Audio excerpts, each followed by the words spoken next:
watching Phil Gore's Project 168. You wouldn't believe the scenes here. And incredibly, hello, my name's PK, welcome along. Incredibly, all our computer glitches that we've had, all the troubleshooting that I've had to do throughout the evening, all the changes that we've had to make, all the stream drops that we've had. If you have been here overnight and you have witnessed it for yourself, you will know how frustrating it has been. And incredibly, I think we've solved the problem just in time for Pato to arrive. We saved it. Yes, folks, welcome along. You're watching Project 168. Phil Gore, West Australian firefighter and current world champion in backyard ultras. As I jump up to fix the camera just a little, just level it out just a touch. There we go. Phil Gore from Western Australia, current world champion in backyard ultra and also current world record holder with 119 laps or yards, depending on how you like to refer to them. He is currently out on lap number 97, folks.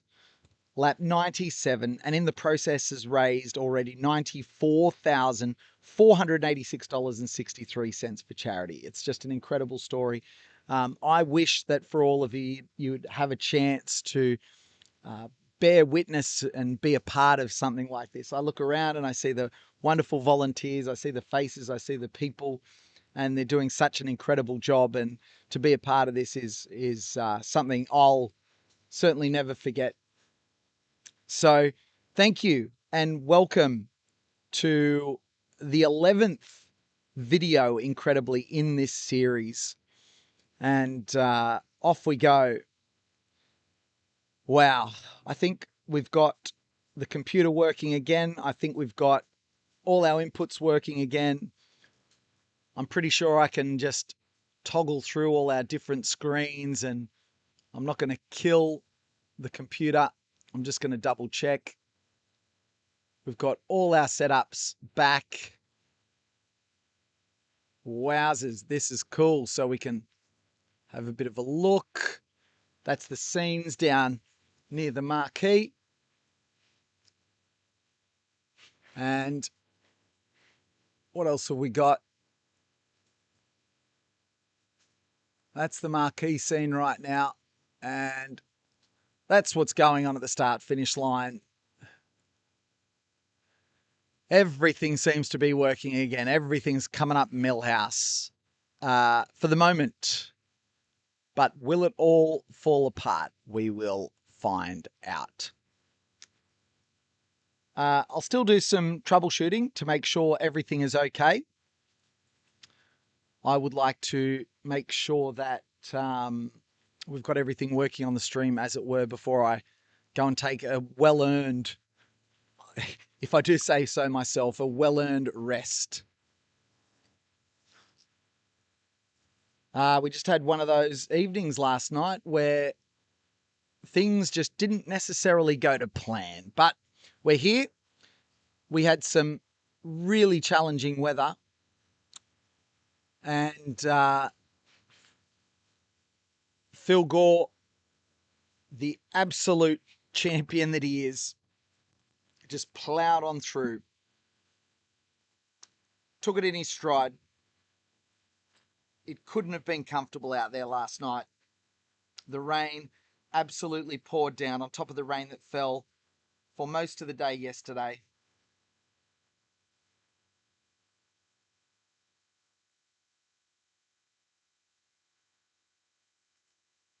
As I go to charge one of the devices.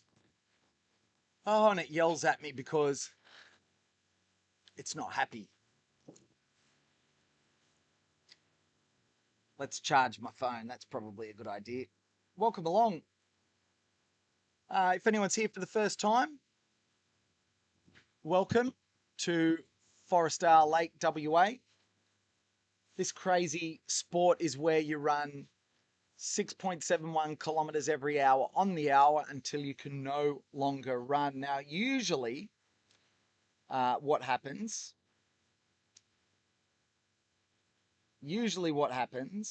is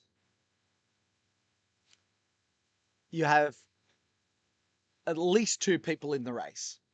And once the second last person drops out, the last person only has to complete 1 more lap before the event is over. But this is different. It's just 1 man as a challenge to run 168 laps in a backyard ultra format. It's not a backyard ultra.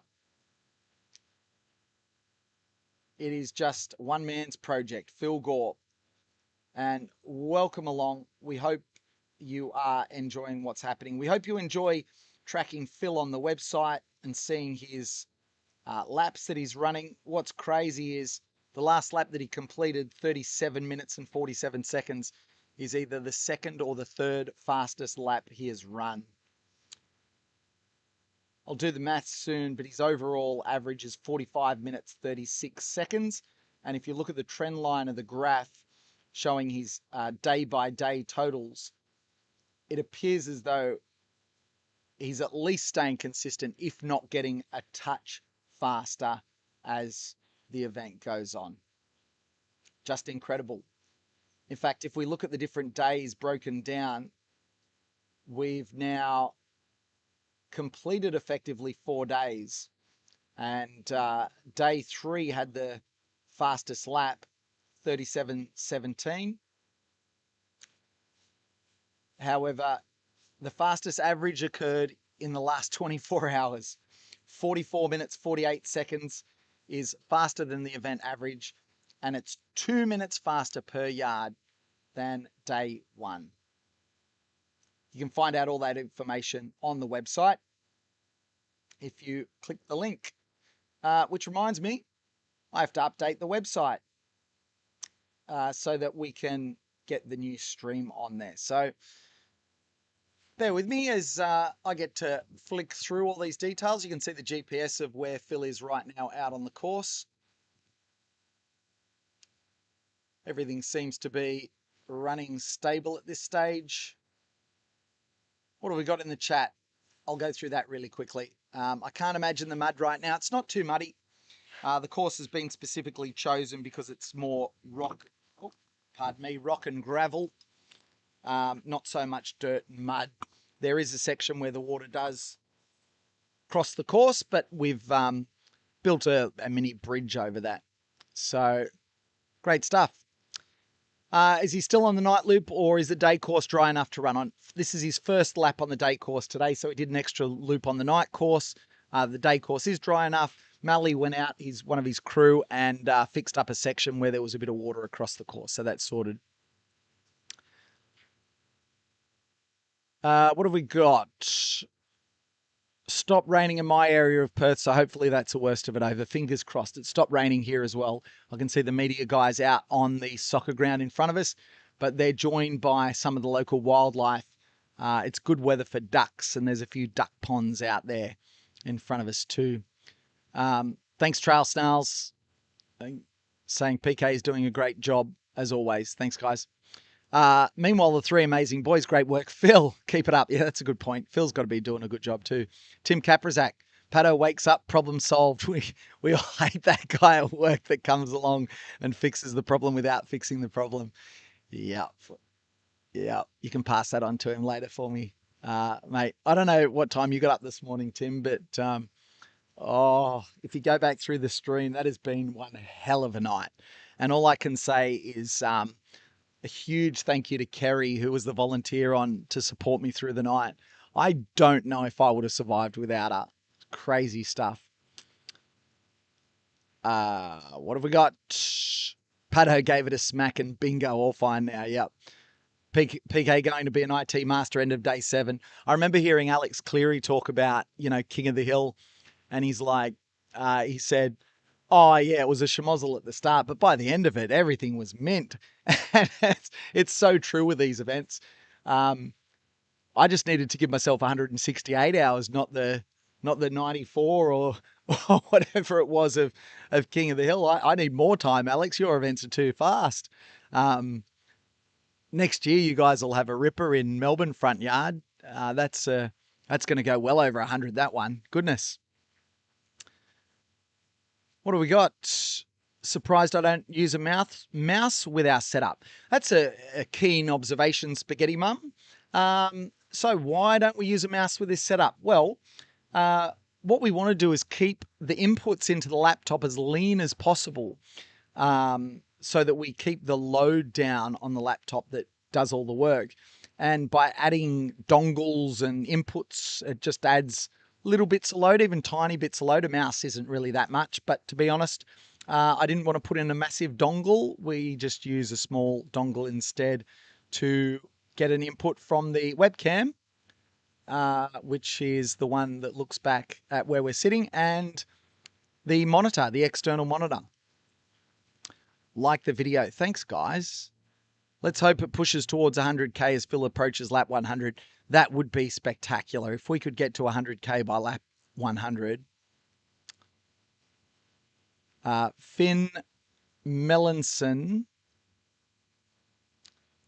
and or Dylan Bowman on the live stream being interviewed by Pato and PK would be amazing. UTMB week, but you never know. Yeah, it's very hard to get someone from UTMB week. They're really locked and loaded. We did reach out to a few. We do have a surprise guest that is going to come on, but I'll have to let you wait for that one.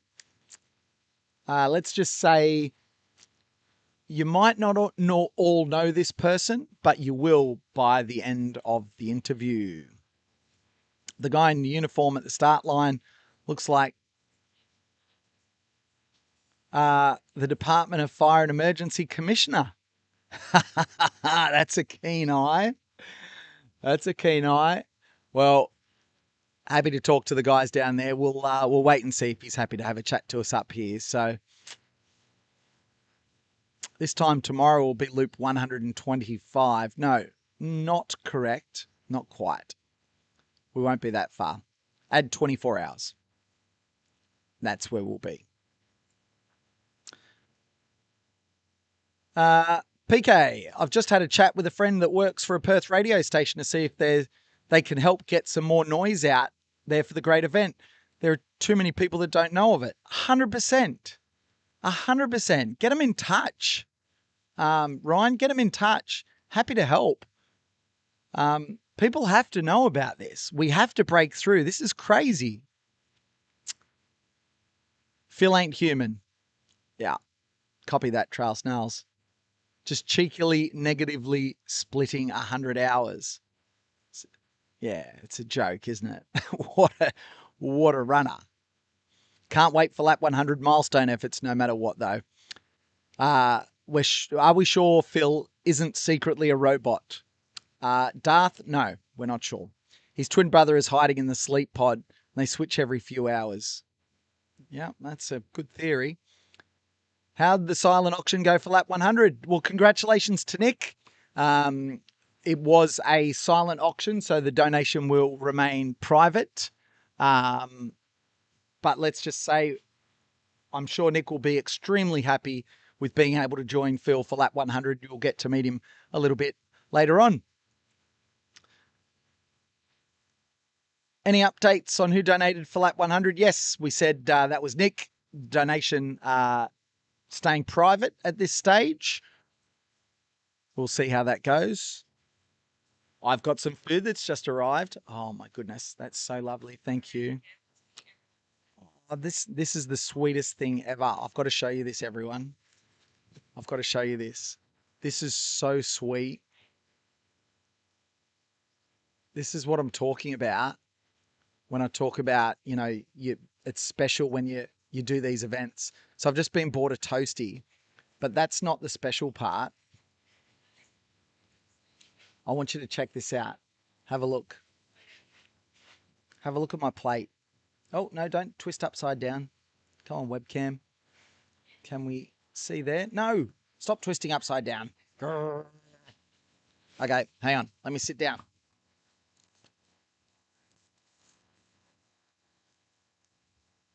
Have a look at that. How cool. Yeah. It's not what you get in your normal job, is it?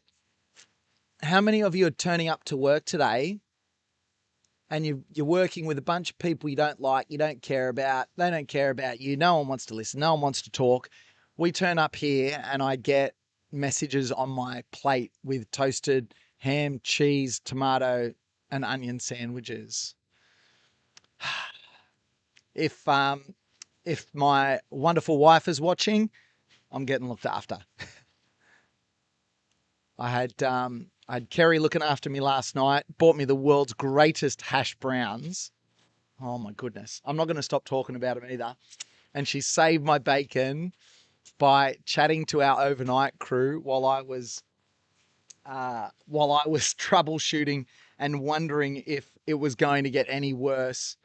And I can see I'm just watching the metrics on the computer slowly rising, slowly creeping up. So I really have to be careful. I've got to update the website too, don't I? And we're just checking the live chat. What an event. What an event.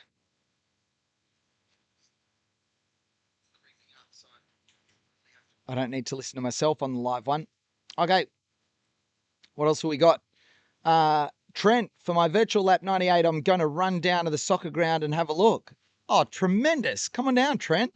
If you're in Perth, or even if you're close to Perth, get over here. What are you doing? Shadown, fat man, love your work, PK. Love your work too. It's not the size of the dongle that counts, PK. Very good. Hans Pieper's massive dongle. Where is Coxie, by the way? Coxie's got to be around. Project 336 in full swing. I might have the system ready to go by the end of that. All right, so just to let you know, Pato's come back. I'm watching our little memory problem on the computer, and I think we're still leaking. I don't know that the problem's solved, but we are at least stable for now. So I've just got to monitor it for a little bit longer. Fingers crossed. How are the commentators holding up? Keep up the good work. I'm all right, Samuel. Thank you for asking. How are you keeping up? Pato, come and take a seat, mate. Did you get a little toasty? There's one coming out for you as well, I think. How are you holding up, sir? Yeah, I'm holding up good. Holding up real good. Looking forward to getting back in the hot seat, doing some commentary, showing off, which is my favourite thing to do. Trying to be funny, which is my other favourite thing to do. Trying to make people laugh. I'm not having much luck with you though, PK. I've tried my best to say some things I thought were pretty funny, and you didn't crack a smile. I even farted in the microphone the other day, and he didn't even laugh. Not impressed. I'll tell you what though, how many occasions has there been when, and it happens to all of us, you crack a joke and you kind of look around to see who's listening, and you realize everyone's just too busy doing stuff. And then, but you forget the fact that there's like hundreds of people watching on the live stream. It's good stuff. Yeah, and you just know they're laughing at home. You just know. No one around here is laughing because they're all too busy. It's not that the joke's bad, it's they're too busy. But everyone at home, they're laughing their heads off. Couple of things.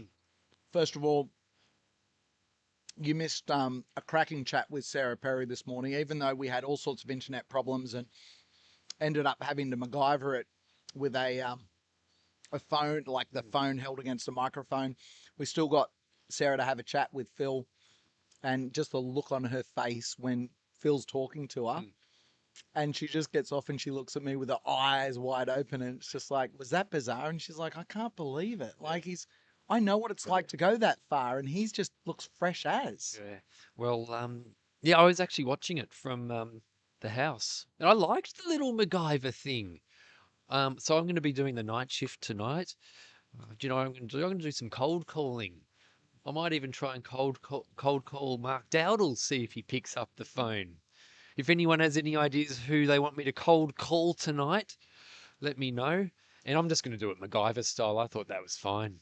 Well, I'll set you up so you can cold call and I'll do a simple one. But even if you want a MacGyver, that works too.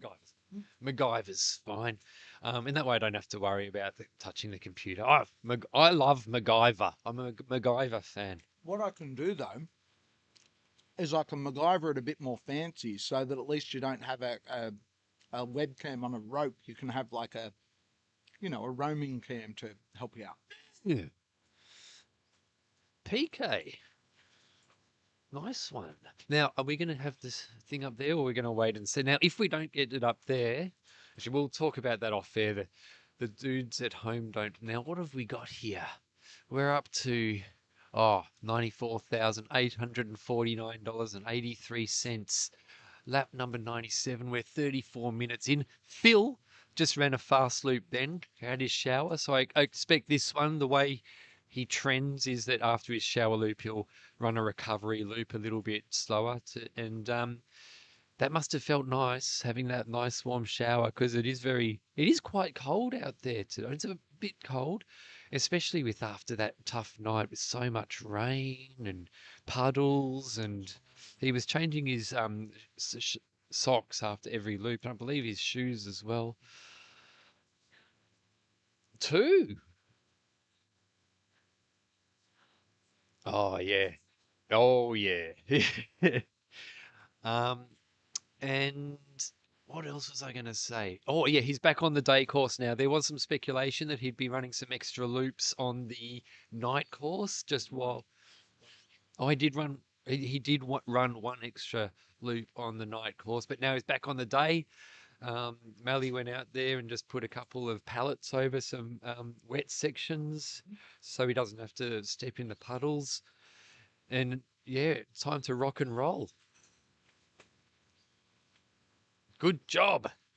Yeah, I showed everyone this. I was kind of saying, it's just a reminder. Nikki put that message on the plate. And it's just one of those wonderful little things that people do sometimes that makes you grateful. There's Gabby Villas in the house. And we take a look at the comments. Let me just finish up what's going on there.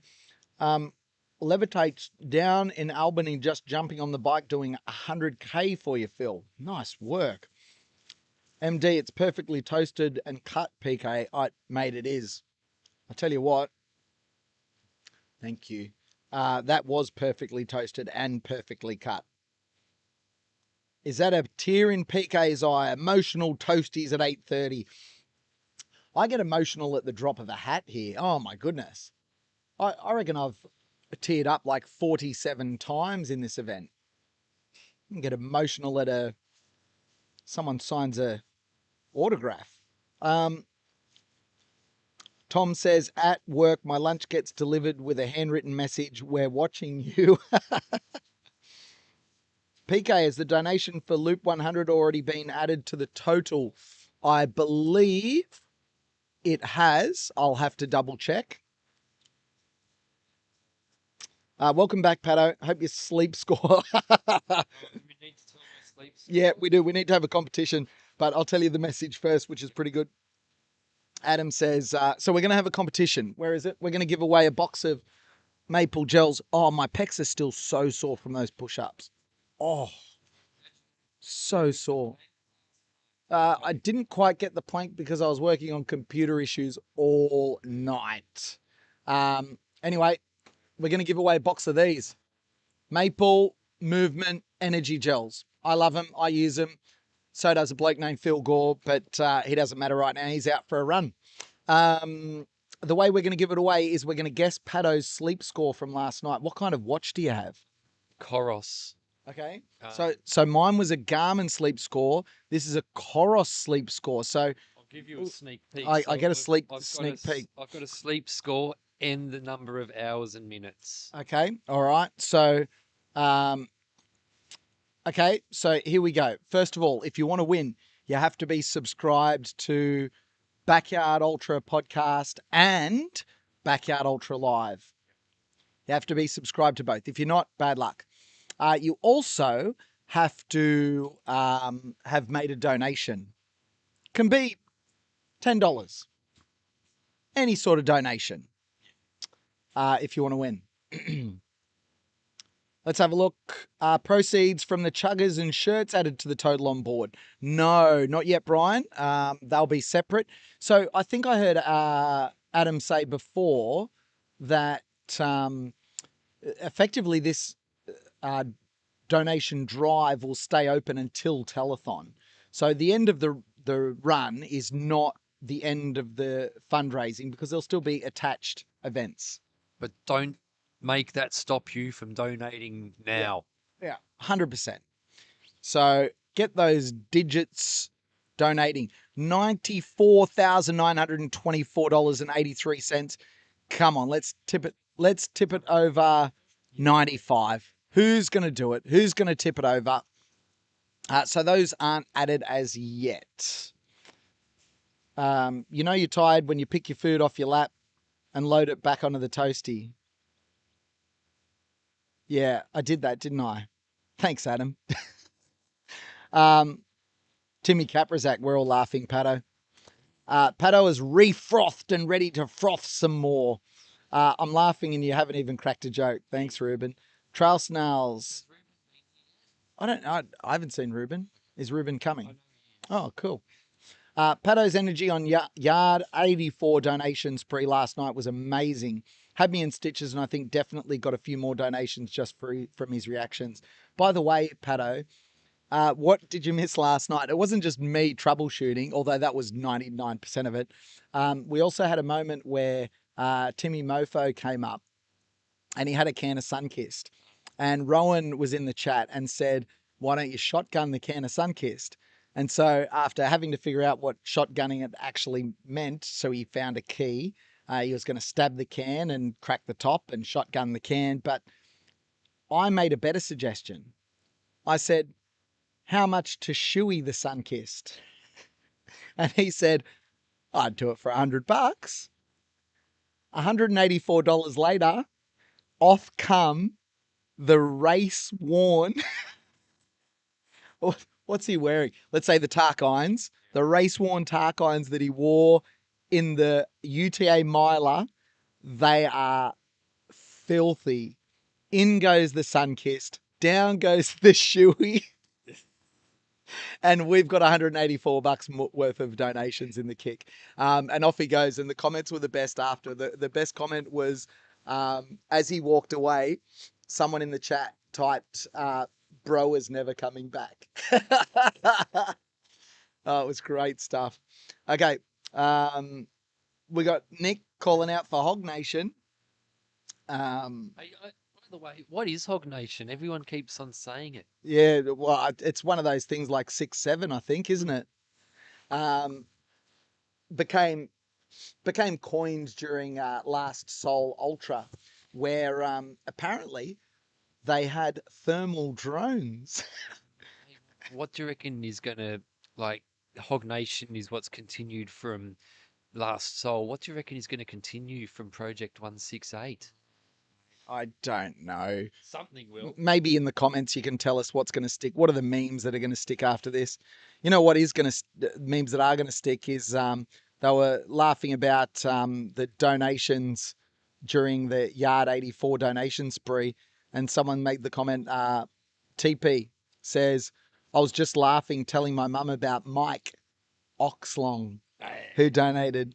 Love MacGyver, definite highlight. MacGyvering it would require an orange to be included at the very least. Yeah, that's true.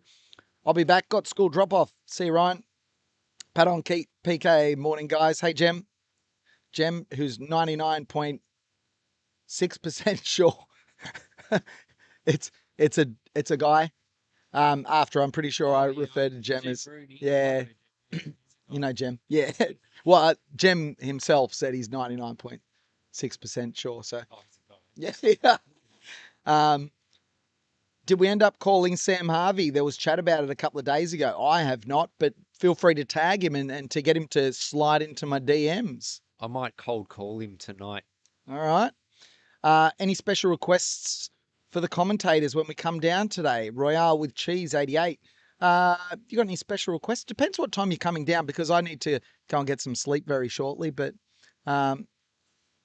we'll see. It's a surprise. Well, a surprise. Yeah, the surprise is good.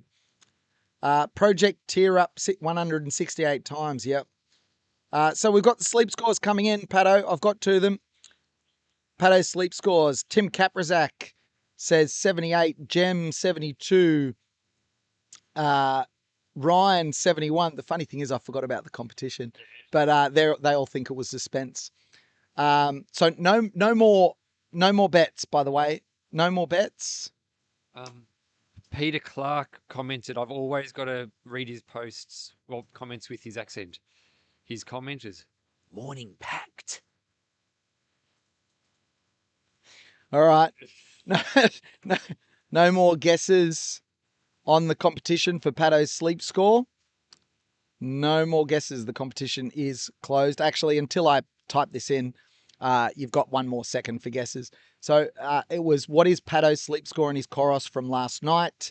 You have to be subscribed to Backyard Ultra Podcast and my channel Backyard Ultra Live. The bidding will close in 5 seconds. All right. Let's go back to what the guesses are. There's only a few, actually. I should have given you more time. Pato's sleep score and his Koros. You got to be subscribed to both. And we've got Tim Kaprazak, 78. First in with the correct answer, by the way. First in. And if there's two that are the same distance away, it's the one that got in first.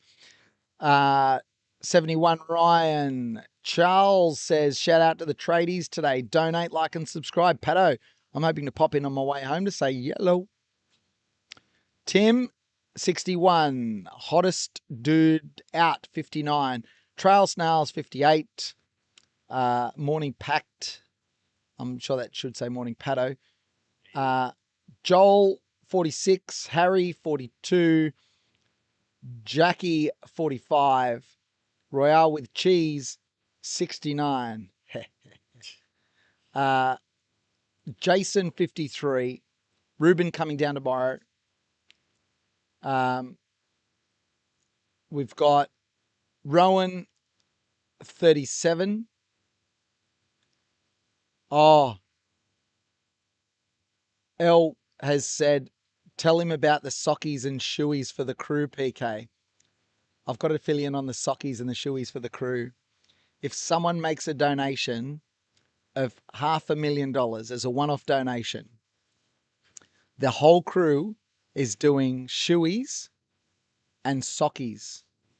The shoeies will be with Trail Brew. And do you know what a sockie is?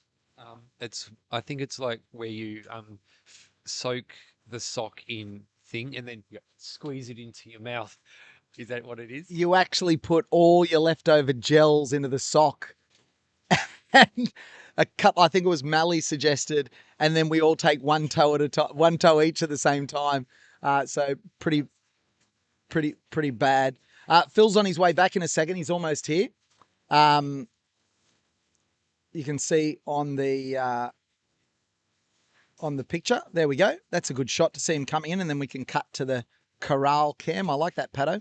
That reminds me. Remember the show Man vs. Wild? Yes. I remember once he was like walking through Africa, and he was thirsty, so he picked up some elephant poo and just squeezed it into his mouth.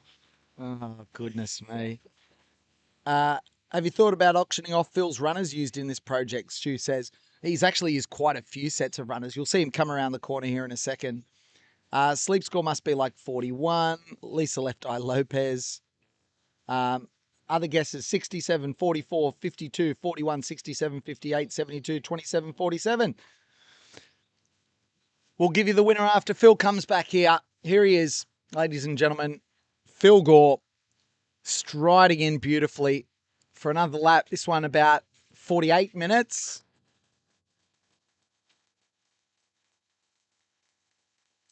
As he's greeted back at base. There he is. He looks fresh, has a look around. He's asking if he wants a massage, and Phil says yes. Just gets a welcome from the commissioner there. Oh, we're gonna get another camera. Yep. Has that got enough battery on that one? Oh, we could just take this one over, Pato. I'll just cut to this scene. Yep, take this one. All right, we're just going to move a camera over to massage cam. Physio's in the house. So we'll give you a look at what's going on there. And then let's find out. Pato, can you, when you go over, can you just ask Phil, was he listening to music or audiobooks just now? We'll find out for you. All right, we're getting the camera in there to have a look.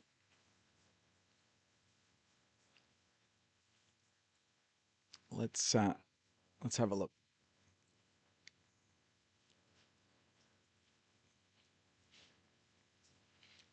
Wouldn't it be nice to come in and have a massage?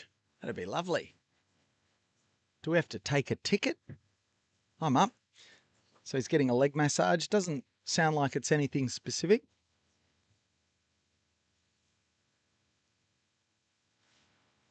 We've got the camera now fixed so we can see what's going on. That's a great shot. I didn't ask him a question. He seems like he's pretty Dialed in. Yeah. All right. And other people are asking him questions too. So Not silly questions about that have to do with his running, to get to 168, are they? They're not asking technical questions, are they? They're just talking about stuff.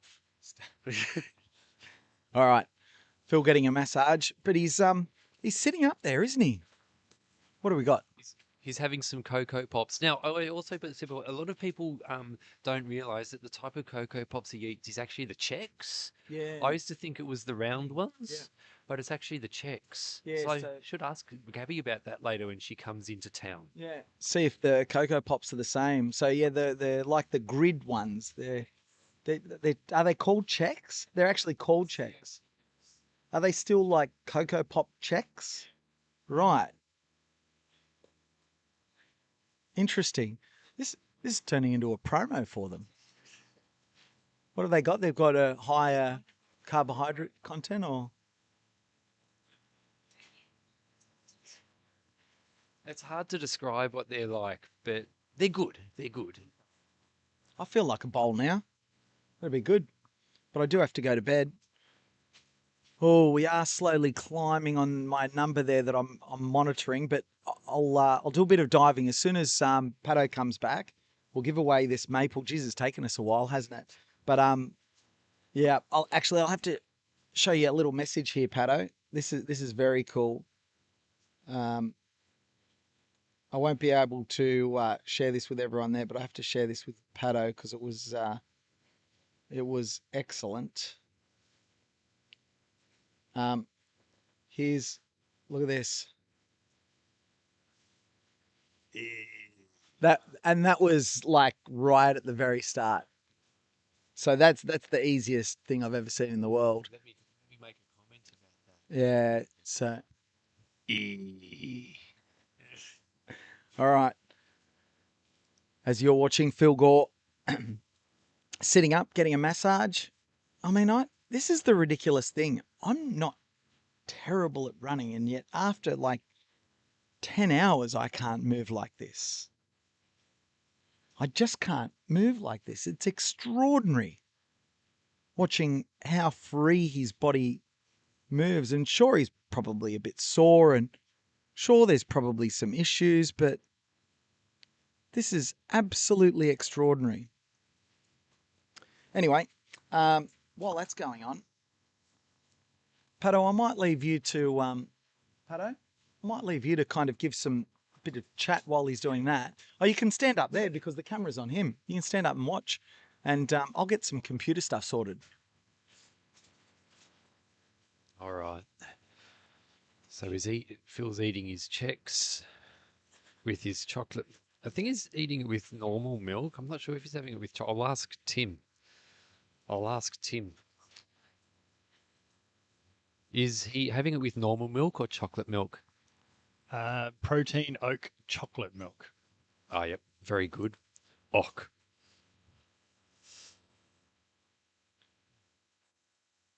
He's locked into the zone though. I can tell you that much. Maybe I'll be able to get a couple of words in from him when he walks past. I might even come down here.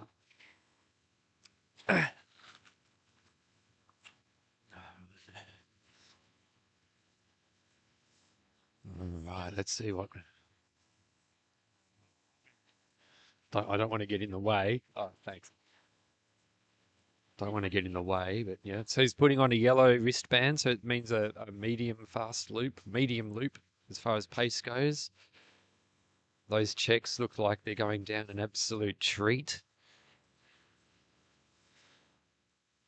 So this is, he's just completed loop number 97. He's about to head out on loop 98.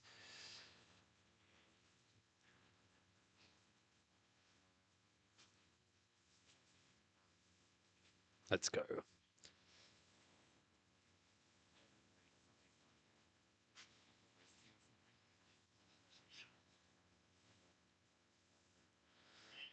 Sounds like a toasty. He's wouldn't mind a toasty right about now.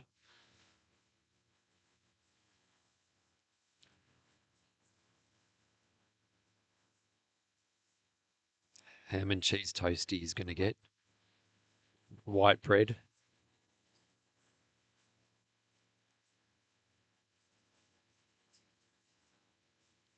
No sauce.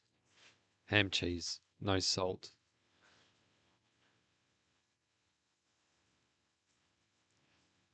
He's consulting Gabby if he should have ham or not.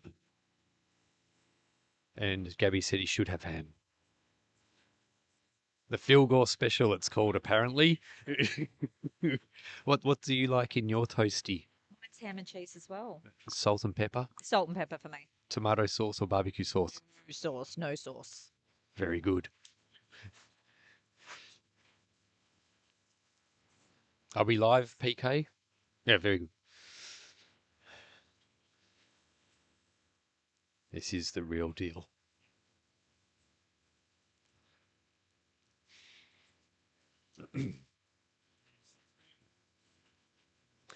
How many viewers have we got at the moment, PK?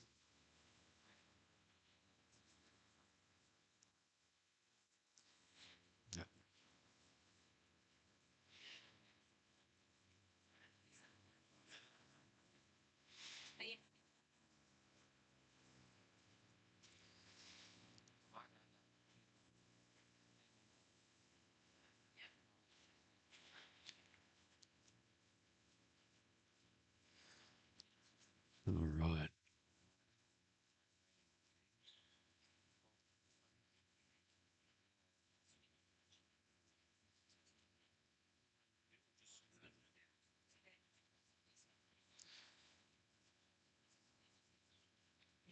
Got a little bit of pain in his left knee around his kneecap. Pardon? No, I was. I was just thinking if he asks that I have the answer. Yep. Oh, how many people are watching?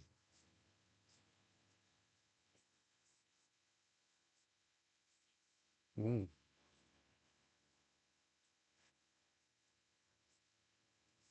wow.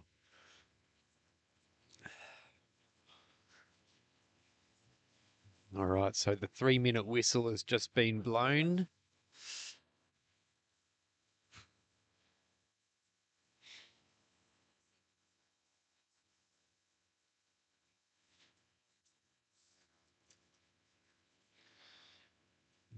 He's going to finish these checks, considering brushing his teeth.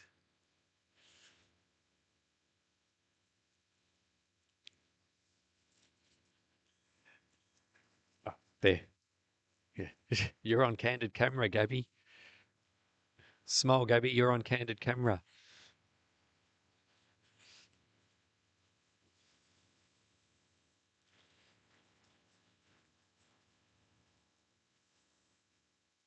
All right. This is some cool stuff.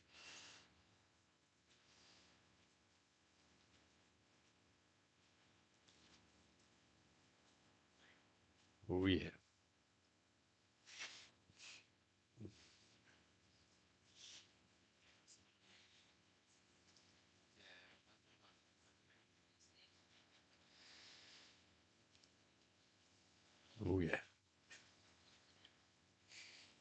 Putting on his autopilots back on. 1 minute and 5 seconds till go time.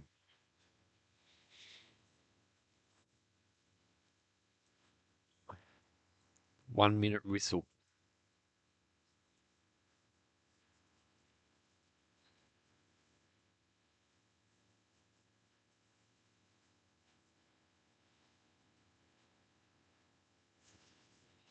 Oh, yeah.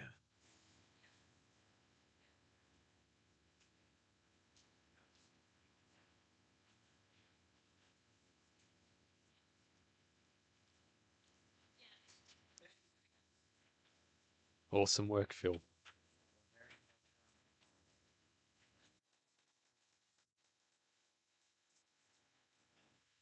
What did you say? It disconnects when?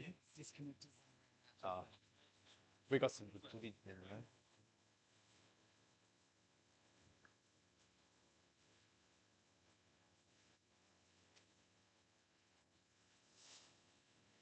All right. That was a good a good show. A really good show. It's show time.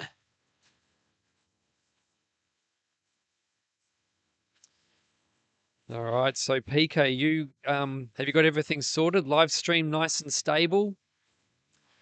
Oh.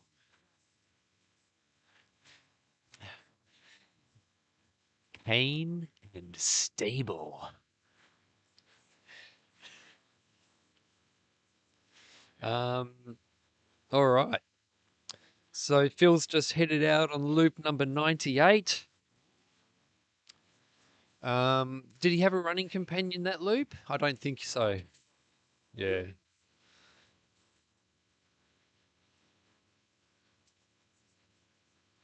Let's party.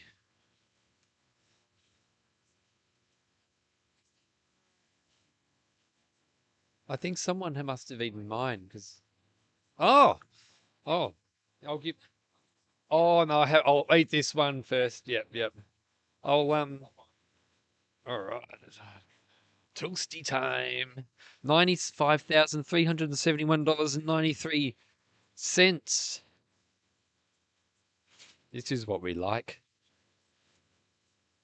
All right. Macca, do you want to do some speech and drama while I have my eat my toasty? Sure. Good morning, everybody. I'll do the boring, let's raise some more money stuff. So, everybody that's joining on the stream, we just had the big commissioner, the big man, the big brass of Department of Fire and Emergency Services in WA. So Phil's big boss popped down this morning. We just he just saw Phil off on his latest yard. What yard number are we up to? 98. Insane. Insane. So yeah, so that was really good to see.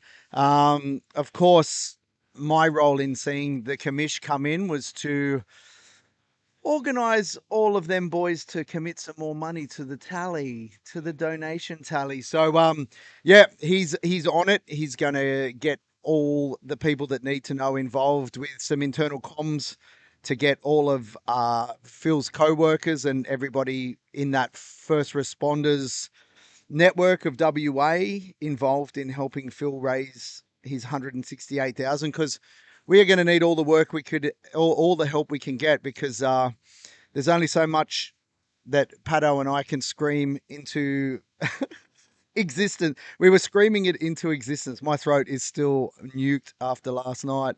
But amazing to be part of that lap 84, where I think we raised almost 20,000 bucks on a single yard. It was insane. Things got a bit loose. We had the old caffeine gum going on, and it was crazy, crazy, crazy.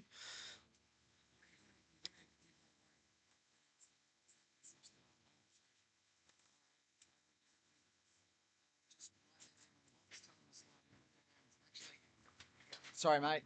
Just before I go, I'm not going. I'll be back. I know you're going to miss me. But the winner of Pato's sleep score. Do you want to show your sleep score on the camera there, Pato?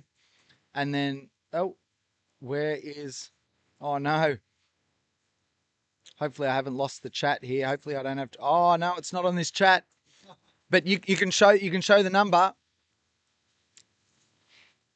The number is 53.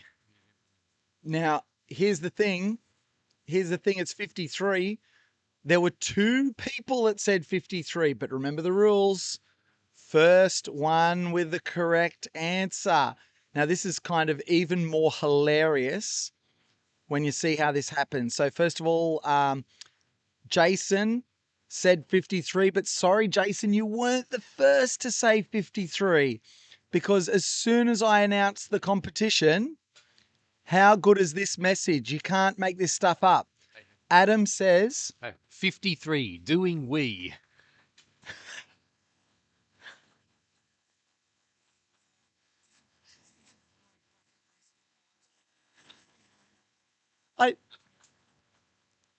I don't want to wear a tinfoil hat, but the world is a simulation.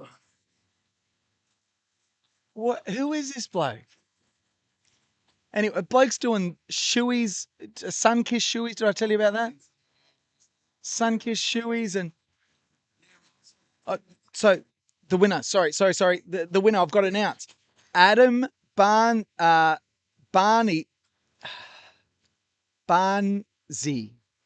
Adam Barnsey. I'll get it right eventually. Left this message as soon as I announced the competition. Welcome back, Pato. Hope your sleep score of 53 left you feeling refreshed. That wins the Maple Movement gels. Adam, slide into my DMs on Insta at Pete Quist, KVIST. You can all follow me on Insta if you want. Follow me around at PETEKVIST. And if you follow me on Insta, yeah. But Adam Barnsey, mate, get in touch. We'll get those Maple Movement gels out to you. Over to you, Pato. Well, actually, Macca, I think it's over to you. I'm just updating the embed on the website. Short pass. All right. So yeah, Phil on the massage table then, he did say that he had a sore area around his knee, like around his kneecap. He told that to the masseuse, and he got to work on some techniques to relieve that pain and make a bit of a difference. Oh yeah, no, it's not. A sore knee's not going to stop him.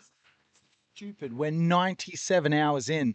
People that watch these drones that fly with infrared, like criminal chasing stuff, and 8 million cameras on course, mate, they've already towed off and reached for the talcum powder. We haven't even got started. Shout out to Johnson & Johnson. We love their talc.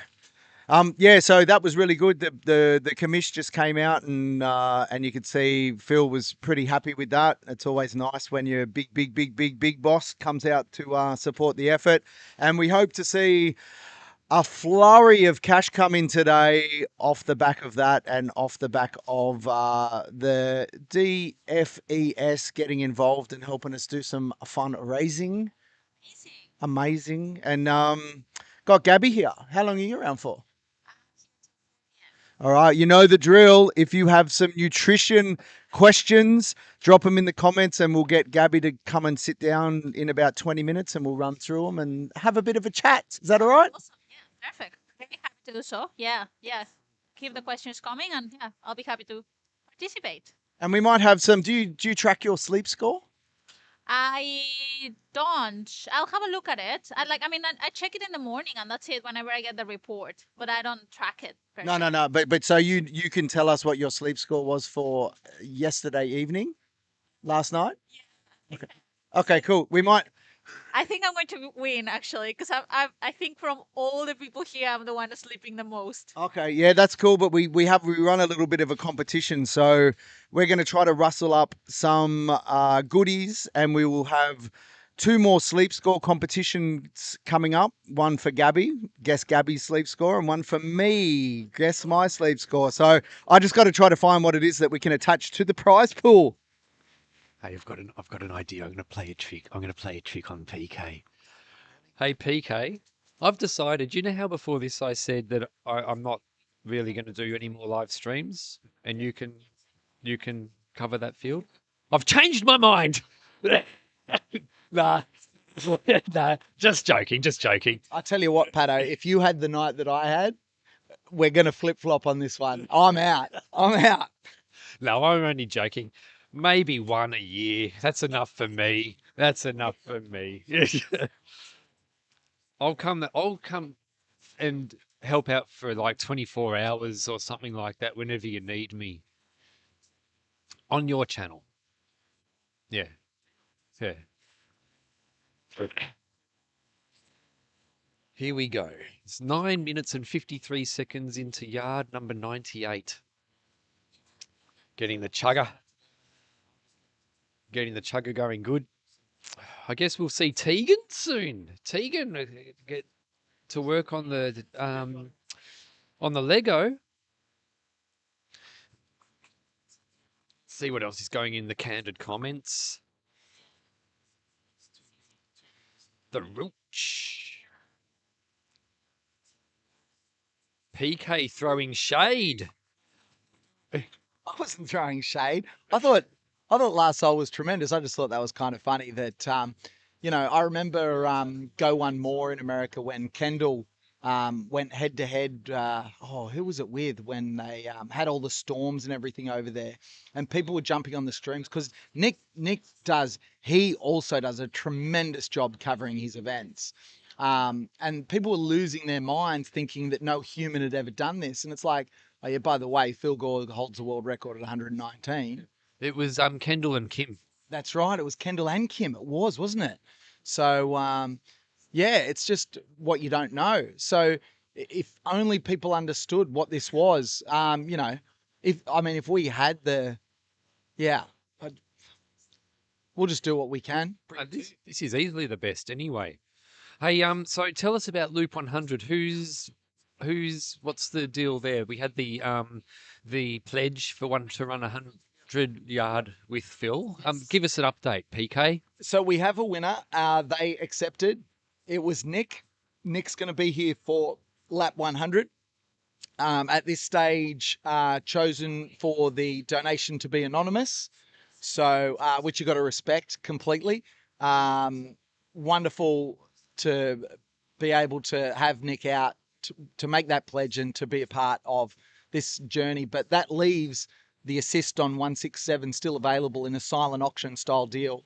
And I've already given a guide before as to where you kind of need to be. But since then, I haven't mentioned that number again because some people have said, oh, maybe I don't really want to put a number in there. Just go and put a number in with regards to, what it would take. If you're international or interstate, slide into my DMs or email inquiries@philgore.com.au. Make us an offer we can't refuse and we'll close off the auction now and it's yours. And then you can book your airfares. That's what I'd be doing if I had the cash. I'd just be making a huge offer and saying, I want to do it. I don't care. Money's not an object for us. This is all about being a part of history because that's what it is. This is not something where you go, oh, can I bid that little bit extra? I mean, it might be, but there's going to be someone with deep pockets that goes, I want that. I'll have it. Yeah. This isn't like one of those stupid auctions like people go for and bid at house where they go $50 at a time. No, this isn't like that. No, I'm not. I wouldn't be here if it was that kind of deal. No.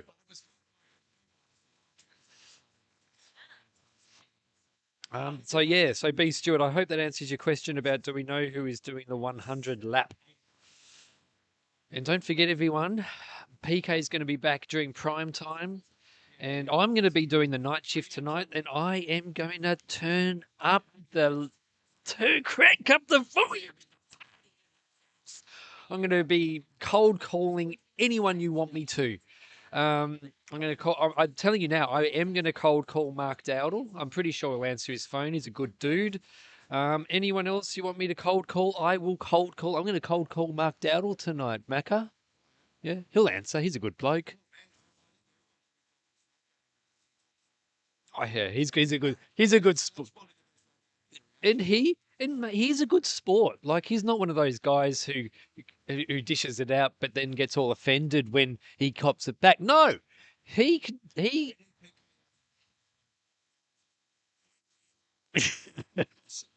What outside of school? What? I'm not hiding in no bushes and popping out of bushes. What are you talking about? Oh, actually, I'll give Wazza a call tonight at about 2 a.m. 2 a.m.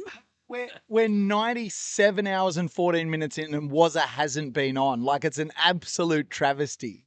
He has been quite active in the chat. Oh, Peter Clark has a comment. So I've got to put on my Peter Clark accent. Yeah, Miriam Werner, yeah. Yeah. Okay, I've got to do my Peter Clark accent. Call Laz. Need to get him on. Well, there is a interview with Laz. Yeah, and it's going to be available on the Backyard Ultra Live. So go. It's not up there yet, but we'll let you know when it is, and you can go and watch the interview with Laz, where PK interviews him, and they talk for about 30 minutes, all about Project 168. From what I hear, Laz is absolutely frothing, and yeah. Yeah, so you can go and watch it on Backyard Ultra Live. Subscribe, like, share, rock and roll. Because Backyard Ultra Live is going to be the home of watching Backyard Ultras. This time next year, I really do think it's going to be the channel to go to watch. Well, that's the plan, isn't it, Peaks? I'm not getting any sound. No! Oh no, it's all good. We want Wazza. We want Wazza. Not, not yet. But Harry Prohl says if Mark Dowdle doesn't answer, it confirms he's scared of Phil. How confident is Phil on reaching lap 168? Very confident. He'll make it. There's no doubt. I mean, I've got no doubt. Get Harvey Lewis on Paddo. Yeah, maybe I'll give him a call too. I do a good Harvey Lewis impersonation. Yeah.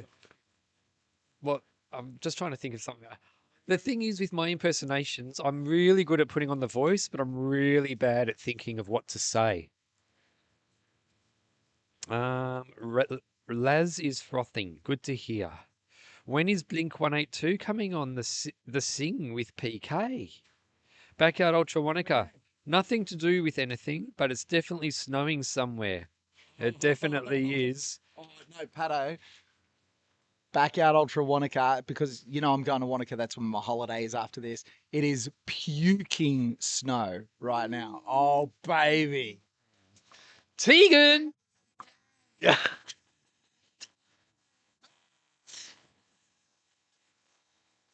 These losers. All right. What's it?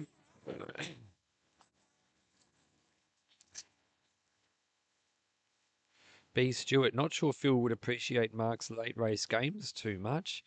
No, it would all be a water off Phil's back. And you know what? We're in loop 98. That's all you guys need to worry about. What's everyone's death row meal? I'm not. Okay, we've got a giveaway. Yeah, we've got a giveaway with Gabby coming up either on loop number 99 or loop number 100. So, there it is. Yeah. Yeah. All right, let's see what else is going on around town.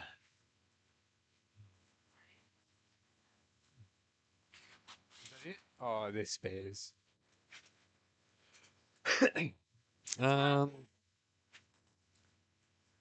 I read that as what's everyone's death metal and went down a different mental pathway. Tomahawk steak, bloomin' onion, Winfield red, and washed down with a mango loco mother. Ooh, yeah.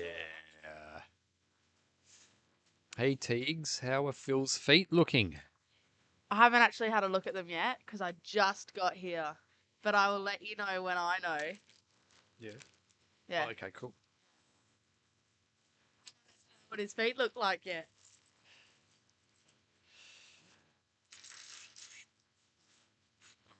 Do you want to do some talking, Tegan? I just need to. Yeah, they can just see you. You can just see me. All right, we're doing Lego. I need to do 17 Lego bricks.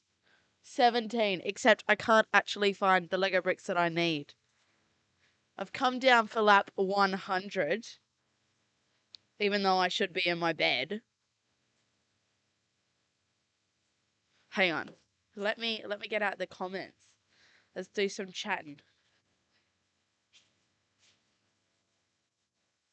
Oh, my phone's trying to emergency call. Maybe I'm just trying to get the fire trucks back.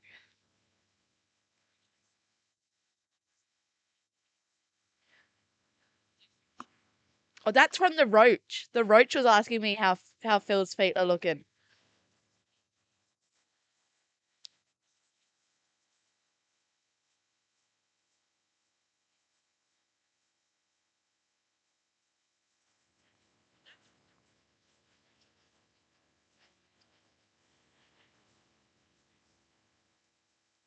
$2,400 battleships. I'm not sure what that is supposed to mean, but oh well. Open massage table. Absolutely.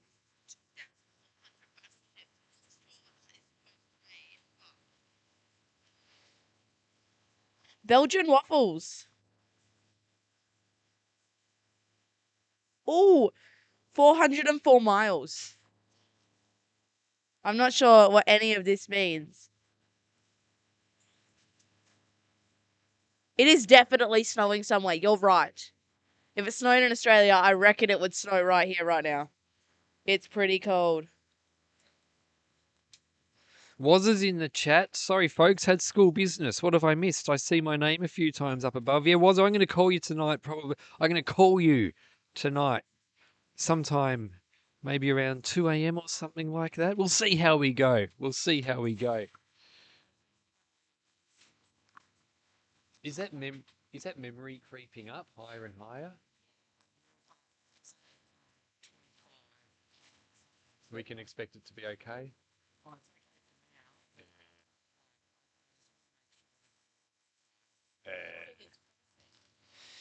Yeah. All right, so we've raised. Oh, I don't have the figure right here. So we're 22 minutes into loop number 98. Yeah, we're gonna start pushing hard. Oh yeah. Let's face it. We need to hit $100,000 before we hit 100 loops. So donate, dudes, donate. Yeah, donate, dudes and dudettes. Um, um, it's we're waiting for peaks. Yeah, it's on the website too. Yeah. 2 a.m. I'm not really. I'm just going to play things by ear. Was I? I'm going to call a whole heap of people tonight, including Mark Dowdle, including other people. Anyone you want, I will cold call.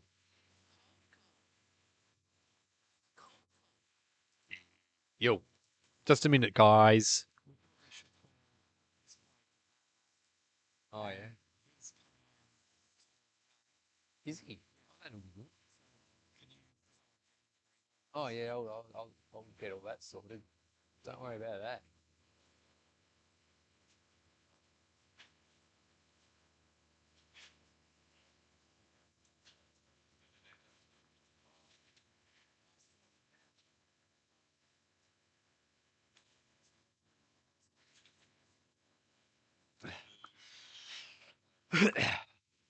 Yeah. The human comments, we need another one of your screamathons for 100K. Yeah, I'll even join in. Roy, If his feet don't need massaging. Roy Matthews. We need some Pato Loop 84 like chaos to ramp things up in the donations. Look, I can't do things like that on purpose. It really is all like yeah, I'll have to have some big gum. But yeah, I can't do things like that on purpose. So, but I'm pretty sure it will happen. Don't worry about that.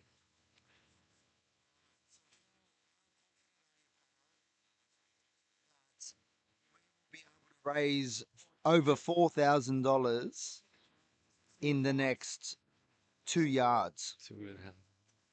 I reckon we can do it. Do you think we need some big gum energy to do it? Yeah. All right, put some guys and girls, put some donations in just to take off the edge. And I'll put in some big gum in my mouth and then we'll go crazy.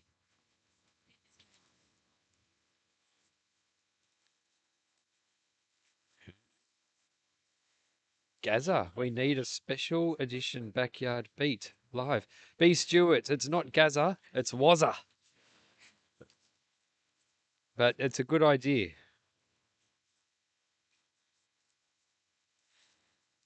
Ben Vice Tester. How many folks on the support crew to make the event happen?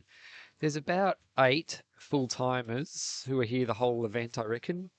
And there's also there's also a minimum of 3 on all at once. They rotate. And there's also been some people coming in and out during the time. I'm okay, thank you.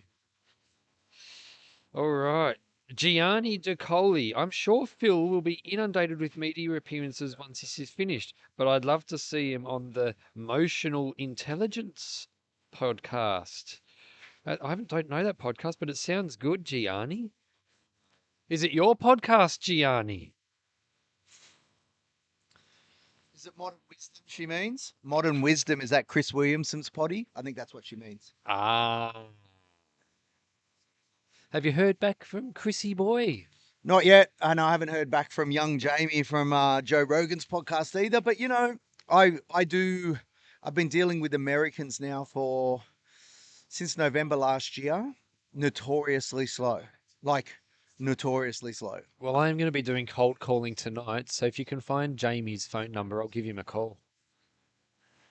I found his email. I don't know if I'll find his phone number. If he's got an Instagram page, I'm pretty sure that we can call him if he follows you and you follow him. I'm pretty sure that that's how it works. You need to be following each other to be able to ring each other up on Instagram.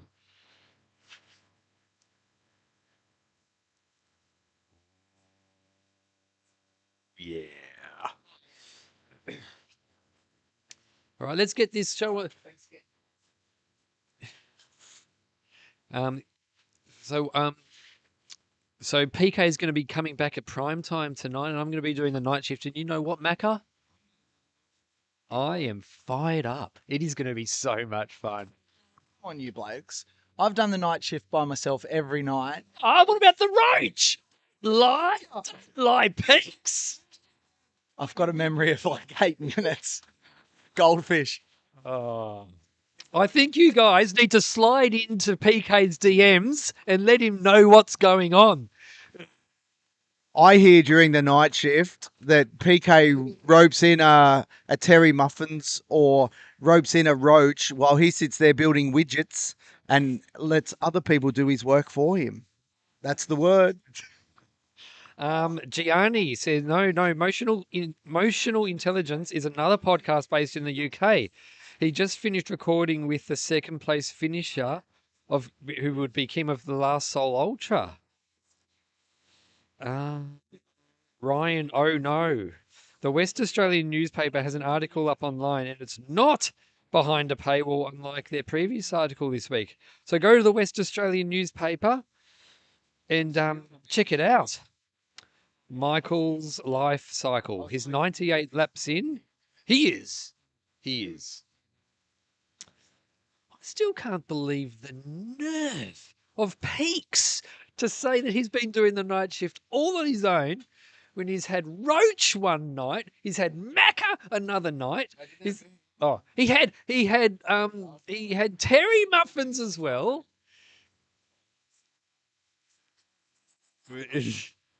Yeah.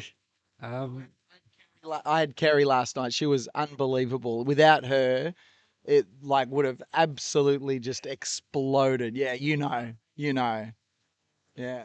ah. With no. Well, no. When I'm here, it's usually Macca, Tegan, Peaks. Yeah. Oh, but I can.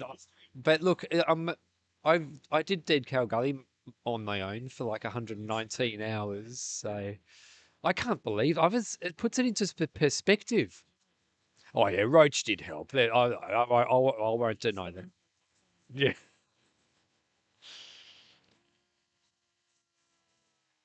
Oh yes, Warren Sargent. Wazza is always quick to correct me when I say something wrong, and I'll be fair. There's no one I like correcting more than Wazza. When we're doing the Aussie Backyard Beat and he's looking up a stat, I love being able to just say it off the top of my head. Oh yeah, no. He is the main man. Yeah. That's it's called brain. AI brain. Ello, you're right, Wazza. You got me this time. No, you're right, Wazza. You're right. Let's see what else is going on downtown.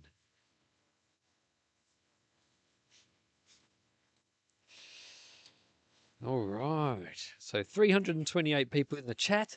How much money are we up to, Peaks?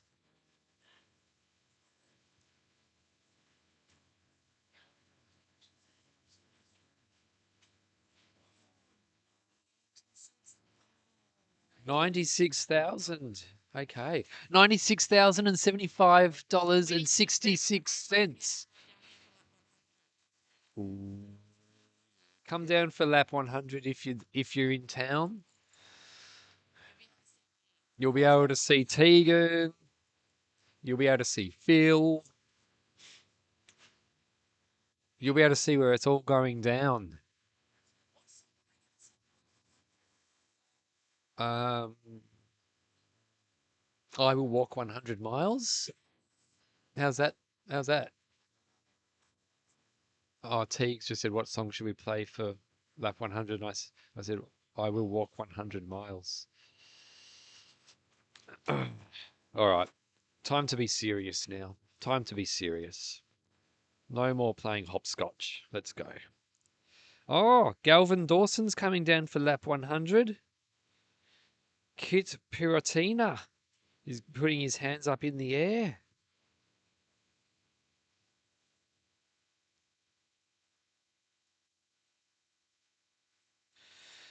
Did you ever dabble in learning a musical instrument in your younger years, Peaks? Here's a funny thing. Like, I was a pretty smart kid. I went to one of those fancy selective schools. And everyone at the selective school, they always said that, intelligent people are really good at musical instruments. So I'm not sure what happened because I was terrible at musical instruments. I'm actually pretty bad at everything. I don't know what you're like, but everything that I try first time, I'm always really bad. But I'm, as you've seen here, like if nothing, I'm determined. And so one of the things I love more than anything, as I've kind of dwelled on, I love skiing. And I was the worst person in my school to learn skiing when we did our ski trip. But I just did it more than everyone else. And I just learnt about it more than everyone else. And eventually I became good and people are like, oh, you're a really good skier. And it's like, no, I've just spent a lot more money than you have on skiing. It's an expensive sport.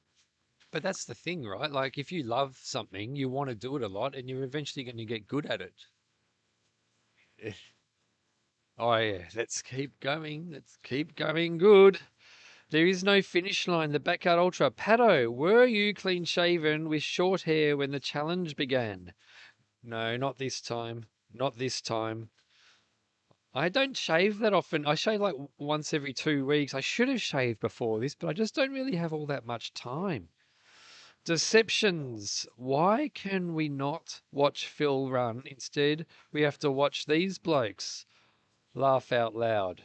Deception DCZ. I thought that that's what you wanted to see. But you know what? We have had plenty of footage of Phil running and we're going to have plenty more, so don't you worry about it.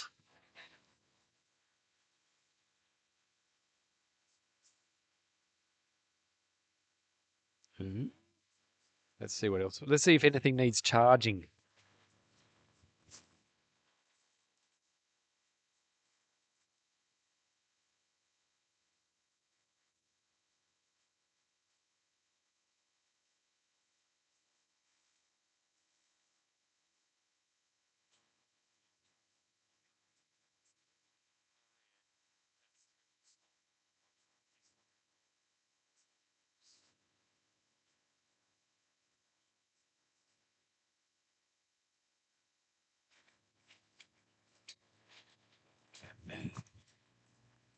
I'll tell you who a legend is. You already know this, but I'll tell you who a legend is. Backyard Benny. Yeah.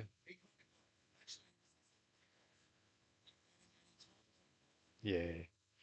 He Peaks will be behind the desk tonight when Backyard Benny puts in his Backyard Benny challenge. Yeah, it will go off, mate. It will go off. Let's see what else is going on downtown. PK can play the flugelhorn, apparently. Is that true, Peaks? Really? What is the flugelhorn? I've never heard of it before. PK was taught by the best, apparently. Ben Weiss. Someone check on Wazza. He's been wazzing for hours. Trail snails say that Paddo is quite the flatulist. Not while Peaks is around. I don't want Peaks to get angry with me. Rebecca Pippin, are you still getting the headset mics? They want to know. Maybe yes, maybe no.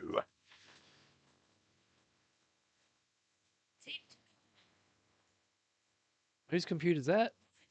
Ooh.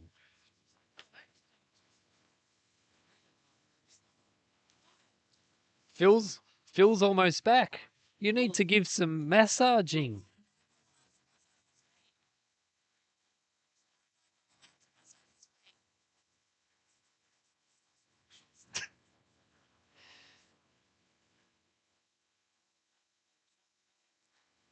A chat? Oh, on live? Okay, let's do it. Where are you going? You sit down, I'll stand up. No, you sit down where I was.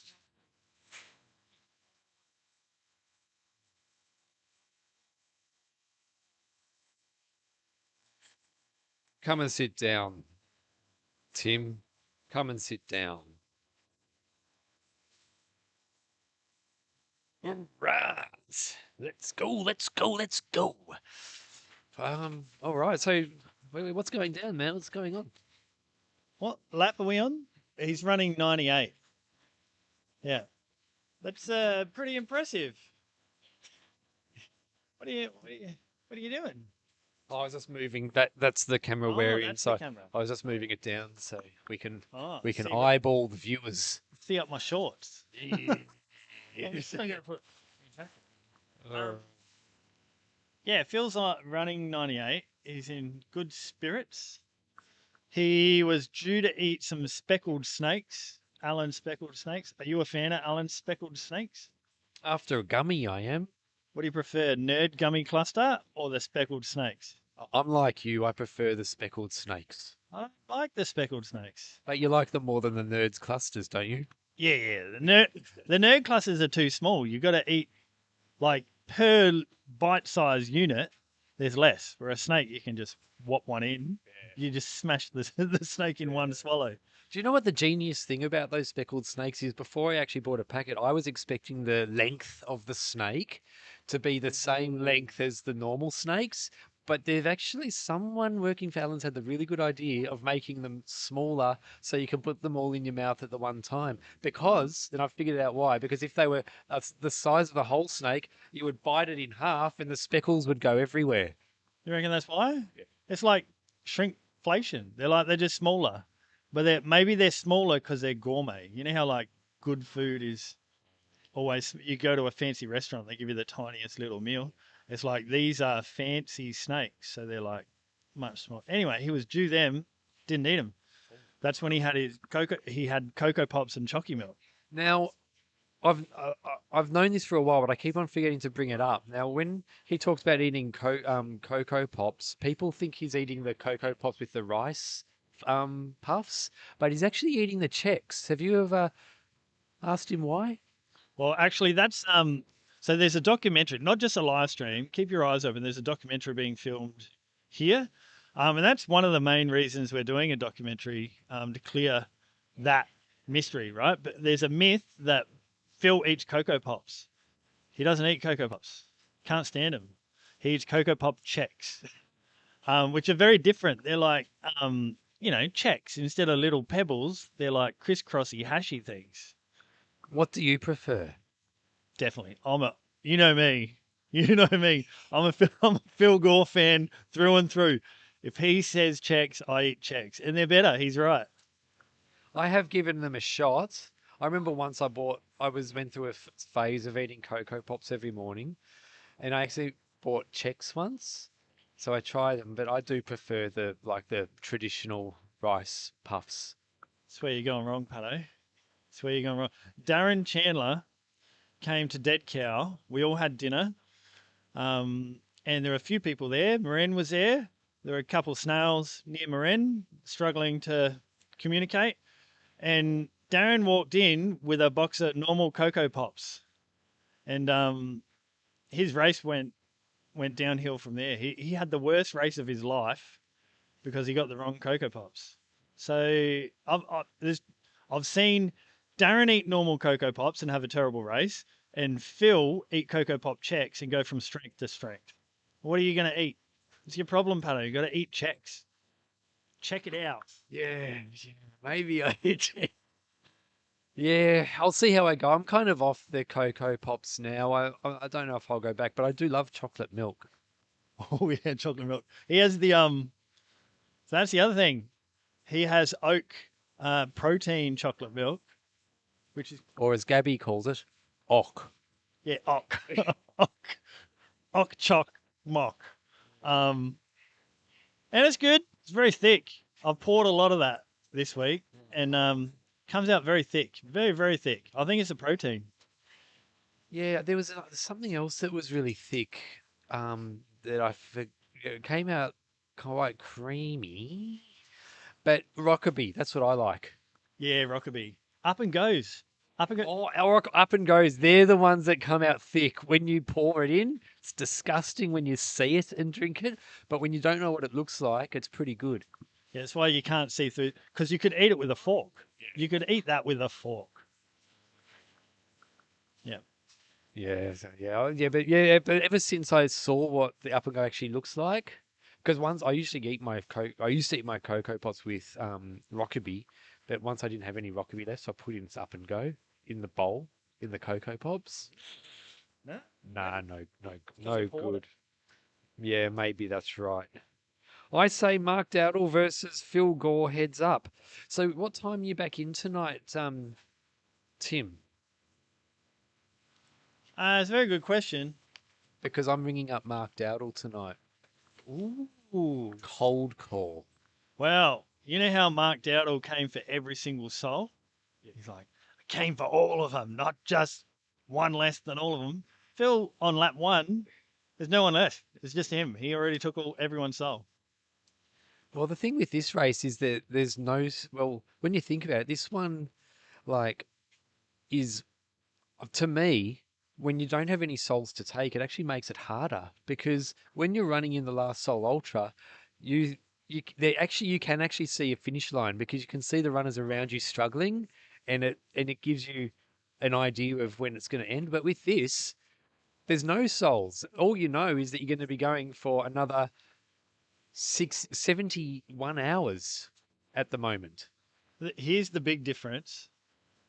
In a backyard, you don't know when it's over, and that's one of the exciting things. You don't know. Sometimes it's the last stand, trademark Pato.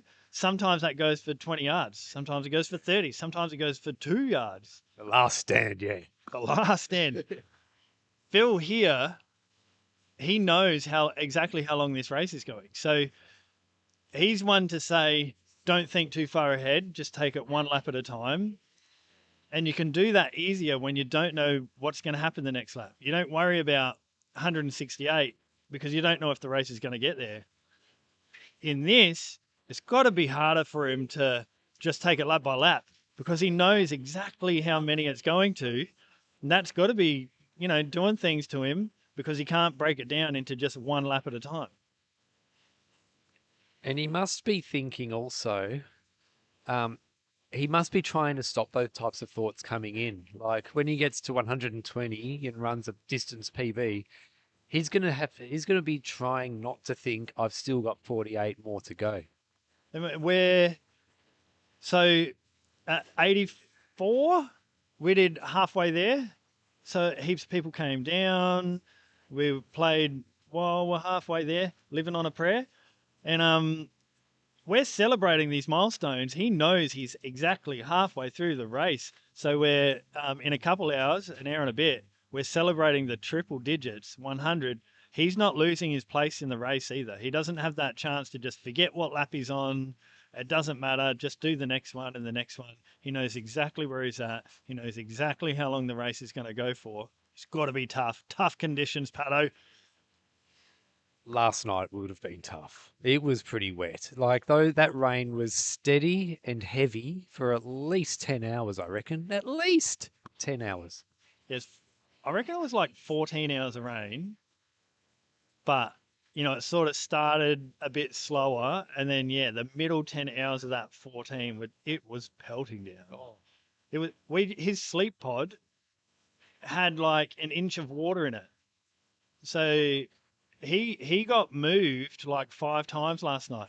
He was getting crewed out in front of us here, and then he went into sleep laps with all these people here to watch him and trying to get it done undercover. Couldn't do that, so couldn't go back to his sleep pod because it's underwater. He's been moved like 5 or 6 times overnight. He's gone through no less than a dozen pair of Tarkine autopilots trying to dry him to make sure his feet are okay. Peaks. Twin Peaks. Comedy. I need the microphone, and if you hold it near your groin, it's a bit awkward for me to talk directly into the microphone. So, I was going to crack a joke then. So, welcome to the podcast, Terry Muffins. You're going to talk into the microphone? It's very awkward, Pato. Very awkward. Yes. Okay. Inappropriate. Now, what I wanted to point out is it's like, oh, that's right. I didn't have the forward-facing camera on right here. I left the camera on that was showing that wonderful view down through the rails down there. And I'd looked down at the camera for a second and I thought, that's a really good shot, like straight through there, isn't it, Pato? Unless there's one person in the entire area that stands absolutely directly in front of it. So it's been riveting television. But anyway, I've fixed the camera up now. Thanks. I'll let him know.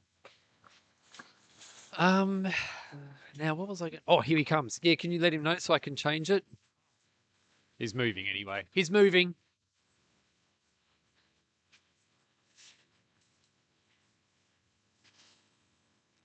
I'll let you hold the mic. How cool are Phil's jackets, these rain jackets? That's the biggest thing I learnt last night. These rain jackets Phil has, they're unbelievable. This one here, it probably weighs like 5 grams. It is so ultra thin, ultra light. and they look really good. If we swivel the camera to the left, you'd see where the Portaloos, but probably leave it like this. Yeah, Uglow. He uses Uglow. I know a lot of people ask, and I know they got the answer. But if you've watched the last, I don't know, 12 hours, any of those, he's been wearing Uglow jackets non-stop. And he wears them when he gets cold as well, because they've got some puffer ones which are really good. That one, yeah, where it's got like padding on your chest and your back, but not on your arms, and yeah, cool. Oh, it looks Han Solo jacket. Han Solo jacket. I thought it was a weight jacket when I saw him wearing it the first time. It's just got if it had like padding in the biceps. I'm not going to crew him this one. He's on self-service this one. He's coming around the corner. Here comes our boy Phil. He's moving well. He's moving really well. Oh, we got the closer camera. Switching. Thumbs up. Oh, Pato with the switching. How's the camera work? There's his jacket. Oh, that is brilliant. Yeah, thanks. We're gonna get some great shots here. Peaks is gone to slide over into Phil's DMs. You get some up close and personal shots. So these are just these massages must feel pretty good, because they're not to treat any issues. He got that massage last lap and was saying, I think he had a bit of a sore knee maybe like 8 hours ago, but like very minor. Yeah, it's good. So yeah, he's not getting these to If you want to put it be maybe treated. On the back rest of the table of the seat. He's getting these just because they feel good. So, and that's a great shot of the jacket. This Oh, will be- no. this will be better. Look at it. Oh, Peaks has fallen over.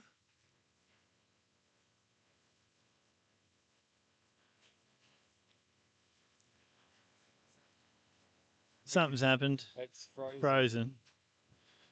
Yeah. Yeah. Oh, It's okay. Oh, that's a great shot. That's a great shot.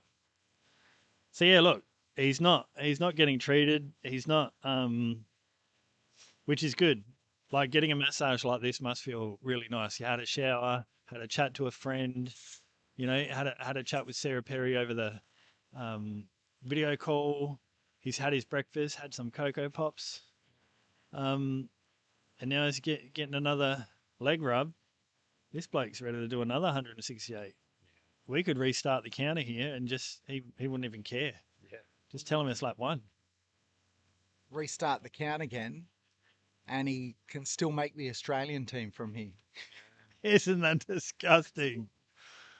A lot of people's lifelong dream of making SAT champs, and Phil's done it at this event already, and he's just about to do it again. Yeah. That's amazing. Yeah, because it's double 84. 84 is a really good number. Yeah. And he's going to do it twice in a row. 84 twice in a row. How's the donations going?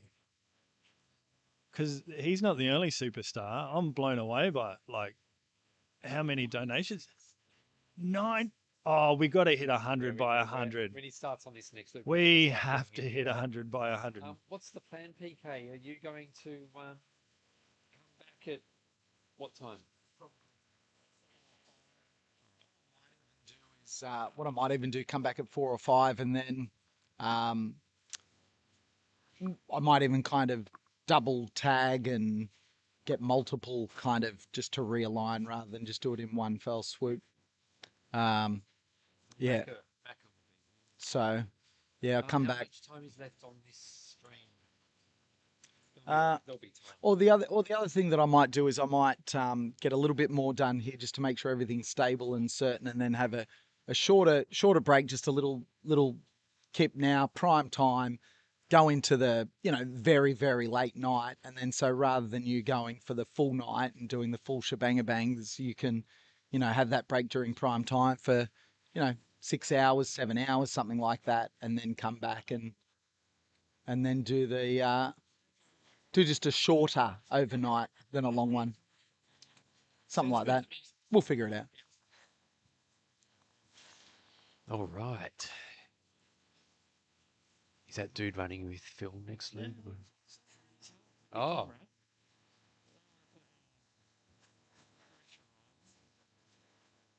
Let's put. Crowd is growing. Do you want to put the audio on the camera that is filming Phil? Oh, okay. Yes, please.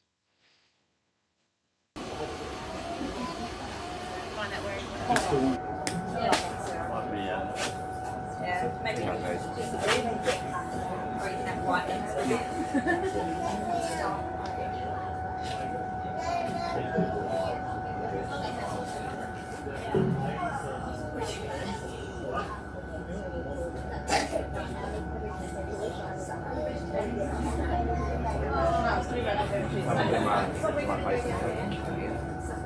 Yeah, we'll do it. You want me to do it now?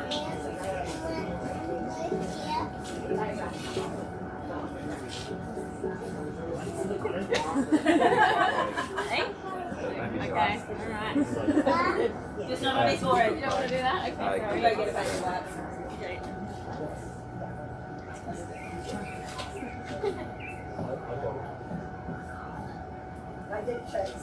Okay, we're gonna wipe.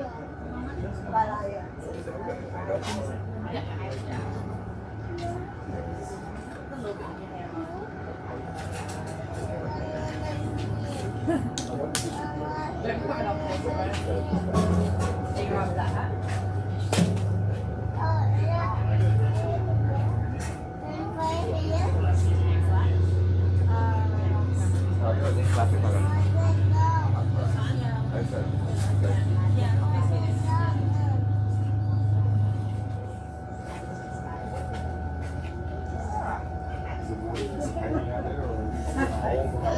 It looks like it's but it's not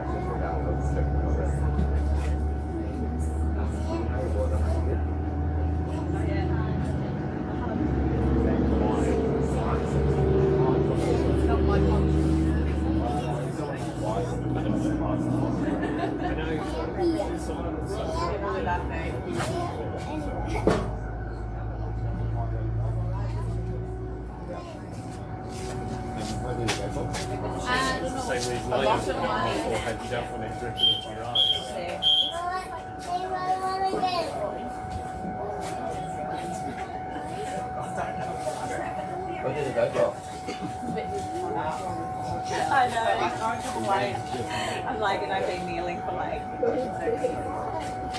I know that one.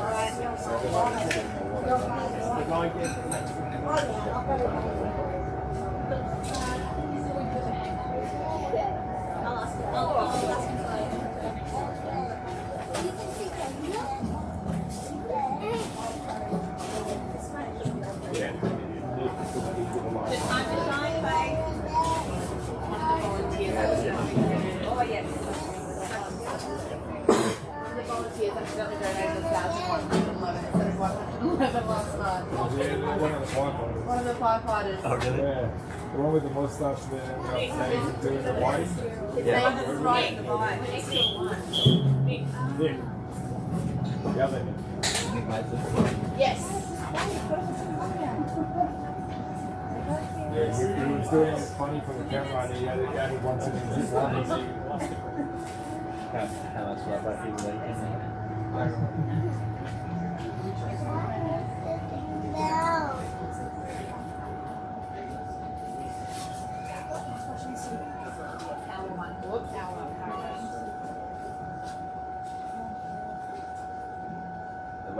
the one who's like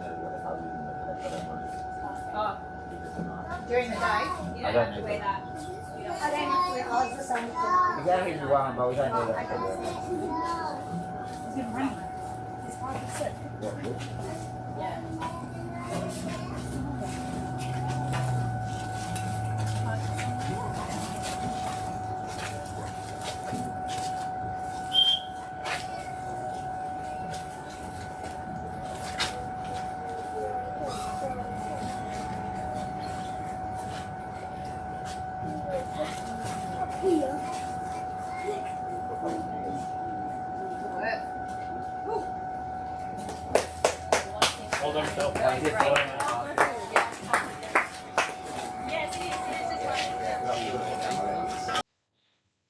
Yeah. No, that's it. Keep it on as it is. No, keep it on end. Keep it on the Mevo.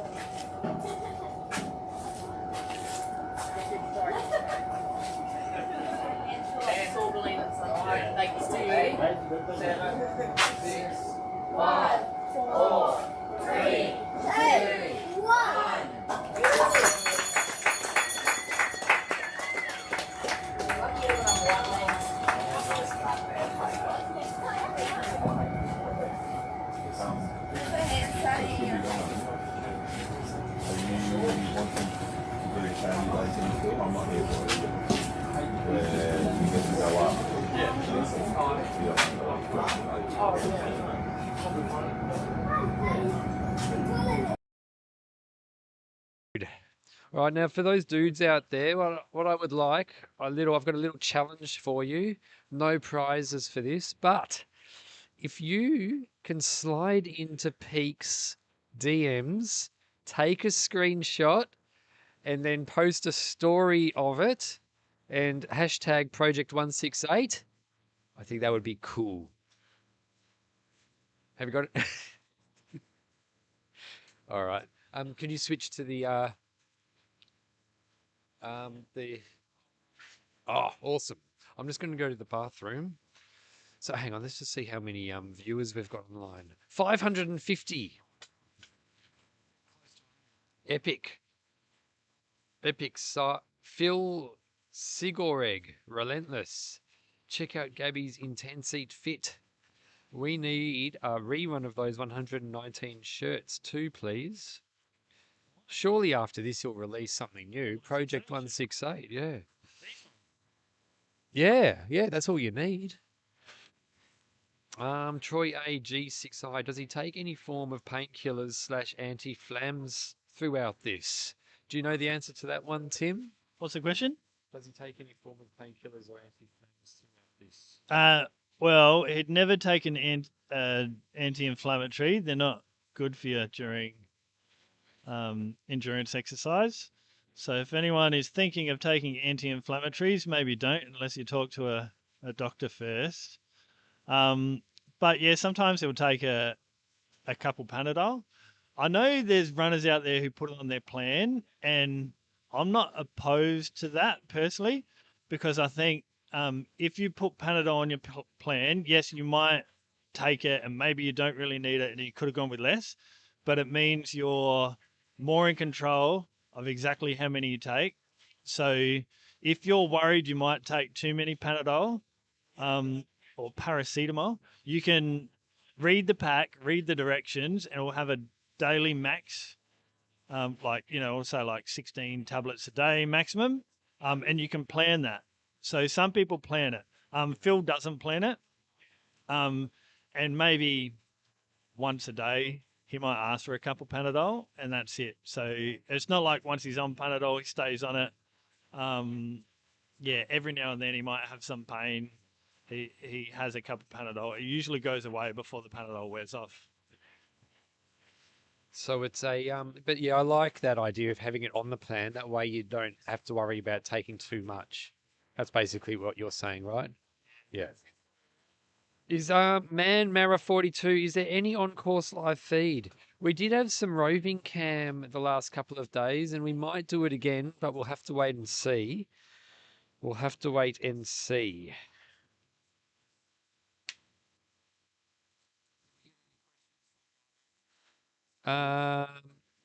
If you've got any questions for Gabby, send them through and we'll get her on to answer a few. Yeah, 99. Yeah. Yeah. All right. We need to really ramp down on the donations, dudes. We need to ramp down on those donations. Let's focus. 4,200. Oh, yeah.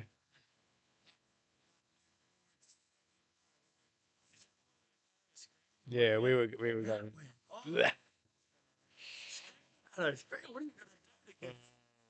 That was heaps of fun.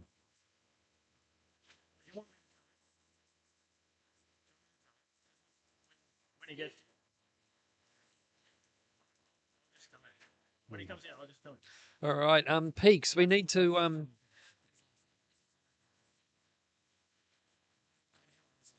Peaks. We need to have vision of the counter so we can work towards the donations. All right, $96,403.25. Oh. All right, Peaks, Twin Peaks. Right. Oh, this is behind it. 95,000. This phone says $95,825.03. Oh, is this how you tell a donation's coming through? Not usually. Well, this. What if we press refresh? And then we just keep doing that? Surely it changes. No. Yeah, There we go. Oh, look, it changed. 96,403.25. All right, let's get this show on. Let's ramp things up, guys. Let's step things up a gear. Let's get this total up to 100,000 by loop 100. Come on, guys. Let's ramp things up a gear. Let's go. Come on. There is currently 437 people in the chat. That means that we can easily, if we average 10. No, I haven't had it even. If we average $10 a donation for everyone in here, that's going to push us up well over 100,000. We've got to do it. Come on, guys. This is what this is all about. Phil's running 168 hours for charity. Come on. Let's do this. Let's go hard. Come on.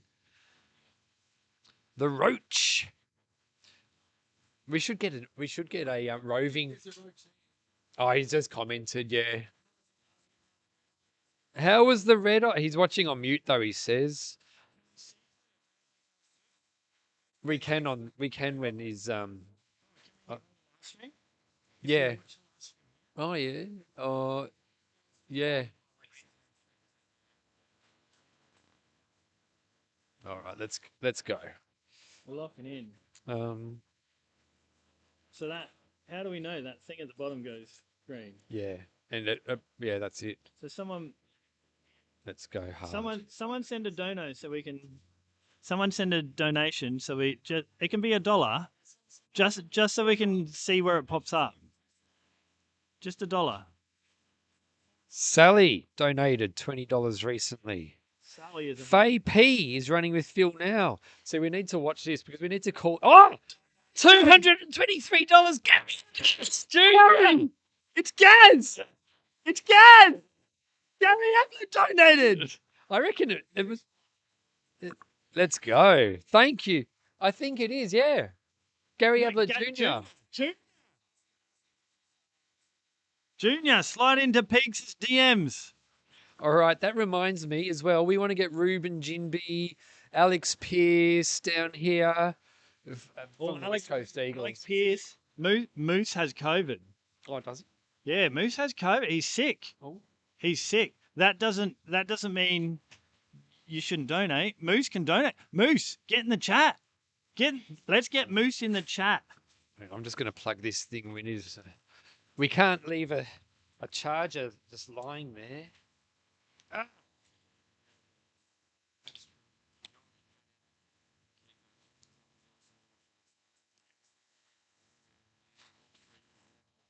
All right. Was a donated. Jason R donated. That'd be the stalwart. The stalwart. Break a leg. He wants to get onto the Satchams team. Hey, break a leg, Phil. Hey, that's cheeky. Faye P is out running with Phil. What an opportunity to run with Phil. Oh, $177. Clayton! The Burke father. The Burke father. The Roach. Oh, no. Rowan donated. The coach. Rowan. 190.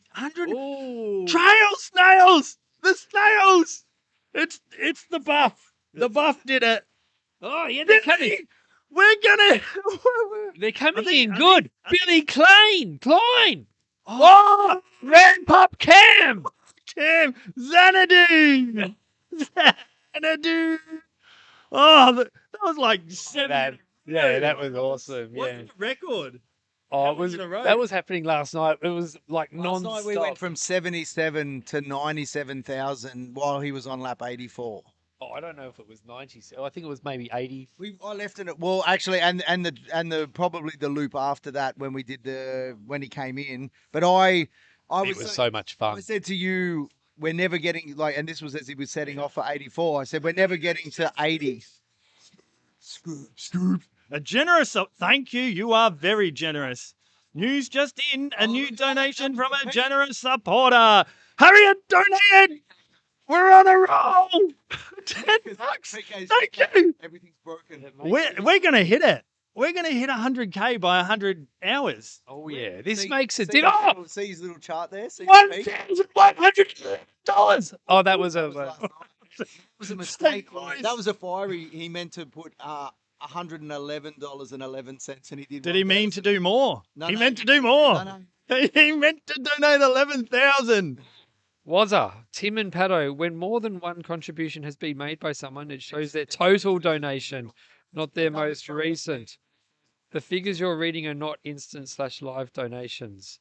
Ah, Never let the data get in the way of a good story. There's a donation. 154. Cop this. A single donation was a Rathy donated $154. Yeah. This is exciting. I could literally just sit here all day staring at it. 3,400 to go, and we're at the 100K mark. We know we're delayed, but that just gives people like time to donate and get their phone out and record the screen when we're saying their name. You got to be careful though. Come on, we need more. They got to be. green, There's some funny names that have come through over the last few days. more green. Oh, send 2 flowers. Yeah, that's 15. Surely there's businesses out there who want to get on board because these donos have been rolling over and over and over, and only more and more people. It is so great to get in now. Just drop $2,000 and you're advertising for the rest of the event. You'll just be on this carousel over and over and over. So I don't know if you remember our good friend who paints and decorates. He came in. Oh, he's still on there as a personal donation. So he donated twice, and he donated as a personal donation as well. So his donations aren't added together. So he's actually our top donor for the whole thing. And I'm like, do you reckon you got your mileage? And he's like, oh yeah. So, that's what you do. The business donations have cleaned up. They've dropped like $1,500 to a charity, and then got all this donation. Like so grateful for it. So grateful for it. It's tax deductible. Tax deductible advertising. And that's the other thing with send2.com.au. When someone purchases something, they just put in the notes Project 168, and they're going to donate an extra $20. From Rumdog, millionaire, $10 from Bundaberg. Corey, $10. All these $10, they add up. Oh yeah, They add up, Beto. They sure do. If you get 2 lots of $10, it adds up to $20. We'll see if Corey donates another 10 and Warren's right, it'll say $20 next to Corey. Corey, do that just so I can see if Warren's fibbing. What do you mean he's telling the truth? Sometimes he's wrong. Sometimes he's like slightly wrong. He gets the data and he's still looking it up, and Pato's got the knowledge in his head. Yeah, get this. Last night I got home to the Airbnb and I thought, I'm going to have a lot of fun here. I'm going to make a donation and watch PK's reaction. And I put my name as Bum Chum. And he didn't even notice. He didn't even see it. PK wasn't on the donation train last night. He was on a whole different train going to a different destination. Donation! Huge donator donated! Just let them believe it, guys. Huge anus! Huge! $175, Hugh. Oh, Mr. Janus with the big donut. That is huge, Hugh. Oh, we're on lap 99 though. Yeah, we've got to get. You know, are we 100K going to by time the out? end Are of- we going to time out on this lap? Are we by the end of lap 100? We need 100K. No, let's say by the end of 100. So we've still got. Yeah, another by the full end of lap. 100. Oh, yeah. Another Okay, full- so But let's aim to get it at the end of for this sure, loop yeah, anyway. Anyway, that's the new game. let's get ahead of the curveball. That's the day shift cruise. The Job, yeah. Whole purpose is to get the donation up to the lap count and over. Yeah, So then when the nighttime crew comes in and it's a little bit more challenging, yeah. we've got a bit of a buffer. That's it. Oh, this is from Shoalwater, looking strong. Oh, you donate 101. That's an odd number, was a. What's it mean? Is it a code? It's a code. Oh, these donuts, this is exciting. I don't know. If it keeps going, I don't know what's going to happen to me. Imagine this, we hit $100,000 just as Phil's crossing the line. Imagine how good that would He's gonna feel for him. so good. Do one of these. Big gun. Yeah, Yeah, let's go. You need to donate some more money, my friends. They did. What did they donate to us? They donated 1600. 1680. They donated 1680 for us to chew gum on air last night. Just a two gun. Yeah. Yes, they said, "Oh, we dropped some off for you. If you chew it on air, they'll give us 1680." From Lake Coogee. On your Phil, keep going strong. Chris, go one Gore. Go one Gore. Why did we not think of that? Go one Bort. Bort donated. Oh, unfortunate name, Bort. There's no mugs with your name on it. Let's get to 100K. You can actually pause. Things will still come up. Oh, really? Yep. Those things? Watch this. No, surely not. Watch this. Peaks has done it. And nothing's changing, though. They'll have to donate for us to see it. If I press pause, will the comments still No. come up? I'm sorry. Oh. Oh, did we miss any? We're behind. Oh, we're behind. Are we? What happened? Oh, With this, the chewing Oh. gum comes Oh. immense, if we immense responsibility. okay, it's going to take a 50. I'm It's gonna going to have take a 90 50 donation. You want more caffeine? Kyle Blazer donated San Diego. Max Power with the $25 donation. We're going to get 100K. Let's go. Oh, Christine! From Ellenbrook to Christine! It's Brown! Oh, going Brown. Adelaide. Oh yeah. Oh, Shoehorn Tambourine Man! Shoehorn Tambourine Man! It's Shoehorn Tambourine. I remember you. Oh. Harry! You are a Harry! You are a Harry! Oh, and then it says Harry again. Hey, speaking of which, have we had any donations from Hardcore Harry boys? Get on it, lads. We've been talking about you ad nauseum. Oh, Put some money in. Oh, mate, come on. I'm just gonna go to the toilet. I'll be back. get in here. Right, We need the energy. Ethan, Steve Boniface in Lismore. Sam Burger. It's like a hamburger, but it's Sam. $50 donation. Fill me up. Donated. sorry if I missed that one, Phil. So we got $2.5 grand. How long's $2.5 grand to get in 25 minutes? Do the math. $100 a minute. We don't want to time out. No, I reckon if we could imagine him starting off on 100. Oh, starting 100. He's in the starting corral. We're just about to do And the. we go 100K, mate. Like, what would that would be the biggest G up? He'll- Like, we're gonna stick. I'm sticking around. How could you not? Well, soon, man. Dono, 168 from the young family of Como. Look at the strong arms. How come Nick did 2 Nick contributions? was devoed. Nick was only meant to do $111 and he did 1,000. In 2 donos. It's very generous. The Young family. Melong. Melong Dong. Me long dong. I think it's pronounced Melong. Hey, do you want to know that? Do you want to know the say it on the microphone? Here we go. Oh, thanks. Hey, do you want to know the funny thing is, if you're going to donate, you'll see a lot of anonymous ones start popping up because I've put a pretty aggressive filter on there with regards to. I'm giving away secrets, but I put a pretty aggressive filter on there just in case, and I have built a safe fallback if things fall apart. So that's why if you see a lot of anonymous donations pop up, there's people that have just pushed the envelope a little too far, but it's like, let's allow a little tomfoolery, but there is a line in the sand. So you probably should laugh even harder if you see anonymous donated pop up now. We see anonymous and we know that the fun police has been in the house. How confident are you, Peaks, of your filters? Because we're about to test them.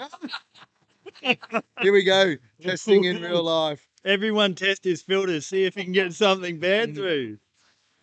He's getting what's the fallback? The only fallback here is when I fall back off my chair when another dono comes through. Ah. Yeah, do you want pole position? Yeah. Okay. Okay, wait. Tell me when you're ready. Tell me when you're ready. Test the filters, people. You ready? Let's see how good the AI widgets are. Okay, this stream might go down. I feel my crack. Oh, you're seeing it early. You're seeing it early. Peaks is seeing it before we're seeing it. Is that his fallback? I'll act surprised, Phil. Oh! Fallback 16! $16. 16. Obviously, the filter wasn't How on good's then. that? Dan Gleeballs donated $5. $5. No, Not yet. We'll that's find out. Dan's real name. Phil McCracken. Yeah. Oh, It's only- yeah, his filters aren't that clever. It's only if someone Phil might got put. through. We need some Phil Gore goat puns in the donations. We do. Goat Master 3000 or something. And we're only $2,204 off a good time. How Here we good's go. a young family? Here we go. How good's a young family? Oh, it's nice you can get a warm up. Melon Dong. C. C. Mike Mike Rack. Rack donated. Oh, C. From Mike. Xanadu. Tim. Tim. Oh. Tim. The fun You don't- place. The fun place strikes. The widget works. The filters work. The filter The filters works. work. I want to know if the filters Can work I tell if you he's what not he said looking. on it? He called you a beep beep. Actually, it came through No, it as said Tim. instead of beep beep. It comes through as their name versus So it's the not a number. beep beep.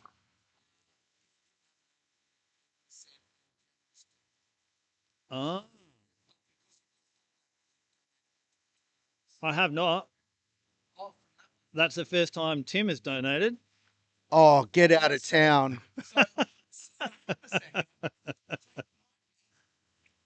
This is pretty cool. Oh, hang on. Let's do this. So you're telling me a dono. 168. Hugh has donated a number of times. It's right in there. Hugh is just a generous donor. So we're trying to figure out how good my filter is. Don't test it, please, at home. Don't test it. So you get. Let me get this right. So in the actual name you put Tim, but then in the screen name, the display name, you tested my filters, and my filters win. PK's filters for the win. Channeling the roach with that one. Let's go. And you thought I wasn't good at this job. Let's go. How good's that? You'll have to tell me what you put. Maybe not this. Hang on. You ready? Hang on. Mr. Director, just pause the mic.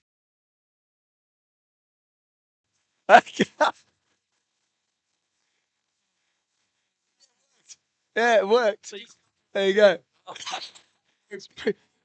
Unless I wrote a filter that said whenever someone says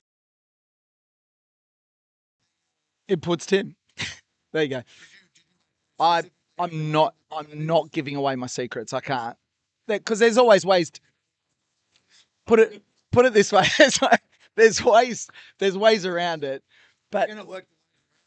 Hey, Bob, I'll put the we're gonna make it to 100,000. I'm gonna put the dump one on. I'm gonna put the dump one on. Hang on. I'll put the dump one on now. Just for a second, just so you can see. Check this out. So let's take that one away. Let's do that. Everyone is hang on. So I've just brushed someone. Someone put in a donation, and because I've got the safe one in, someone else has donated. Oh, I'm so sorry. I was just testing it on the other ones, and people started donating. So you got to get excited. How generous. How You know what generous. happened to your- One, I thought it was a 170. Might have been a 168. Another $250. $250. But they must have swore too, because they're just a generous donor instead of a Peaks. Oh, okay. When you use his filters, when he uses his filters, he scrapes your name and slides it. Mike!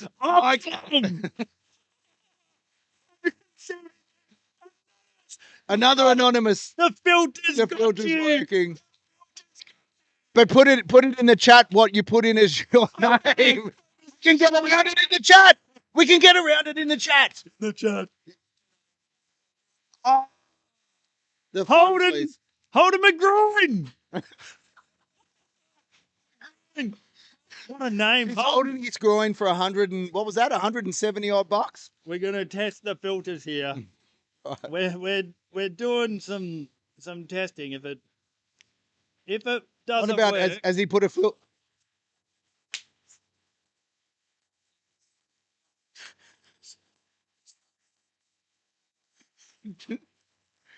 anonymous. Oh, filters.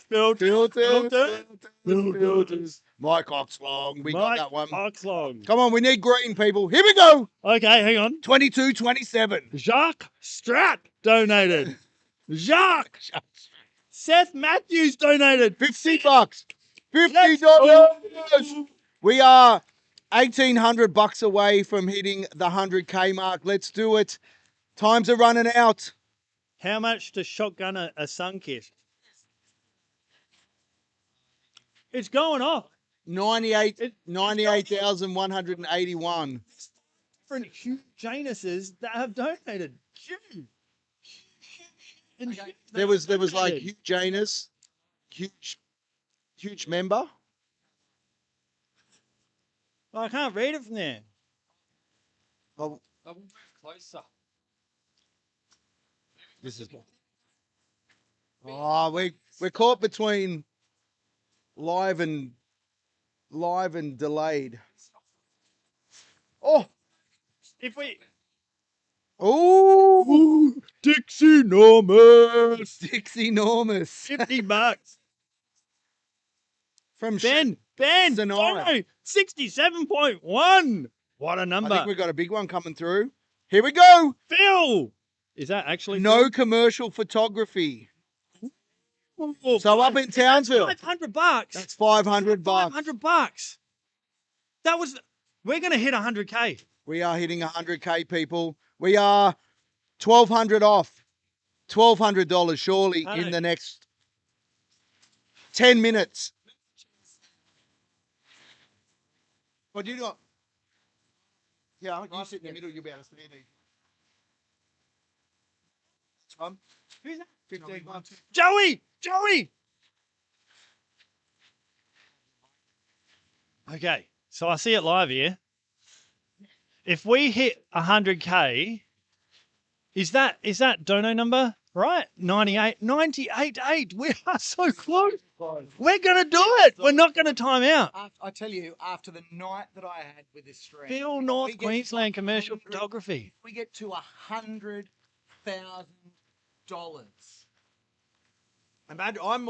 Imagine Phil when we go, he runs through here for his 100th to start his 100th loop. We got to get it before he gets here. We have to get it before he gets here. You know what? There's been so many Phils that have donated. Phil McCracken. Oh, Richard, $65. Roscoe Coltrane. Roscoe. Oh, boys. Oh, Coltrane. let's go, Roscoe. To see him slide across the bonnet. Oh, you make me want a sun kissed. Let's go. Hey, Oh, Drew, Mr. Peacock. where's your sun kiss here? I reckon that's going to get us Okay. across the line. They're in the Hang on. third tent. We're going to spread out Third again. one, there's a sun kiss. Paddle into.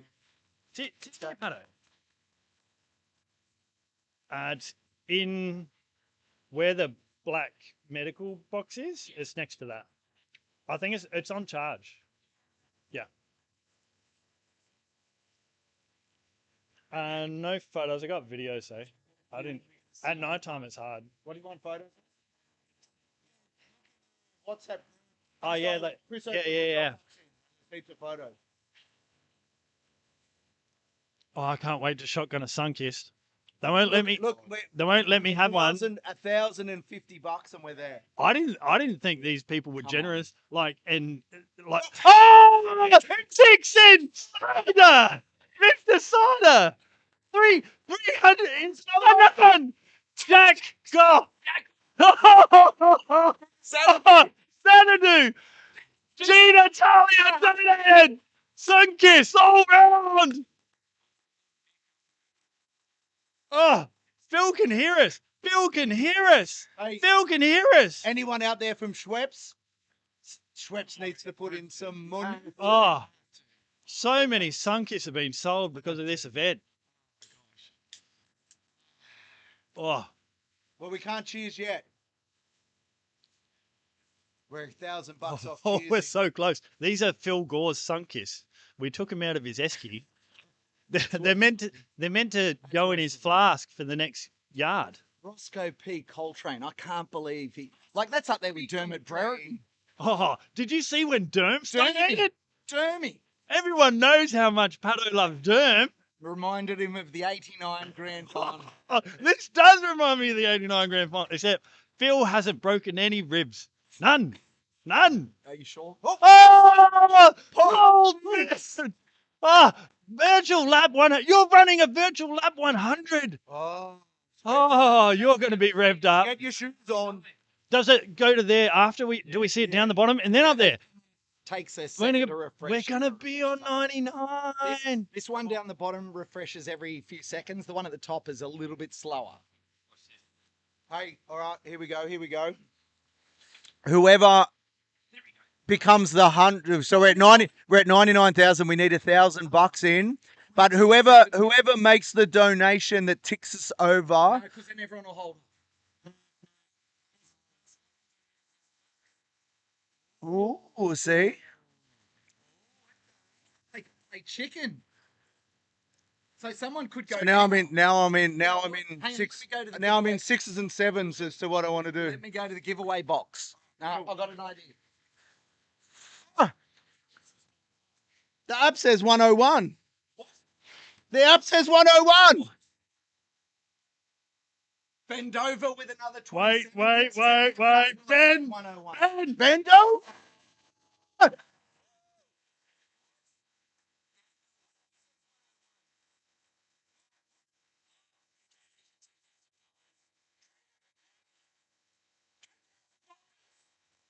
Oh, it's so fizzy.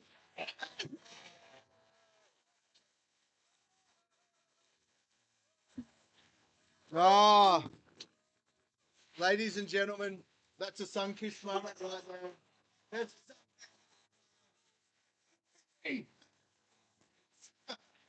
The gum and the Sunkiss together is PK. PK's going on a nudie run.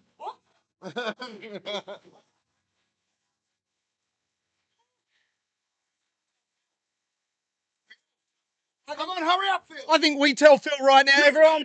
Ladies and gentlemen, we've raised $100,000. Another one, Wendy. Wendy donated. Oh, let's hit. Who was that? That was the tree company. Who were they? We got to give them a rap. Let's tell Gabby.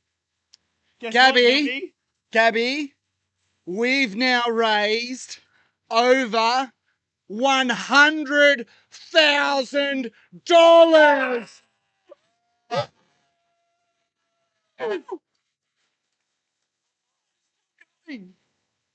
$101,376.70. All right, thanks for joining us. Wow. Inappropriate piglet. Inappropriate piglet. Is that the cousin of the appropriate piglet? Oh, I missed one. Hang on, we've got to come back. It was another hue. We got lots of hues. Well, mate, I sat here for 6 hours overnight and we got $1.50. Nick, we've got Nick 100. Nick 100, come and say hello. We're over 100K. Come and say hello. Nick 100. No, we're just going to have a quick chat, a really quick chat. Yeah, just a very quick chat. Oh, Nick 100, come and take a seat. Ladies and gentlemen, oh, can you slide across just a touch there, Pato? Let's squeeze in. Nick 100, congratulations, mate. You've got yard 100, lap 100 with Phil Gore. And look at the total. Read that out for the viewers. Oh, yeah, 101,536.70. That was terribly unenthusiastic. Nick, we need you to give it a bit of life. How much have we raised? Okay, 101,536.70. I'm going to fall asleep over here. Mate, one more time with feeling. How much have we raised? 101,536.70. Kind of fell off at the end. Mate, congratulations. You've got lap 100 with Phil Gore. How do you feel? You ready? Oh yeah, I'm super stoked actually. I didn't think I'd get it, but yeah, it's just fantastic, really. Yeah, it's I've been watching the coverage for the whole week and been pumping it up with my workmates at work, and just amazing to be here. To be honest with you, I didn't think I would ever get a chance to run with Phil, and now I am. Yeah. There you are, mate. 101,536.70. Tree Division Proprietary Limited with $2,000 at the top of the leaderboard. They might have done it twice, Pato. They've put us over the top. Nick, we're going to go and let you get ready. Congratulations, mate. Enjoy the lap. We'll have a chat to you afterwards. That's Nick. He got the silent auction win. Wow. That was good. That was good. That was so... Where's Kerry? I reckon... Because Kerry's finished up for the night. She was with me during all that time. Here she is. Come over here. We sat here all night. We made like $1.50. And then look at this total now. How much? Read it out for me. With feeling. Come on. No. Let's not play this game. With feeling, we've now raised $101,436.70. Who's that? Christopher. Hello, $69.69. All right. Wow. We sit here at $101,000. What do you reckon Phil's going to say?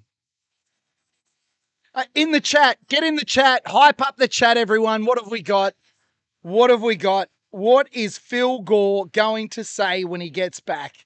It's like when you go away and you leave the kids at home and they don't have a party, they clean the house. Oh, ladies and gentlemen, when Phil gets back, you've got to go absolutely mad. Can we all do that?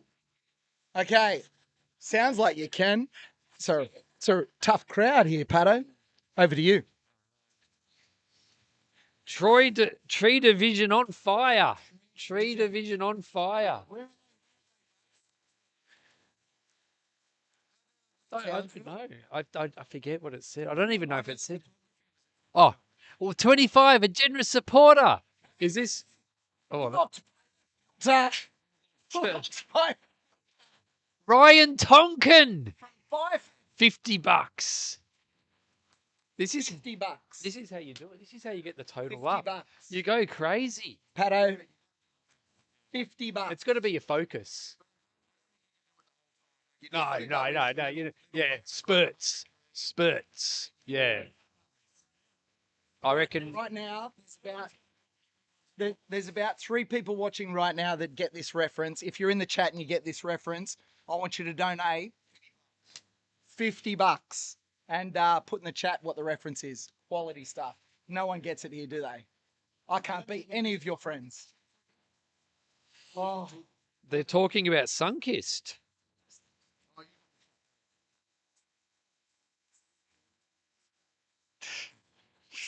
all night, and I was just my brain. We couldn't get anything working. Nothing happened. Pato turns up, just goes like gives it a little pat on the bum. Everything just fires up into life. We go from $8.50 to $101,000. We did get a shoey for $180. I squealed. I didn't see nothing. Imagine if we had a shoey now, how much people would pay for it. Goodness me. Ooh, yeah. There you go. Oh, Sunkist. what does it cost to cam on? A what? Yeah, we should do that. Yep, I'll do it. Let's We can get to 100 and I reckon. Well, we're above. Let's lap 100. It's lap one. Yeah. But it's funny because we thought we could do it, but we thought it was going to be hard. But we kicked ass. Yeah, we're overachievers, mate. We're overachievers. We actually thought that we'd have to extend the 100K target to the end of the 100 loop, but I just thought how good would it be to say to Phil as he's about to head off on the 100 loop that we're over the 100 gram mark, and he's just going to go instant energy. Oh yeah. Without having to take. And how good are they? Oh, is there charge in the camera and the gimbler?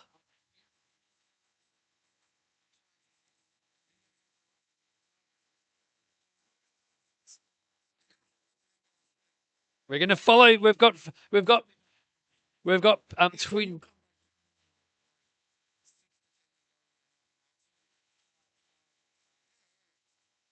We've got Twin Peaks.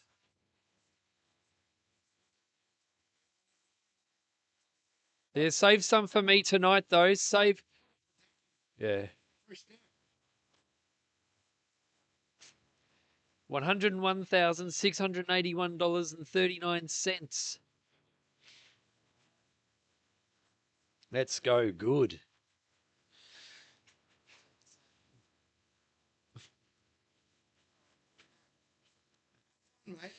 Run Manu Run asks, how is PK awake?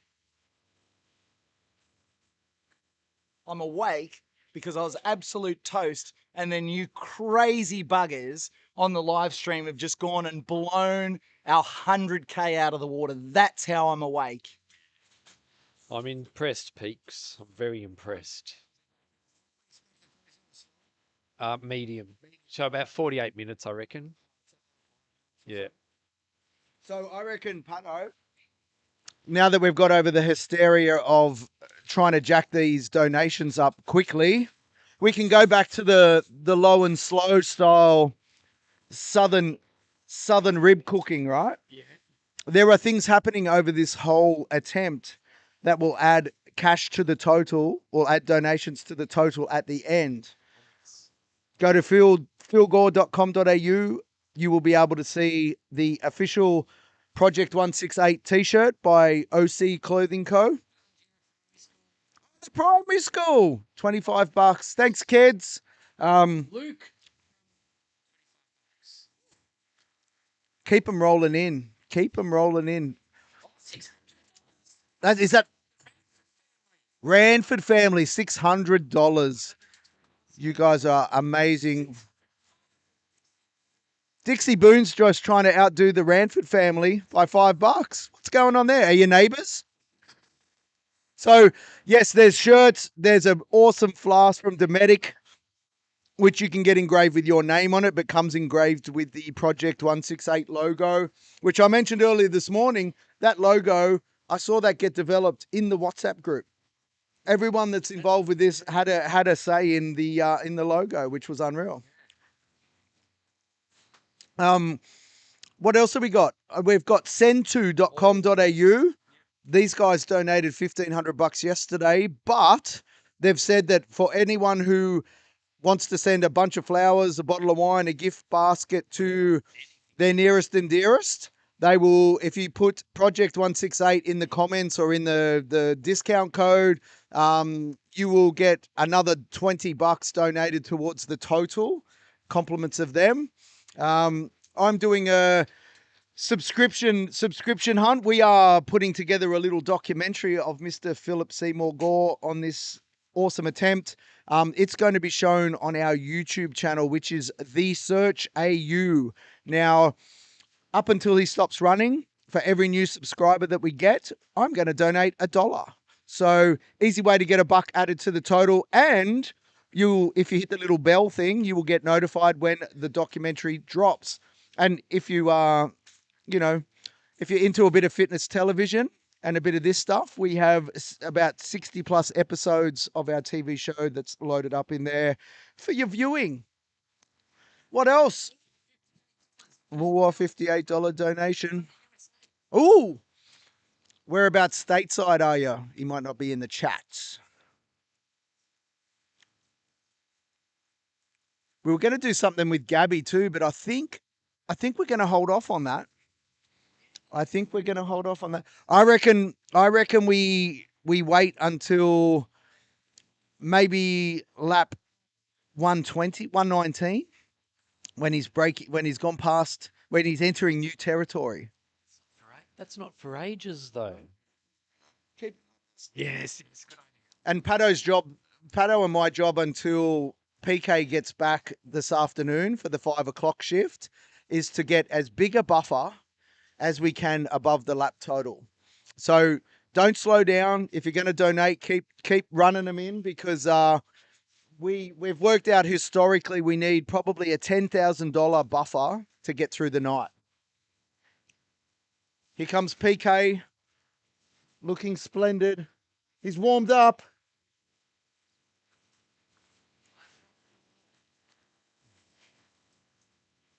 In the comments too. Oh, he's pretty close. How much battery's in it? All right. Pato, the deity for solving backyard ultra broadcasting dilemmas. A pat on the bum, and all concerns are solved. What's the YouTube channel? Oh, I think so. The Search AU. All is one word. Search for The Search AU. Yeah, Macca's putting it in the chat now. Okay. Good idea.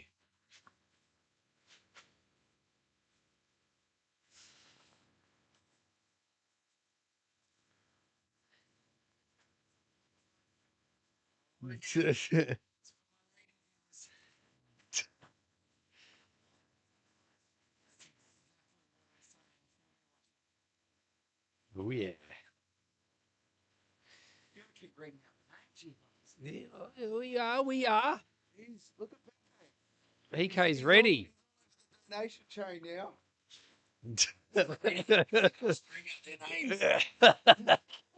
He's been quiet for 10 hours, and now all of a sudden.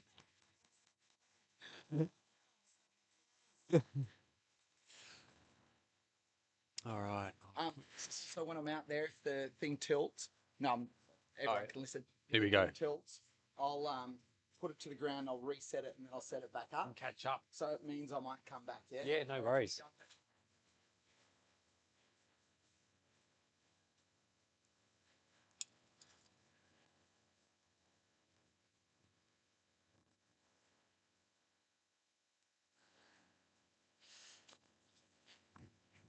Yeah, Twin Peaks is fired up, hasn't he? Twin Peaks is in form. Ooh. It's good. Oh, you'll love it. Oh, here we go. $10 from Vicky in the Gold Coast. Ray Capagreco, Project 168 shirt and water bottle ordered. Good on you, Ray. Yes.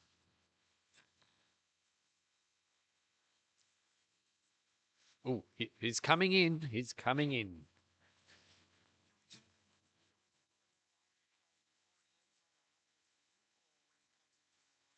I reckon PK's. I reckon PK wants to tell him first, and that's why he's run up. Yeah. Stealing our glory.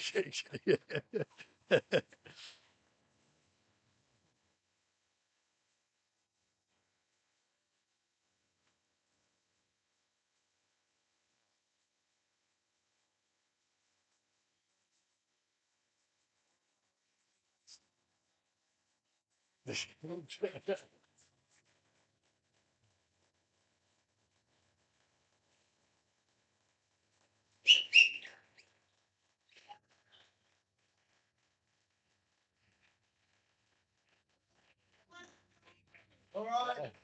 You want to know what the fundraising total is? $102,104.80.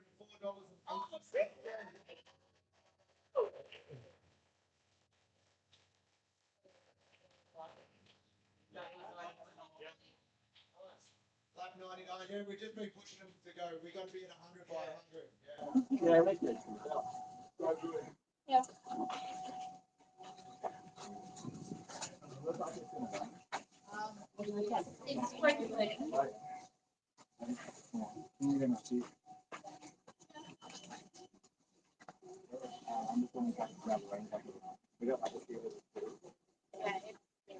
You got a phone on it?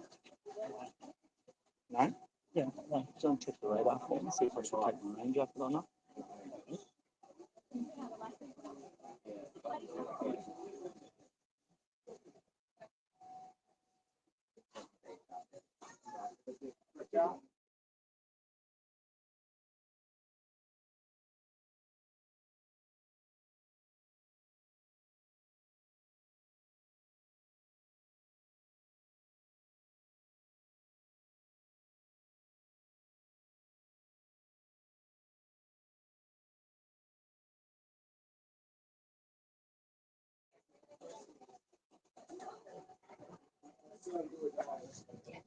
Long way to go, but okay. All right, we're going to knock it out of the park at drive time, and then. I don't think it's hot enough for the first.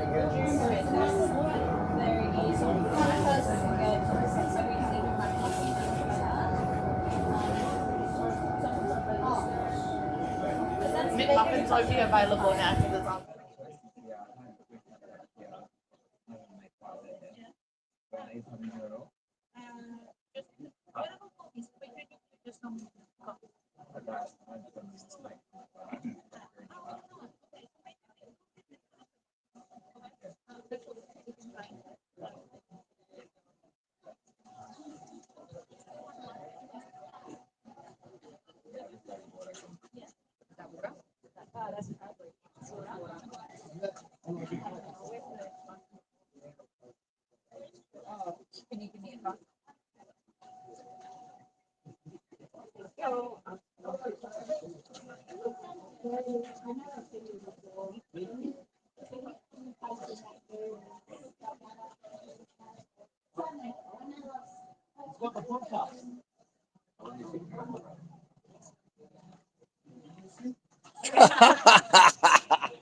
It's not a race. Doing well, mate?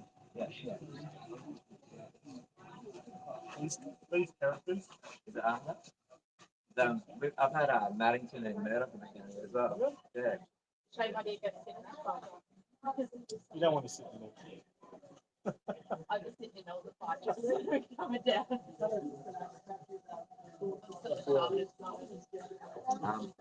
Pretty good at the moment. It was pretty rough last night.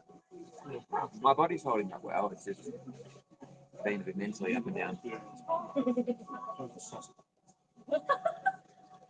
Yeah, you tell me before.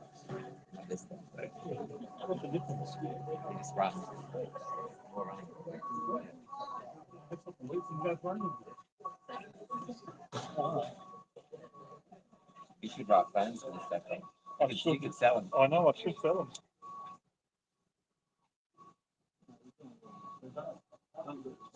Yeah.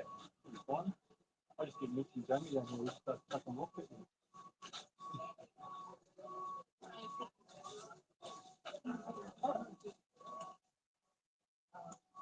Yeah, yeah, yeah.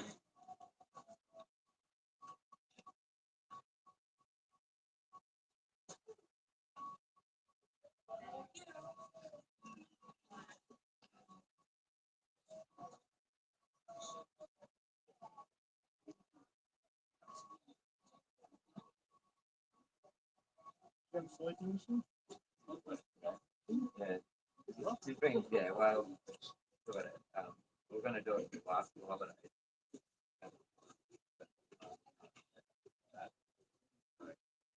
That's all right. I've got a good team of people around me, so yeah, she was pretty much here whenever she's not sleeping. Is you having that? Yeah.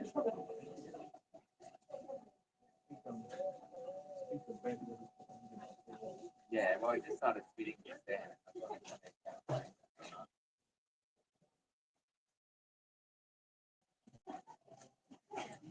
You want to feel like you're doing something? Is next year the mid? Yes. Yeah.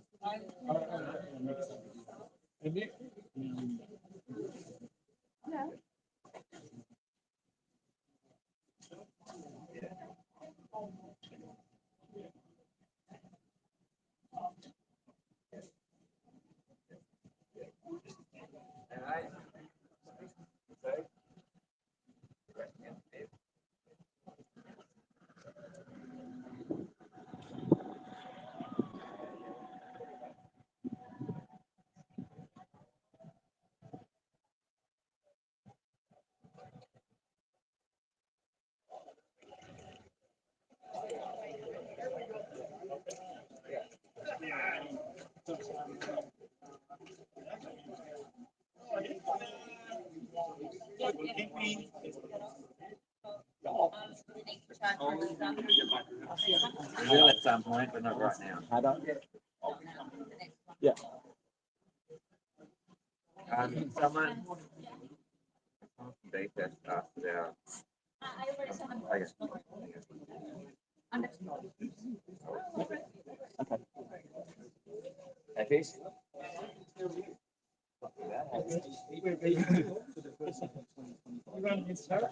And then we'll switch. Do you know how to mute none of your phones? Is it unmuted now? Is it muted? Oh, okay. You've got audio. Oh. No, I used to pop this. Oh, okay. Yeah. Yeah, she is. Yeah, just leave it with my week.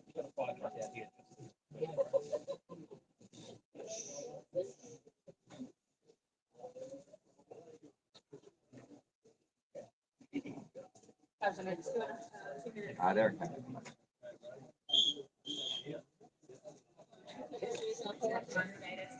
I'll leave this with you. Thank you. If you need anything, I'll just take a video for you. I'll leave this one.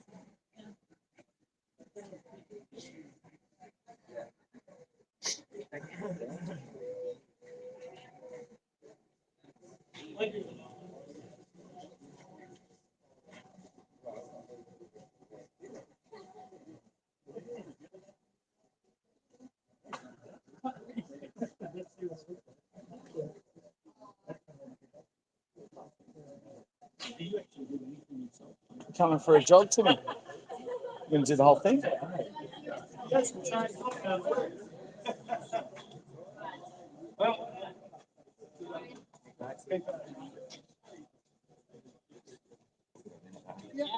You happy for me to come for a jog with you on this one? Yeah. Okay. You want the lap? Yeah. Yeah. Is that all right? Yeah. Okay. Sorry. Yeah. We'll just go ahead sometime as well.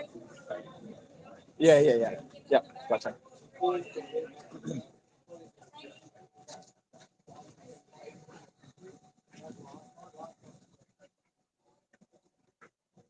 as much as I want to photobomb right now.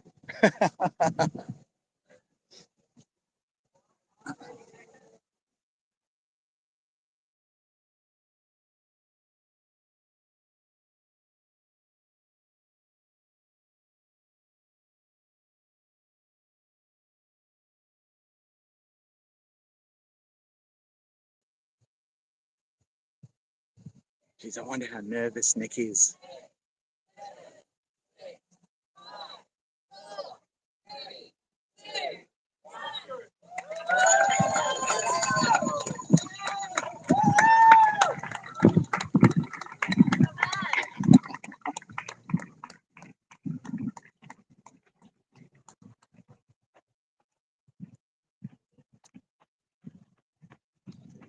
Pure cinema. Let's go. We've got Timmy Mofo out with me. And we've got Nick joining Phil. A lap 100. Oh, I've got to start my watch. In all the excitement, today's suggestion rest. Off we go. It's not on Strava, it never happened, right? Did you start your watch, Timmy? I almost forgot mine. Away.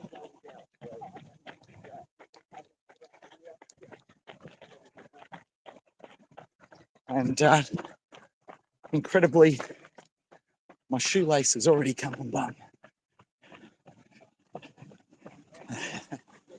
Thanks, mate. So we'll get a bit of a move on here. Let's get this shoelace tied, but then I've got to catch up. This will be fun. Let's watch this. Ooh. I want to catch up, but I've got to tie my shoelace. So we get an arty shot here. Didn't start my watch. Haven't tied my shoelaces. Gee whiz. You'd think I wasn't prepared for this. Oh. All right. Let's go catch the goat. Well, for everyone at home watching, thank you. Thank you so much for your generosity, for all your support. But we're not done. Phil's not done. This might be an important milestone, but it's certainly not the end of the road.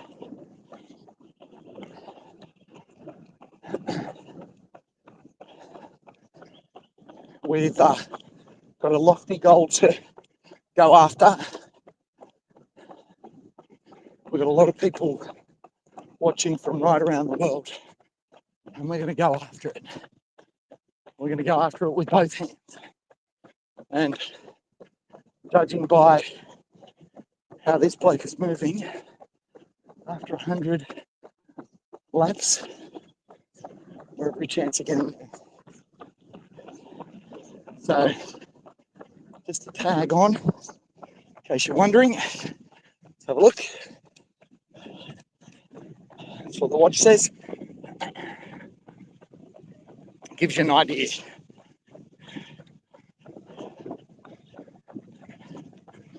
I've had to pull 450 to cruise up to the back of them. Interval work. Interval work. You've got to get in front, get some good shots, and then get behind. All right, is it my turn to go past, is it? I'll just keep moving at my 450 pace, and away we go. Timmy Mofo puts on a speed burst.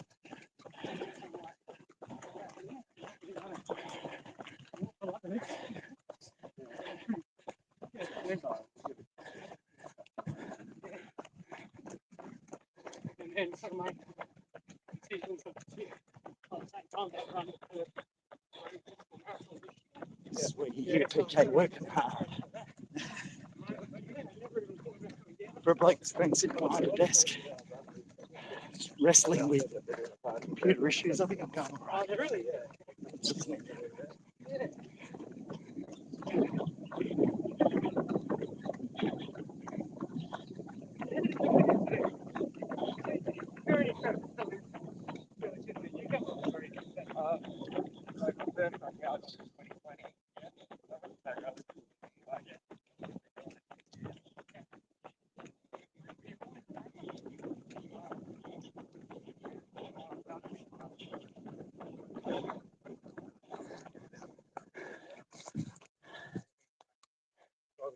Yeah, yeah.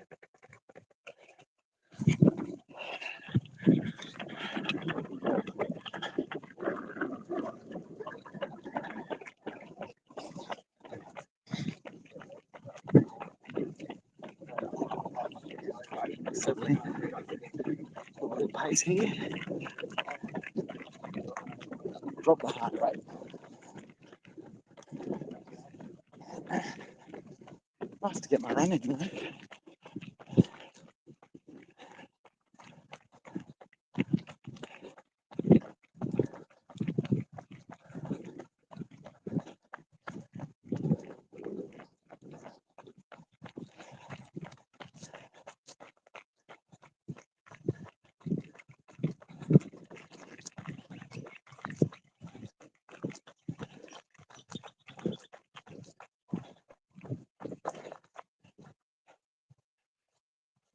If you want us to stop, Phil, just say it.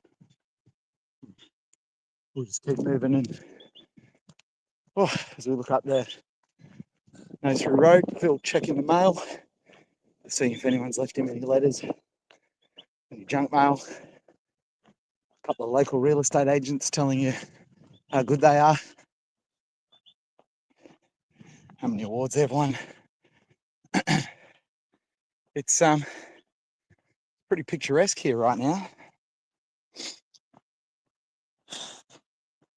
Beautiful, beautiful spot. Here at Forestdale Lake.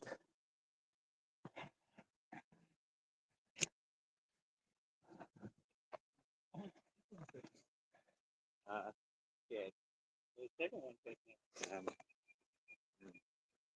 happy.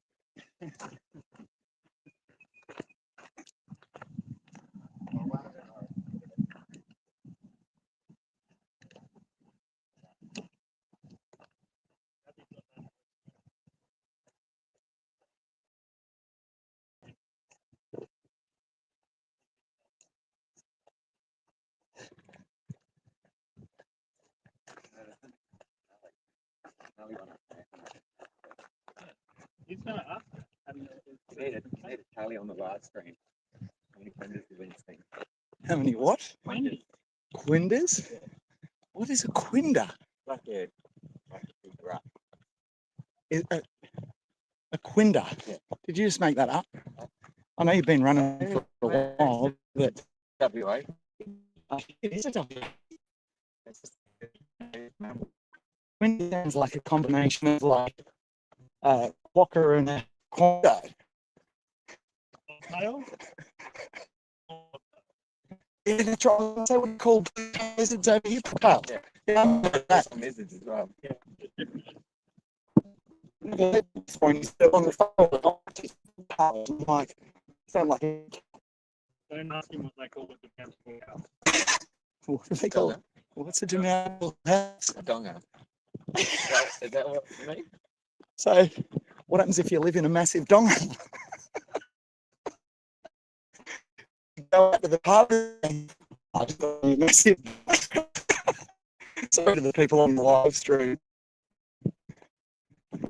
Oh, very good. You don't need a No.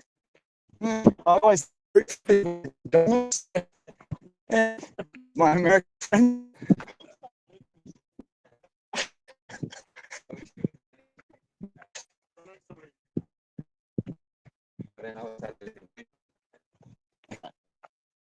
But none of two dongas. I don't know if it's a shooting. Oh, copy that.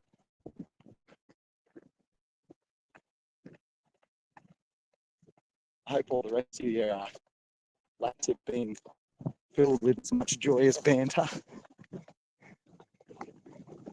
You'll be pleased to know we're going just as batty back at base. Yeah. Yeah. Are those things to be getting a bit more flavor fun? Yeah, don't worry.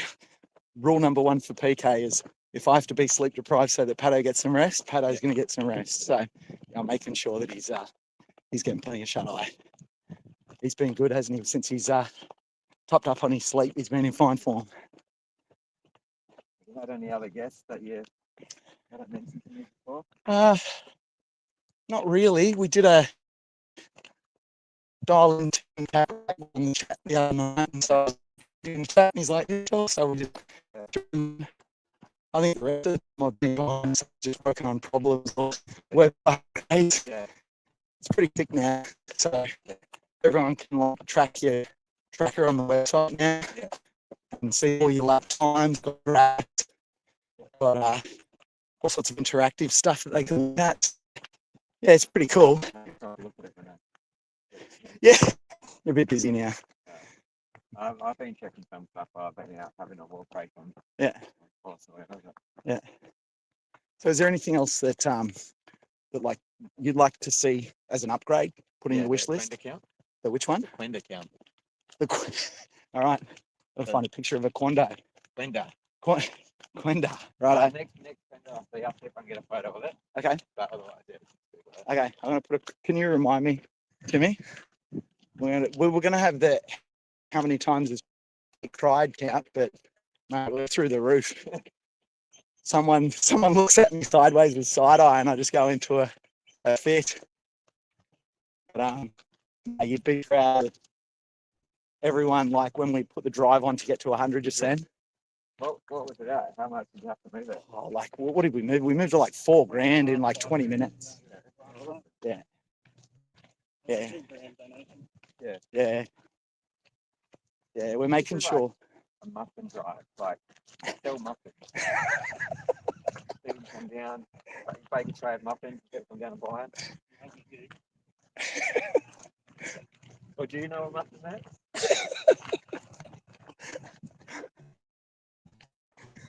is? All right. Quando count. Yeah, that too. What else do you want to see in there?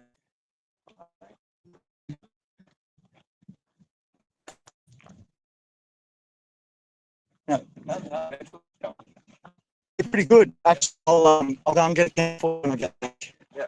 Yeah, but you see them pop up all the time. Are they relatively spread out, or are they kind of spiking around certain numbers? Oh, mate, there's a huge amount that are running now. Yeah. Yeah. Yeah. Heaps that are running right now. Yeah. Lots of virtual Are you laps. able to call them all out, or No. So many. So everyone gets their name on the screen. So the lap before, because obviously on the lap they're actually running. Yeah. So on the lap before, they get their name on the screen saying running next lap. Yeah. And when they're out on the lap, they get a call out. So if they've got like friends or whatever that can screen capture it or whatever it is, they can grab that. So yeah. Well, I've had a few tags on Strava as well. Oh yeah. People running their virtual lap and then tagging me. Yeah. But I just haven't had stuff. I didn't have so much stuff to go through once it's done. You're gonna need a PA. Yeah. Yeah. It feels like, Timmy will tell you as well, but it feels like we're just starting to kind of build that momentum, aren't we? Yeah. Yeah. Last night's peak time. This morning's drive to 100. Yeah.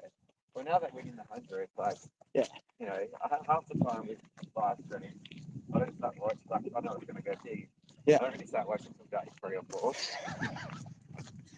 So when would Phil Gore tune into Project 168? Have you already tuned in by this stage? Yeah. By this point? So you don't start watching for day 3 or 4? Like in an event that's going to go big. Like, I was going to say, you've never seen me run. Never seen me run. What ones have you been at that have been live streams that I haven't been running there already anyway? Yeah. Yeah. Yeah, but Herbie doesn't have a live stream. We're going to have to talk to Sean about that. Well, he's going into the live stream in Melbourne. Reds, there was a live stream. There was a live stream at Reds, but that was very last minute. That was even more last minute than this one. This one I had all the time in the world to get ready.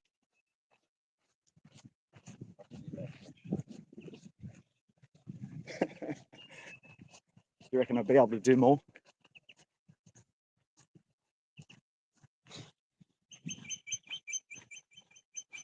Mate, you're moving beautifully. Yeah.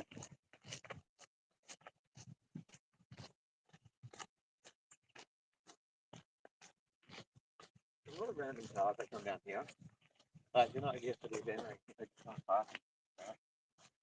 Better than the burnouts down the end of the golf course. Yeah.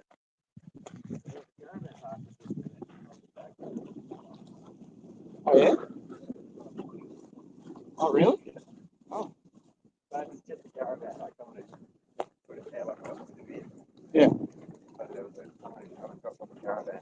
Yeah. Saying, come back and fix it up before.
As well. So that's that. PK running out of battery? Yes. With the phone running out of battery. No, I'm running out of battery. Phone's fine. Or will I make it around? Can't pay for it, okay? Can't pace me. I kind of got off the flanker field there. I feel like there's going to be some body relaxed. So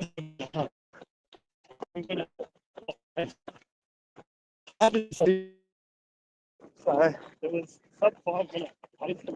Yeah. Like this. Yes.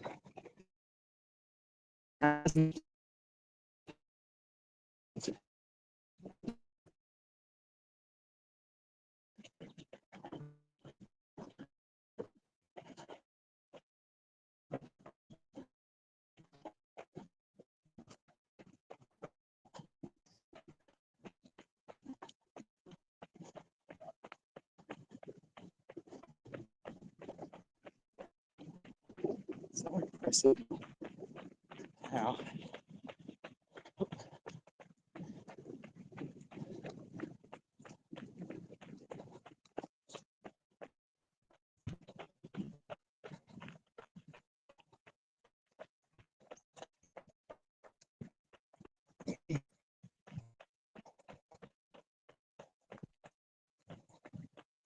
You have to get one of those. yeah, yeah. So you can see all the things go fast at night. What with blenders? Condos?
Let's see. All right, so now that the camera's out of range, oh, it's coming back, it's coming back. Let's have a quick little chat while the camera's finding range. So tell us about what running Loop 99 with Phil was like. It's great. It's one of the best experiences of my life. And do you think that, so tell us a bit about your running. You were telling me that sounds like you've done a lot of pretty cool stuff with your running. Yeah, I'm a road marathoner, so I just got back into marathons just before COVID hit. Since then, I've been trying to knock off the majors. So I did Boston in 22 and did Tokyo. I've done Berlin and New York and Chicago and Cape Town. I did Comrades this year. I want to go back next year for the 100th running. And in between doing road marathons, I do ultras. And how many backyard ultras have you run? Only two. I did Turdies once and Birdies once, and that was it. Oh, you're not going to do another one? Crew my son when he decides he's going to do one. He's quite a good runner, keen runner himself. He started running a couple of years ago. He's doing. He's just done his first sub 3:30 marathon. So but he could do better. He's got a sub 19-minute park run. He doesn't quite have the endurance yet. And tell me about the actual loop you just ran with Phil. Like, did he say anything interesting? Like, did he tell you how he was feeling or anything like that? Talk much about himself. We just sort of chatted about. I can't even remember what we chatted about. But no, for somebody who's been running for 4 days, he really was sounding good. Like he didn't sound like he was tired. I got a better conversation out of Phil than I usually do out of my boys. or my hubby. Oh, that's good. That's good. I wouldn't think he was somebody who had been running for 100 hours. Like he was really together. Wasn't tripping over. He was, if he, it's like he's only just started. So. It's pretty amazing, isn't it? When you think about it. It's certainly very special. There's not many people that could do that, would even try. And it's the fact that, once he sets his mind, I'm going to do this, he'll do it. I'm fairly certain that he will finish. So something quite drastic would have to happen for him not to finish this. Yeah, I think he will get it too, and it's going to be absolutely epic. Are you going to keep popping down while it's going on? Yeah. Come yesterday because it was too wet. Yeah, no, we'll be down here. I'm sure we'll get down here on Sunday morning for watch the final loop. And as far as the actual course goes, because it did rain so much yesterday, was it muddy and wet out there? It's actually good because a bit of wet on the sand actually makes it easier to run on, like dry, soft sand. Oh, there's only one little section which is sandy.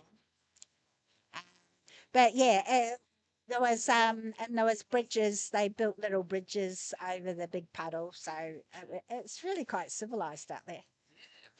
Good. And yeah, when I went out there, I saw some like wildlife. I saw kangaroos. I think I saw. That's pretty much it. Did you see anything out there? It's the wrong time of day. It's usually around sunrise and sunset. You see the roos. Yeah. There were some birds. We saw some birds, but I didn't see actually any animals. Track. Okay, so we just got another donation of $200. How good is that? Can you read out the total amount raised so far? Okay, we're now $102,897.07. It's pretty good, isn't it? Yeah. Yeah, I could give this a go. No. I wouldn't. Oh. I could keep the money, but Yeah. All right. Well, thanks for the chat, and yeah, awesome to meet you, and I'll see you around during the event. see ya. See ya. Yeah, a Pato. Yeah, that's me.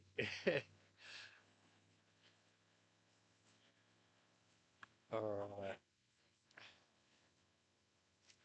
Okay, so I am going to switch back to the Phil cam when he's back in range. In the meantime, though, ooh, thanks. Oh, yeah, that was awesome. Wazza knows the score. Sure does. So this will be up on YouTube forever. So if you want to go home and watch it, it will be there. It's still live, right? Oh, yeah. Oh, yeah. It's always live. Yeah.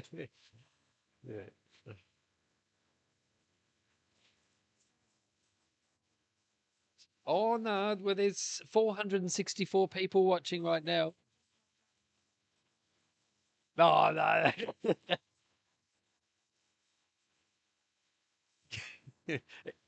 I'm okay, thanks. Yeah.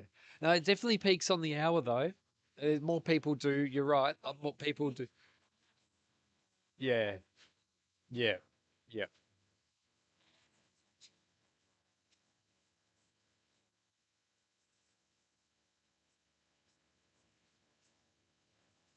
Yeah. Okay. Yeah, that's a good way of doing it, isn't it? Yep.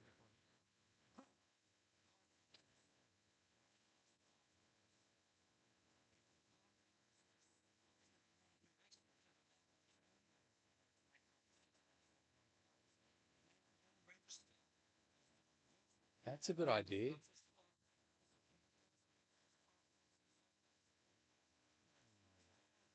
Yeah, look.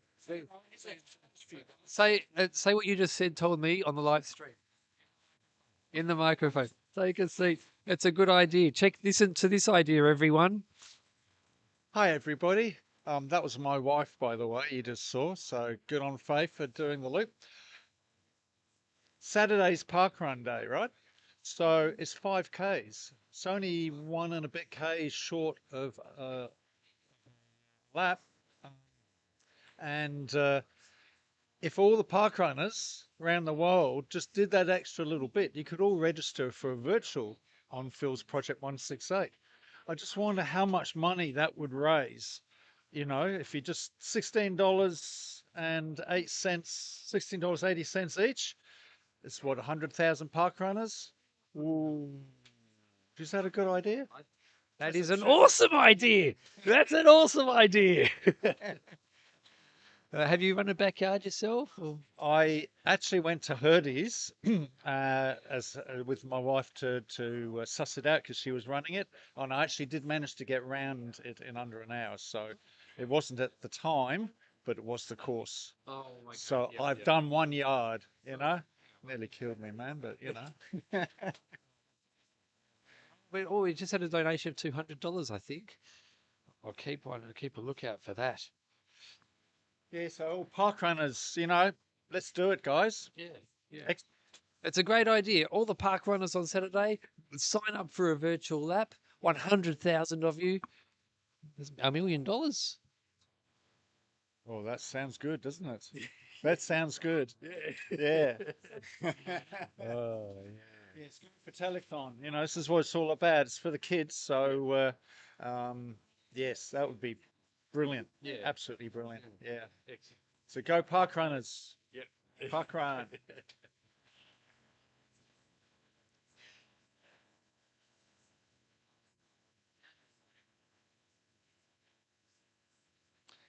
All right, here we go. So Lisa Tilliard has said she's actually just signed up for a virtual lap on Saturday morning to time it with my local run club where we would usually do 6 kilometres, but we'll do a bit extra to make it 6.7 kilometres with Phil. Great idea. People are loving it. Well, if you're going out, you might as well do it, eh? You know? Yeah. Yeah. Let's go park runners. That's right.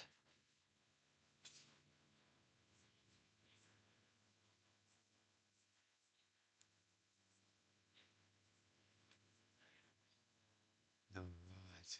Tree division.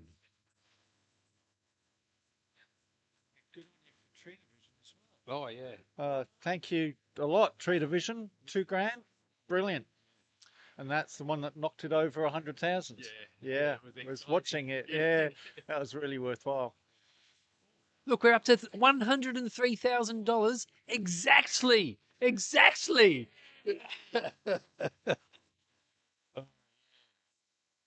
Oh my. Let's go. Let's keep pushing that difference between the number of thousands and the lap numbers. Let's keep on pushing that gap. Let's keep on pushing that gap. Oh, yep. Just don't know. Yep. Wazza's on the money.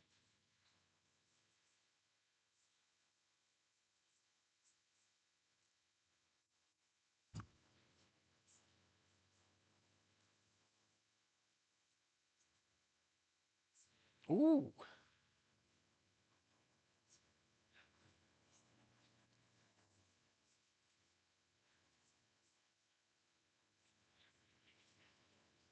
Okay. Let's see.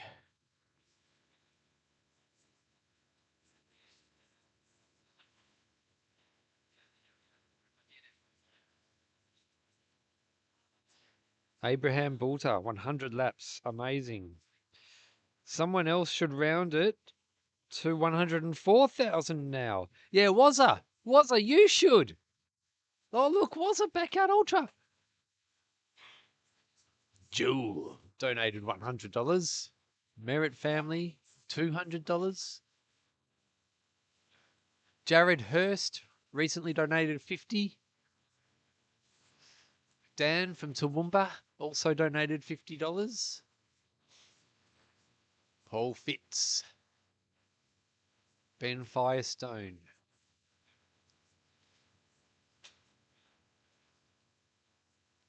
Top zone of this hour is a Merritt family with $200.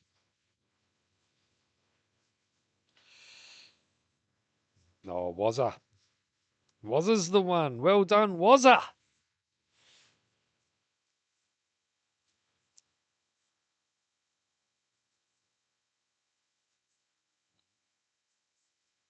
Wild donated $168.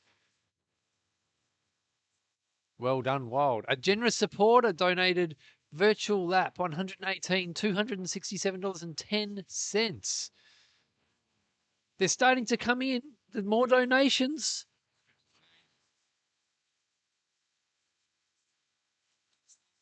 Stop at 168,000, is it? Oh, no way. No. Yeah, that's exactly. Yeah, that's exactly right. Wazza, backyardultra.com.au. Check it out.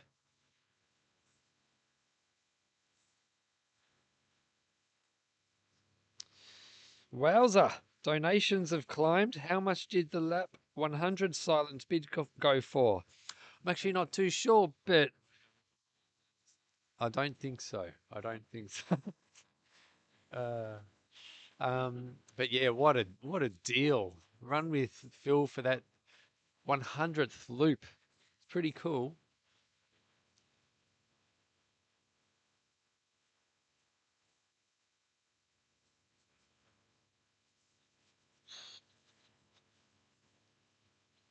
How you going? Do you want to come on? Yeah, come on over and have a look. Come on over and have a chat. Sit there.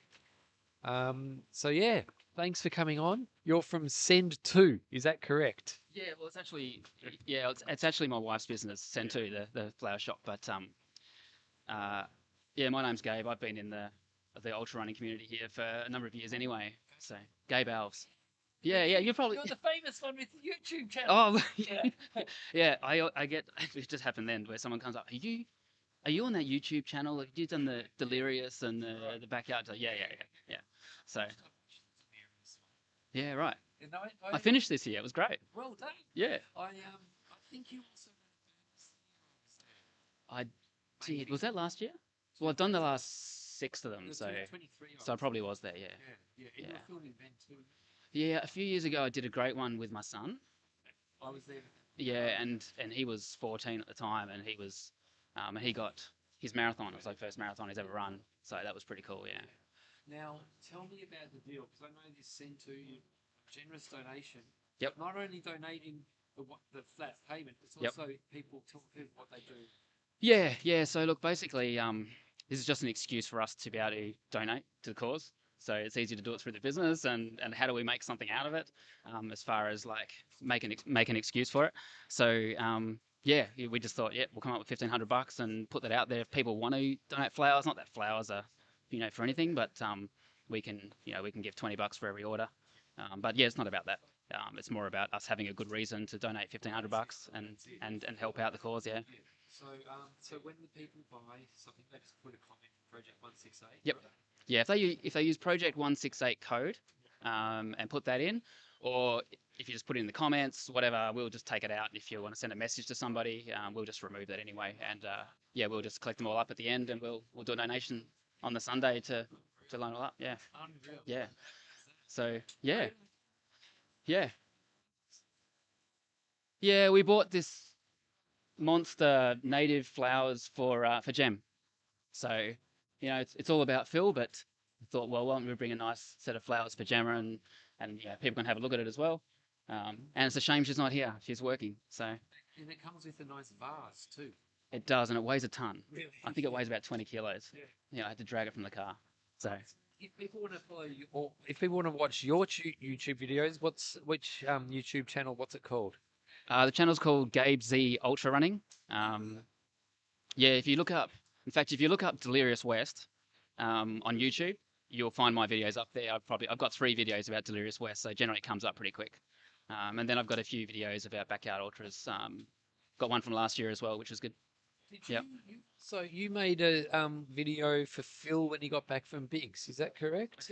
I did, yeah. So the 23, after I made the video with my son, Phil approached me and said, hey, we're going to Biggs Backyard back in 2023. Would you mind if we took some GoPro footage and stuff? Can you put the video together? So I was like, yeah, sure, no worries. So yeah, I spoke to the guys who did the live stream for Biggs that year, and they gave me access to all of the live stream footage, which was good. And then Phil came back with a whole bunch of GoPro stuff, and yeah, we spent a few months and we just put that together. And so that's the video on YouTube for Phil. So I put that together and worked with Phil and Gem on that. You also did one for Aaron Young? Yes. So I did Aaron's as well. He did the same thing. I forget, it's been a few years ago now. Yeah, so I did Aaron Young, put a video together for him, and I recently did, I've done a couple for Aaron actually. He did a 200 miler in the Flinders, and he also, his FKT for the Bibbulmun track that he just finished now, I put that video together for him as well. So that's when he did that. That was last year he did that. So that came out earlier this year. So that's good. That's where that was pretty impressive run, that one. Yeah. Yeah, I definitely recommend following that YouTube channel because it's a beauty.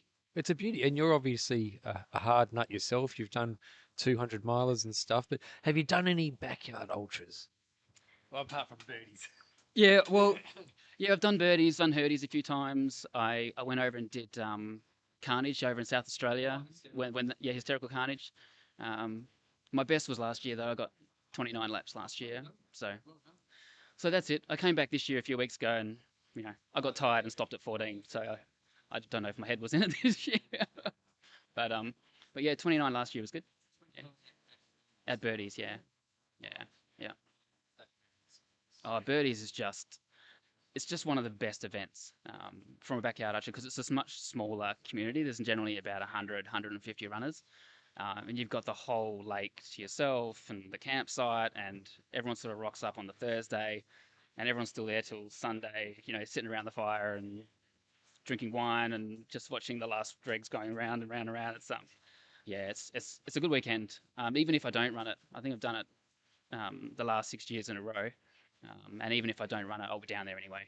We take the whole family, so yeah, it's good. It's a great weekend. Oh, it's so different too. Like my kids have grown up. They've grown up with Belinda and I dragging them around to these events. So, like they love it. Like each year, they're like, "Are we going to Birdies again this year?" We set up the tent and my son's 18 now and my daughter's 16, and to have them still wanting to come camping with us and, and watch a bunch of videos run around the lake, yeah, it's pretty good. It's pretty good. Yeah. Your son's 18 now, is he? Yeah, Zach turns 18 in October. Yeah. So when I saw you at Birdie's, like must be 3 years ago, yeah, gee, time goes fast, doesn't it? yeah, it's yeah, I've got it's when I was doing those original runs with Zach, and he's so little, and I actually watched the video of him not so long ago, and he's so cute. Yeah, like he's just absolute little legend and determined and all into it. And now he's a teenager now, right? So yeah, he's all grown up and yeah. Are you going to be sticking around, popping in and out a lot? We're going to do what we can. We're around a little bit today, so we'll see Phil come back to finish his hundredth. We've got a bit of stuff on, and Belinda leaves tomorrow, so she's flying out to Bali for a couple of weeks. So I'm on kid duty, so we'll just see how we go. I hope I can get back down again, but we'll just have to see what happens. Yeah. Yeah.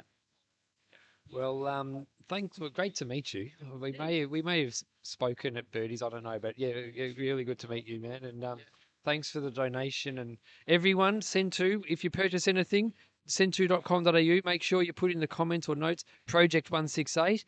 It's another way of getting another $20 into the telethon kitty. Yeah. Oh. Yeah. Yeah. I know. Yeah. It's good fun. Like it is like as long as you take regular breaks, that's the key.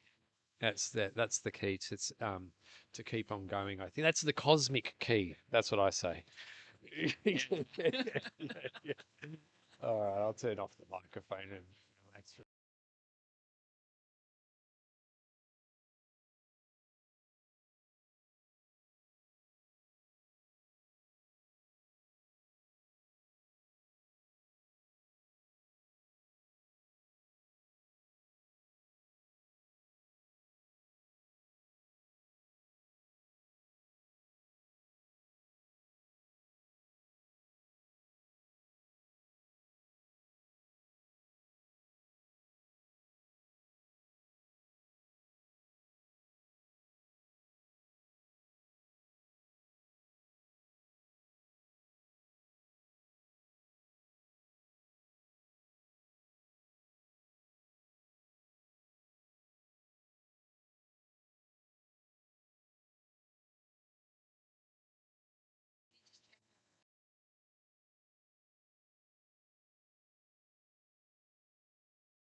Okay, so I'm looking at the tracker, and you dudes from Flood can probably see. Oh, Monique donated $50, but you dudes from Flood can probably see that Phil's pretty close to coming back into camp. I'm pretty sure it was a yellow wristband this loop, so we'll be returning from the 100th loop soon. His workmates from the fire station are over there with the lights on the truck going off. It looks like they're getting the hose ready as well. Yeah, they're getting the hose ready. That will be interesting. Let's read some candid comments. A lot of people saying hello. Wazza. Gabe Owls. Hey, Gabe Legend, says Charles. PK's camera is very blurry. May need to wipe the lens.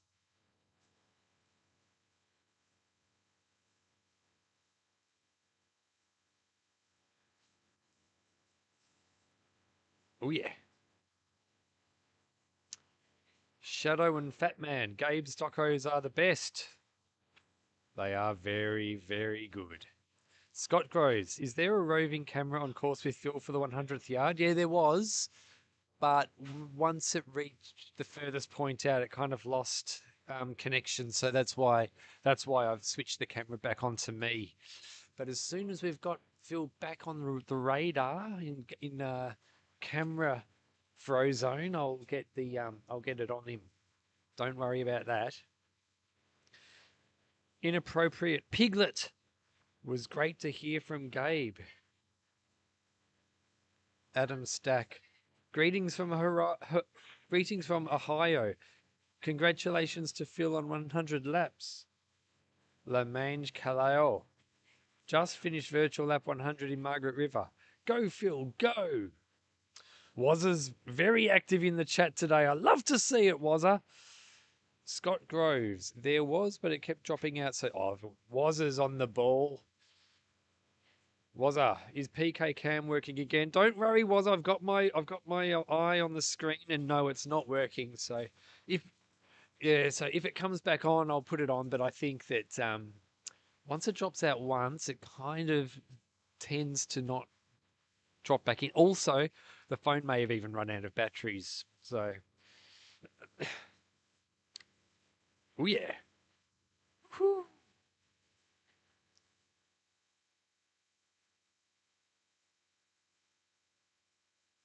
Okay, the human guinea pig. I'm not sure if he wants me to read these questions or not, but he's asking me if I'm going to Sat Champs. No, I'm not going to Sat Champs. The plan was that I was going to, but I couldn't afford to do this and Sat Champs. But it looks like the human guinea pig may need some crew on night one. So in New South Wales, they will froth backyards there. I'm pretty sure you won't have any trouble finding any crew, human guinea pig. If anyone wants to crew for the human, just shoot him a message on Instagram, I reckon.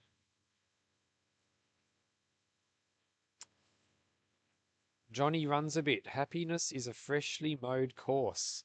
Go, Phil. Okay. Just a minute.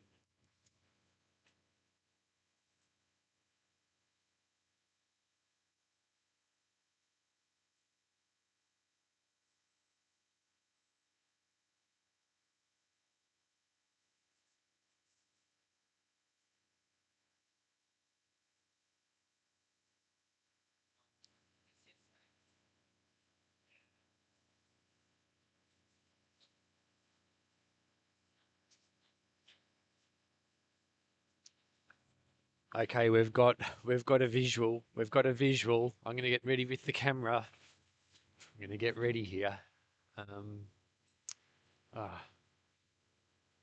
Bang. Bang.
Sorry for following you, man. No, you're right, Making the dock away last Yeah, time, yeah, pretty all good. good. How's that?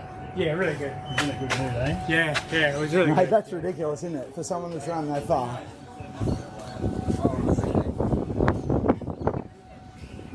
Yeah,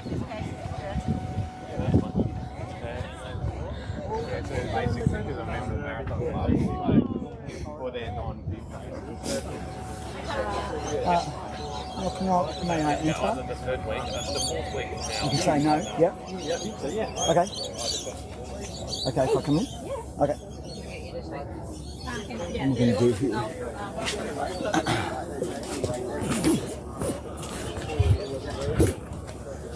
Can you travel back? Get the sun off, so I don't need to exfoliate them at the same time. Yes, so but we want to give you that because I have maple, I have speckle snakes, I have biscuits, I can give you something else if you want. I'll get a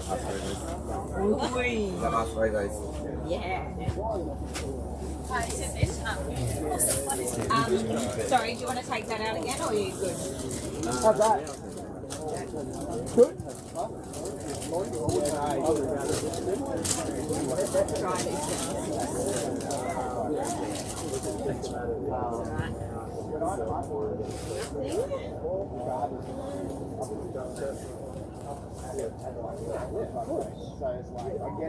And what do you want for the next one? Meat pie or the sausage thing? Okay, the same as the gourmet one? Just the plain beef.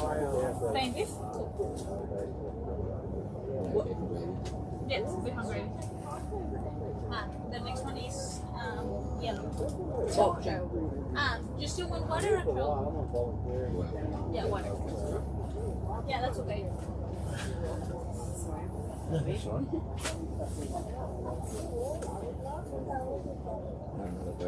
Yeah, please. I wanted to ask about whether you want BK to do lap 141 with you. It's the triple BK, apparently. You need to say yes at this stage. We'll sort it out later. For another donation. Yeah, he said he will do it for another Not really booked, is it? No, there's not. It was not available anyway. And, It wasn't one that we had a spare bid for, was it? No, not the bid. No. And if you change your mind, I'm sure we'll understand anyway. What time day is it? I'll be at 12. Midnight? Oh, sorry, no, that lap's 4 a.m. 4 a.m. Yeah.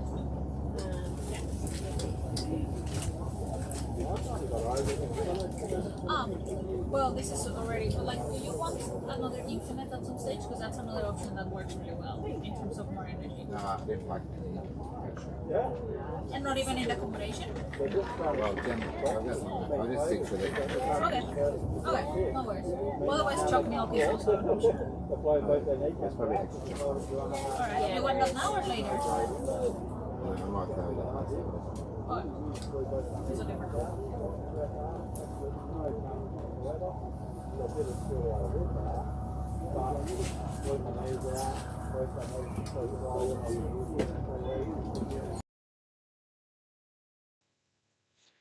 Okay, while we've got the riveting viewing of Phil getting a massage, there's us, Scotty. This is the shot that people see, joined by Scotty.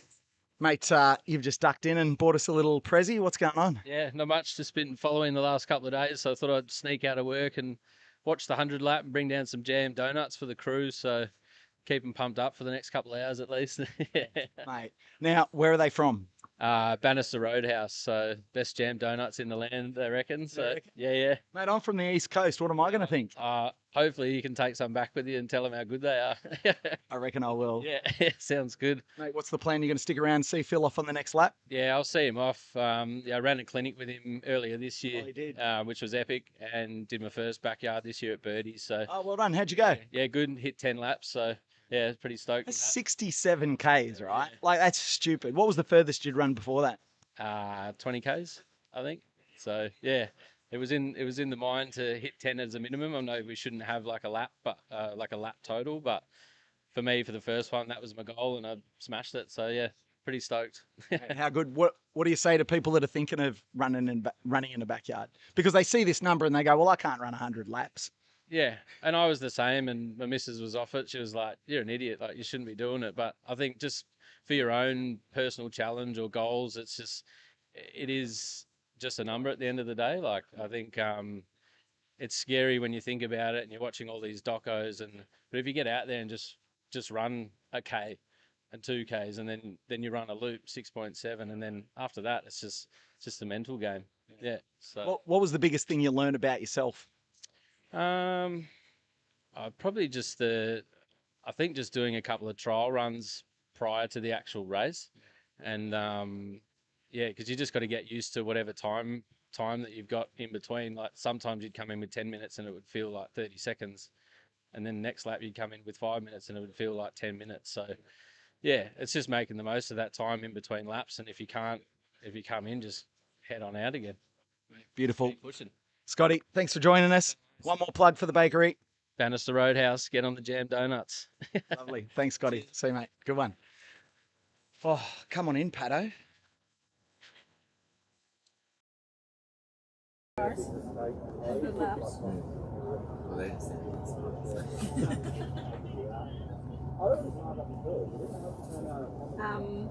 Just asking about triple BK. Yeah, we're done. Yeah, that's good. All set. Are we tending hats, sunglasses, rain jackets, or anything like that? All good. Okay. Sorted. Too easy.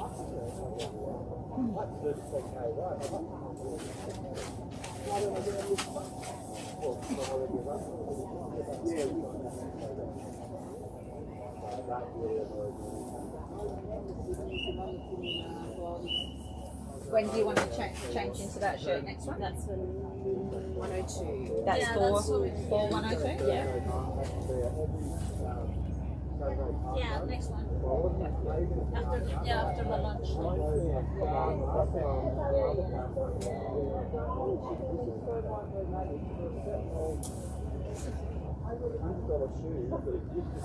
So have we got someone sorted to go get the pie? No, we'll have to check. Yeah. Carry my own.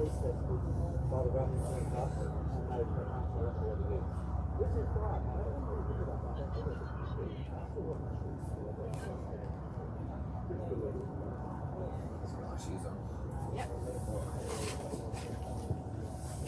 Is anyone on the whistle? I didn't hear the Yeah, I heard it. Ah, okay.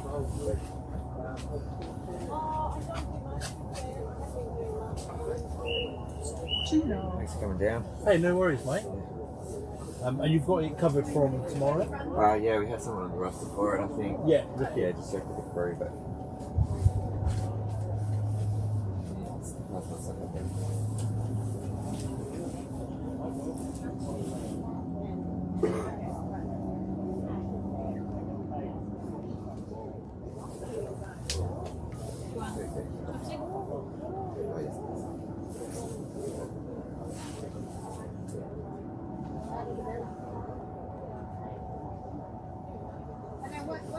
And this one was solid, wasn't it? Sorry? This stuff is solid? Yes. Yeah.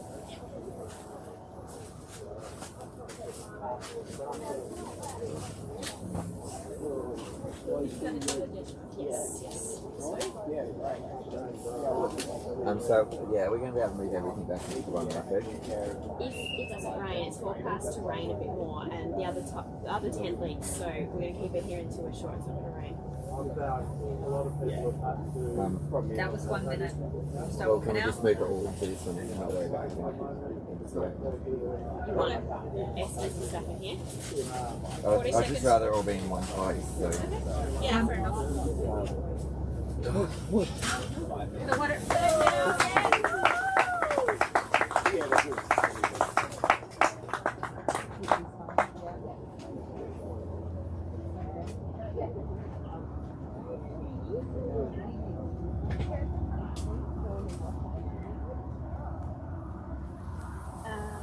I think the first shop we have it there one.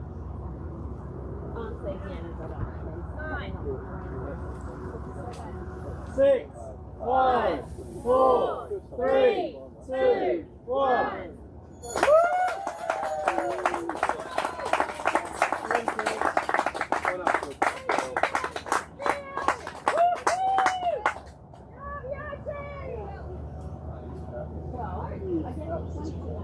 right, so Nicholas Steele is in the house. I've heard of Nicholas Steele.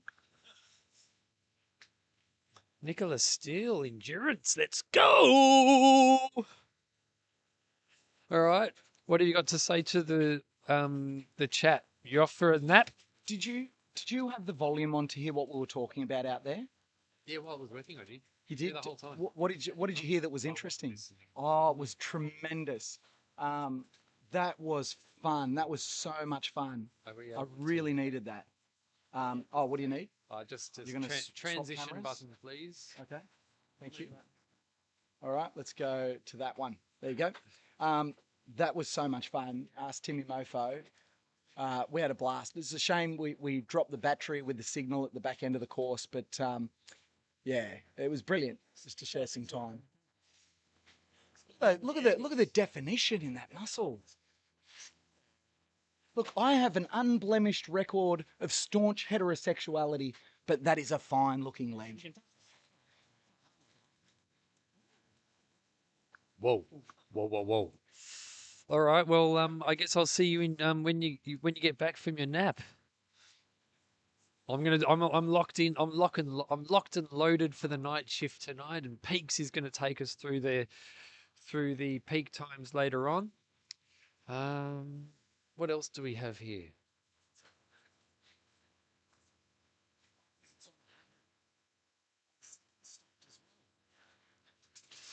Ah, $67.10. Kate donated virtual lap 105.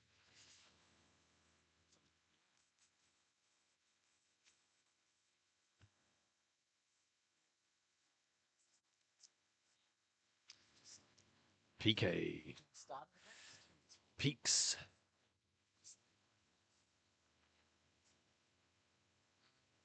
Ray Copo Greco. I ran 15 with Phil on Sunday night. He looks so fresh right now. Susan runner walks a lot. I remember in 2023 when the Bigs event crossed 100 laps and the astonishment with that way back then. I remember that too, Susan. So I remember I remember in 22 when the Belgians broke 100 for the first time, and that blew people's minds, didn't it, Peaks? Hey, Pato, okay, I'll give you a quick rundown. I'm going for a rest. I promise. I'm going I for a don't rest. believe you. I know, but those flowers are amazing. Where did they come from? I interviewed them at Send 2. Oh wow, Send 2. They are beautiful. Can we see those in the background? We can. They are spectacular. That's from Send 2. They've been such. They're for Gemma as well. They're for Gemma. They've been such good donors. Amazing. Geez, he looks good.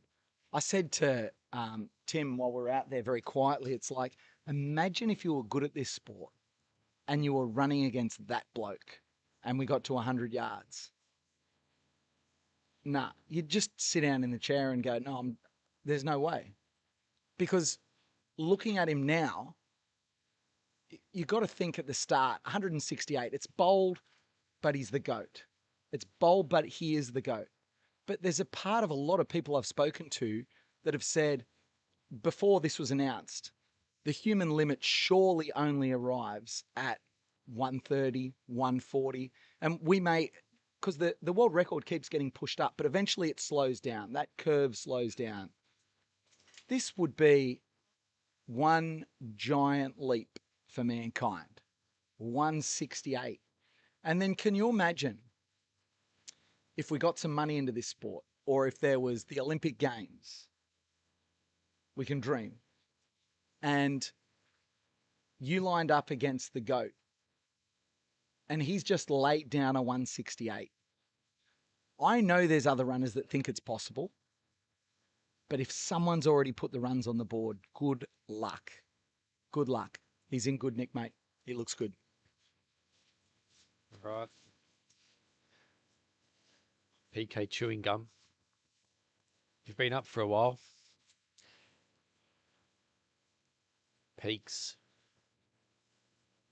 Let's check some comments. Beanie Boy Russell, if this live stream went beyond Sunday, I could cancel my Netflix. Raul Temi, well done, Phil, creating history one lap at a time. Congrats on reaching the 100 mark again. Each lap a record for solo yard laps. Shadow N Batman. Raul, legend. Susan, runner walks a lot. Ben Russell, same. And my library card and toss my books and, oh yeah, work too. Kemi Banger. Zany, how many times is this beyond 100 for Phil? So he's done 1, 2, 3, 4. This will be the 5th time. Do we actually see him run or not? Well, we took the camera out with him last loop. There's plenty of footage of Phil running in Project 168. M. Jahar, Pato, PK, have we give the masseuse a shout out for coming down and volunteering his expertise? We will. What are you doing, Peaks? Don't break it.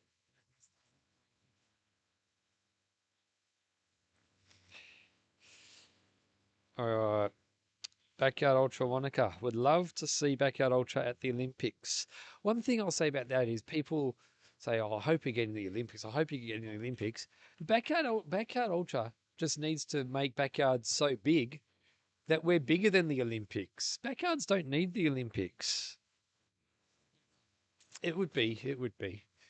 Otawum SW6QE. Bro, I miss him every time I hop on the stream. Now, just for you folk out there, on the YouTube channel Backyard Ultra Live, PK's channel, he's posted his video of his conversation with Laz about his about Project 168.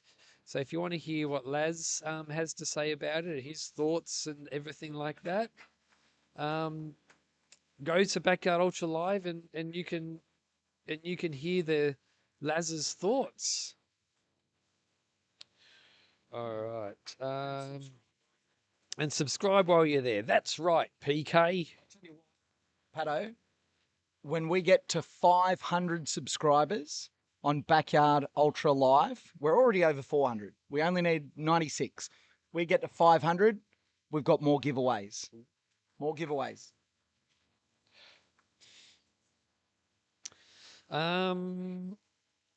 Gabe's ultra running. It would be so intimidating lining up against Phil at a backyard after this.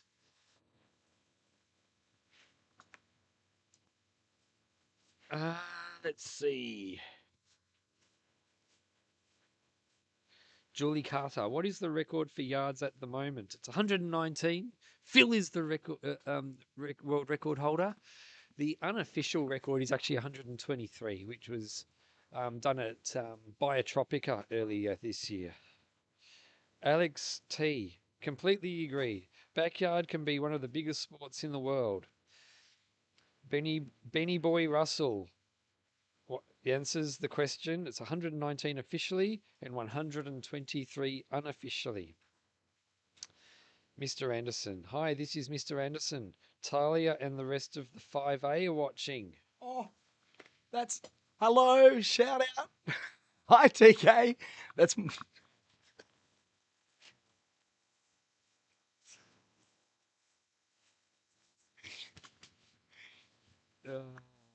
good old PK. That made PK's day. He's crying. Dad needs sleep. You need to sleep, Peaks. Hey, I want to say hi. Hey kiddo. Hey class. Hey 5A. This is unreal, and it's proof you can do anything.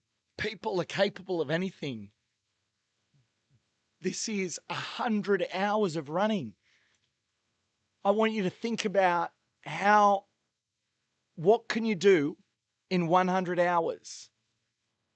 I want you to think how long it would take you to go 670 kilometers. Maybe look at a map and think what's 670 kilometers away, and that is how far Phil Gore has run so far. It's special.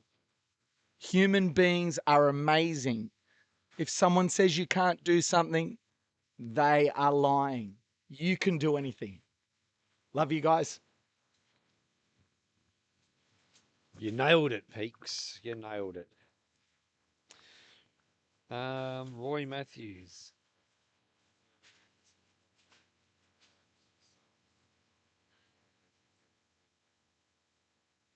Just sub to Backyard Ultra Live. Thanks, Roy Matthews. Brian Smith. Hey, 5A. Glad you could make it. Margala Truck Runners. Hi, team. 168 and love from Pakistan. Backyard Ultra Run Club says, hey, T. Clay and classmates. Now, Clayton, I'm still waiting to find out what price you're putting on your hair. Even Aaron Young put $20,000 on his beard. Come on, Clayton. Come on. If Aaron Young can put $20,000 on his beard, you can put a price on your hair. Andrew Tripp asks, is Phil going to be recovered enough for a world team event in October? He thinks he is. He thinks he is. Adam Barnsey. Teacher made PK cry. Benny Boy Russell. It took me 100 hours to do 4 hours of homework once. Ooh.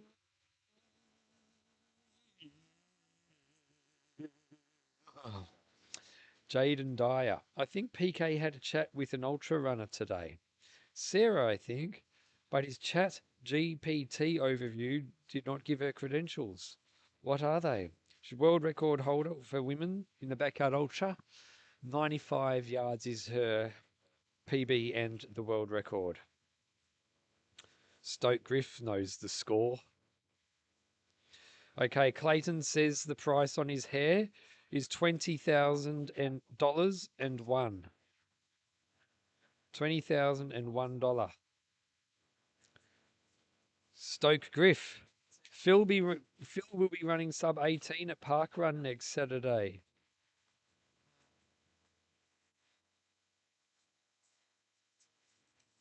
Harry Prohl. M. Jahar. I think I fangirl harder for Sarah Perry than I do Phil. Ha ha ha ha.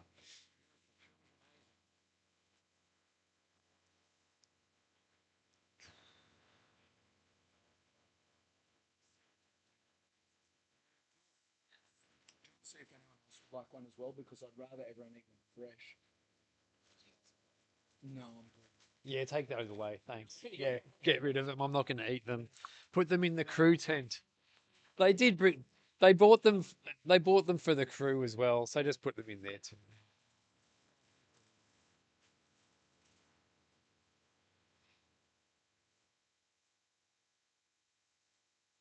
Hmm.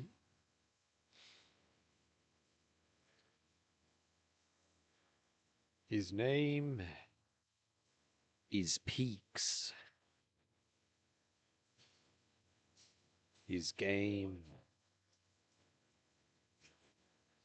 is Peaks. All right. How will Phil post this on Strava? Well, he's wearing 2 watches. One of the watches he's taking off every 24 hours to upload, I believe, on Gemma's Strava, and they're going to share the screenshot. The other watch they're letting run, so they'll be charging it as the event goes between loops. Mr. Lost Scooter. This is merely a training run from Phil, right? Royal with Cheese 88. It's crazy this happening in Perth right now. Get down there, bring more snacks to the team, and keep donating. Love your work, boys. M. Jahar. Nathan Heaver. He was a 1-watch recording. Ah, yes, M. Jahar knows what's going on around town. So we've got $103,907.30.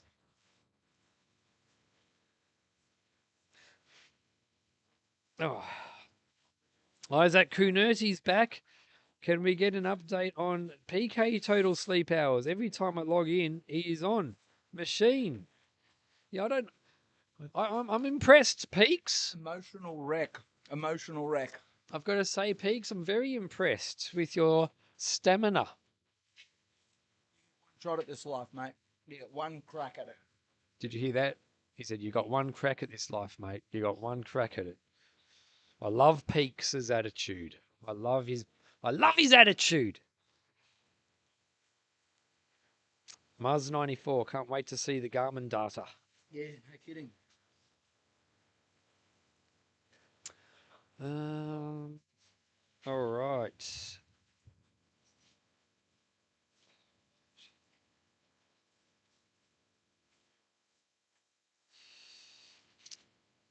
Shutdown Fat Man. How many PK motches to date?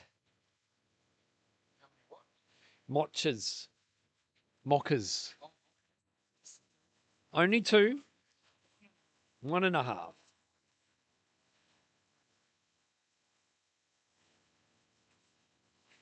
Oh, yeah. Gay Bowles, Ethogema.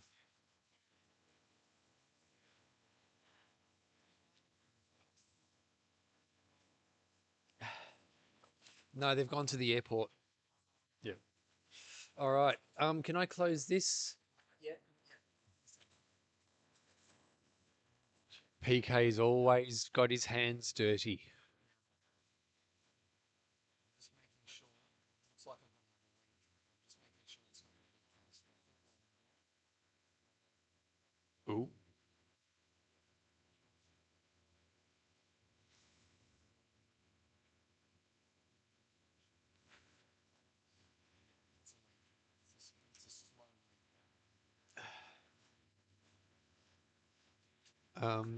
$104,075.30. We're up to. We're 62%. Oh, 104,095. Oh, we're 62.3% of the way to the goal. The goal is 168,000. We're above the lap counter of 101. We want to stay the number of laps. We want to stay that number of thousands. At least we want to stay at least up to putt.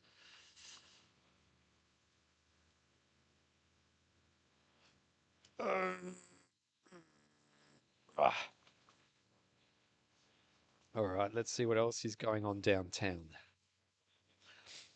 Michael Sheeky just saying g'day, Pato and PK. I'm on the indoor bike and you are entertaining me. Yeah. He's a good bloke. I tell you what, on the SPM, the shout outs per minute, the Sheikies, Sharkies, Sticky Tape Man, whatever you want to call them, they're getting their dues. Good family, that one. Oh, yeah. Hey, Burke, what's happening? Shane, Pato, how's your chest feeling? It's a little, that's actually not too bad. It's actually not too bad. It makes me think maybe I could have got to 50, but no, I was pretty wrecked. And you know what? Peaks, you know what you're going to have to do? You know what I'm going to make you do when you get back? Well, I'm not going to make you do it because I'm going to go, but I'm going to make Macca do it. Make you do the plank. See if you can beat the 2 minutes and 10 seconds. What do you reckon, guys? Do you reckon Peaks will beat my 2 minute and 10-second plank? Oh, Shane is sore, that's for sure. Isaac Kunerti, has there been any more Sunkist shoeies? No, not while I've been here.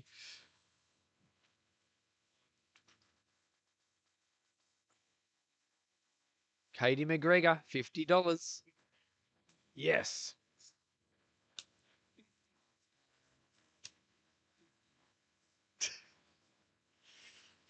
Michael Sheikey. So Trail Snail says, Sheikey in his Leica right now. What a vision. And Michael Sheikey says, like Monty Burns in a tight wetsuit. Jashin Hard. Are you serious that this happens in Western Australia as well? I have to start running now. Apparently, can you check the audio? Someone's commenting that they can't hear the audio. No, it should be working. It should be working. Other people will let him know. Aerodynamic. Who?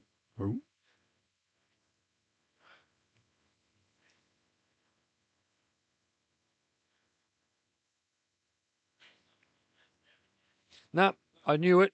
Zany confirms that audio is fine. Audio, a lot of everyone's saying audio is fine. So sorry, Maid can't. The sound is perfect. If the audio's not working, well, huh? Good old PK. I was going to give her instructions if the audio's not working, but guess what? She wouldn't be able to hear it because the audio's not working. So I've got to go to bed.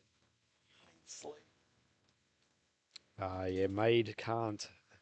Sound was turned down. Thought so. All right, I'm going to do a battery sweep. I'm going to do a battery sweep. I'm going to let's see. All right. I'll be back in a minute. Hey, can you turn? Oh, I'll leave it on, but I'll be back soon. Yeah, I'll chat.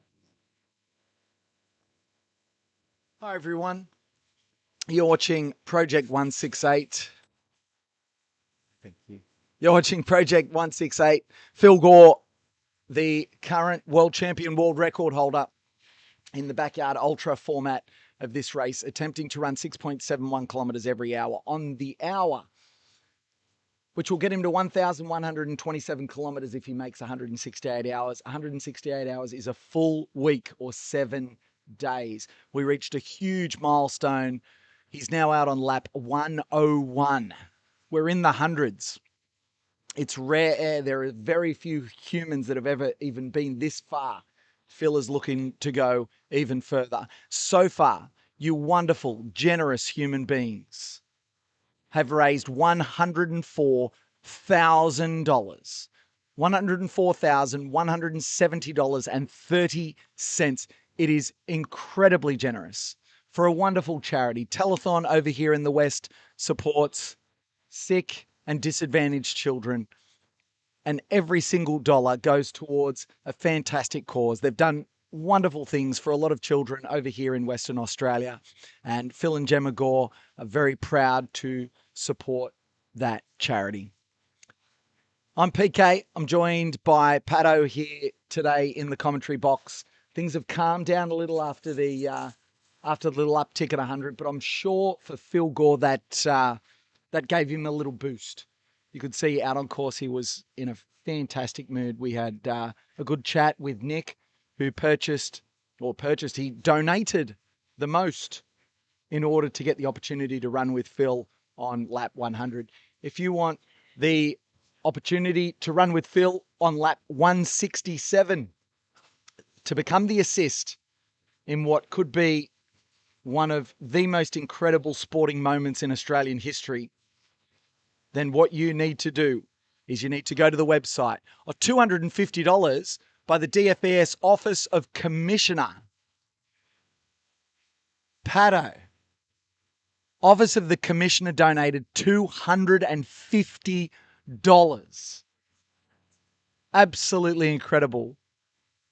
Thank you so much. Your generosity is amazing. We're blown out of the water, folks. We are absolutely blown away.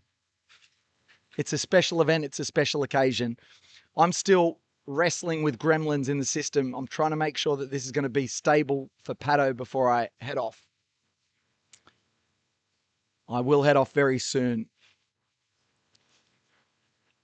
But just trying to get to the bottom of this problem.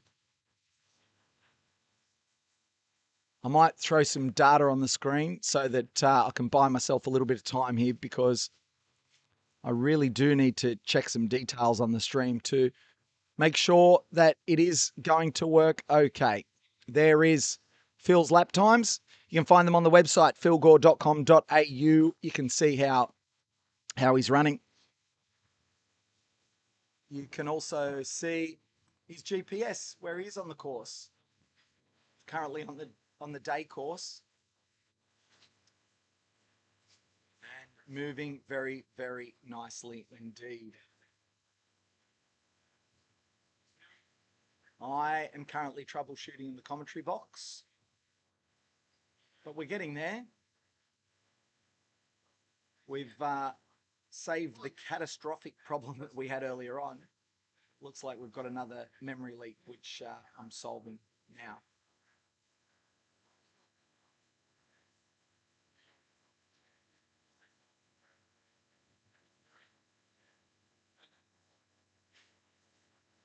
It's overcast here in WA today. It's probably about 13 or 14 degrees, I'd imagine. It's not warm, but it's comfortable enough for running. I enjoyed that lap out there. Really interval training to get some shots with the live stream camera and also with the camera for the documentary.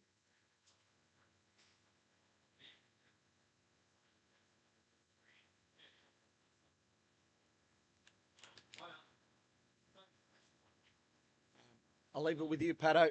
I've got to rock on. I've got to focus.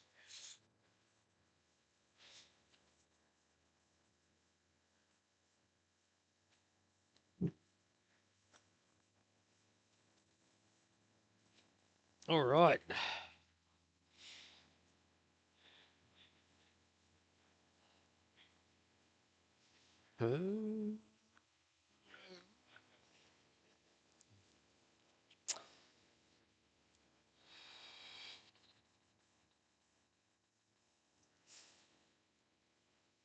PK having post-traumatic stress disorder about the gremlins returning with the no audio comment.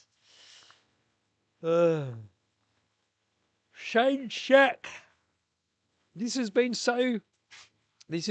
keeping so entertained. I have no clue what I'll do when it's over.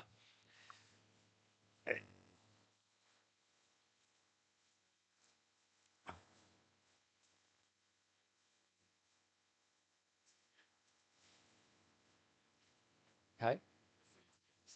Oh, it was awesome. It lasted. Oh yeah. It lasted for about 25 minutes. Yeah.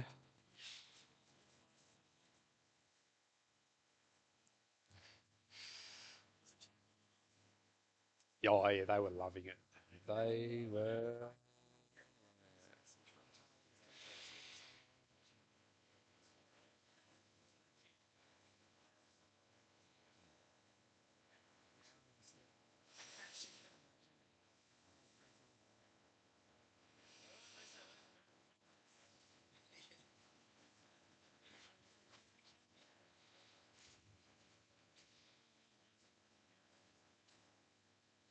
All right. Let's party. What happened to the drone that we had on day one?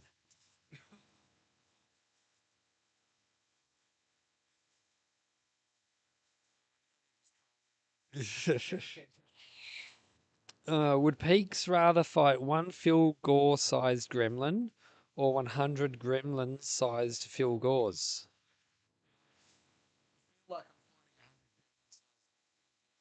He feels like he's fighting 100 gremlin-sized Phil Gores at the moment. Michael Sheikey, anyone know how to have Gina Reinhardt check out Project 168? I've already heard from someone. There's people reaching out. So find ways that you can reach out to Gina Reinhardt and other large businesses here in WA that are looking to get involved with Telethon. this is just a means in order to get money donated to Telethon.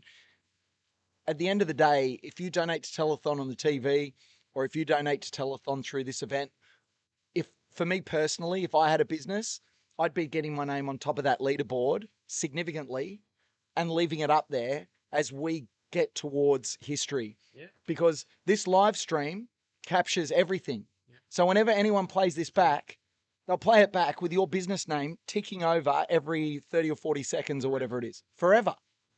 It's the easiest no-brainer tax deduction on the face of the planet.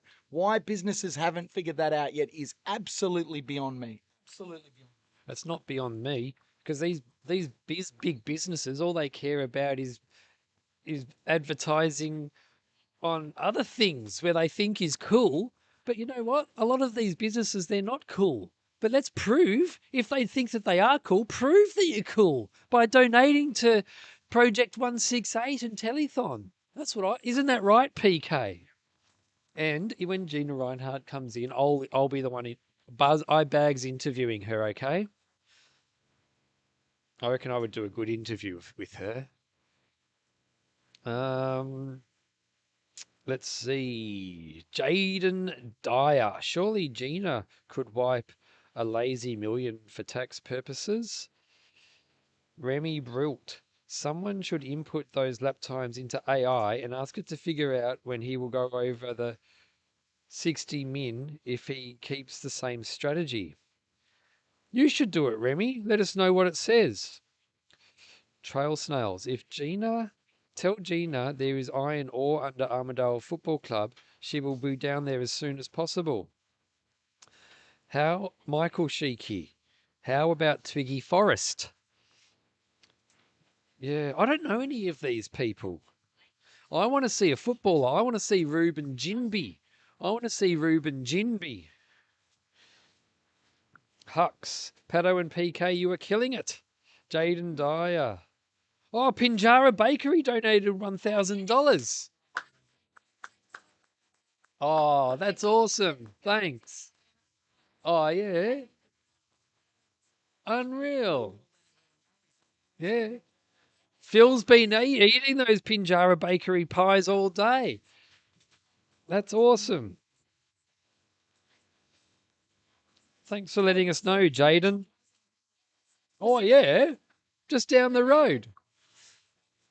PK's peaking. Gabe's ultra running. This is the coolest. The Mange Calais. Tony Galati is doing stuff for Telethon at the moment.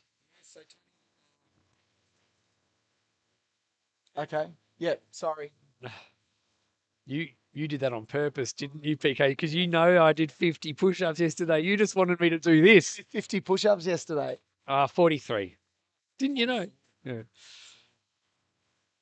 And Peaks. No one's commented on whether they reckon Peaks will beat my 2 minute and 10-second plank.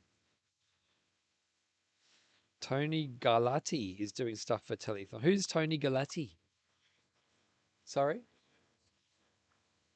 The owner of Spud Shed. Ooh, that sounds good.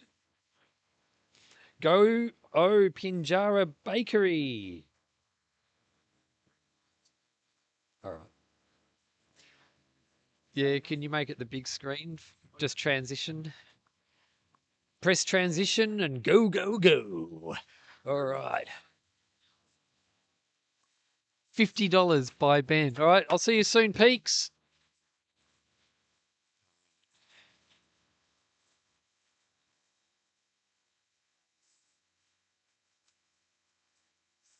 Tegan Saunders, did we get Pinjara Bakery on board? We sure did.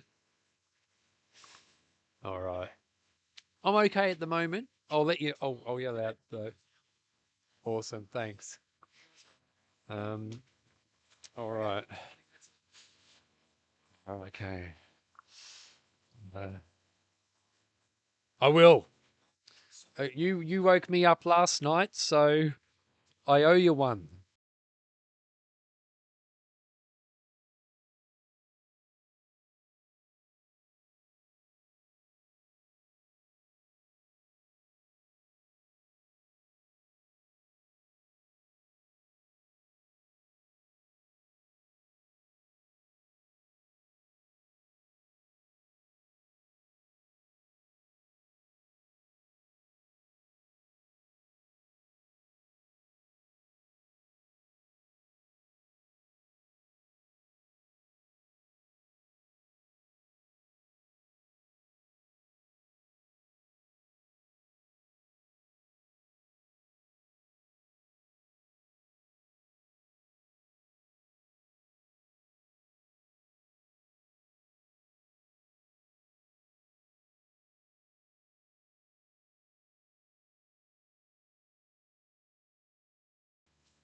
All right, here we go. PK's going to go and get some rest. He'll be back at about 4 or 5. Then I'm going to have a break and I'll be back at midnight. Rock and roll PK.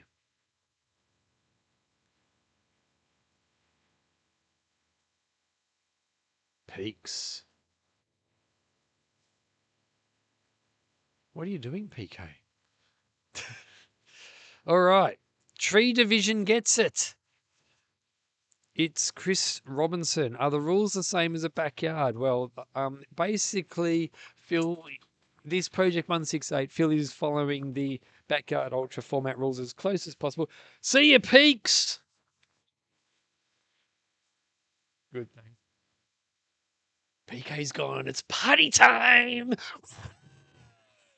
It's time to get the disco out. Poor PK. He's put in a long shift. He put in a very long shift. I hope he remembers how to get back home. All right, let's see. Yes, it's the same rule. Basically, Phil's following the backyard ultra format, but the rule, it's not an official backyard because he's doing it on his own with different companion runners every few hours. And with a backyard ultra, you can only go for as long as there's other runners in the race. So this is just a project to see how far he can go, or a project to reach 168 hours, which is 1 week or 7 days. Tom Kavanagh, is he doing the night loop at the moment, or is the tracker wrong? No, the tracker is wrong. He's doing the day loop. Sometimes the tracker gets a bit confused. Remy Brute. According to AI, my best single number guess would be lap 143. Rowan Sprigg, no, he's still running on the day course. Adam Turner, I missed the lap 100 interview. Was the dono announced for the silent auction? Oh, the amount that was paid for the run with lap 100 stays a secret. Stays a secret. He's coming back. He's coming back.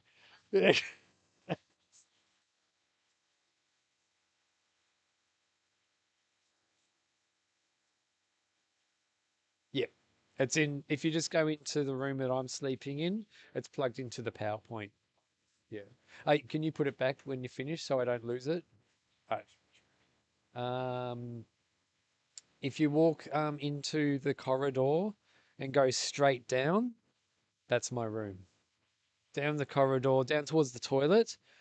Instead of turning left at the toilet, you just go straight ahead. That's my room. Yeah. All right. Adam Turner. I mean, technically, it could be an official Backyard Ultra if it's Phil versus the Backyard Ultra community as a whole running as a tag team. No, there's no tag teaming allowed in Backyard Ultras, so they're very strict with the rules in Backyard Ultras. This is just a bit of a twist, a bit of a project, a bit of an experiment, and a bit of fun for charity, and I am having heaps of fun. Now let's check out these donations. So at the moment we're at $105,640.30. We're above the where we want to. Well, we want to be at a minimum matching that 101 in thousands. So we did a good job with those donations before. That was so much fun. But keep those donations coming in. We've got Jack, who recently donated for $25. Barry Gallagher donated $25. Ben donated $50. Sharon donated $25. All right. Disc Golf Nomad. Get Phil a GoPro and a mic, and he could really bring in some big donations while doing the loops. We do have people following him with GoPros, and he has been mic'd up at least on one loop, but that's all going to be for the documentary that they're making. It's not something that we're going to do on the live stream. I mean, because the thing, he stops to go to the bathroom and things like that, so it's just not the thing. You just can't do it. But every user likes it.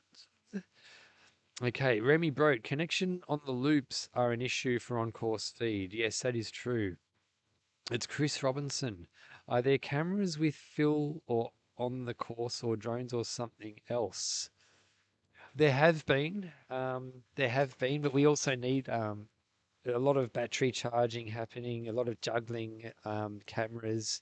We're doing our best to get as much action shots as we can, but yes, we definitely have had some really good on-course footage, but we've got to charge up this phone, and I'll see if I can get someone out there. I'll charge up the phone and I'll see what I can do.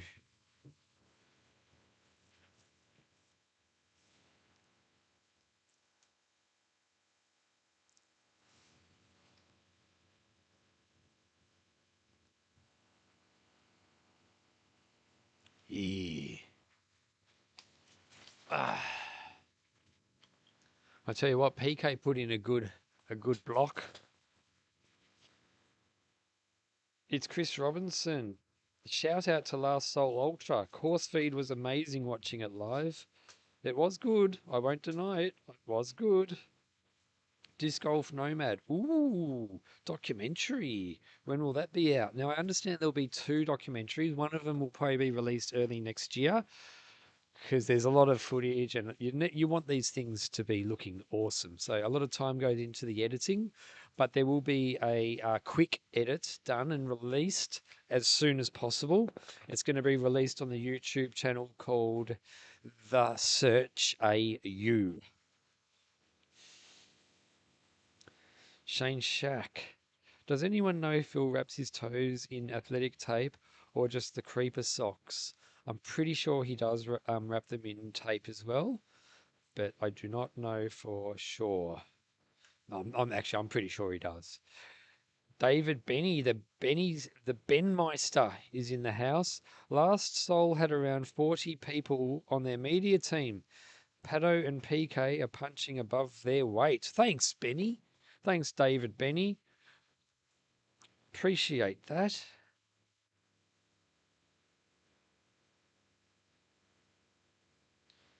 Oh, yeah. So $105,757.40. A generous donator supported $50. Also, Christine donated $67.10. Pat donated $25. Jack donated another $25. Barry Gallitcher donated $25. Ooh, yeah. Remy has a question. Remy Brult wants to know if the weather has been an issue so far. Yesterday was very, very wet. There was constant rain for at least 12 hours, and it got really heavy at times as well. So Phil had to move all his stuff, or his crew had to move all his stuff from the marquee into another undercover area, which he was using. Yeah, changing shoes and socks between every loops. Yeah, I think he went through at least 12 pairs. Okay, Clayton donated $244.20. Clayton. Now, I also know that Clayton put a price on his hair of $20,001. User, you guys are doing great. Keep it up. It's cool just being able to follow along. Thanks. I say Phil should. Oh, you can see on the tracker that Phil's probably about close to probably about 800 meters away from getting in from his current loop. So we'll be able to see him soon.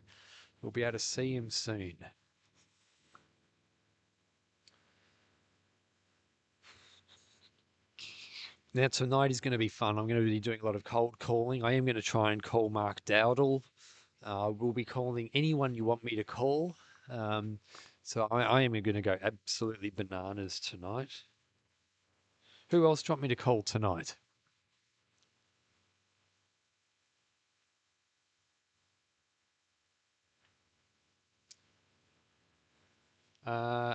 Clayton, hoping that means Aaron gets his hair cut first. Ooh. I think the person who donates that amount will need to put in the comments who they want. Oh yeah, I get it. Yep. So when you donate to 20,000, put in the comments Aaron beard cut. When you donate $20,001, put in Clayton haircut. Harry Prohl, try calling Sam Harvey. You know what? I might just do that.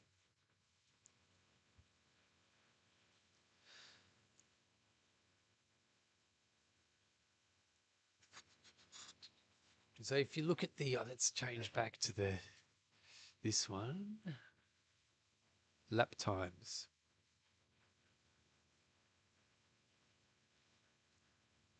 So you can see he's run a couple of slower loops, well below his average time. His last loop was done in 49 minutes and 46 seconds. It looks like his average is 45 minutes and 46 seconds.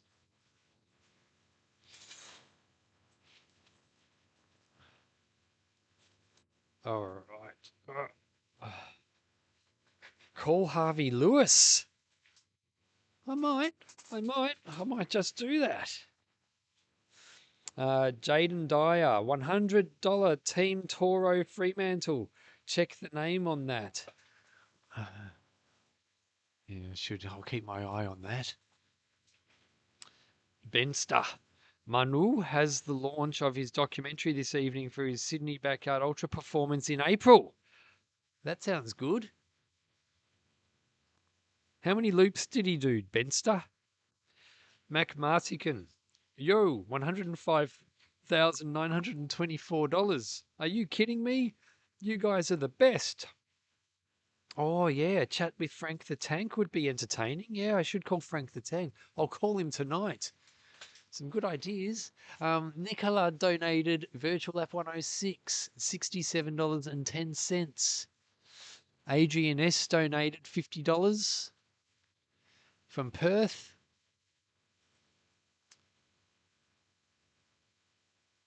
Yeah, Frank the Tank.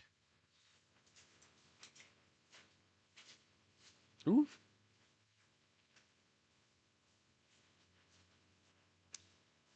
Alex T. Sheiky, you would also be entertaining. That's true. I love Michael Sheiky. Oh, here comes PK again. He's coming back. Oh, no, he's not. Just joking. Ooh. Hey, you should slide into PK's DMs just for fun.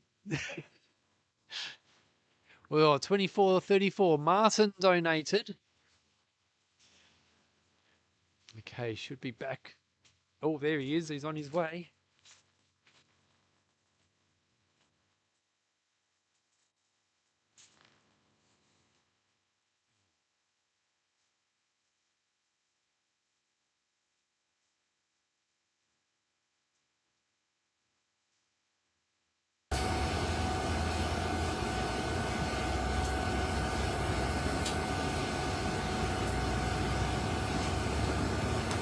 Yay, Phil!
How are you, mate? Yeah, good yourself.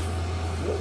Doing great. Thanks. I've watched probably at least 30 or 40 hours. Oh, really? It's heaps. It's heaps of fun. Yeah, it's heaps of fun. Thanks. Yeah. I can't believe I'm here. I can't believe I'm here. Yeah. It's surreal. How are you from? Melbourne. Oh, right. Yeah, I feel like it's Wednesday. Yeah, something that you do for I've done this isn't the first live stream I've done. Like I did the backyard ultra at Big Jabbo when you did I did that by myself. I didn't have anyone like PK wasn't there or anything like that. I also did set champs for the release. And I also did the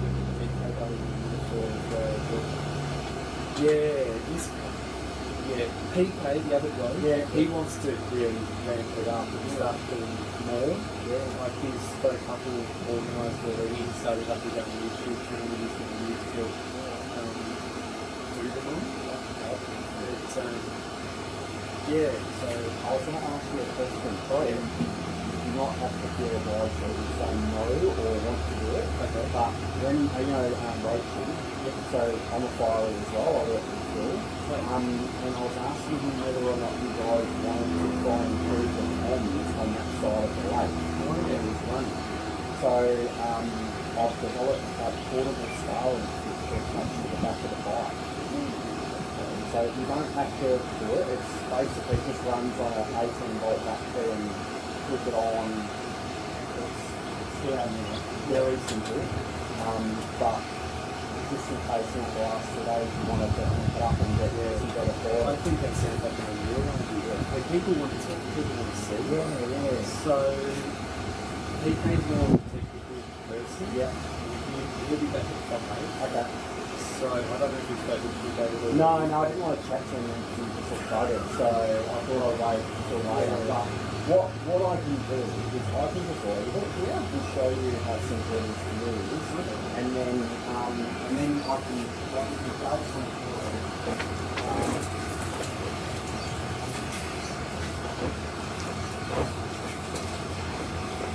Sorry, I know this is going to start, but it really is this simple. This morning, and all you do is just click it on, turns the Starlink on, and then it's on the back of the bike. It's just like a normal Starlink. You just join the Wi-Fi. The Wi-Fi number is 168.168.168, and it's my name, Sutton, and it's got my phone number in the Starlink. But it really is super easy. And then obviously as the batteries go flat, I've got a second one. You just charge it up and you swap them over. And then you'll get like. You get perfect quality on the south side of the lake. Yeah, a whole lap really. Anyway. But so I can leave it, and like I said, no pressure. And then you guys can have a think about it. And I'll leave my phone number, but I'll come back later. Yeah,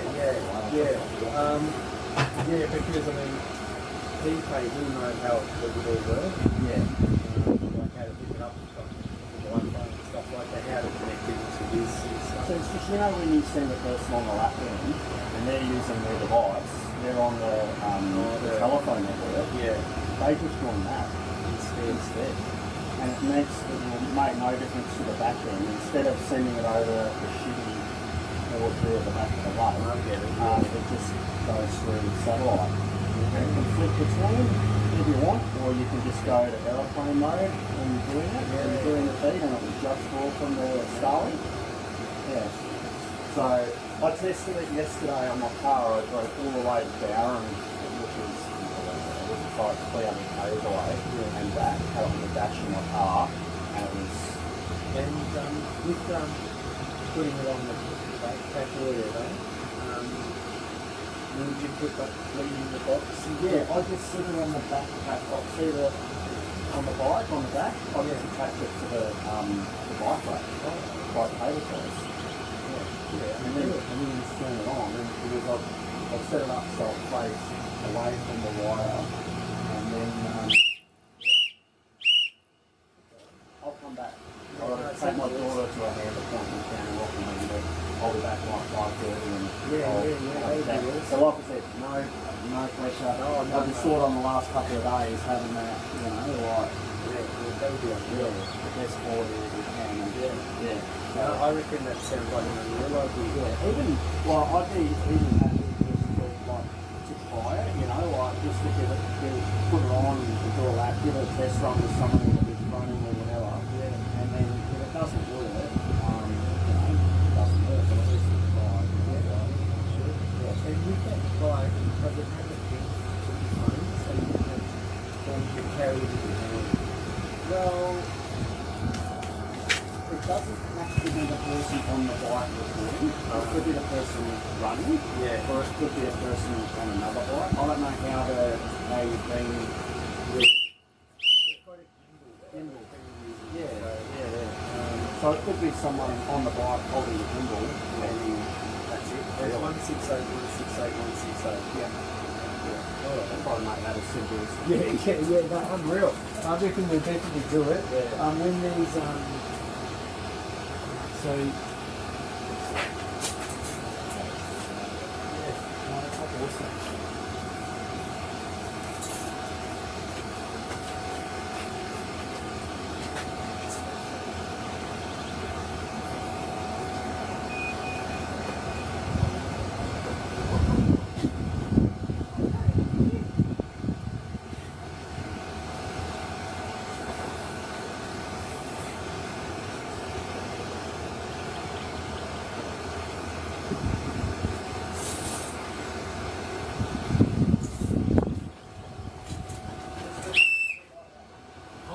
So that's fully connected right now, is it? Yeah. With cable ties. Yeah. That's unreal. Yeah, we'll do that for sure.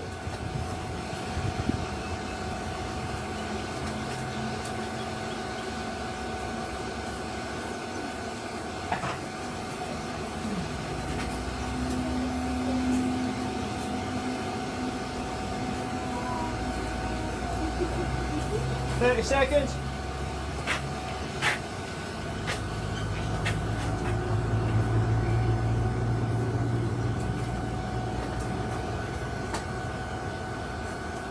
What about 80 next month?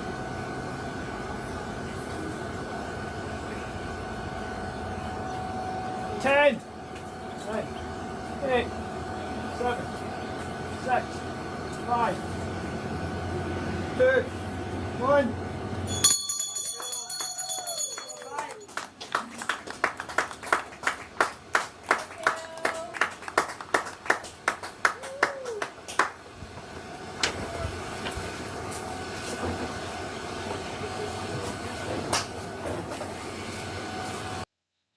And off he goes on loop number 102. Which I think I just saw a couple of good donations in there just a second ago. I'll have a look at them just a sec.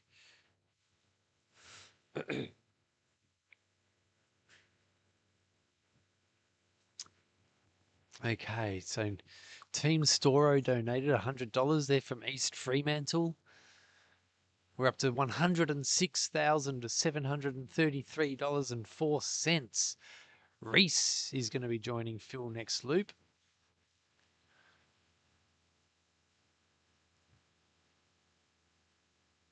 Tree Division is our top donor with $2,000. CS2 Proprietary Limited.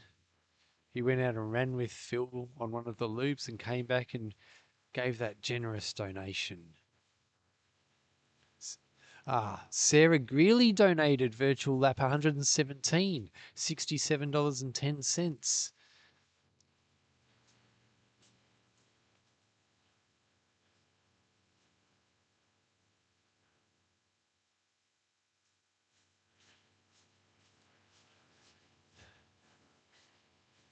Element Geospatial, $500 from Perth. That's awesome.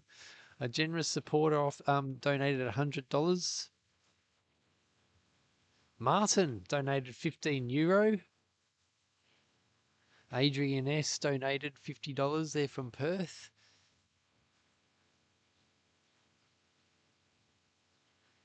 Well, it looks like there's a little bit of rain coming down at the moment.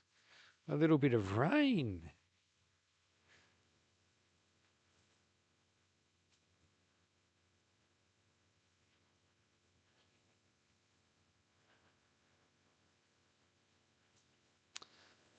All right.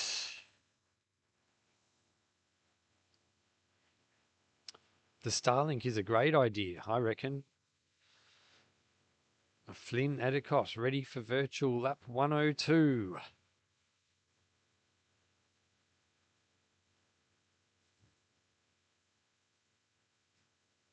Remy Brolt, get the guy starting blocks. He's flying.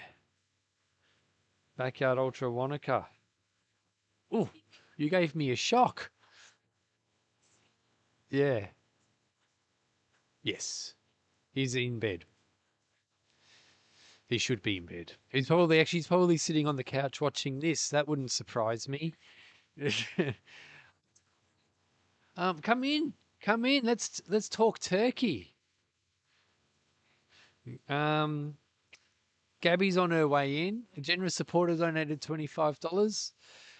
Gabby's coming in, so if you've got any questions you'd like to ask her about crewing, Phil, nutrition, anything like that, put the comments in the YouTube comment section and we'll ask her. So look how much we're up to. Can you read out that total raise so far, Gabby? Sure can. $106,758. How many cents? So good, with 4 cents. Love Very it. good. How good is that? All right. Now, can you tell us, Gabby, before we had Phil getting a massage and they were asking him what toasted sandwich would you like? Now, was there anything special about the toasted sandwich that he chose? Not really. I mean, it was a ham and cheese toasty. And I guess the special part. Okay. So they were asking if he wanted wholemeal, multigrain, or white bread, and we both at the same time said white bread, and that's because we are trying to avoid too much fiber. Not that he's having much of that, but yeah, he was very much looking forward to it, and he actually ate 2 toasted sandwiches. Yeah. That's a good sign. It is for sure. Now, someone did put a comment in that I didn't know the answer to, and I don't know if you know the answer, but I'll ask you. How many calories is Phil consuming every 24 hours? Ooh, so originally we planned for an average of 200 to 250 per hour, so we can calculate that. But he's eating more than that. I'll say, for example, every time he has the meat pie, the toasties, things that they definitely were not on the plan and we're adding up. The meat pie was there, but then when he has 2 of those, that's not on the plan. So I actually need to sit down and start looking at those numbers because we've been writing everything down. So I'll have to calculate that at the end. But it's certainly, I would say, if I were to put an average based on what I've seen, he's closer to 350 on average. Obviously, the meat pie has many more calories than that, but then he still has some small stuff anyway. So yeah. Okay, and we did talk before about, or yesterday about how he's doing 40 grams of carbs an hour. Is he having more than that? Yes, that has increased as well. And same if I eyeball it, I'll say 50 grams average would be close because even though, for example, the meat pie is, I mean, it's high in calories, but it's not that high in carbs compared to other things. The 2 toasties, that's already 60 grams easily because he even ate the crust, which is something I've never seen him do. So that was really good. Yeah, so I would say average based on some of the things we're doing, 50 average. Yeah. Okay, so has Phil had a shave since Sunday? He should be looking like Paddo by now.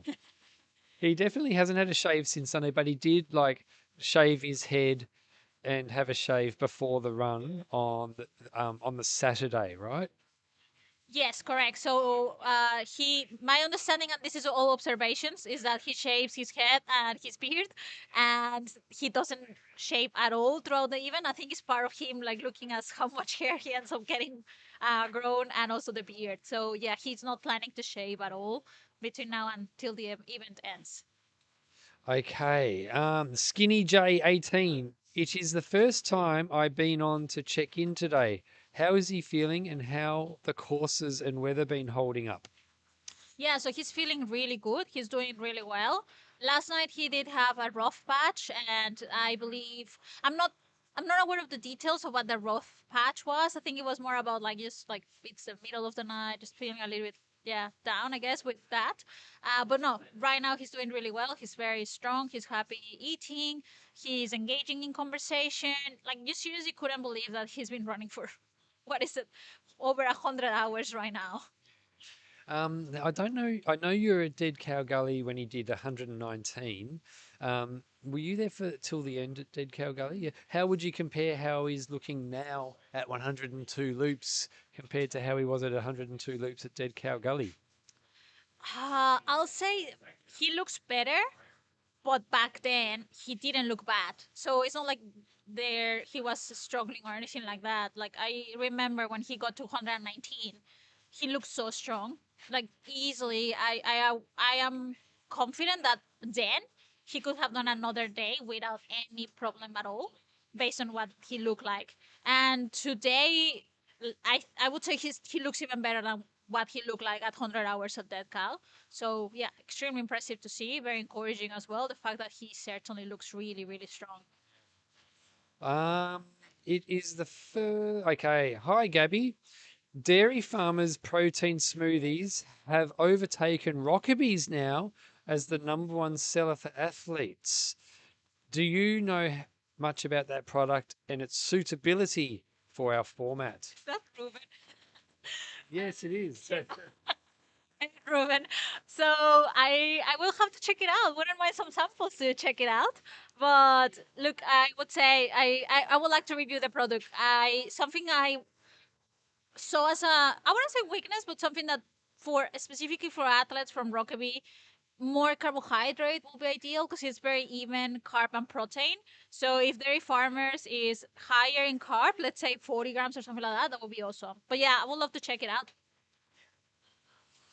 I can't even get to $1,000 of donations for my charity run. Laugh out loud. Go, Phil! Okay, so we covered how many calories he's consuming. Nathan720 wants to know how many calories is he burning? That's a very interesting question, and that's something we don't have the concrete number. So obviously he has his Garmin. He's wearing two for everyone who's already noticed that.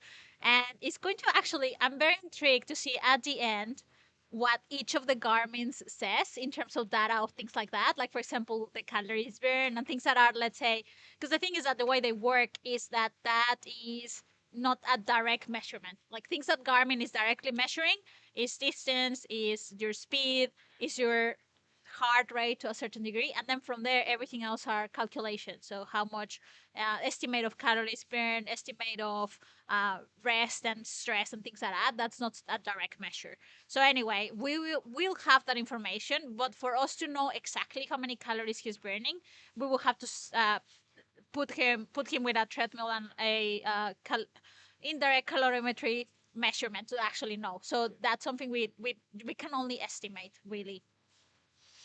Ruben, I know many ultra athletes prefer Rockabilly's and even Rockabilly's and wonder why. Is it taste or something deeper? Also, it's marketing for a while. Like I know it's really tasty, but also the fact that it's higher in protein, and they were really good at advertising that. And like I mean, for example, Ruben, I definitely want to try that one because I don't want to start talking about other brands. But there's other brands that have a really similar profile as well. But I think the way, like if we look at the labeling as well, like how they are packaging the product, it does look more like premium product as well compared to others that have a very similar profile. And actually, I think I came across Rockemy because of you, Paro. You were the one who mentioned it to me. I think so. I was an early adapter. Yeah.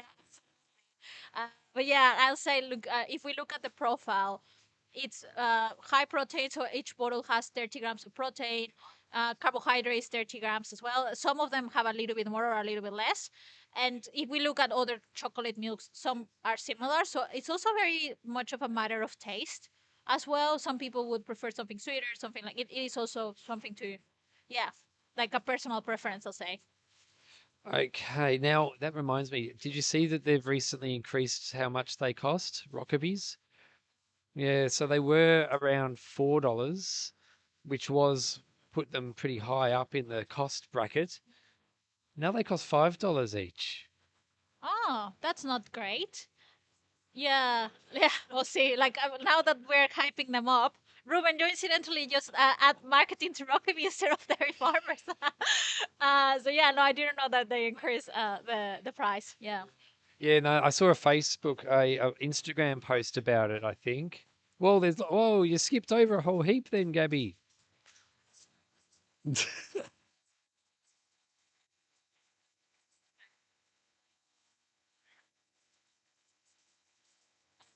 Okay, so Lisa is asking if there's anything that he was meant to have on his plan, but he can't stomach, where you will have to make adjustments to his nutrition. So Lisa, no, nothing really.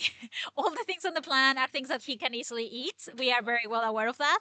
The first couple of days, all the changes we made were, and this is something we were aware of. He was eating slightly less than what we planned, and that was pretty much it. But everything he has there, he's been really happy tolerating, and he hasn't had any issues really. Um, there's a lot of questions. Thank you, Paro. I didn't see that. How many? Yeah, we talk about that. How many ultra athletes prefer? Yeah, fair enough. Okay. So Joel has asked an interesting question. Gabby, does one particular fuel type or supplement ever cancel the other one out within the body? Yes, absolutely. And that's why we want to be very careful with what we're having. Especially, for example, in events like this. One thing that I always talk about is you want to be mindful that while you are running, your body is also digesting and filtering everything you are consuming as well. So sometimes we could be thinking of supplements of, oh, I might as well have this, I might as well have that. And my mate told me that this supplement is really good for concentration. And then my friends had this one and this other one. And then suddenly you're having so many things that your liver has to be filtering at the same time.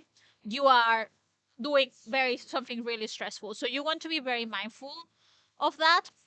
Now, for concrete examples, let's say, and these are more on day to day, but and I think this is very common knowledge. But anyway, every time I mention it, what?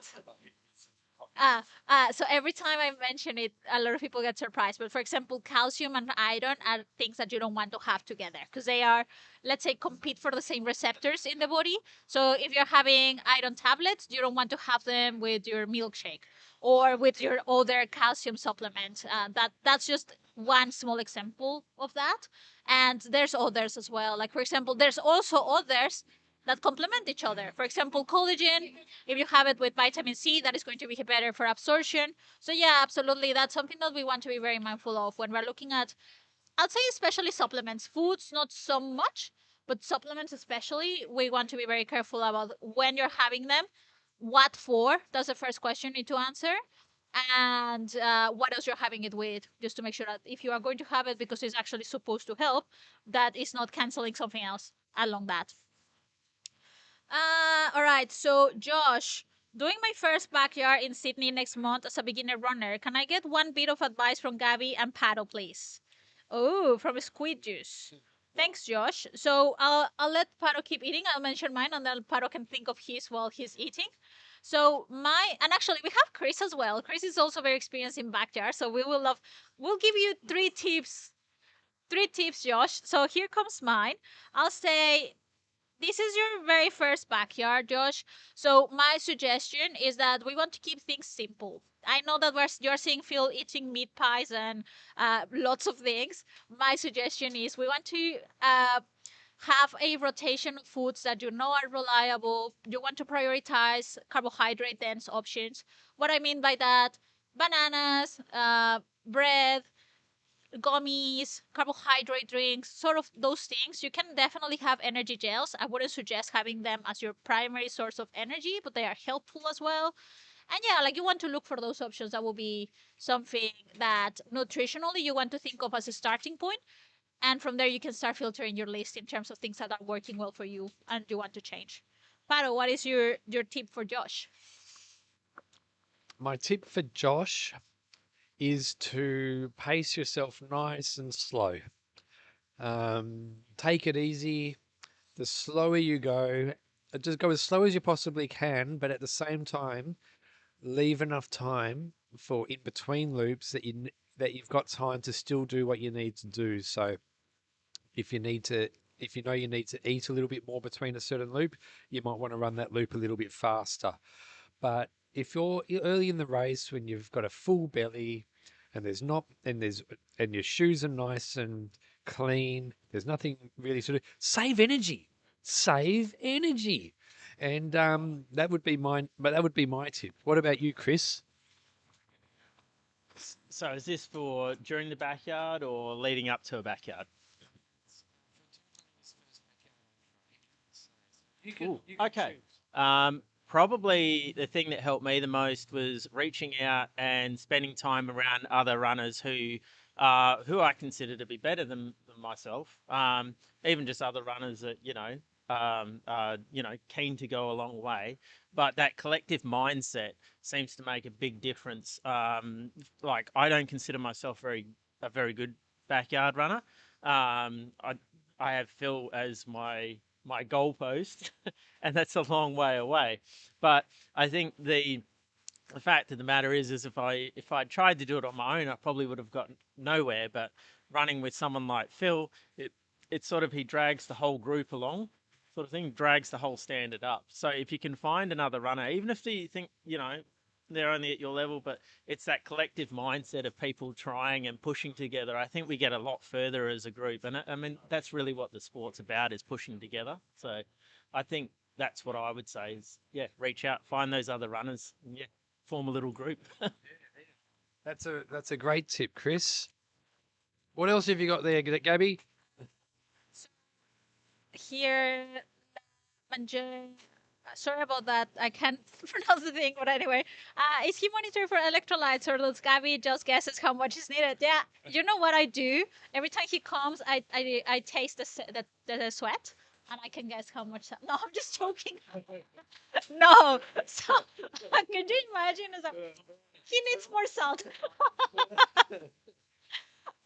No, sorry, I'm not guessing. So what we did a sweat test a while ago, actually, and what we discovered is that Phil is a salty sweater. But the thing here, and this is very important, he's a salty sweater, but he's not a heavy sweater. So the way we've been adjusting his electrolyte is by how much he's drinking of the electrolytes he has on his flask. If he's not drinking a lot of that, we can increase sodium, and also how much in general fluid he needs, because the more fluid he needs, it means that the more he's sweating, the more sodium he's losing, and that's something that we want to add. And another thing is peeing frequency. If that is increasing too much, sodium can help with that fluid retention, and that's something we look at. So that's how we've been adjusting it. But yeah, no, it's not guessing, it's more based on observations and knowing the data we have on him and how we can make adjustments from that. Yeah, go for it. Oh, I have a question for Gabby. So, Gabby, I have a question. So, I've known Phil since before he even touched the backyard, and I'm interested to see. I remember I have a fond memory of Phil wanting to see how fast he could do a marathon, and I remember in the last 10Ks, he goes, I was on the bike, and he goes, "Could you ride ahead and get my one gel chew?" And I rode ahead, and he's got a little container because he's super organized, but he's got a container and it just had like a couple of gel chews. This is for like the last 10Ks too. So I forget what the brand is, but yeah, just a little gel chew. I want to know how his nutrition has evolved over time. I love that question, and I love talking about that because that is such an example of how like he Like he was not eating a lot before. Like when I met him, he was already doing backyards, and he already was famous for his plan. That he had a plan that he would follow. His plan was only about the shower, the brushing teeth, the changing socks, things like that. Food. There was a meal every few hours, and that was it. So I asked him, okay, what are you doing for your food? I was like, oh, I have like a lunch at this time, and then I have dinner at this time. I was like, and in between, it's like, oh, sometimes I grab some grapes or I grab some Skittles. Like he was barely eating. I calculated it, and he was well under 30 grams of carbohydrate an hour, like way, like really, really low, which is really impressive considering that when I met him, his PB was 52 yards. So still very impressive to make it that far with very little energy intake. So yeah, things have evolved. A very big part of that. Uh, and that's why I'm so strong when I talk about not just copying someone else's plan, is always starting from where you are. Because the thing is that if I could travel through time and literally bring the plan that Phil is following right now and give it to him on that very first backyard we did together, I wouldn't be here right now. He would have fired me on the spot because there's no way he would have tolerated all that food back then.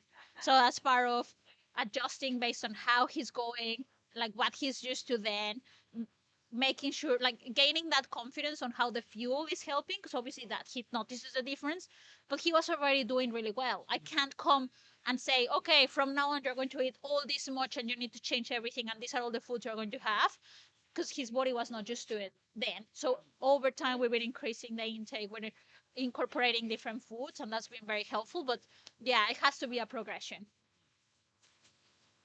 Did the rain change his fueling plan?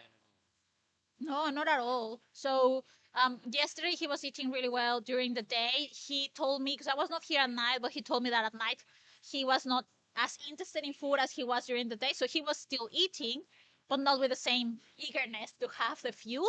That is very common. So when you think about how the human body works and the circadian rhythm, we're not conditioned to eat during night. So it is common for people to feel less inclined to eat, or sometimes even not want to eat at all during the night. So that's why part of the training as well, it helps that the body gets used to that. But yeah, we need to adapt overnight to reduce the intensity and the volume, and most of the things he has overnight are easier to absorb. So there's no meat pies in the middle of the night either. Do you ever pack a little treat for him that wasn't planned, such as an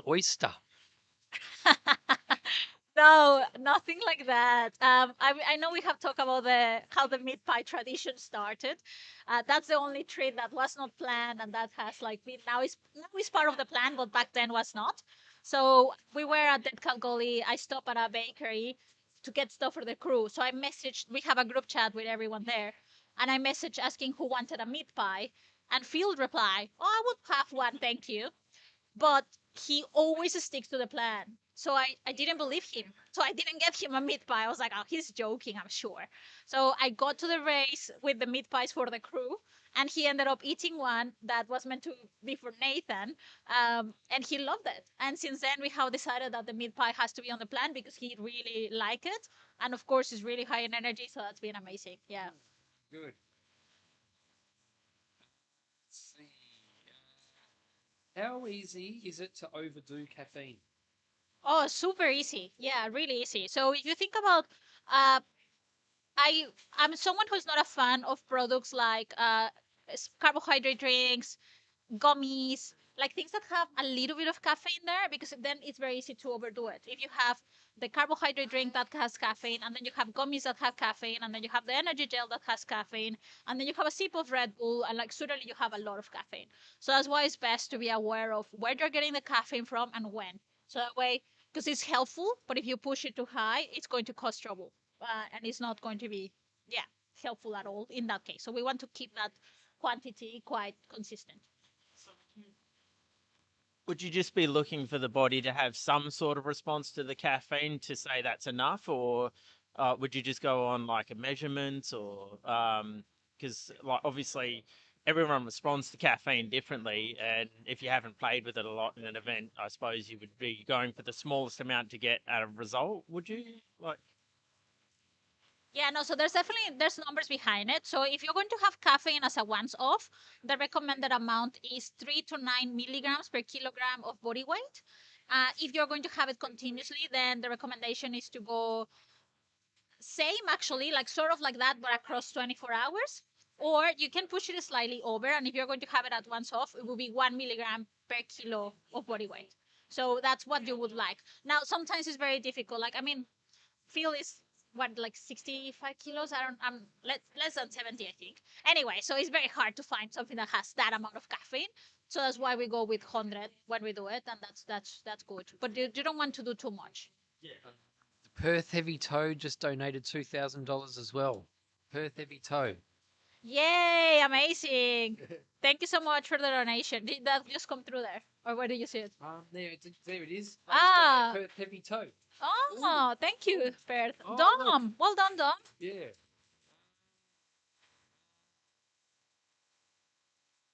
I'll do one more and then I'll keep going with my duties.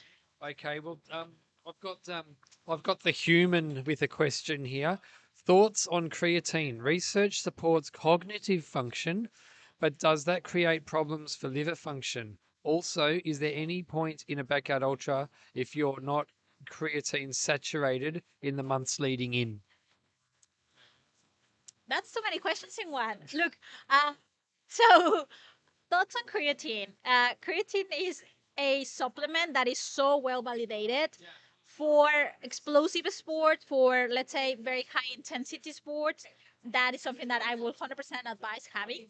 Yes, we are getting more research indicating about that cognition part, and this is why. And I'm going to do a video about that later, talking about Phil consuming creatine because he's having it during the race. So that's why we have incorporated it. But in fairness, we don't have the evidence at the moment to say, oh yeah, we should have it for ultras. It's more about what we know right now that we want to incorporate it. Is he coming home? No, right?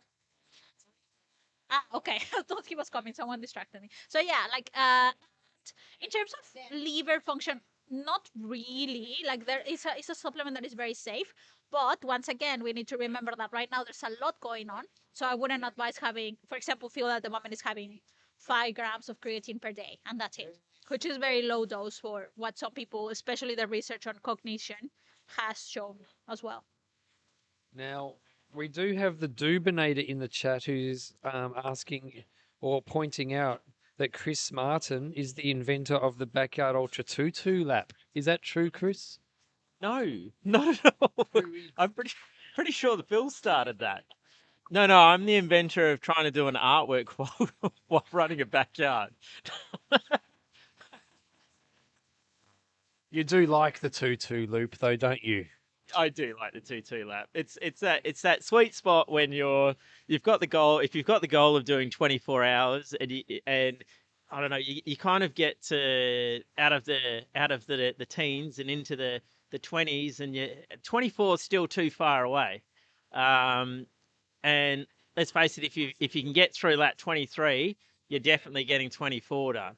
But 22, there's nothing happening. So 22, having the 2-2 lap is like breaks it up a little bit, and then you forget that you're in a lot of pain because we're all in little 2-2s. All right, so how good was that? How good is Gabby? She really is so knowledgeable, so passionate about nutrition, so helpful, so she's got the style, she's got the attitude. She really is the best. Even if you're not under her coaching, you can just listen to what she says, and you can actually learn a lot. It's helped me a lot. Like, I had a lot of problems with. I think my first attempt on the Sat Champs team, I thought that I was actually having too much sodium because I was going to the toilet a lot. And she said it's actually pretty hard to overdo that. And it turned out that I wasn't actually. I had a dry taste in my mouth when I was running, and then basically going to the toilet a lot. And I thought that meant that, when you like, the last thing you want when you're dehydrated is salty water, but that's exactly what I needed. So, and since then I've found it a lot easier. So, haven't had that problem again. Yeah, I remember that. I remember you were there in the starting corral, like chugging down like water. Yeah, yeah, because I thought I was dehydrated, which the worst thing that you can possibly do if you've flushed out all your electrolytes is start drinking a heap of water. It's extremely painful. Now, Backyard Ultra Wanaka says, thank you, Gabby. Fantastic. Pato, Gabby would be a stellar interview for your podcast. She's been on at least twice. So if you go back into the Backyard Ultra podcast archives, yeah, you'll see that she has been on twice. One in an real early episode, I think was probably around maybe in the teens or 20s. And then more recently, maybe around episode 80 or 90 perhaps, or something like that. No, you've done too many. I've done about 170 now. And yeah, so thanks heaps for those questions. Gabby's gone off to take care of business, and let's see, according to the loop, it looks like Phil's well and truly more than halfway in. Can you want to read out that amount that's been donated so far, Chris? Hang on. These are all fogged up now. Hang on. $109,304.34. The top donor, was it Perth Heavy Toe? It is Perth Heavy Toe. $2,000. Wow. That's insane.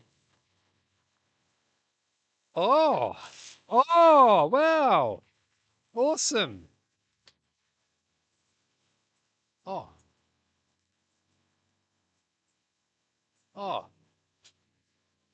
Okay.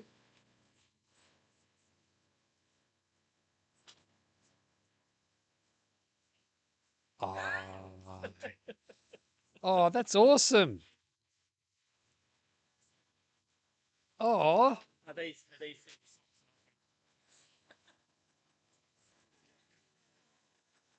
I am going to put them on tonight. As soon as I get home, I'm going to put them in a special spot so no one steals them. They're great. I'll be putting them on. I'll be putting them on for sure. I'm going to put them in my pocket so no one steals them. Oh yeah! Oh yeah! Oh wow, there's some good stuff in here. Pajamas, hats, a real bag of goodies.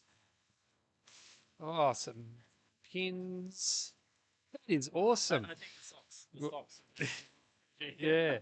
Well, we'll put these aside and we'll use them as giveaways or something like that as well. That's a good idea.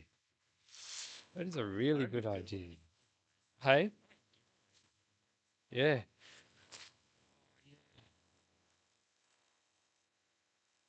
Oh, there's more sun-kissed in there too. Specifically for you, Pat. So, give away the socks. Socks are not a giveaway item. They're to cover up Pato's feet. Oh, I hate reading. I haven't got my glasses on. Here we go. Oh, okay. It's pretty good, actually. To the Project 168 crew. As we head into the serious part of the week, we thought we might enjoy a few goodies from the Telethon team to keep you going. We've included some socks for Pato because, frankly, we've been a little grossed out by his bare feet on the table and think these might be much nicer to look at.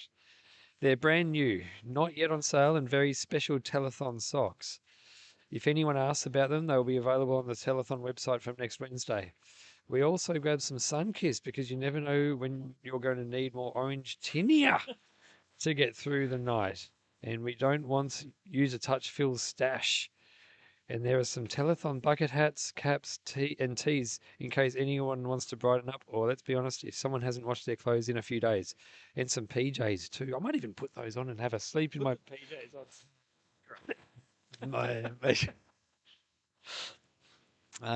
plus an umbrella in case that pesky rain keeps on coming. But seriously, you're all doing an incredible job. We're so grateful that you've chosen to support Telethon and take on something huge. The commitment, the kilometres, the sleep deprivation, and the sheer determination are amazing. Keep going, look after each other, and know that the Telethon crew are cheering you on every step of the way. You've got this from all of us at Telethon. That is awesome. That is sensational. I'll just put those in a safe spot. So riff on the mic, Chris. Riff on the mic. Let's check where Phil is. Oh, he's still got a little ways to go. 36 minutes into the lap. So what else have we got here? Let's have a look.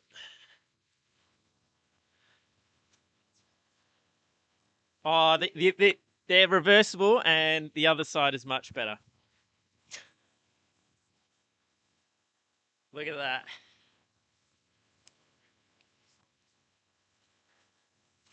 That's better.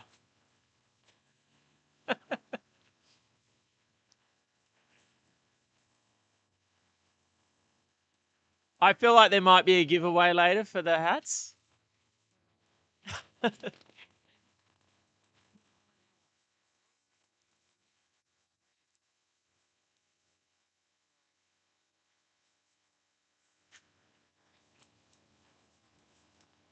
Is it? What's the reverse of that one?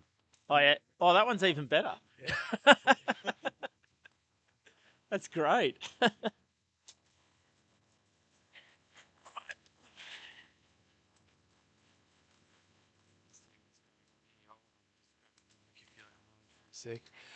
So we've raised $109,304.34. It's pretty good, isn't it?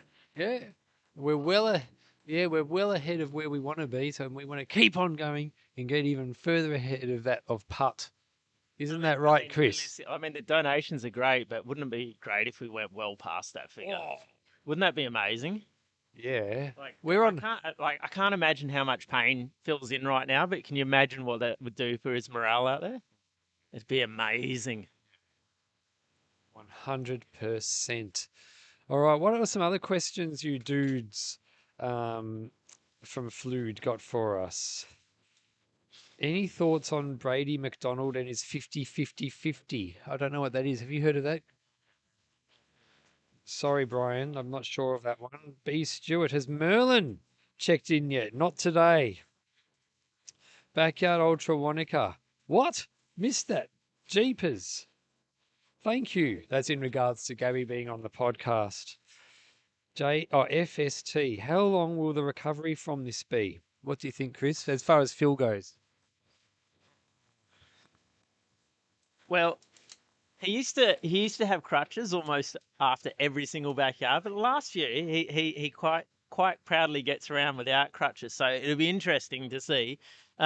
Usually he's back running within 2 to 3 weeks, like at a decent sort of mileage. So he recovers pretty well. So it wouldn't surprise me if he's trying to start his streak again 2 or 3 days later.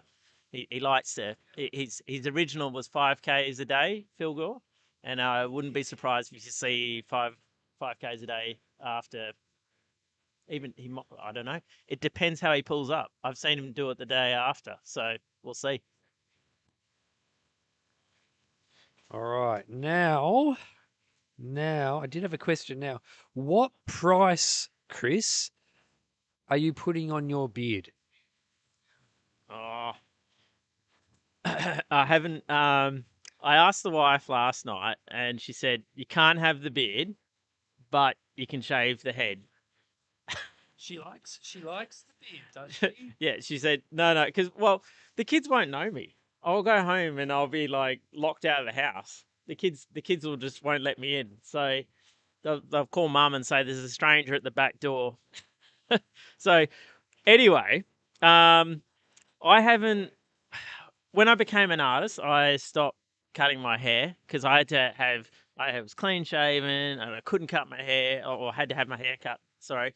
And then when I became a full-time artist, I decided that I was finally free of having to do everything everyone else told me to do, and I decided that I wasn't going to shave or cut my hair, and that was, I think that would be like 8 years ago now.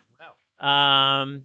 So I was discussing it last night. I said, because someone asked me, "Oh, what would it cost?" And she goes, "I can't have the beard, but I'll let you do the hair." So, and I know Phil would find it very amusing because we have a little bit of ribbing back and forth. He would find it quite amusing if someone donated. So, I asked my wife, "What do you reckon?" She says, 10,000. If someone puts down 10,000, then you can shave the head. And I thought, well, I don't know if Phil would be interested, but I'm sure if someone put a pair of clippers in his hand and I said, someone paid $10,000 so he could run the clipper through my hair, he would be quite amused about that. It would probably give him motivation for at least another 10 laps. That's good. Okay, so the 10,000. If you donate 10,000 and put in the comment Chris Martin hair or Chris Martin shave head or something, we'll get it done, won't we? Phil, I'm pretty sure would even love for someone to pay that so he could be the one at just even one quick straight through the middle. Because for me, my hair is pretty, I don't know, it's a bit symbolic, but, it's for charity. So if someone puts up the 10 grand, I'm not going to say no. So. Very good.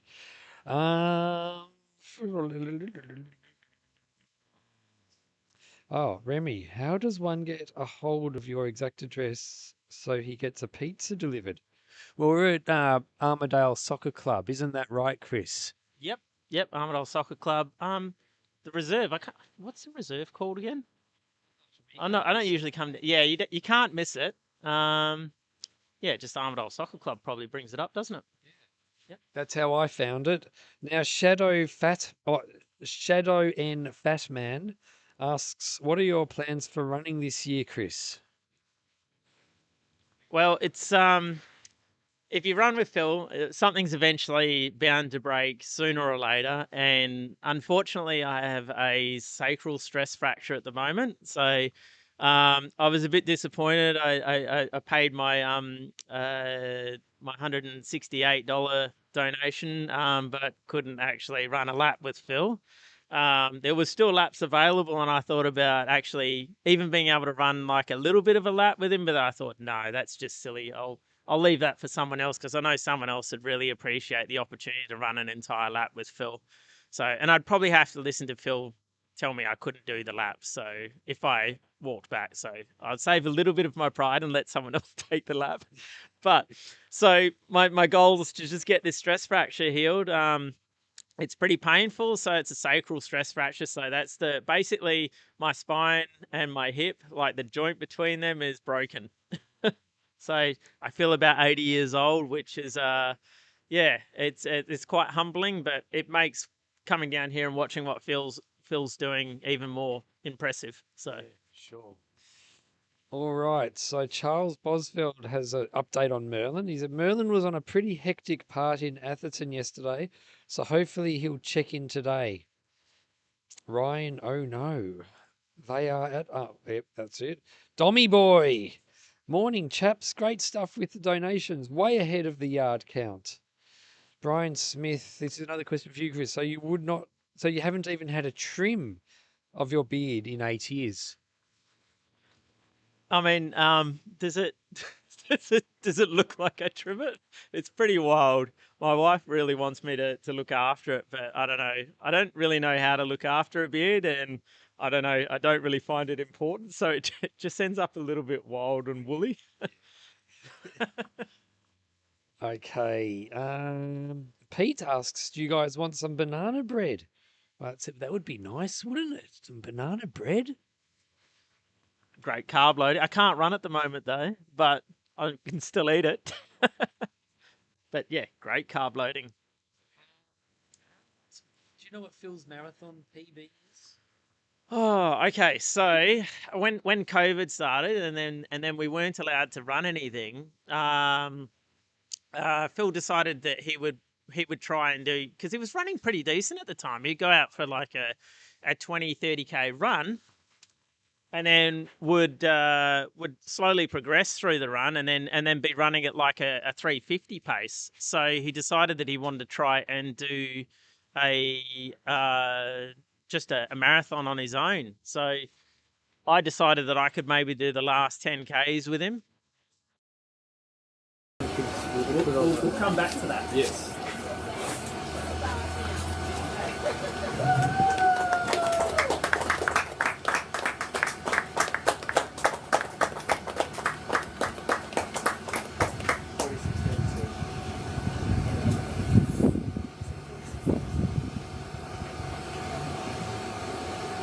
He looks pretty good on that lap. He sure does. Nice and strong. Quickly go. But if you want anything on the line, yeah.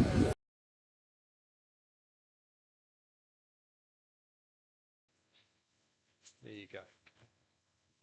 Yeah, so back to Phil Gore's marathon PB.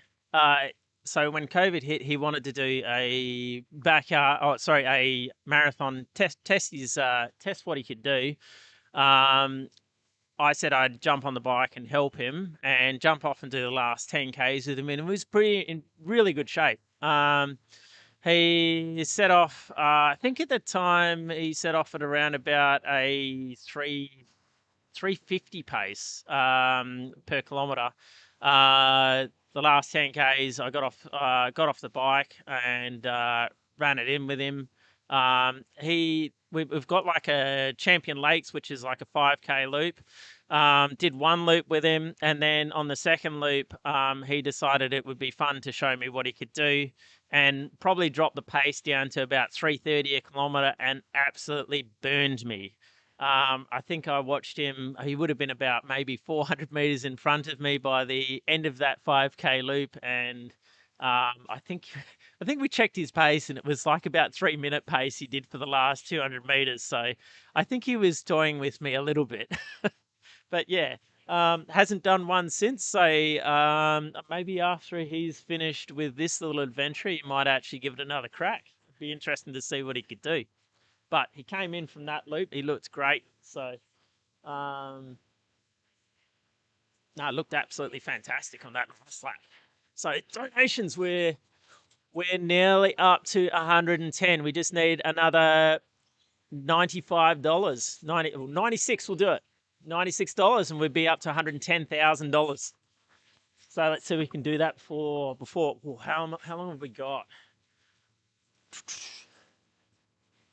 So we've got a little over 10 minutes. 11 minutes. So let's see if we can get it over 110. We can help him with that next lap.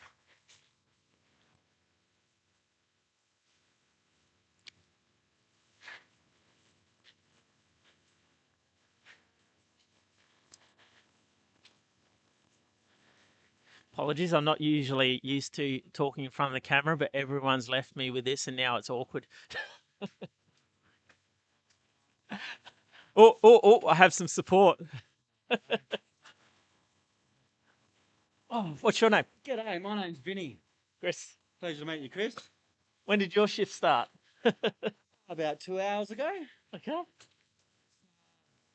And we've got Pato back. Oh, taking your seat, yeah. Pato's abandoned his post. Right.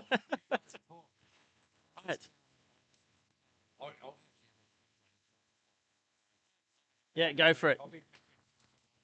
Okay, so Pato's abandoned post, so it might be a little awkward for a little bit because I'm not the most. We'll get through this time. I don't know. I'll come up with yeah. So what's your job down here today? So I'm in charge of filling in all the little spots that require someone to put their hand up and do it. So I don't really have a role. I just kind of do whatever is needed. I've kind of put my I don't know, because of I had the stress fracture. I didn't know how I could help, but I feel like I've just been sort of I've been coming down as Phil's emotional support animal, just wandering around. I think he gets quite a bit of joy out of, because there's not much I can do, but I can rub his feet. And I think he looks down and was quite quite a bit of joy that I'm actually in that position, having to help him get through it. I'm probably not going to hear the end of it for quite some time. So what jobs have you found to do down here? So I've just finished Apart from serving DJing. DJing. I've just finished serving everyone chili con carne.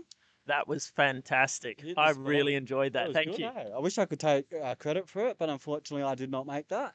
I just helped distribute it. But other than that, look, just trying to keep the spirit positive, trying to keep people on the right track, and anyone that's lost and wandering around, I try to give them a job to do. So if anyone's sitting at home watching this and you've got nothing to do and you'd like to come down and volunteer, come on down. And look, he's going to be out here for quite some time. So there's like, if you can come down and just even give a little bit of support. I mean, I know Phil, he won't say much, but I know he looks and he really appreciates and just loves the support that he's getting out here. I mean, it's a great atmosphere. If you can get down and support, please do so. Definitely. Not much more to add to that other than if you do come down, can you leave the bad weather at home with you? I think we're hoping for a bit more sun coming through, but yeah, look, the weather doesn't seem to be playing with us today, does it? Wasn't it insane last night? It rained. It must have started heavy yesterday afternoon, and it would have rained till early this morning. It did not stop. It was insane. I can't believe he ran all night through that. It just does anyone know how many changes of clothes he went through last night? We're gonna have to find that out. You'd think Pato, do you know how many changes of clothes he went through? I think he changes shoes and socks every hour. Not too sure about That's I reckon I don't know if anyone's done the crewing job before for one of these backyards. If you're listening out there, but just the crew, the work they're putting in. I mean, every hour having to make sure that everything's set up because you can't have your runner come in and be stressing. So it's trying to make it go smooth as possible. But in the background, the crews are working all night to try and make sure that this job gets done. So we're still, we just need another $80 and he'll be starting the next lap with $110,000 for charity for the kids, mate. That's it. Surely we can dig through our pockets and come up with, what do we need? $80. $80. $80 will do it. Oh no, 980. No, 983. Well, we only need $16. $16, and we've got it. Instead. No, the 80 would be great, but we'll even take the $16. Let's do it.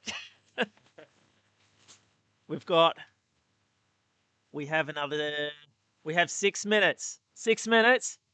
We just need that last little bit, get him over the $110,000. Do you want to have a look at what we got in the goodie bag? Yeah. Let's delve into this goodie bag.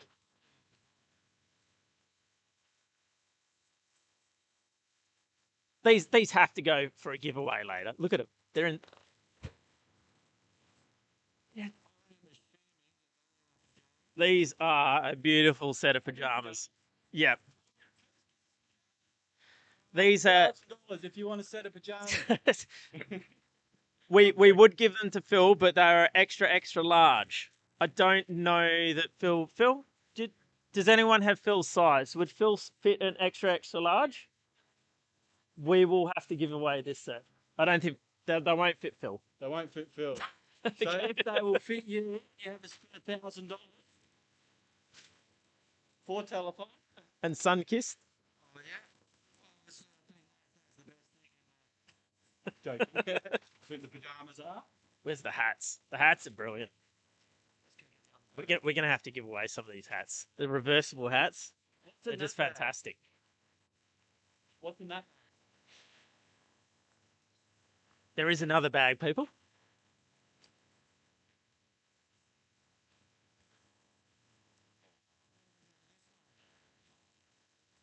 Is that another?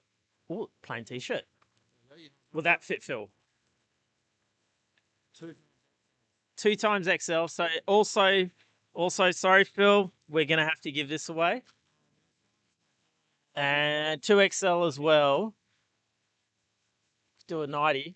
It's not really, it might be Phil's colour. Do you reckon Do you reckon hot pink's Phil's colour? Would he wear this as a 90? No? Might be. There we go. Might be. This is Yeah, that is Phil's colour. we are still just at $16 off for his next lap. Some pins here with Fat Cat. Classic Fat Cat pins.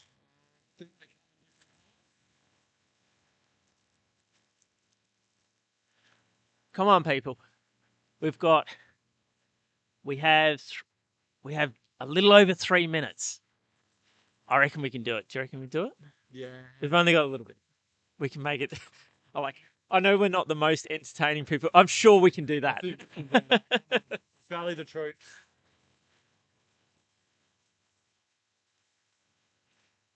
Come on. He needs this before he goes out in the next lap, doesn't he? Yes. Yeah.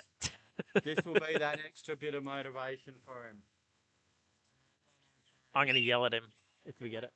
Yell that we've got 110. I don't know if he'll appreciate it, but he'll be fine.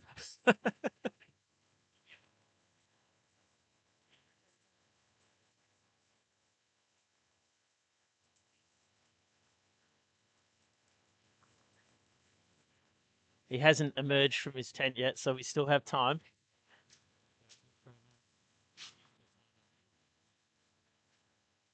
Banana bread.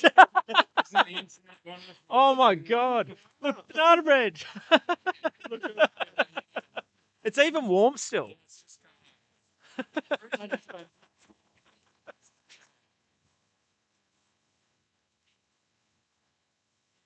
Oh, we've done it. We've done it. Look, there it is. Yes. We did something, Pato. Well, actually, who did it? Oh, who was it? We're going to have to find out who that donation was in a second. If you see it, let us know. We'll yell it out.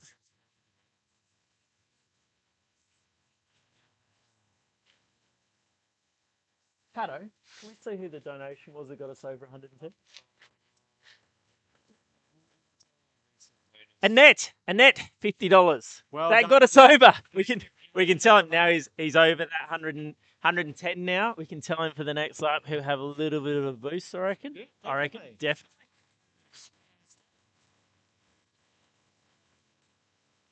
Pato is donning the pajamas.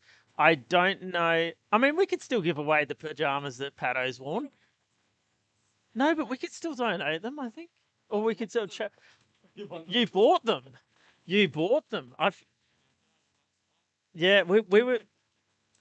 I'm pretty sure that someone was going to take them for $1,000 donation. There you go. We'll swap in. So.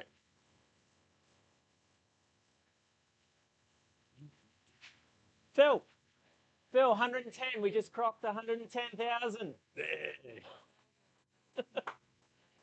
The telethon pajamas. Yeah.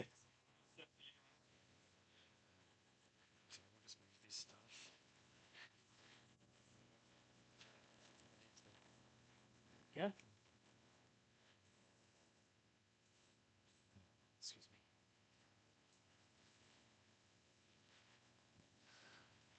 Yeah.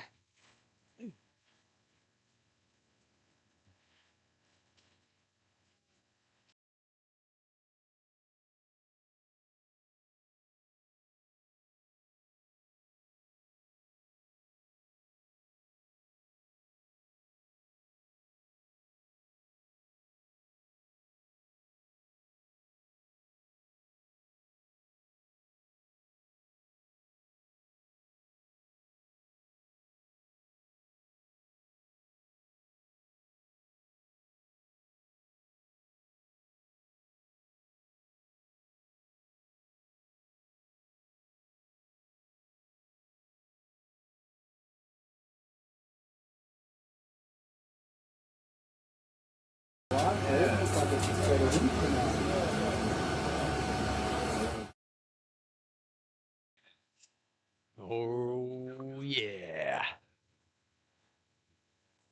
I look awesome. So 110,000 $127.33. Phil's out on loop 103. So far our top donors are Perth Heavy Tow with 2,000. Tree Division Proprietary Limited, 2,000. CS2 Proprietary Limited. Uncommon Elements, Big Gum Energy. send2.com.au. New donation, Joel donated. Let's go. Jai donated.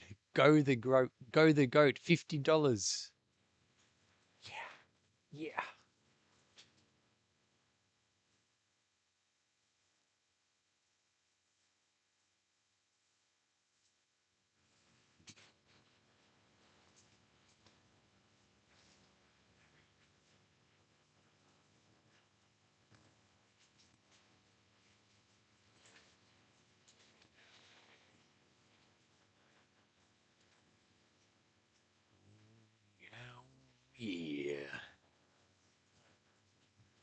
All right, let's check out some candid comments.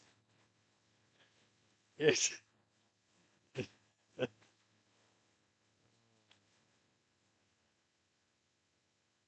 How do I look?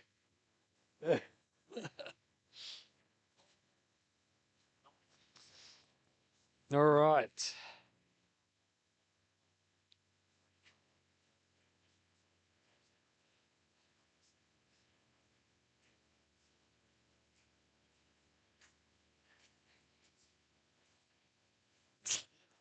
Timmy Mofo says even a 6-year-old can put their own shoes and socks on.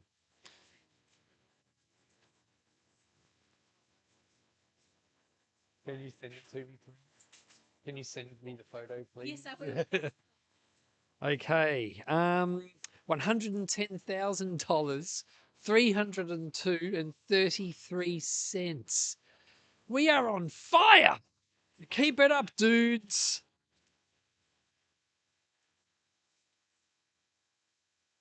Lamanji Kailu.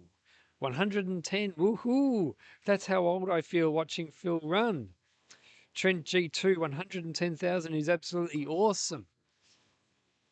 Oh, yeah, this is awesome. That's Dom. Dom is in the house. Mate, sensational outfit. Actually, I'll talk it in Dom's accent. Mate, sensational outfit, mate. Sensational outfit. Ben Polmere, shout out to Cal. He has been following Phil for the full 102 laps. Peter Krathalfa, guys, it's awesome. I am sitting here in Austria and watching Phil in Australia. Chloe Dave, my mate Reese is running right now with a blown hammy. Go, mate! Jem Rooney did a net maker donation from the middle of a tennis court. Callum Erickson, shout out Shan, ran her first half mara last month, working hard. Susan Walker, runner walks a lot. Have we talked about the hat? I've just rejoined the chat and I want a hat like Paddo's wearing. Well, come down. Donate, come down and you'll get one. It's reversible and everything. Look at Chris is showing you how it's done. Good old Reese is out with Phil at the moment. Pioneer Training donated a virtual app, $68.10. Ooh, yeah. There for Gemma. Send2.com.au. Yes. Yeah. Do you want me to hold?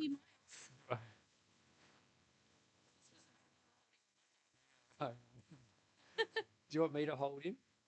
Oh, yeah. Or is he in the mood? He's in the Oh yeah, I held him the other day. Paddo's getting a bit clucky here.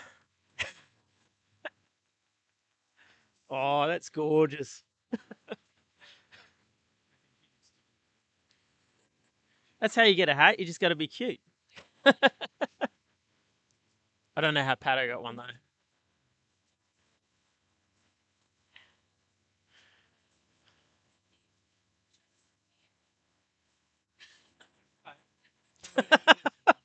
Pat, you can manage with a small child.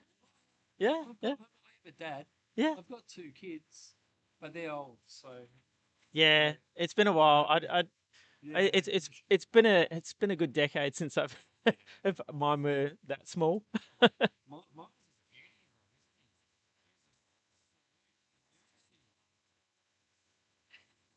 Why not? He's having a great time. he's looking at himself in the live stream.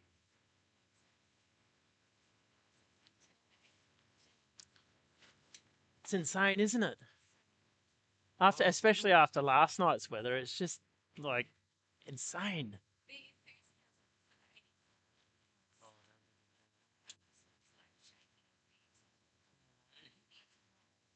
It's such an amazing thought though. I can't imagine what's going through his head at the halfway point to go through it, like, because anyone that follows backyards knows that 85 laps or 84 laps is a long like that's like getting up there. It's like as far as most humans on the planet have run, and he's halfway.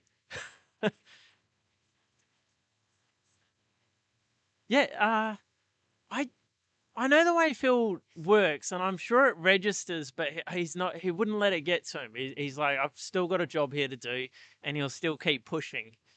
I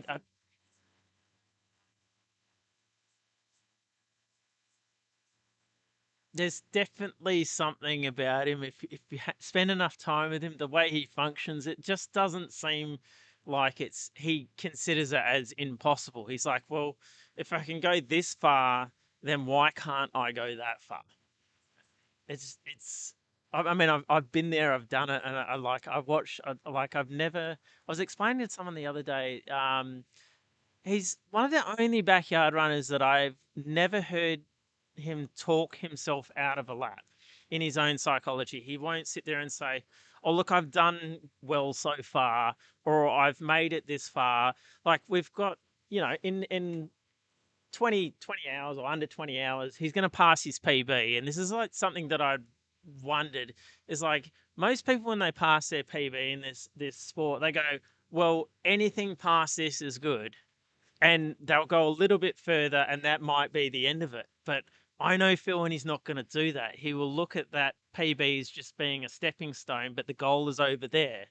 And he doesn't look at that as being his target at all. He won't let it pass it. So he doesn't have that part of his brain that will negotiate with himself. It's okay to quit. It's just, have you noticed that? He's the only person that won't negotiate with himself. I think you know him better than me, so I haven't seen that. But he's won all of his backyard ultras except for 2. Yeah, but even when he was in Tennessee, he fell over and smashed his head, and he was in a bad way after that. He took a tumble and hit. Oh, hello. Very bright eyes. Isn't his eyes incredible? Wow. Yeah, so he fell over and he was in quite a state, and when he was talking with Gemma, he's like, I don't know, like, am I okay to go? It was, am I okay? Should I be running still? But he still, like, she's like, no, you'll be fine. He's like, oh, okay, and just goes out, and it's like most people have said, I can't see straight. I don't know where I am anymore. But he's like, I just have to go. Yeah, yeah, it's incredible. Yeah, I think I was wondering also how he would go with the finish line and having a finish line. And on the one hand, I'd considered that once he gets past his 120, he's into new territory, so it might get harder. But also, there's that goal where he can see a finish post, and that finish post, you wouldn't be like one of the most like powerful human emotions is that hope, and he has that hope that he'll make it there. And I think that's all he needs to keep going. It's just he can see the finish line, and he has that hope and that finish. Yeah.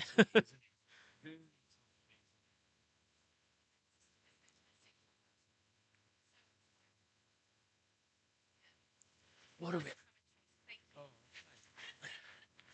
tell you what, the commentary. I don't like talking on camera, but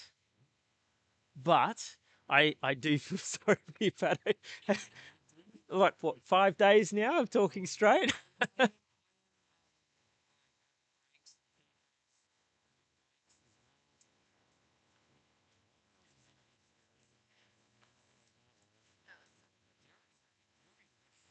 We are up to 110,505 and 43 cents.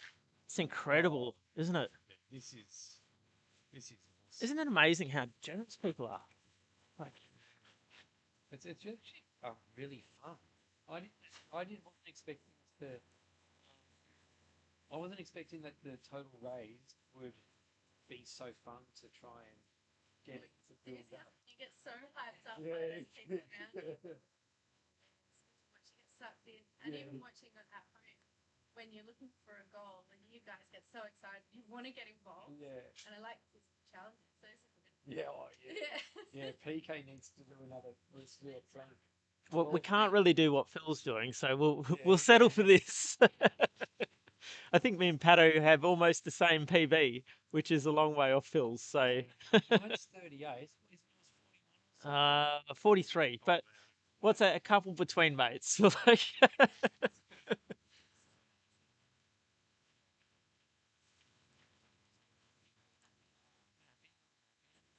think he's happy too. 2 miles. you can give the mic. You can have the. You can have this baby. With that webcam. No. Webcam. Chris. Yeah. Has to be with bank, but cable's Oh, so hang on. Could you just hold that for just a moment? Would you like to talk? Or I just wanted to zoom in on Miles's. And can you zoom in on Miles's face? Yeah.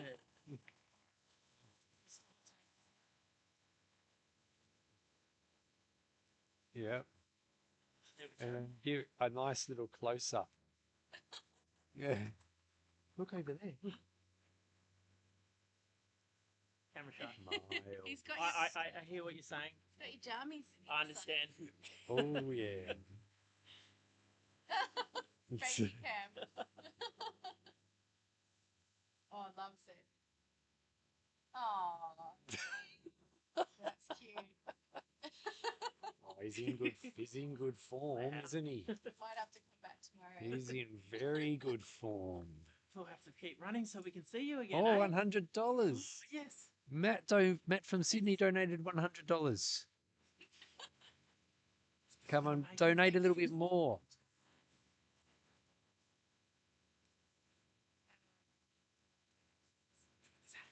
Yeah, this is. Yeah, let's see him with the hat on. Well, actually, he does have a hat. Yeah, put it. Big mate.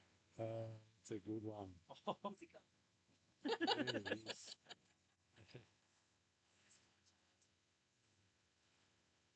Likes those jammies though. Wow, wait. Oh, he's in very. Thanks for having us. Oh, no worries. He's in very good form. Oh. Got an hour's drive home next, so Oh, good luck that's to right. us. Which town are you? Red doors with. Right. Oh yeah. Yeah. I don't really know Mandurah either. It's about an hour south. About an hour. Oh, 45 minutes an hour south of here. Yeah. Yeah. Yep. Bye. Bye. Nations. You're having a good time, aren't you, Miles? You're famous. You've been on TV. Yeah. How old is he? So I think this is our youngest supporter so far. Phil's youngest supporter down here. So Jess, 4 months. Jess 4 Smith months. Come down with Oh the no, child. sorry, we've got. Was that younger than 4 months? I think Miles is doing poo. Ooh.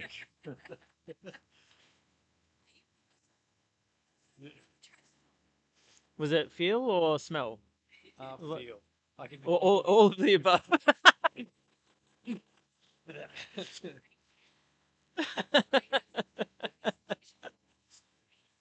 I don't miss that part of it.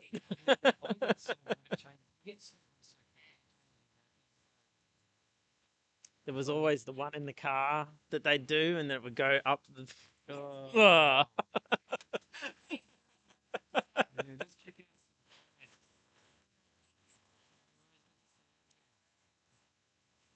Take it, take it, take it.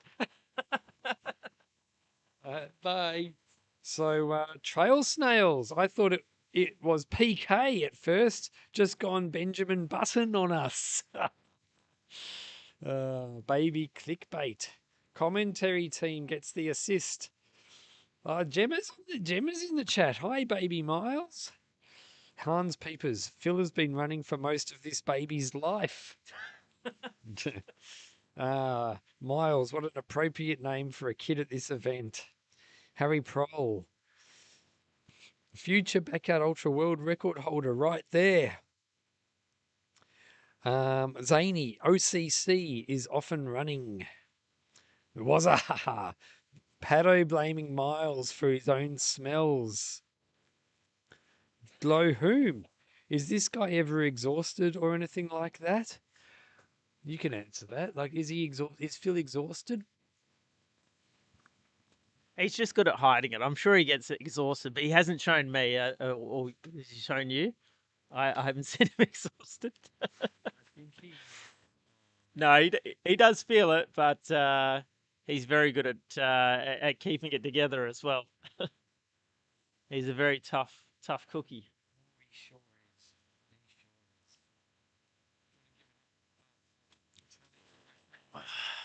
I didn't bring my glasses for this. No, I would get there. 110,605.43. All for telethon. Yeah. And maybe funding this beautiful.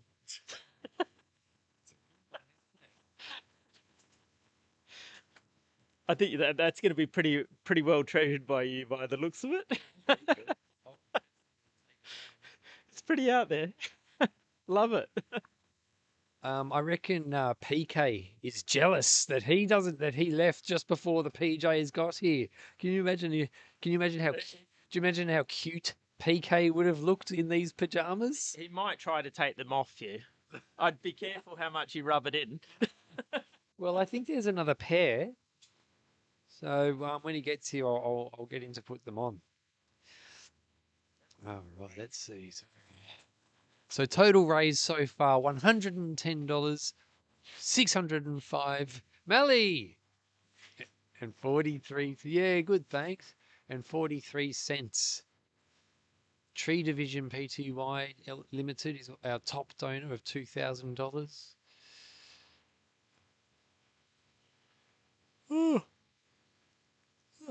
Uncommon Elements, Big Gum Energy. I tell you what, that is some good gum. Have you tried any yet, Chris? That big gum, Big Gum Energy. Can I try it?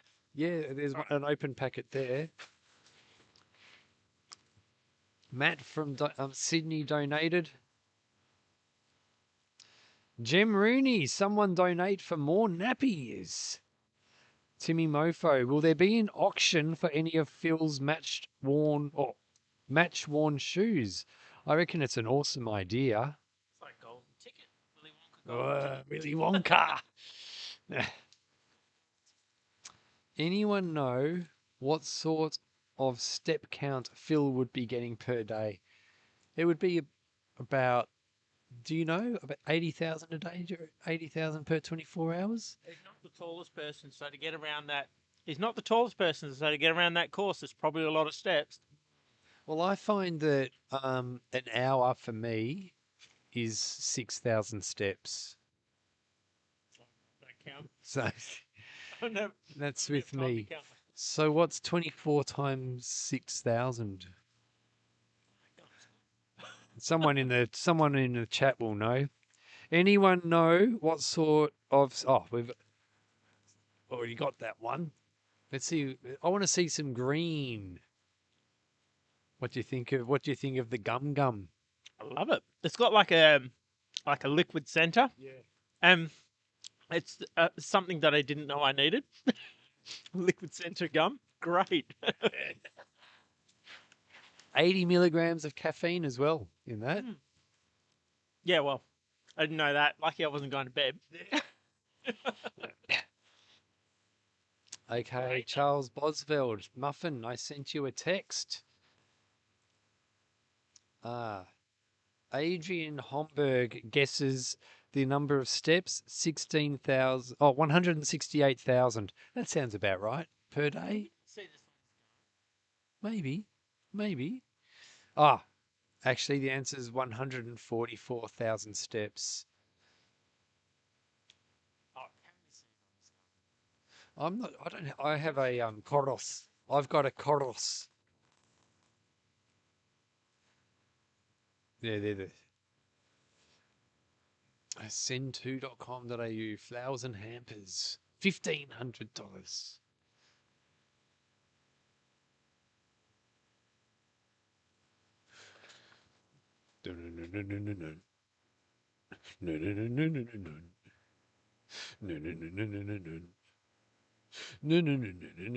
Tim F donated $100.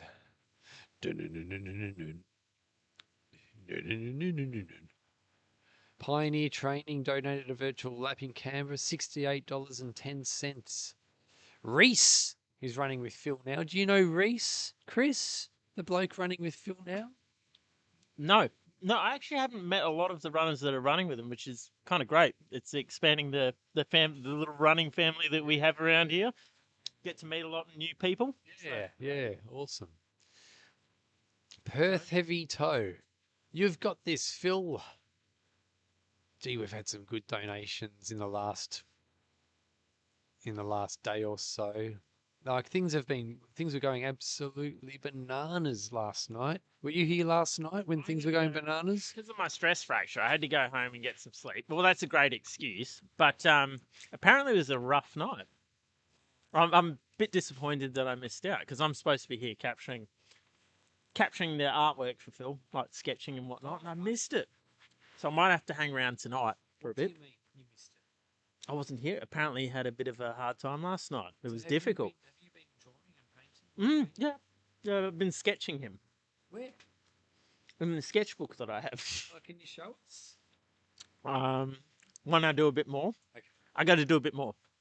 But they're just quick sketches. But I can't run, and anyone that knows me knows that I do art for a living. And I thought I'm normally a landscape artist, but I couldn't pass up the opportunity to sketch my mate running something so epic. It's a real human, real raw experience to watch. So couldn't pass up the opportunity. So I've been sketching him, all these little moments.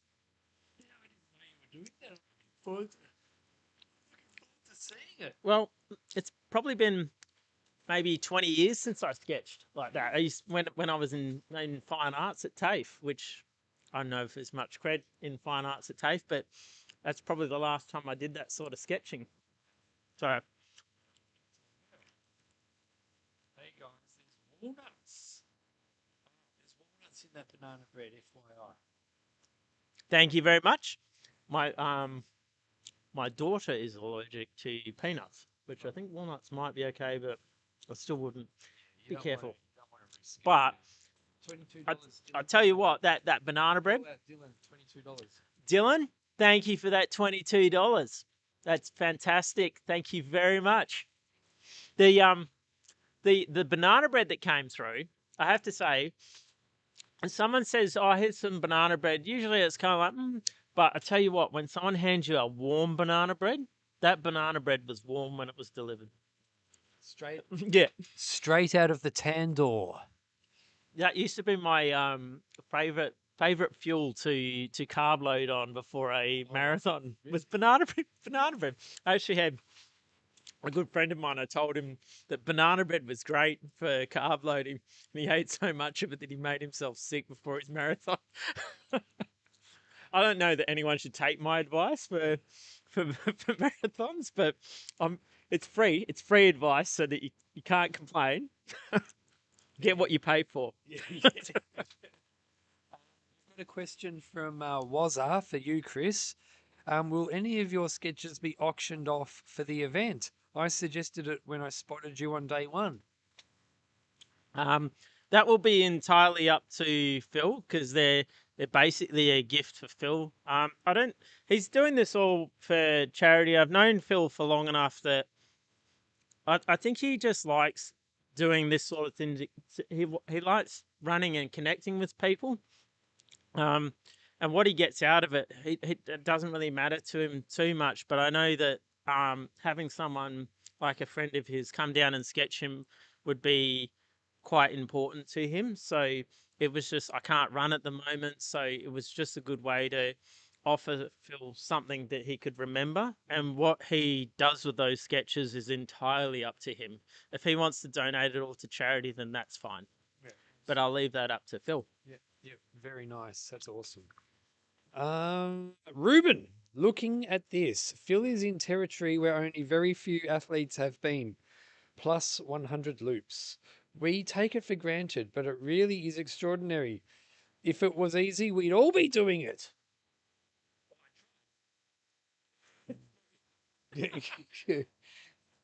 Yeah. So Frederick Max 451. This event does not count towards a new world record, right?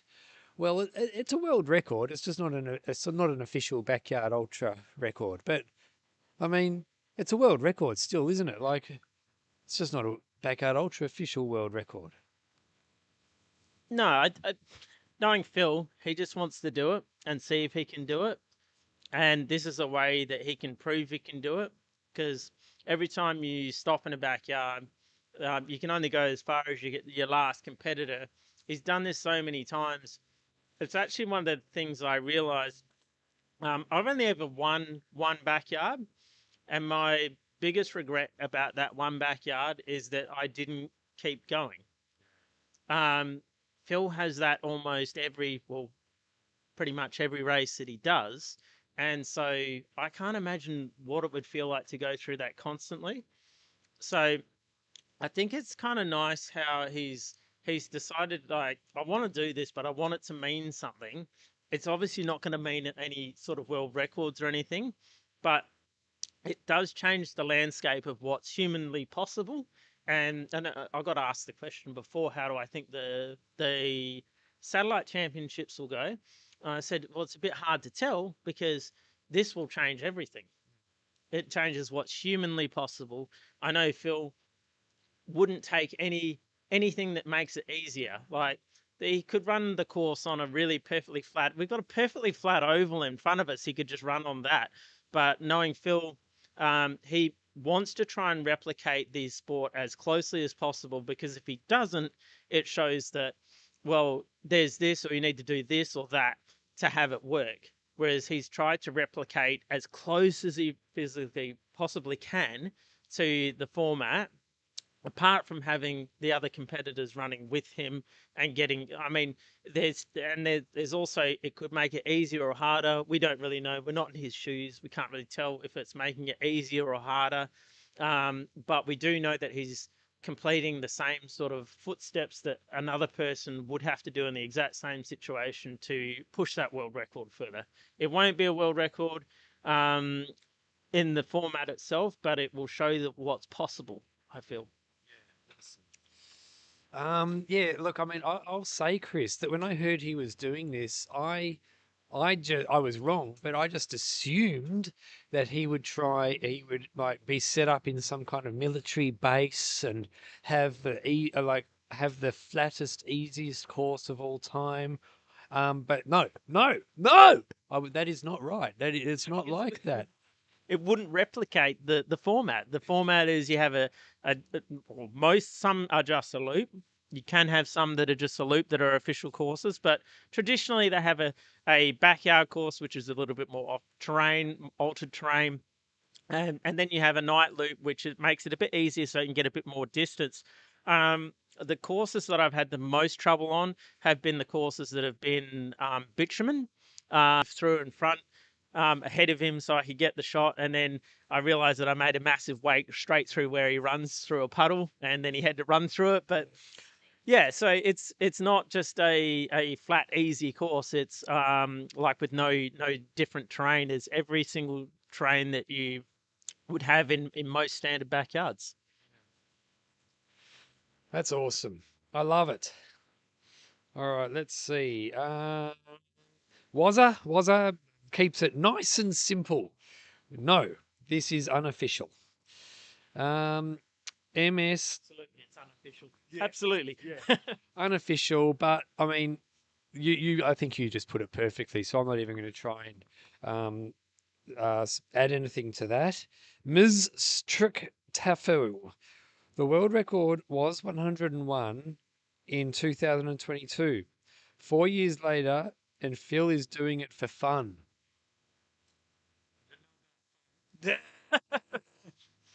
All right. Hats off to him. This is massive. Jolie Kilsby. Phil, the inspiration of the decade. Like how much inspiration do you get from Phil, Chris? I would not have run a backyard ultra without Phil doing a backyard ultra.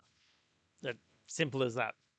And how much do you think Phil is? I mean, because back in 22, especially, the WA boys and girls were on top of the Australian backyard ultra running scene, like dominating. So It's that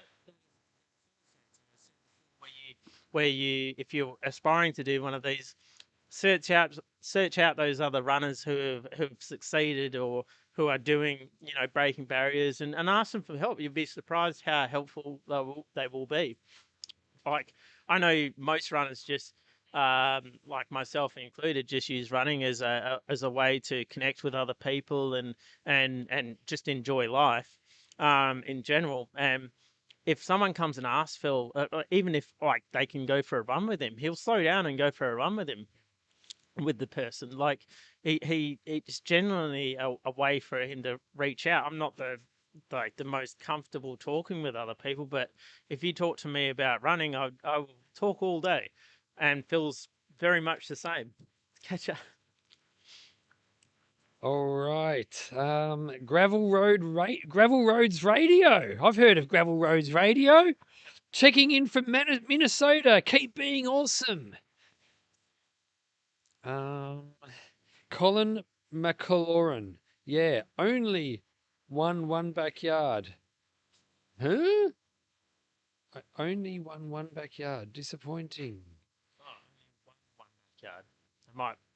When I said, yeah, I get it now because you won a silver ticket race. They're not hard to win. Not hard to win. They're not easy to win. I got lucky. Oh no, there's no such thing as luck in the. There's no such thing as luck in the backyard. Oh, you got to be in it to win it, I think. Yeah, that's the. And I was there. And there was 300 other people. And yeah, I did. I wish I could have gone further, but yeah. Wazza. Charles Bosveld. I've heard his assist is a pretty decent runner himself. No, but that must have been pretty cool, going 1 and 2 with Charles Bosveld, because Charles is, let's face it, one of the nicest guys in the backyard. And Charles still had more in him as well, just because of his beliefs. He doesn't run on Sundays, and totally respect that. And also, I think he was looking out for me because he knew that I wanted to race on the Australian team, and I was having a bit of ankle trouble, but it wasn't going to stop me. And yeah, we sort of had a bit of a gentleman's agreement. We'll just leave it at that. And I got to race on the Australian team, and I was pretty grateful for it. So. Let's see. Susan Runners walks a lot. I assume the tracker isn't functioning. Either that or Phil's not on course. No, it's not functioning. It's a little bit temperamental. And as well as that, the tracker is in Phil's phone. So some loops, it's possible he would leave his phone in his marquee so he can charge it and what have you. Okay, Matt Luff, 5533. It's purely hypothetical, but do we reckon he would be doing as well as what he is if this past 103 hours was an actual official backyard ultra.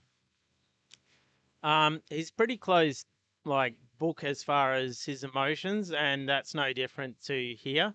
I think the one thing that is a little bit different is in a competition he wouldn't talk about his struggles as much, whereas in this he's quite open about when he's struggling and he's had a hard night or whatever. Whereas normally he'd just keep that to himself. But he's pretty good at shutting off and getting the job done that's in front of him. So it wouldn't surprise me if this is exactly how he'd behave in an actual backyard, apart from telling people his struggles out loud. Yeah. You're giving some great answers, I've got to say, Chris. You're a natural behind the microphone. I got to be careful I don't say too much. The human guinea pig. Pato, you've once again given PK a buffer on the fundraising side of things. You fixed the live stream this morning as well. Do you feel bad for having superhero powers? I think it was just I was just lucky with the timing. Purely lucky with the timing, and I had Macca as well last night. He really helped fire me up, as well as having that big gum energy. That really fired me up too. Like how fired up are you now after having that gum? Well, I have to go pick up the kids soon, so from school. So, but yeah, pretty fired up for picking up the kids now. Well, I tell you what, I'm going to be PK is going to be doing one more stint today and giving me off till midnight. So at about 5 o'clock peaks, he's going to come back down. I'm going to go back to the place, have a rest, come back at midnight and do the night shift. I've got some great ideas. I'm going to cold call people. See, guess who my number one on my hit list is, Chris? Or I don't know. It's too varied. You could call a lot of people. I know you know lots of people in the backyard scene. So who is it? I'm going to cold call Mark Dowdle. I can't wait. He was on my podcast before he ran an official backyard ultra, and now he's like probably the second biggest name in backyard ultras. Had everyone on your backyard podcast. Yeah, but yeah. You're eventually going to hit every single elite athlete in the backyard scene because you get everyone on. Doesn't matter who they are. Yeah, do you know what I mean? I have had how many laps they've run. I have had a lot of guns on, and do you know what I really like doing? I like getting them on. Like I used to just like getting them on, but now I like getting them on really soon after they've finished their races. Do you know what I love about your podcast too? Is you have every level of experience on your podcast. You have everyone from the beginners that people have just done 15 laps, 10 laps, all the way up to Phil. Like you get every level of what people have experienced in a backyard. It's fantastic. Yeah, thanks, man. And it really has. It's the best thing I've ever done, this podcast. When I started, I thought I'm going to give it a red hot crack.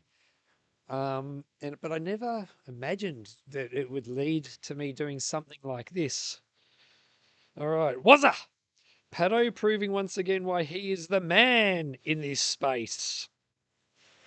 Oh, Wazza. Wazza's got the number one crown. Wazza's got the number one crown. Frederick Max. Will Phil run the Big's backyard after this? It's pretty close, or yeah, well, Biggs individual world championships isn't actually till next year. So we do have Sat Champs coming up in October, and I hear Phil is pretty confident he'll be fine and ready to rumble. Phil will be looking to drag the rest of the team. He still wants to be number one. So I can't imagine him going in and just pulling, 70, 80 laps, which is still insane. He will be there to drag the rest of the team as far as he can as well. And maybe there'll be someone on the team that can go even further. And I think he wants that too. He wants to see other people succeed. It's going to be huge after he's run 108 hours to then run at Sat Champs. Sat Champs, imagine being part of that Sat Champs team and being able to run with Phil after he's done something like this. It is absolutely got to be one of the highlights. We're just making that team. It's something to be really it's a huge achievement. Come over here. Come over here. Oh, fair enough.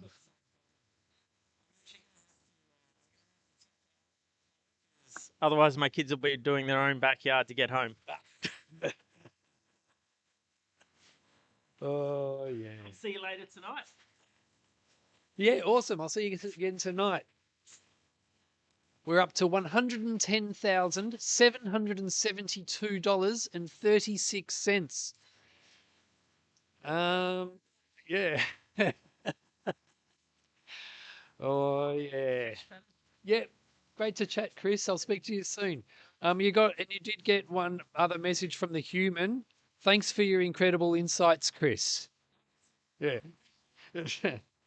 And the human guinea pig also says, David, not even trying to be a superhero, Patterson. Zany, that lap 84 was the funniest thing to watch. Yeah, and it was so much fun. I started the day off yesterday feeling a little bit flat, but I ended it on a high. Bring PK back. Yeah. Good morning, my Aussies. PK's got lots of fans. Don't worry, he'll be back. He'll be back. He told me he'd be back between 4 and 5, and when he gets back, I'm going to leave. And it's about time I did a night shift. So I'm giving Peaks is going to be on the peak hour tonight. He's going to be on the train of Peak. The peak hour train, and I'm going to be I'm going to have so much fun tonight. Macca's going to be here too. We are going to be going berserk. All right. Agrinside Supercell. Hi, guys. What is the time of Phil on this lap? We are 43 minutes into this loop, and Phil should be back pretty soon, I reckon. So I'll keep my eye out for him so we can get him on the live stream. Oh, that looks like a familiar face. That looks like a very familiar... That's Brendan Verrier. Brendan Verrier's here. I'll have to get him on the live stream. He knows footballers too. Maybe we can get Ruben Jimby in.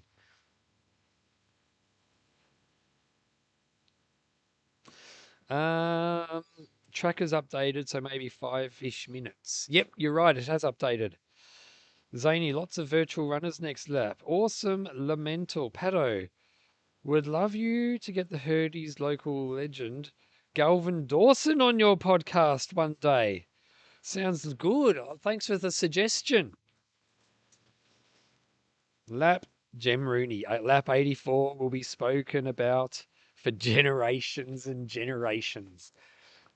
Hey, Chris, can you tell Brendan to pop in when he's got a spare 5 minutes? Yeah. Brendan Ferrier. Yeah. Oh, yeah.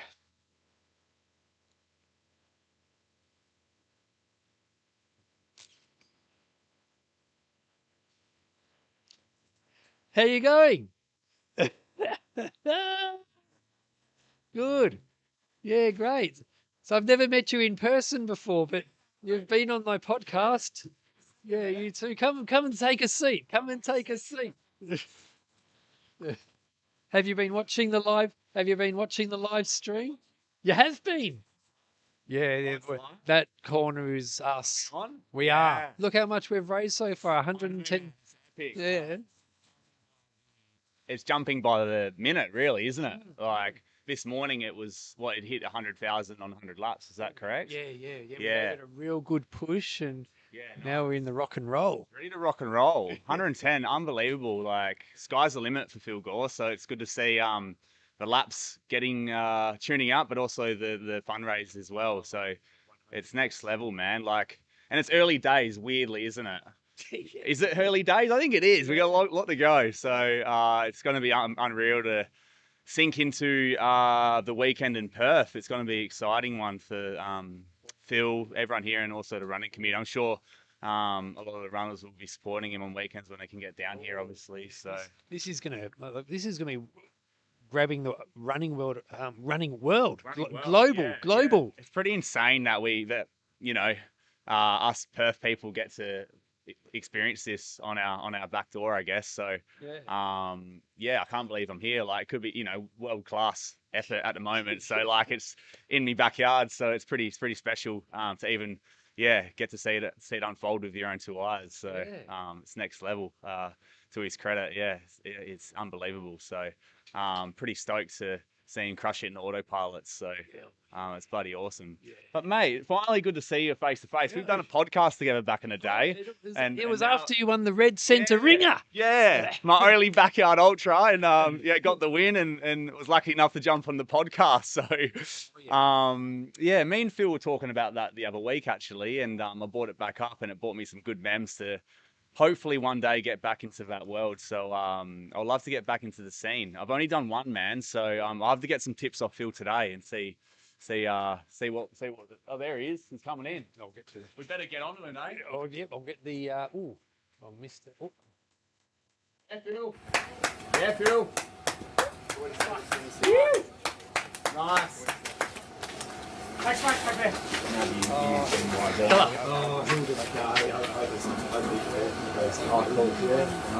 So, but you're still running, right? I've had it up and down year. I've been a little bit injured, so I tore a tendon in my foot, then ended up with plantar fasciitis. So it's been a little roller coaster, but I'm starting to build some volume now and get back into some nice training. But anything racing wise at the moment, I don't really know, but hopefully I lean into something late this year. I'm not really sure at the moment, but backyards look pretty fun, don't they? I had to get back to that. The red center ringer was my backyard that I did, and love the Alice Springs community. Shout out to the Alice Springs mob out in Central Australia. I know they fundraised. They have fundraised in this event. I did see. So shout out to those guys. Maybe I got to go tackle that one again next year, maybe. So you've moved back to Perth. Moved back to Perth. Yep. So I was living in Alice for 2.5 years and moved back to my home in Perth. And now I'm currently working for Tarkine, which is really cool. So I'm in the Tarkine world. So that's been a really fun opportunity and got to build a pretty cool relationship with Phil Gore. So stoked to be around the vibes. Yeah. Cool. Now I know you used to play some footy. Yeah. In the Waffle, right? Is that correct? Yeah. Played footy for South Fremantle Footy Club back in the Waffle. This was nearly 2018. So that was a while back, but I played majority of my footy, at the footy club, played about 80 games. So spent some quality time there, and but unfortunately got struck with that concussion brain injury that I had, which led me into what I do now. So So I mean, the concussion thing. I mean, back in those days, you didn't hear about it as much, but it's really common now for AFL footballers. It's a hot topic, and the football there is a real focus because, I mean, it's a hot issue, and it's really important. I think that AFL's tackling it. They seem to be taking it like seriously, and probably saving a lot of people's from long-term injury. 100%. I wish I had the education and awareness like the players do now. Unfortunately, with my incident, you've got to play tough and do it for the team, and didn't really have the appropriate rest when I got concussed. I tried playing on the next week. Wasn't really looking after my health at the time, and that kind of led to, like, instead of maybe a couple of weeks injury, it led to really much 2 years of kind of get back into normal life, I guess, with just a lot of cognitive brain training I had to do, and that was just from the lack of awareness and education that I didn't have at the start. But that's all part of it. I definitely learned from it, and I started to raise awareness around the space myself back in the day and helping others, which was really cool. And then I moved to Alice Springs after that kind of path, and then got into trail running, and I was like, wow, how cool is trail running? Like, never done it in Perth, and it was kind of like a moving meditation for me, where I actually got to heal the brain, to be honest. Like, being around just like the busyness of the city life for a while, it was nice to reconnect through nature, and running allowed me to do that, being on that magical country they call the Larapinta Trail in Alice. So yeah, it was definitely a healing journey for me through trail running, and then just loved every part of it. And then now to get to work with Tarkine in Perth is a really good opportunity to really get around the communities and help others into like why we run. Yeah. Now, I really am a big fan of Ruben Jinby. Yeah. Now, Yeah. do you have a connection with him? Can we get him down to the? I don't, but he's got a cool mullet, doesn't he? And he's a big rig, and he can run. He can run. Hey, like I think he's the quickest Eagles in the 2K or something. I don't know him personally, but gee, get him on a trail run or a backyard ultra. Gee, I reckon he'll absolutely send it. But quality footy player, quality player. There's some good runners in the AFL, so yeah, it'll be interesting to see, like, you know, if we get more athletes after like retirement or able to jump into this kind of backyard ultra or trail running, because yeah, there's some gun runners. Yeah, definitely. Yeah, I'm surprised like you don't see it more often. I mean, there are some sportsmen like Johan Botha was an international cricketer and he made the Sat Champs team. But yeah, I think it's the perfect way to keep involved in competition and meeting people, being part of a sporting community and stuff like that too, and staying healthy. Because a lot of footballers, I might be wrong, but a lot of footballers, they take pride in how much weight they put on once they retire. Yeah, it's a weird, yeah, it's a thing. Like, I think it's really, like you said, it's like people, yeah, I've noticed it in the world of AFL. Like you're around community and health, fitness, and you got a goal, and then it just gets ripped away pretty quickly. And that was my next I was lucky enough to find trail running, and I hope like people for their own mental health, well-being, and physical health, that, you know, it's never too late. They think in AFL world you get to like mid-30s and you're getting old, but that's when you're just getting started and running, I guess. Hey, so just got to flip that mindset, and hopefully, like I guess, you know, people like myself keep like flying the flag of, like, you know, it's never too late after a sporting injury, or you know, you retire from what you do. There's always something. There's always light at the end of the tunnel, and trail running and running allowed me to have that light. Yeah. Cool. Yeah. Now, you mentioned you work for Tarkine now, and I get Phil's probably the #1 Tarkine sponsored athlete. How much has Phil helped grow the Tarkine brand? Oh, it's huge, mate. It's huge, mate. Like, all you got to say, like, you know, the autopilots are just that's his engine. Hey, so like, it's just like amazing to see him go so long in our shoes. So we're very honoured and privileged to have him wear the brand, and we teamed up with Phil late last year, and we created that Phil Gore shoe to really inspire and grow, you know, Phil with the company as well, which is really cool. So yeah, it's cool to come to a backyard ultra event and everyone repping the autopilots, and you know, we get customers come into the warehouse and just go, wow, like, you know, it's so sick to see Phil wear the shoes, and people are inspired by him, you know. And so people just absolutely loving the autopilots, and they're just such a comfy, fun shoe to do some laps in. So yeah, it's epic to see. Yeah. Definitely. And now, I don't know if you can answer this question, but do you have any like scoops as far as like upcoming like technologies that Tarkine are working on, or anything like that we might see in the future, or anything? Yeah, there's lots happening behind the scenes, but we're definitely looking at upgrading. You know, watch this space with the autopilots. We're looking at to add some, you know, new versions to the space and new colorways, so that's really exciting. And some faster stuff will be really exciting to see what we're, you know, try and be a one-stop shop for like all runners coming through. So yeah, that's kind of the next journey. But yeah, and obviously into trail running as well, finding, you know, those long distance shoes with like that cover heaps of mileage, but also you know, looking after those faster runners doing 20K, you know, sands through the trail. So trying to be, you know, that one-stop shop for everyone. Yeah. So like, am I hearing that there's a possibility that we might even see like a super shoe from Tarkine? Yeah, yeah, we're in the makings of trying to get that done at this point. But yeah, we'll just see how it all unfolds, I guess, and yeah, keep adding to the brand image, I guess, and trying to find what works best for all athletes. So yeah, really exciting times to be a part of. Yeah. Yeah, because I mean, when you go to backyard ultras, did this turn on by itself? That's a light.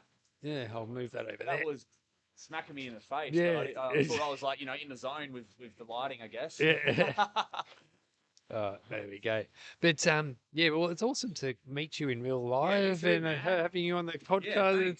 Well, I've been backyard ultra, so I can jump on the potty. Hey, that's the rule of thumb, isn't it? You only can get on the podcast if you do a backyard ultra. No. I love it, Dave. It's epic to see what you do, mate, to get this going and create a social community through what Phil's doing, and even for the backyard ultra world. Like, I know a lot of people watch your show, so I really appreciate what you do for the sport, man. Yeah, awesome. Yeah, thanks, man. Love the kid as well. Oh, yeah. Telethon. Yeah. Thanks, mate. Yeah. We'll chat after, mate. Yeah, Cheers. sounds good.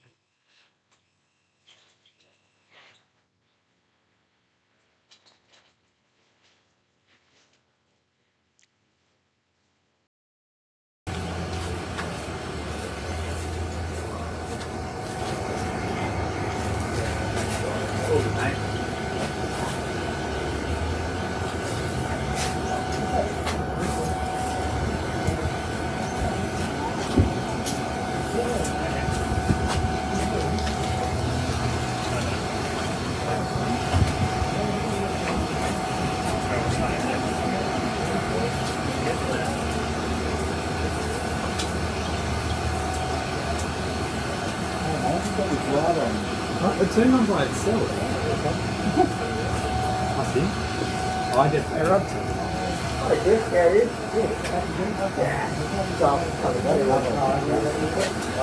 Good afternoon. Hi, how you going? Good. I think it's turned on by itself.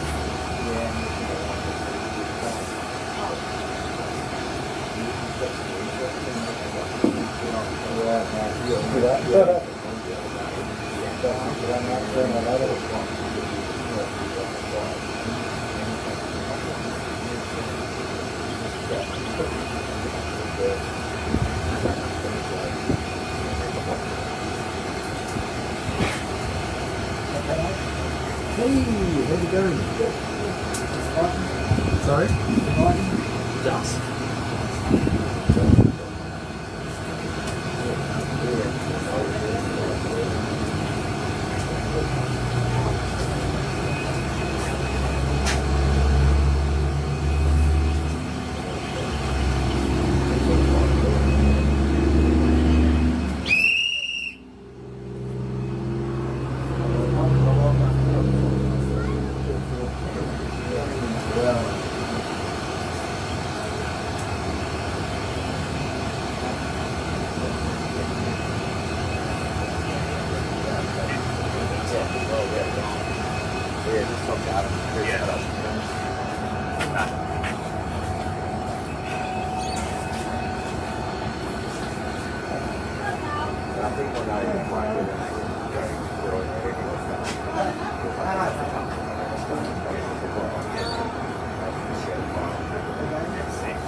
Ten, nine, eight, seven, six, five, 4, 3, 2, 1.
Now you'll see then that Phil had his Burke top, Backyard Ultra Run Club top on. I'm sure Clayton is at home very excited, very proud. Now I'm just wondering, and Wazza probably knows the answer to this question. Wazza, has anyone else in the world ever worn a Burke top on loop number 4 and loop number 104?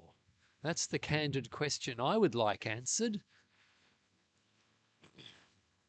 We've had a few more donate. Tim, $25 donated. Oliver Witschke from Germany, €15. Very good. We've got Dom, Stephen, Clayton, Campbell, and Amy all going out to do the 104 Burke loop.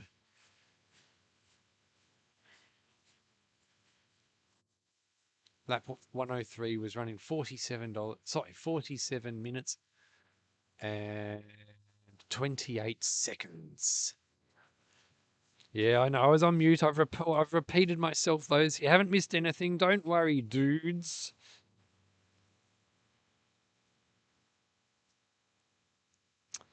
Elfie Fisher. Wow, he's looking great. He sure is. Clayton is running. Yeah, I just saw that.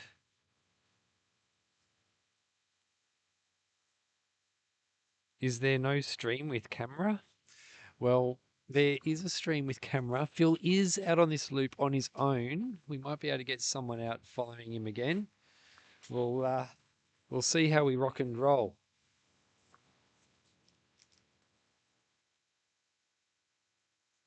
Maybe next loop where there's someone with him. Here we go. Yeah.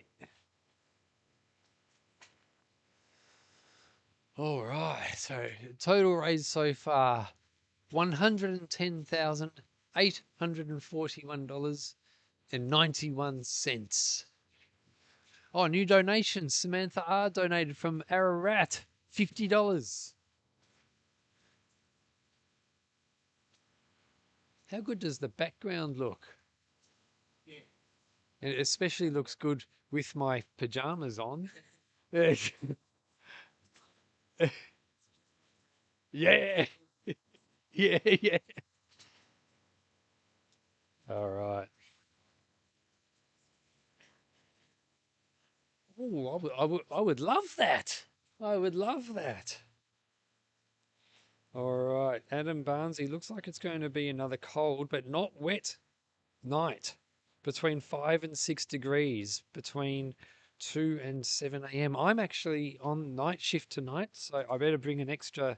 Well, I'll make sure I'm wearing my pajamas. They'll keep me nice and warm. Wazza has an answer to that question.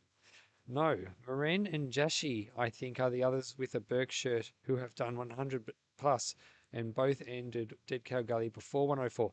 No, Wazza, what I mean, the question is, has anyone run a Backyard Ultra and worn their Burke top on loop 4 and then worn it again on loop 104? Potentially Oriole. Caroline Ash. I know Caroline Ash has a soft spot for Oriole. And I do too. Gigi, here comes the sun. Where flowers from? Those flowers are present for Gemma from sendit. Was it sendit.com.au? Send2. That's it. Send2.com.au. Oh yeah.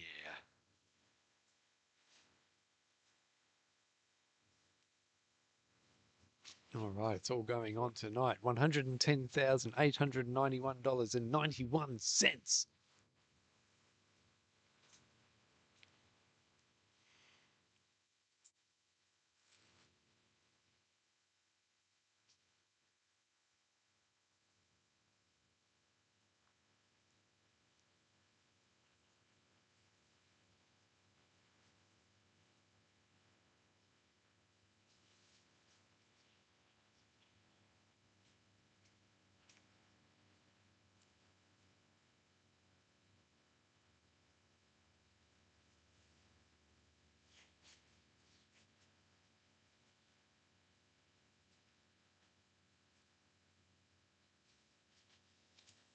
All right, Wazza's come back with the answer. as I knew he would. The answer is no, Pato. Neither of them ran yard 104, so they couldn't do 4 and 104. So Phil is the first. I think this counts. I think you can count this as an official 104 and 104 Burke loop. I don't care what anyone says. I think this is an official one. Angela M. from Canberra donated $42. Wazza, yes. Caroline Ash. Oriole, perhaps. We'll need to check the live stream. Don't know if he had a Burke shirt at the time. It would have to have been done at Legends. It's a very, very good question. It's a very, very good question. Gigi, here comes the sun. Wondered if it was those awesome folks. Jeff, yes. Gemma definitely deserves some love. Well, Caroline Ash again, like she's very keen. She's very keen on getting the information about Oriole right. Could have been at Biggs. Have to check the live stream. Isaac Kunerti, the Burke shirt question is such a niche question for Wazza and Caroline Ash.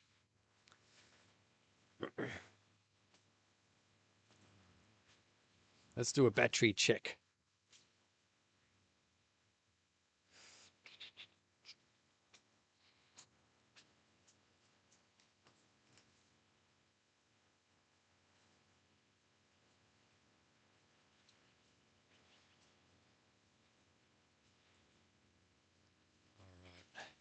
Oh, yes.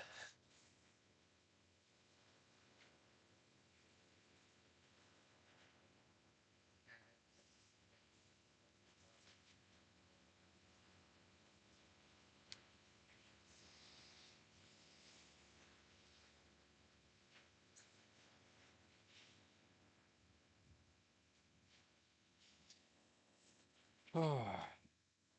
All right. Wazza. Oriole only did 103 at Biggs. Oh, Dom Boy's in the house with he wrote does and then deleted the message. Wazza. Oriole's only been 104 plus once at Legends. New donation from Joe, $50.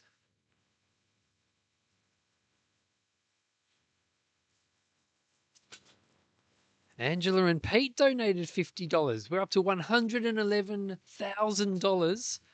Actually, $111,068.91. It's pretty. We were like almost $10,000 behind the 8 ball before, and now we're absolutely crushing it.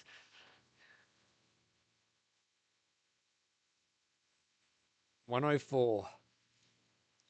Okay, is Clayton in the chat? I want to know. Clayton, tell me, how does this make you feel? 104. Caroline Ash. Oh, actually, first of all, hang on. Luke Rose, how much for you to shave your head, Pato? I've already said $10,000, and I'll give myself a skullet. Isaac Kunerti, but what shirt was he wearing, Wazza, when he did that 104? I think Wazza's busy at home. Wazza's not going to be able to sleep until he finds out the answer to this question. Dom Boy, does Oriole have a Burke shirt? Amazing if so. I better read it like in Dom's accent. Does Oriole have a Burke shirt? Amazing if so. I've not seen him in anything other than flying burritos. That was Dom. Okay, Kashi. Oh, yeah, I should know that. He did 103 in memory of my grandfather. Dom. Typing while listening on my Burke yard. My bad. Ezra Dingo's in the house. Laugh out loud. What's Pato wearing? Wearing my Telethon pajamas. It looks so cool, doesn't it? It's taking, like, it's really, the the scene is evolving. We've got the trail and tribe and trail thing. We've got the Ultra Series thing. We've got the flowers. We've got me in my Telethon gear. Wazza. Clayton is running this yard, Paddo. But Wazza, we know that Clayton is listening in. We know that Clayton is listening in. What was that, sorry? Oh, yeah, Phil. I'm talking about a different fellow. yeah. All right. Wazza. Isaac Kunerti, unfortunately, Backyard Belgium have hidden all their live stream videos, so I can't find out. Caroline Ash will have to we'll have to slide into Oriol's DMs and ask him so he can find out. Or, Oriol, if you can slide into PK's DMs, you can let him know. B. Stewart, it's way too early to get weird. But it's not too early. We're only 104 yards in. We've still got 64 to go. Okay, Dom Halbert. Sensational accent. I thought it was me on the stream. Actually, this is more like Dom. Sensational accent. I thought that was me on the stream. Kiwi Cam. Listening to Paddo's dulcet tones while I knock out a virtual yard, proudly donning the Burke top. Campbell. Good on you, Campbell, mate. Cell Fleury. It's very flowery. Luke Rose wants to know how much did lap 100 go for? That's top secret. Not even I know the answer to that question. Meg Dunn, love your PJs, Paddo. I do too. I'm going to walk back to the Airbnb in these pajamas along whatever that road is, that main road, and cross at the traffic lights. Adam Barnsey, lap 100 amount is undisclosed. Susan Runner walks a lot. Kiwi Cam, 75. Well done. Backyard Ultra Wanaka. Nice new threads, Paddo. All right, let's see. Let's keep our eye open for some new donations. At the moment, we're on $111,236.91. I'm getting better at this.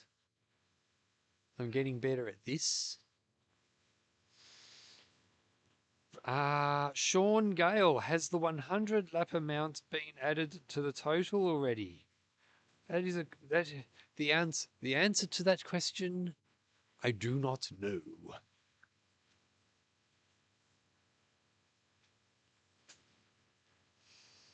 Let's see what else is going on downtown. Joined the Hard Nuts party. Shane Aris went on a run wearing his new Hard Nuts top and Hard Nuts hat. If you haven't followed Shane on Instagram yet, it's aris.shane Instagram. Geez, a fast runner. He ran 18 kilometres, averaging a pace of 4 minutes and 57 seconds a kilometre. He's a real hard nut. Michael Sheeky. Those PJs need to come out during your next Backyard Ultra, Paddo. Not a bad idea. Being uncommon. Paddo, you are the donor king. Dollars coming in fast. Good work, mate. Thanks, Big Gum Energy. I love those things. I'm definitely going to have another one tonight. And I'm going to be cold calling all the superstars who we haven't heard from yet. Mark Dowdle is number 1 on my hit list. FST. How? Who? Let's see. How much sleep did Phil get overall? Is there an estimate? I would say, hang on. Sue and Robbo donated $50 from Albany. My estimate would be 1, 2, 3, 4, 5. I would say he slept an hour last night in total. About an hour, do you reckon? A night, okay. Yeah, I guess he's running them pretty fast, so yeah, last night might have been a bit harder because he was coming back so wet. He would have had to have been changing his shoes and socks and stuff. So that would have been a tough. He did say it was a tough night, and that's probably why. Becoming uncommon. What time are the calls starting? Well, I'm starting my night shift at midnight WA time. I'm finishing here when Peaks gets back, which will probably be in about an hour. Smurf donated $50. I wonder if... Actually, I won't wonder who it is in case it's someone else, but I know that the Duffmeister also goes by the Smurf nickname. But yeah, becoming uncommon. Make sure you're tuning in after midnight. I tell you what, Mark Dowdle is #1 on my hit list.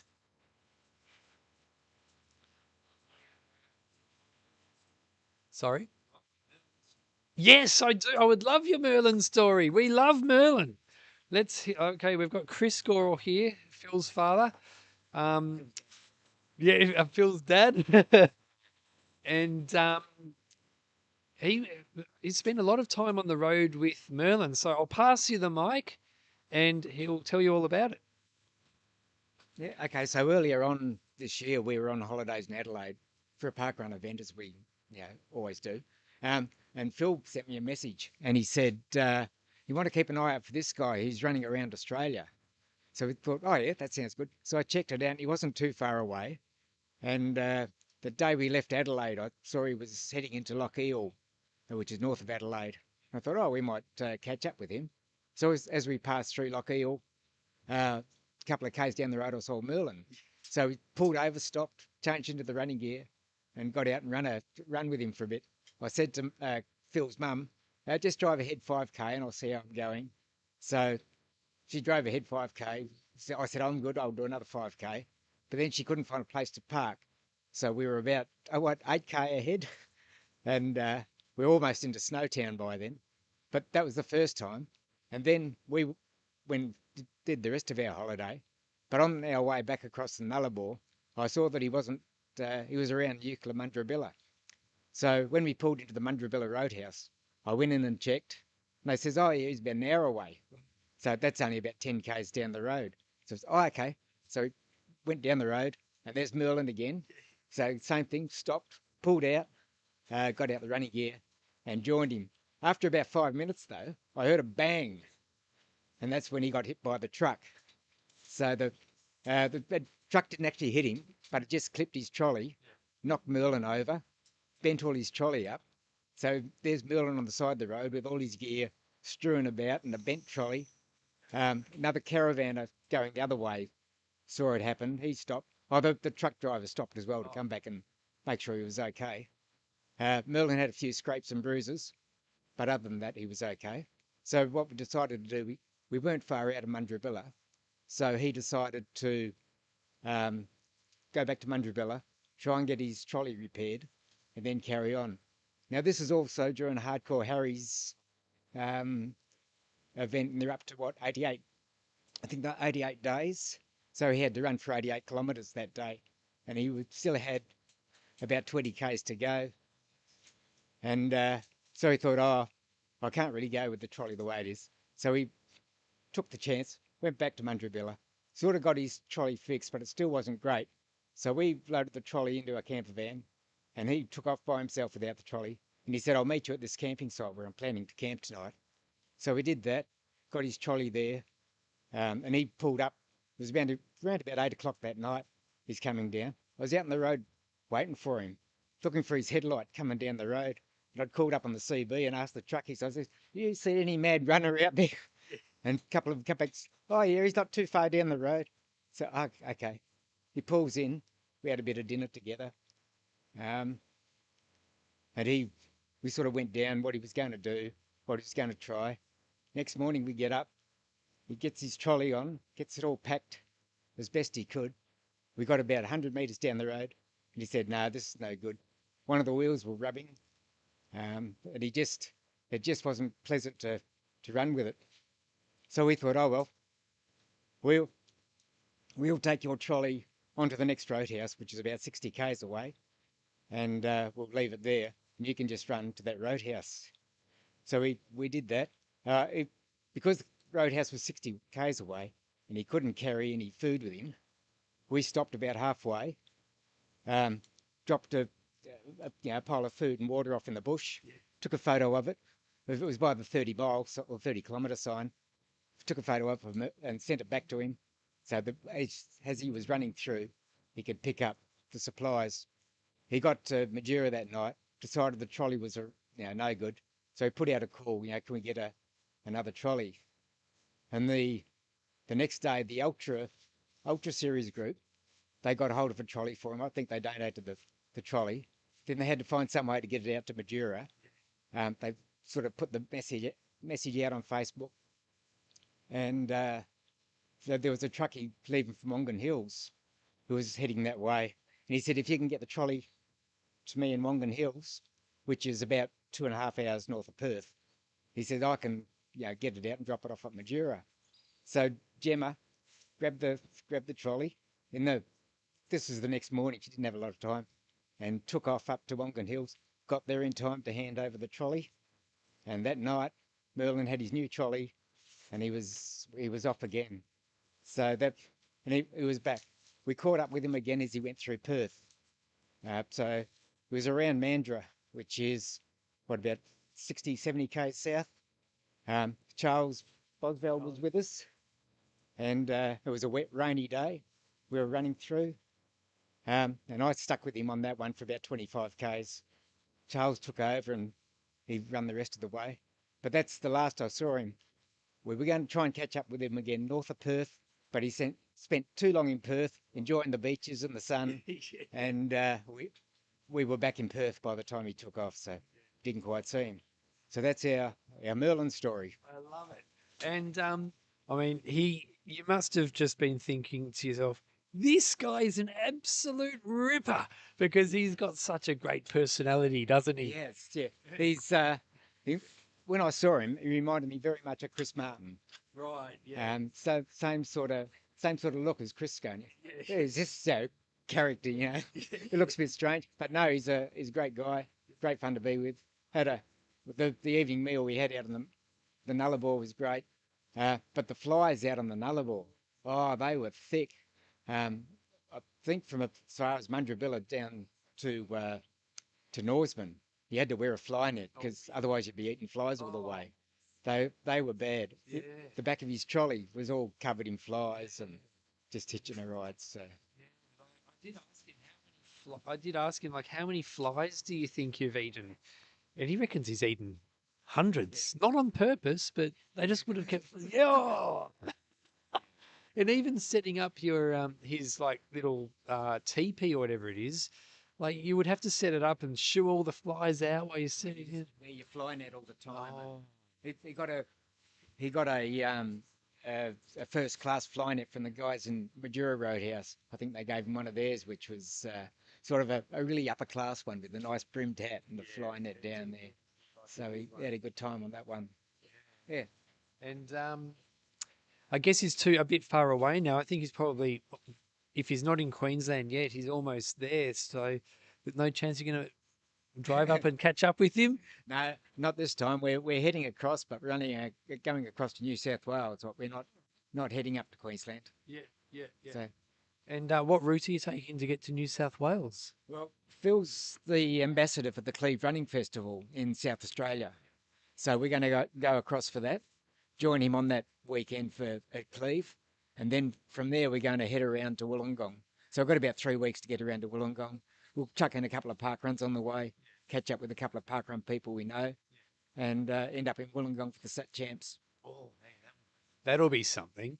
Now I know that you are a legend as far as doing park run goes. So tell me about some of your park run stats. Okay, I've done, I think, about 510 park runs. in 108 or 109 locations. Been park running since 2015.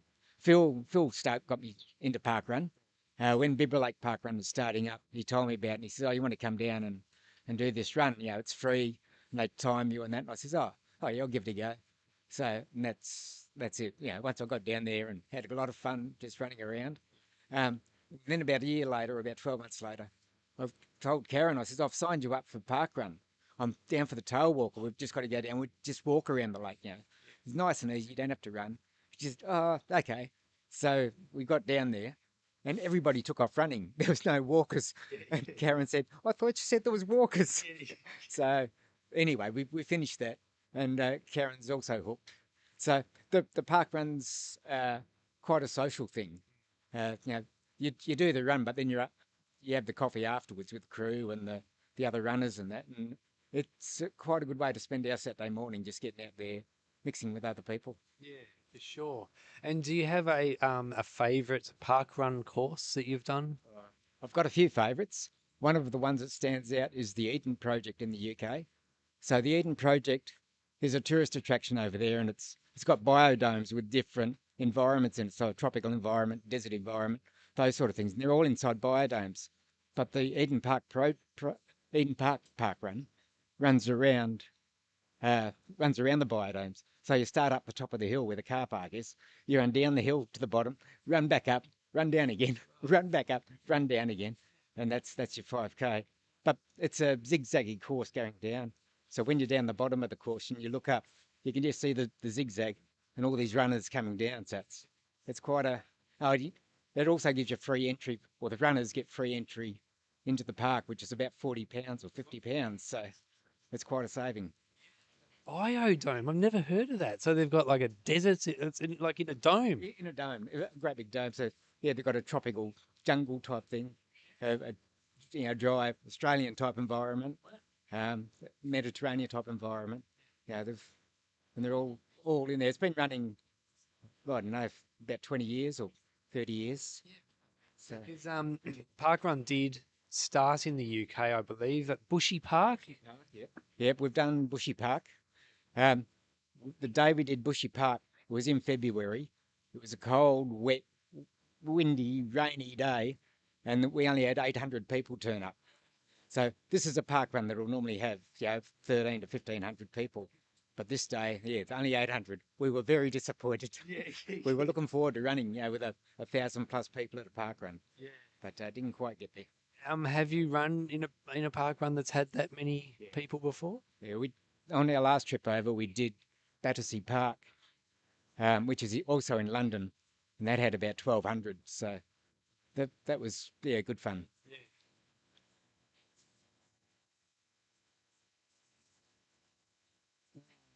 I've never put on deodorant or what's that, perfume or aftershave just in life. I don't believe in it. I don't believe in putting on deodorant.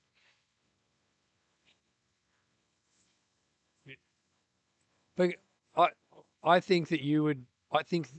Thought that you would approve because it's a natural thing. You don't need to put on deodorant. Oh, there we go. Angus Cavello, $50 donated. We're up to $111,527.73. Let's see what the comments are saying.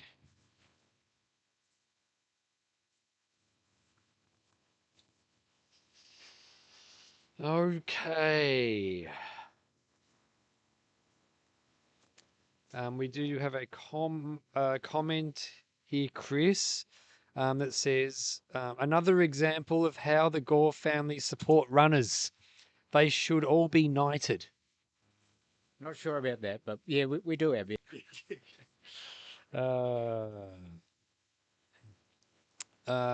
Florian Schwarzbeck, show him running. We are going to get more footage of Phil on course. We do have to wait for a loop where he's running with the companion because he does want to run alone every loop now and then. And I think he may have run his last couple alone. So, yeah, we're going to give him space on those loops, and we'll get a camera out there soon. Oh, what's that thing? Ooh, that will come in a lot of handy. Very handy. We'll get that set up. I'll just read out the comments and I'll get that set up. So what else have we got here?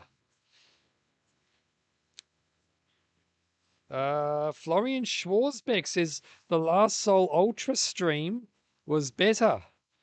But Project 168 stream definitely better commentary, I reckon. And that's nothing against the commentators from Last Soul, but I'm just so good, that's all. Nicola Townsend, I've done the Eden Project Park Run. We've got someone in the comments.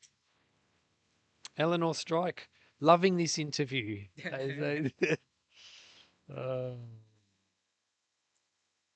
Ryan, oh no. Last Soul Ultra had a professional production crews. Can't compare with people giving up their own time to give us what we are getting. Thanks, Ryan. That is so true. Backyard Ultra Wanaka, still the best coverage of a 168 attempt in history. Eleanor Strike, LSU budget was $500,000 and 50 people. This stream was created by one man and money out of his own pocket. I have been here since day one and I can confirm it is an epic stream. Thanks, Eleanor Strike. Florian Schwarzbeck is getting fired up. It's not that hard to set up a stream with a few cams. It sounds like Florian Schwarzbeck is getting quite fired up. Wazza's biting back. Feel free to tune out, he says. Joanna Hall just jumping back in. 111,000 is incredible. Morphling, good work, PK. I think you mean good work. Oh, yeah, PK. He has set this whole thing up. He's done all the graphics. He's done all the widgets, all the timing. That map you see in the bottom left-hand corner, that was all PK.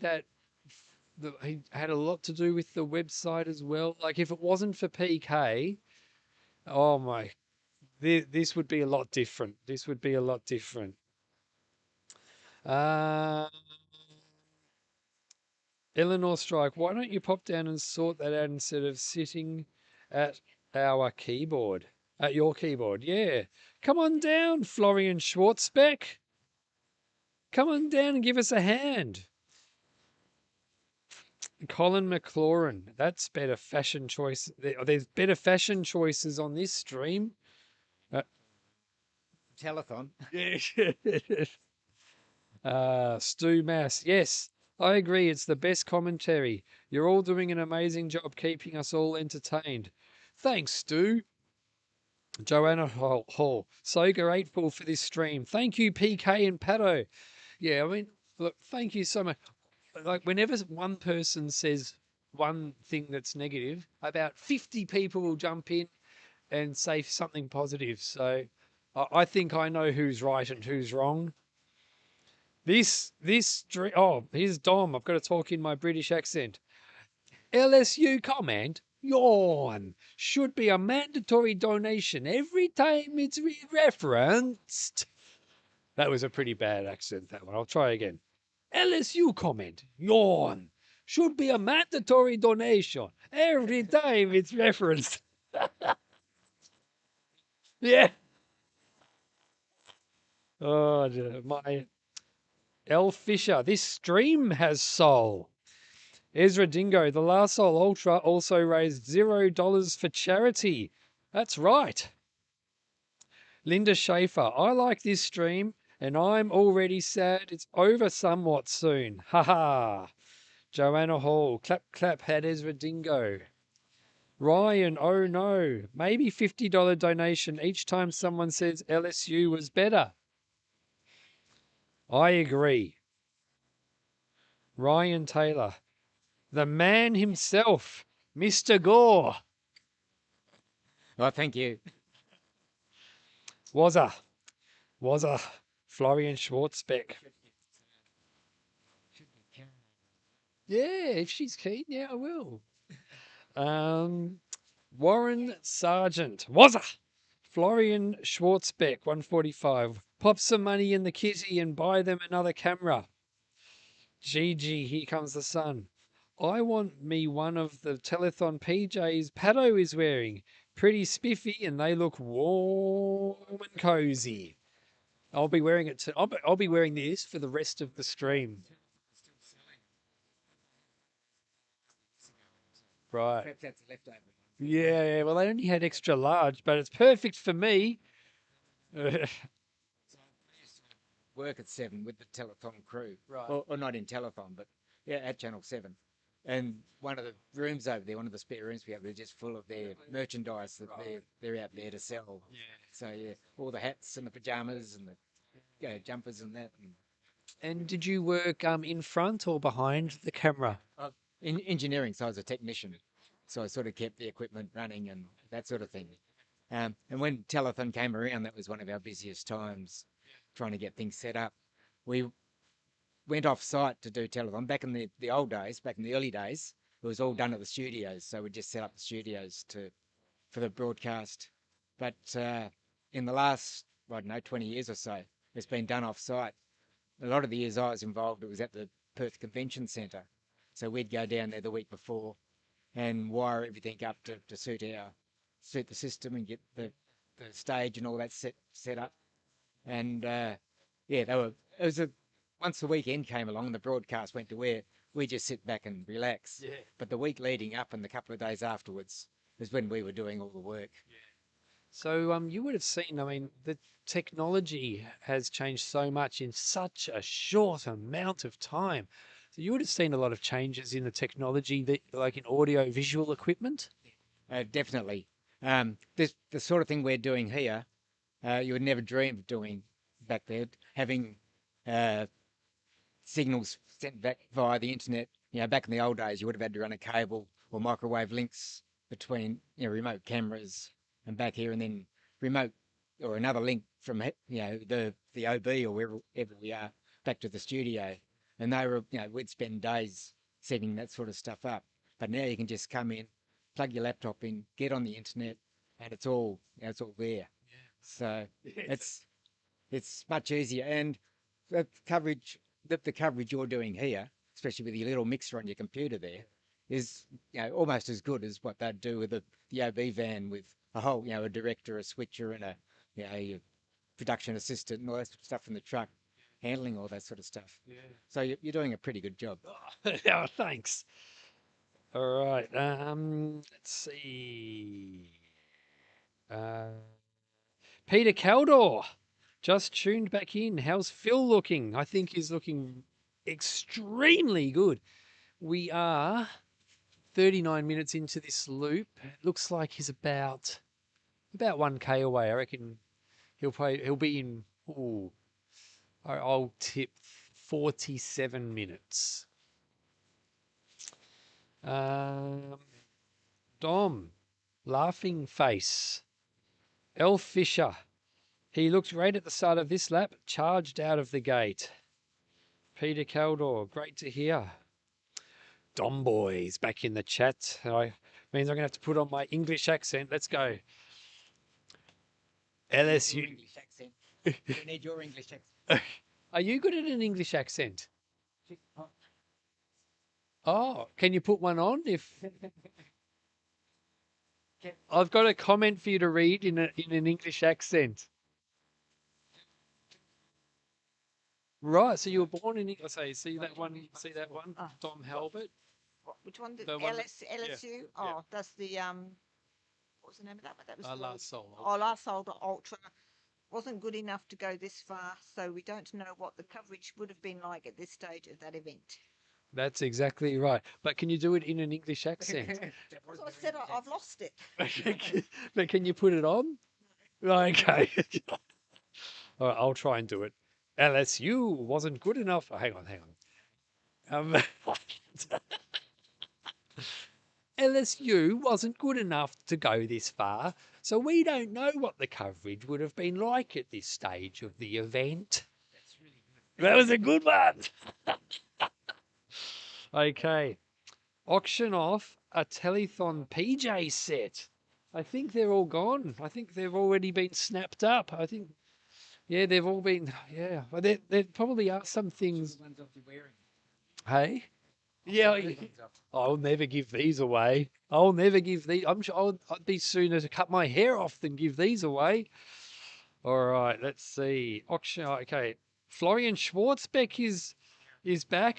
I completely agree with you guys. Don't get me wrong.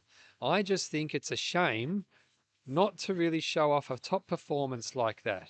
No reason to get all heated with me. I'm allowed to share my opinion. Yeah, look, Florian, thanks for tuning in.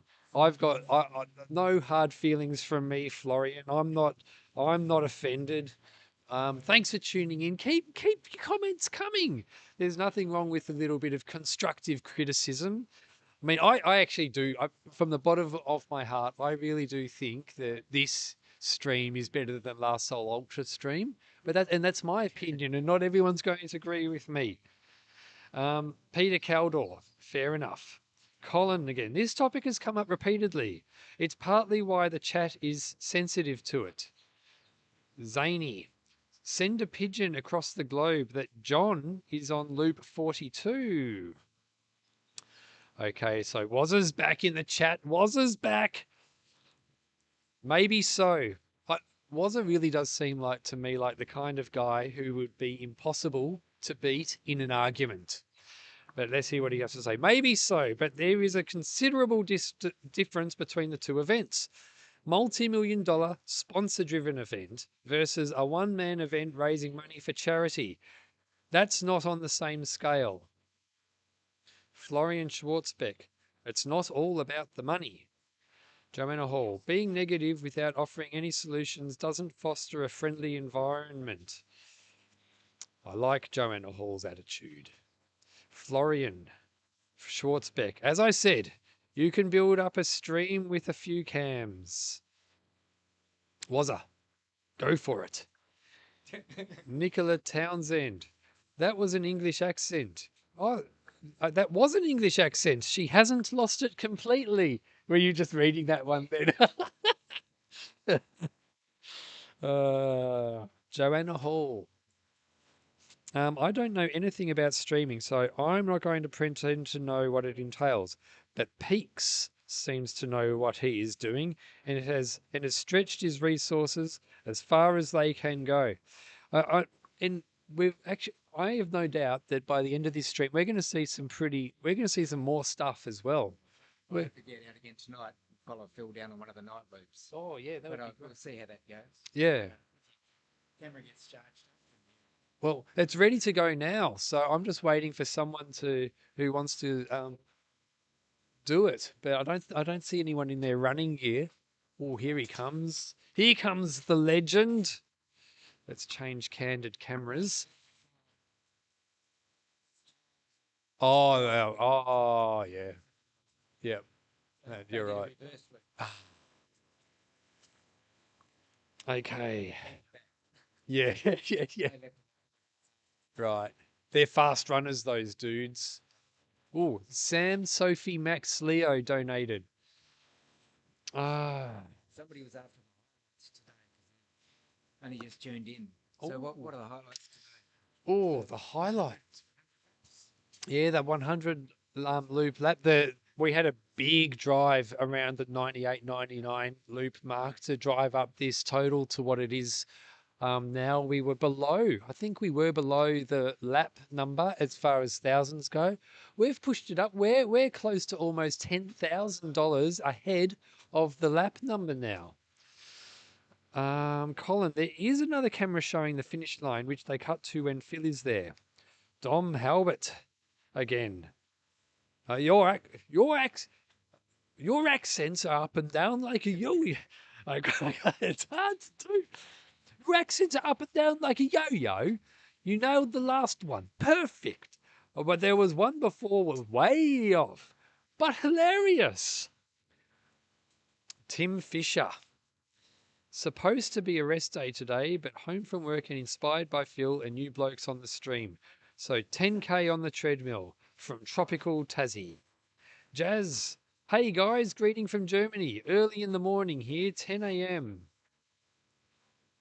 Backyard Ultra podcast. It sounds like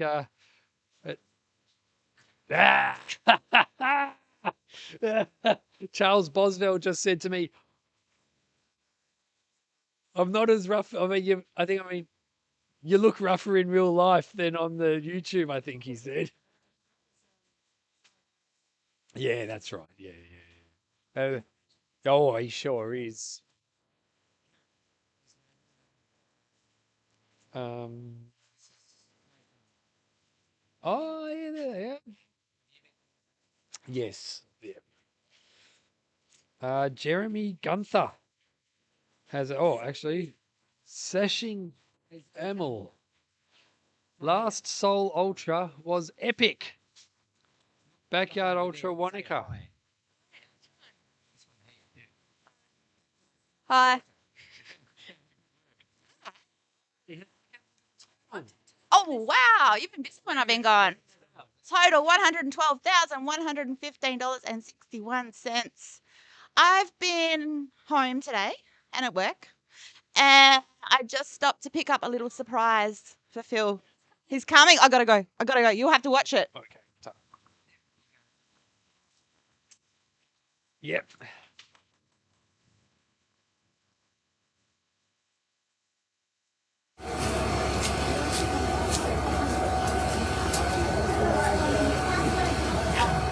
Is it going to be an hour later? Yeah, no, do it now. Film. Yeah, come down. Just come.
I haven't selected it. It is on. Ah. Are you able to point it? Yeah. Thanks. Does it have audio or not? Oh. Oh, it's a box. Yeah. That's it then. Oh, this is. It's right up there. Yeah, I'm not supposed to go and look for the box. Yeah. Oh, no, we left it, didn't we? You think so? Yeah. Why? So.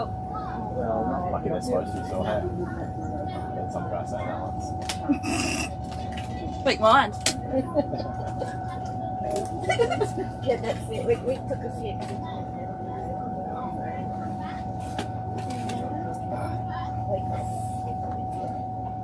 don't know if that's helping or making it. Oh, you asked for it. Is it through? Yeah, we can start Monday. Then you start. So do you want on Tuesday?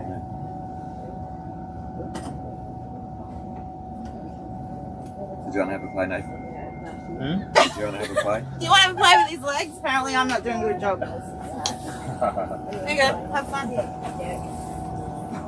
Oh yeah, so on the live stream. Oh, did you see me on the live stream? Yeah, I was like, oh, random, but Oh, like, did yeah, you? it's so hard to say it. Oh, like, yeah, it is. Oh, yeah, I didn't know what was going on. No, you did really well. Like, Just move your leg just a touch. Finally cool to meet Thank you. Dave, though, you know? Dave? No, you're good. You're good. So many cameras going on today.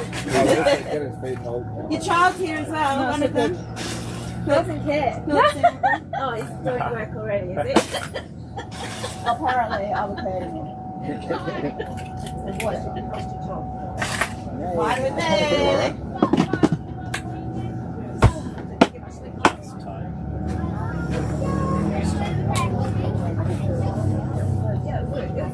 You've been watching the live stream.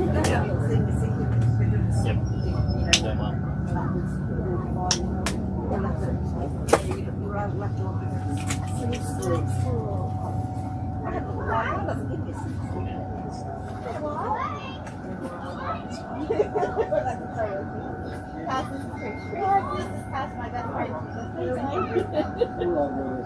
Lovely.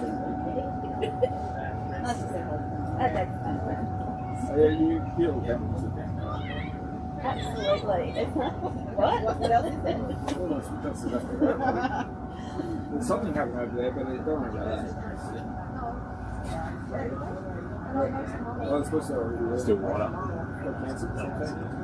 I think so, yeah. Do you think it's getting enough calories during the break? Oh, what? Is he getting enough calories through food? Doesn't need a travel. No, it's alright. Yeah, you're fine. It's all good. And salt, should I take extra salt or? How are you going in general?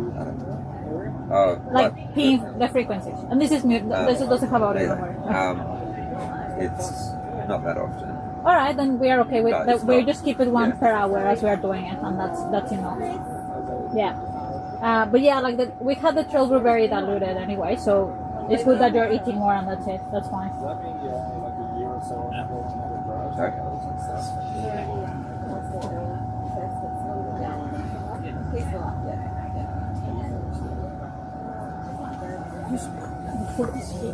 Hopefully you can see. So I have to check.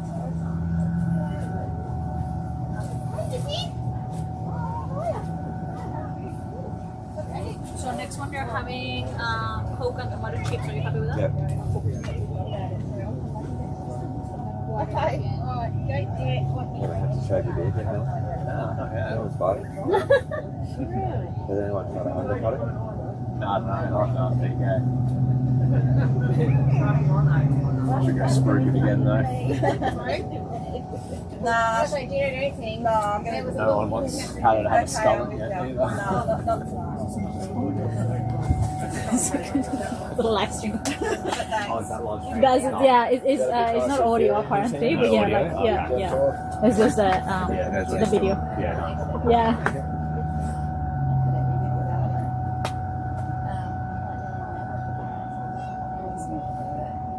Bill, where were those laces? I couldn't see them at home. Are they at the Airbnb?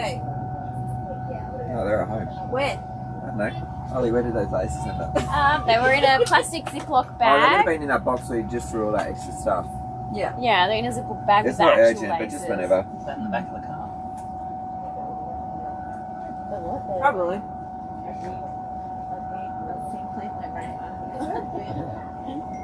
Yeah, sorry, there's some. Accommodation. Okay. Oh, Yeah. back up. Yeah, go ahead, bro. Yeah. Thank you. I must say, like, I would get you one of these ones, but like, I honestly don't love it as much. It feels a bit rigid. Yeah, that's right. It is very similar to my one that I've got, the big sign. Yeah, it looks, yeah. Very rigid. Yeah, Comfy. yeah. So you're off now, aren't you? You're off at first? Technically, yeah, but I'm happy to stick around if you guys need me because I know that the socials have been. Actually, I need to do a video for the pillar stuff and then, yeah. we'll Red go from luck for there. the next one. Yeah.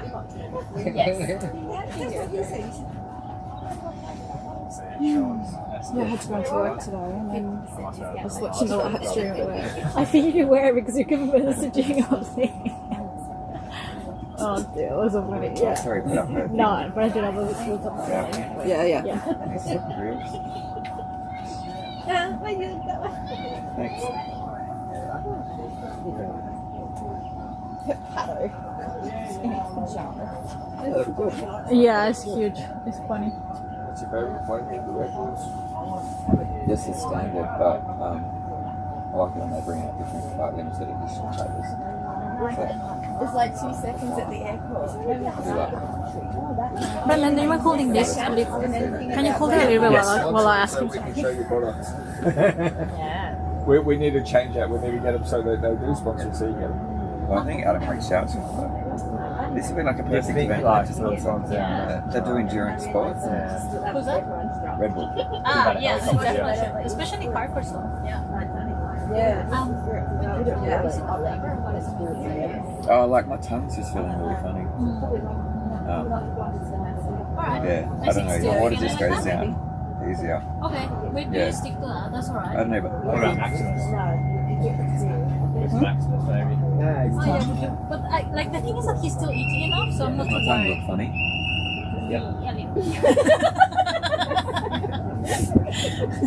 It looks very white. You want a Maximus? I'll go over the server. Yeah, don't tell me. We'll scrub it with toothbrush next lap. Yeah, maybe you can brush it a little bit next lap. You can try that. Yeah. No, but it feels Alright, we're like lesson painful 3. weight. You want to put shoes on? Are you going to brush your yes, top on? Sorry? Oh yeah, and if we got fragrance, did we? Yeah, come next experience.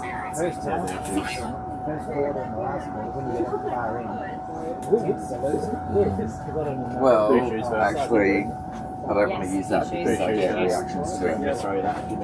Do you want to pretend you're using it? Or just do this? No, I just get a photo of me running it out. Don't. Yeah, alright, sounds good. You don't need it like. We can just make a joke about how we got some stern comments about people against springs. Something you never knew about Phil was he has no nipples. Yeah, fair enough. Probably, yeah. All the laps he's done over the years have shaved them off. Yeah. Those white patches are just the bone. Yeah. It's not, But I don't generally like sweat. Yeah, I know. If I did, I'd look for an alternative. Watch battery good? This one I think will be good to the end of the event. This one I think we'll have to charge at some point. Yeah. Yeah, Phil. Let's go, Phil. You. Someone swears. just warm food, just perfect stairs.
See you, Charles. Good to see you again. Yeah, I might be back in the morning or tomorrow afternoon. I'm not sure yet.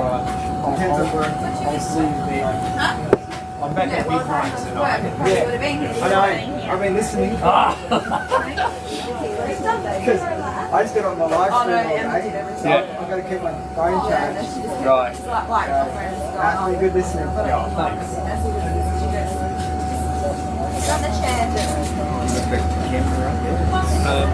Yeah, he's gone to the bathroom though, so. He's filming the bathroom too, so I'll switch back to it.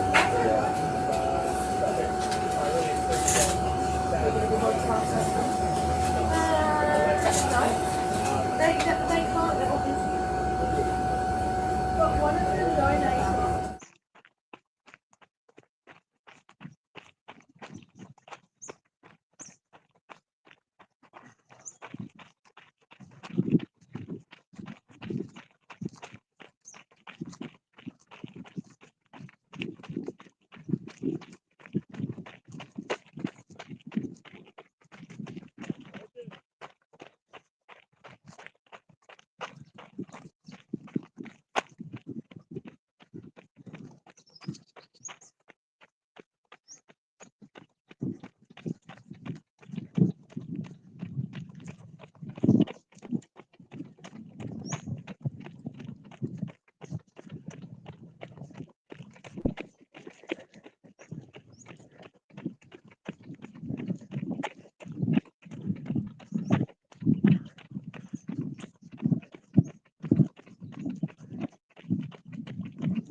You going, buddy? I'm out of here. I'll go turn back. Yeah, okay.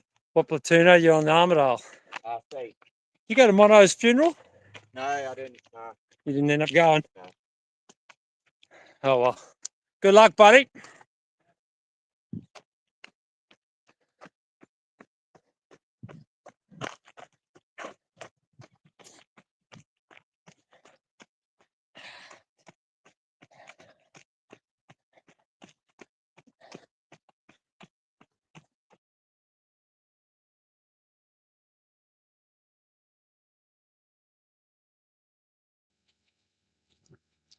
How good was that?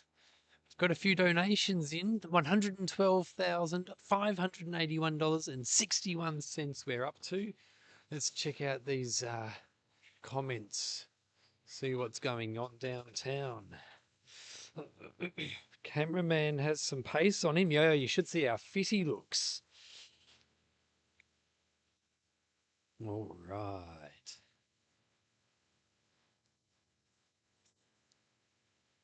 What's the market on Musk by Pato?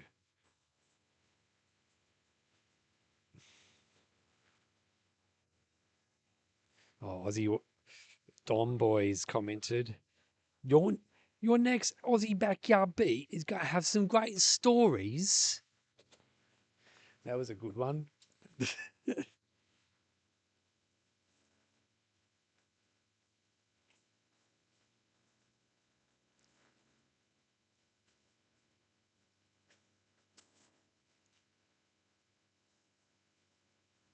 This is awesome.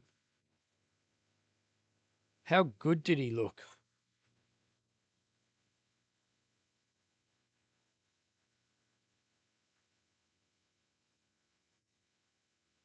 Oh, yeah.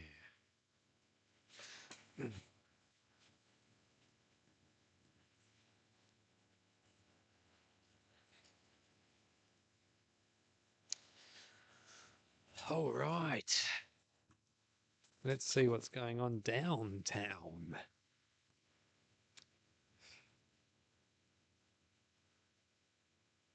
Good job, Stalker Cam. PK is MacGyver. Dingleberry Catcher says, I'll be doing when I'm doing my cold calling tonight. I'll be using the MacGyver cam or the MacGyver calls. Tellers and Brown Robins, smooches from the piglets. Brett Gerhard, keen to see some more heavy hitting donations as we get closer to 168. Let's see some recent ones. Let's see what they say.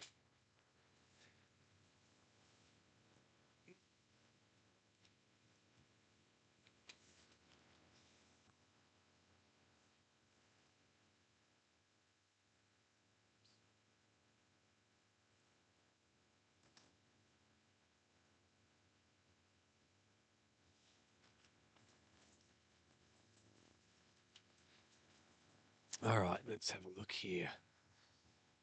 Top donors, $1,500.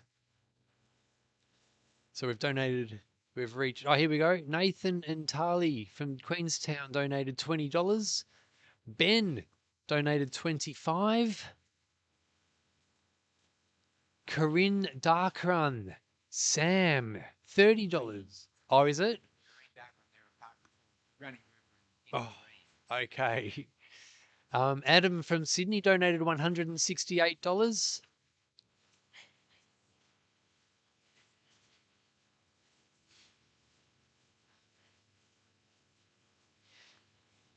Oh, yeah.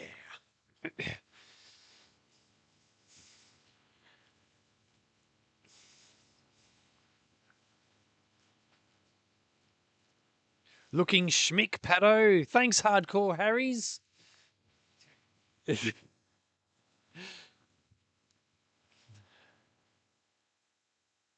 All right, so Phil's out on lap 105 at the moment.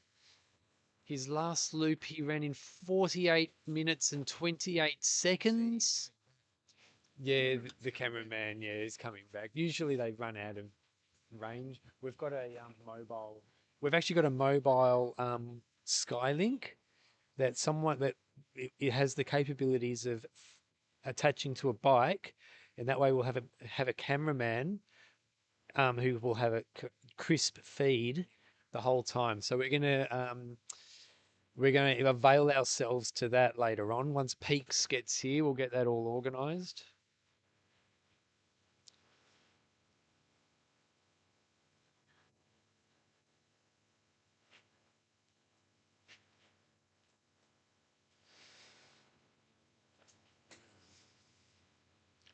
Did PK do a plank? Dingleberry Catcher asks. He did not do a plank. I don't know why. I don't know what he was doing last night, but he definitely didn't do a plank. You guys get on his back and make sure he tries to beat my record of 2 minutes and 10 seconds tonight. Self Flurry. We saw some insane MacGyver action during that night shift. Yeah, that's true. Peaks. He's got the MacGyver moves. Nathan and Tali donated $20. Let's see some green.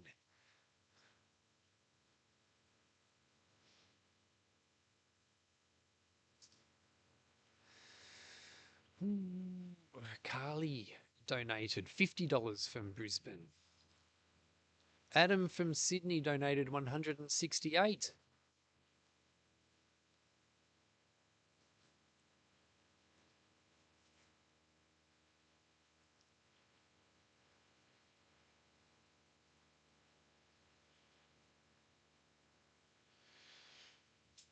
Ben, $25.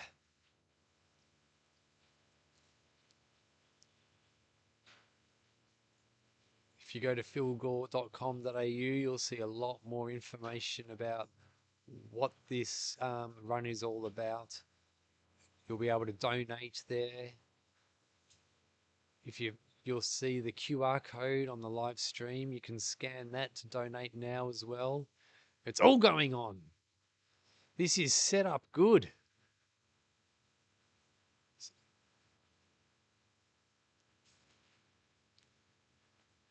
MJJS is asking, who is the guy next to you, Pato? The guy next to me is Chris Gore, Phil's dad. Yep. Also known as Phil's dad. Yeah, everywhere I go. Oh, this is Phil's dad.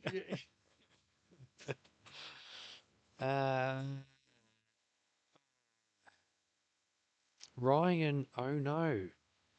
Get there for the finish, then head to Perth for start of City to surf. I'll come get you all. Mally's on his way to pick up PK. PK's on his way back soon.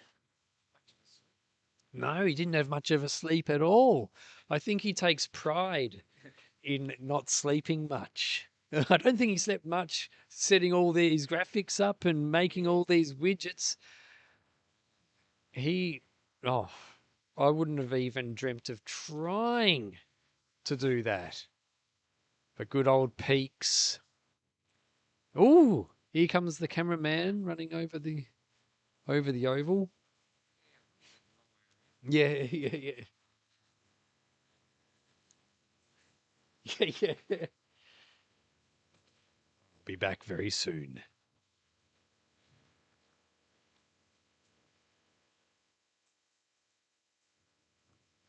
Who was the couple who hugged Phil at the end of the last lap? That's Nathan, and I'm not too sure. Cassie, Nathan and Cassie, they're part of Phil's crew. Nathan, oh, thanks heaps for that. That was awesome footage. Awesome footage. Oh, yeah, that was perfect.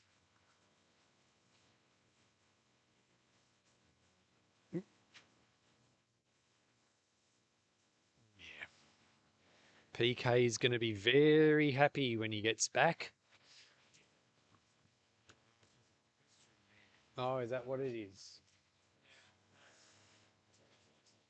Oh, okay, let's see. Stoke Griff says Chris is a legend. Smashes park run every Saturday. Right. Yeah.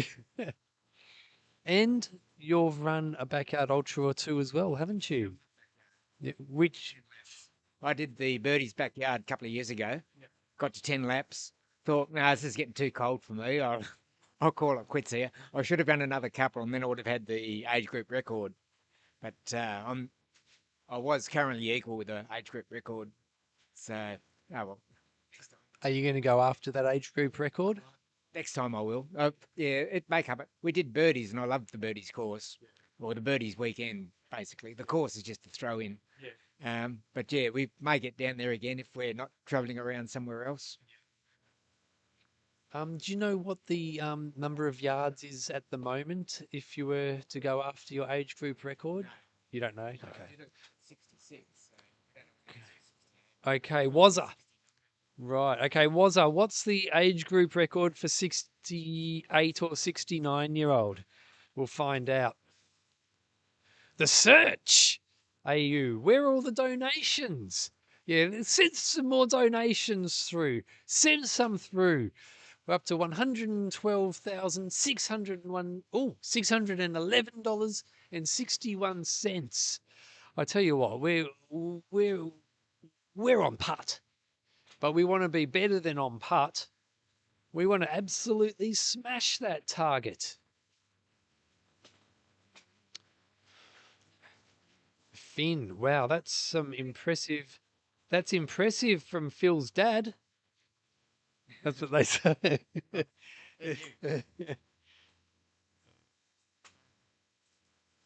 Oh yeah. Did you enjoy it more than you thought you would, or? Yeah, it was easier than I thought it would be. Just the cold got to me. I didn't see any point in going on. But yeah, the next day we got up and I ran another couple of laps just to loosen up a bit. So it was good. And have you we just got a donation of $168. Macca will be happy with that. Have you always been a runner, like your whole life? Not my whole life. I did a bit of running in school. That was probably the only sport I was good at. Then sort of dropped off when the kids and that came along.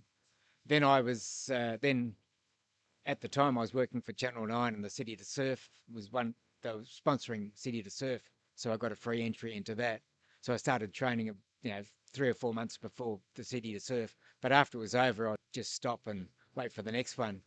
And then probably after Phil got me into parkrun, I started running a bit more regular. So I'd run every day or nearly every day. And that was 2015, so just over 10 years ago. And just kept running since. You haven't looked back? No. No, it's been pretty good. All right, so if you look at the tracker, you'll see, I reckon, that he's 2.06 kilometres in, and he's been going for 19 minutes, so maybe he's 2.66, but yeah, look, he's in good form. I didn't see, did you see what colour wristband he wore? Okay. Oh, well, it will be a sorry if you want to. All right. What was Chris's parkrun PB? I'll ask him.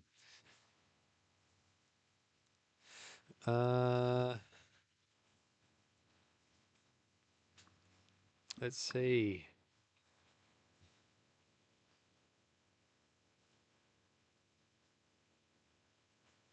Oh, Macca. Mad Dog Macca's not happy with Paddo. Oh, we'll go berserk tonight, Macca. We will go berserk. 68-year-old age record is 8. 69-year-old age record is 10. That's the in Australia, the 68-year-old age record is 8. Oh. And the 69-year-old age record is 10. Probably be 69. Yeah. Okay, yep. unless someone beats it. But yeah. Yeah, okay. So Phil's on a red band this loop, so he'll be back probably in around 52 minutes, around there. David Moises. Apparently, at last Soul Ultra, a 68-year-old did 45 loops.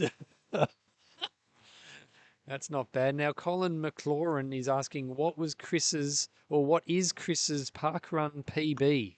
So my parkrun PB is 20 seconds. Oh, sorry, 20 minutes and 8 seconds at Bibba Lake, but that was probably 8 years ago. I was a bit faster then. At the moment, I run around about 22. About 6 months ago, I did a 21, which really surprised me. But the average age grade I get is around about 78, 76. So yeah, on the age grade percentage. Oh, yeah. So it's around 76, 78. It's the only thing I can usually beat Phil at. Oh, very impressive. Very impressive.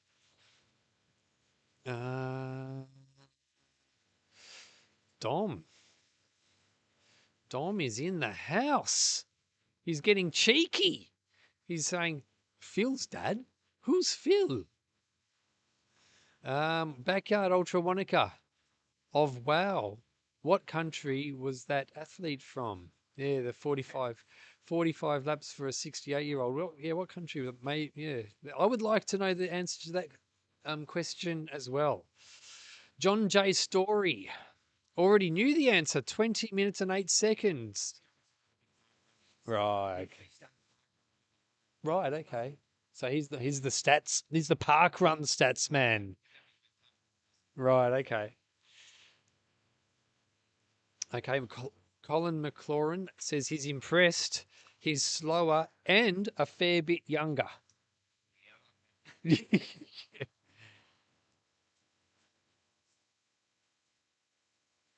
Oh, Peaks is back. Peaks is back. It looks like he's got his game face on. I think that we're going to see some real professionalism hit the live stream very soon. Very, very soon. I've got a surprise for you, Peaks. Oh, sorry, Gemma. So, I accidentally interrupted Gemma while she was talking to Peaks, so they both got angry with me.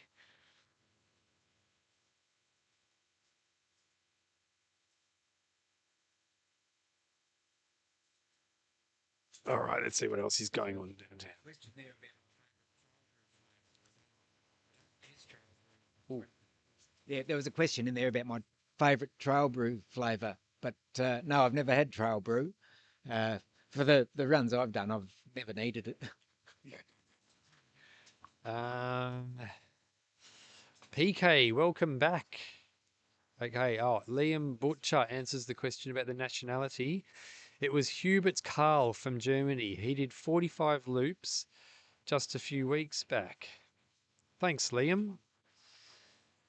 Sir Rumdog, Peaks is fired up for peak time on the live stream. He is fired up. And he is handsome. PK, our stream daddy. Murray Hodgson. Hubert Karl set a new age group world record by completing 45 laps. David Moises. German runner Hubert Karl.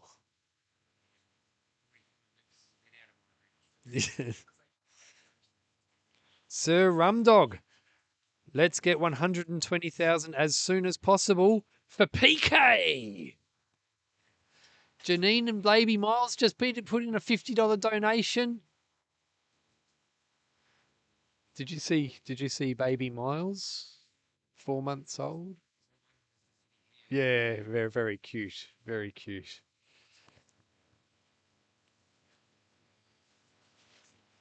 Murray Hodgson. Hubert Karl, the Route 66 project. At age 66, he achieved the massive feat of running the entire Route 66 across the United States in just 66 days. Wow. Backyard Ultra Wanaka. Rick Mayers. How many minutes of sleep has Phil had during this so far? I would say, I would guess, I'm only guessing between 3 and 4 hours in total. So Phil's slept so far during about 6 hours. Okay. Peaks is in the house. And Peaks is ready. All right, I'll turn off the microphone while I do my handover. Oh, one moment, please.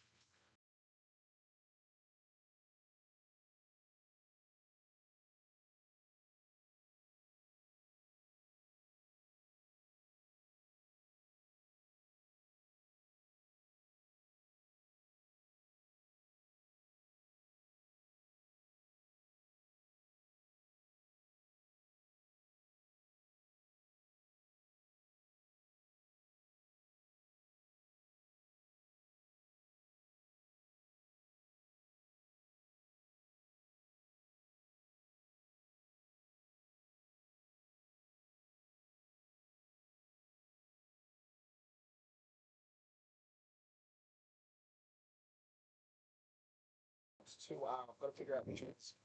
So the phone that we've been using to follow Phil on the lens has gone a bit foggy. I do have this alternative phone. Whenever I suggest to PK that we use my phone, he thumbs his nose at me. You fixed it.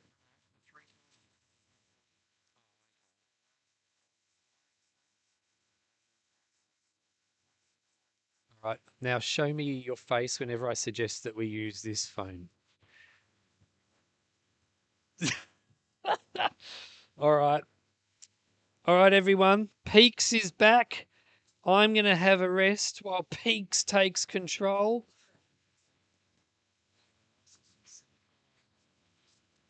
Peaks is here and Paddo's rock and roll. All right. I'll be back in tonight, everyone. I'm starting at midnight tonight. WA time. I'm doing the night shift. I'm going to be doing cold calls. I'm going to call Mark Dowdle. We're going to have a lot of fun. Yeah, yeah, yeah.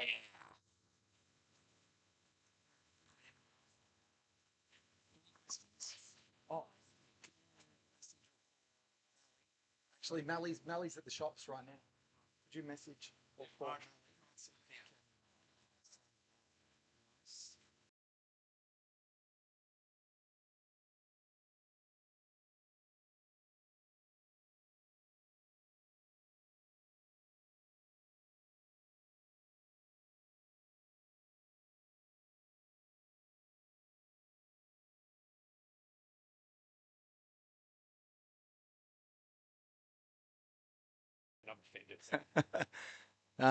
Welcome. Hello, everyone. I just joined the work experience kid over here, and Are you talking about me or who's... Get on your way. Everyone knows you now. You're a bit of a celebrity. You got to move in a bit closer, mate. Come on in. If you don't know stories, yeah. that they've heard a few, so they're probably all new to you. Hey, if you don't know, that's Chris Gore. That's Phil Gore's father. And I know because I've seen him run, and I actually thought it was Phil. So that's how we know. I'm PK. I thought you flew home. We've got a cancelled flight for Chris, so we've got him a bit longer. Have you been to the shops? Legend. Okay, I'll have a chat with you in a bit. Perfect. We're going to spend some money. We've had some wonderful. Some of the people watching might have met Rowan, who came in. We've had some people who've come in and they've said, "Look, we think by making a strategic decision to sponsor some of our gaps in equipment that we need, that we can bring better coverage to people to 168, which in turn will generate more donations. And yeah, I got pretty emotional about that. It's from the farmer from Tambalup, is that right? That's correct. You don't know where that is, do you?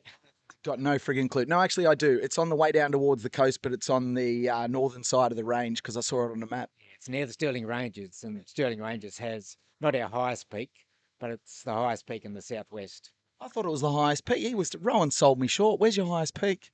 No, there's one up in the Pilbara, I think, that's higher.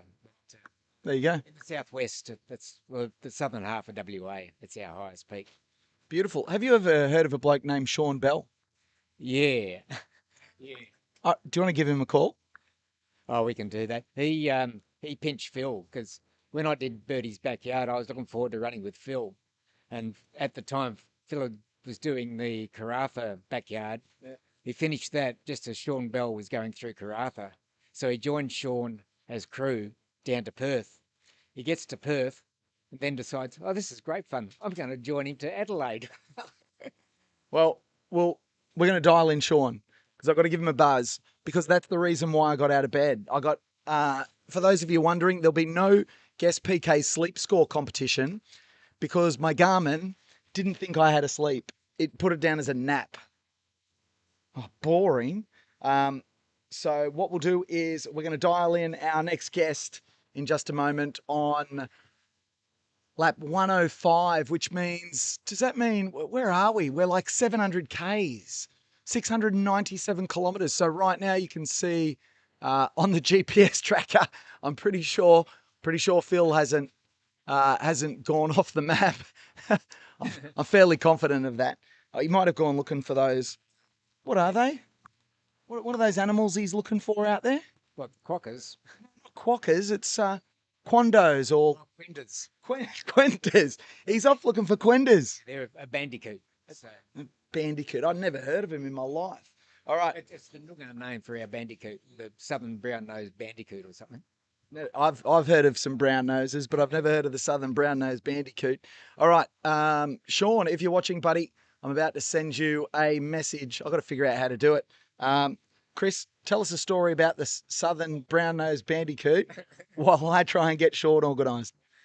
Okay, these could probably be mistaken for rats if you see one out in the wild. The tail's a little bit shorter and they're a bit fatter in their rear end.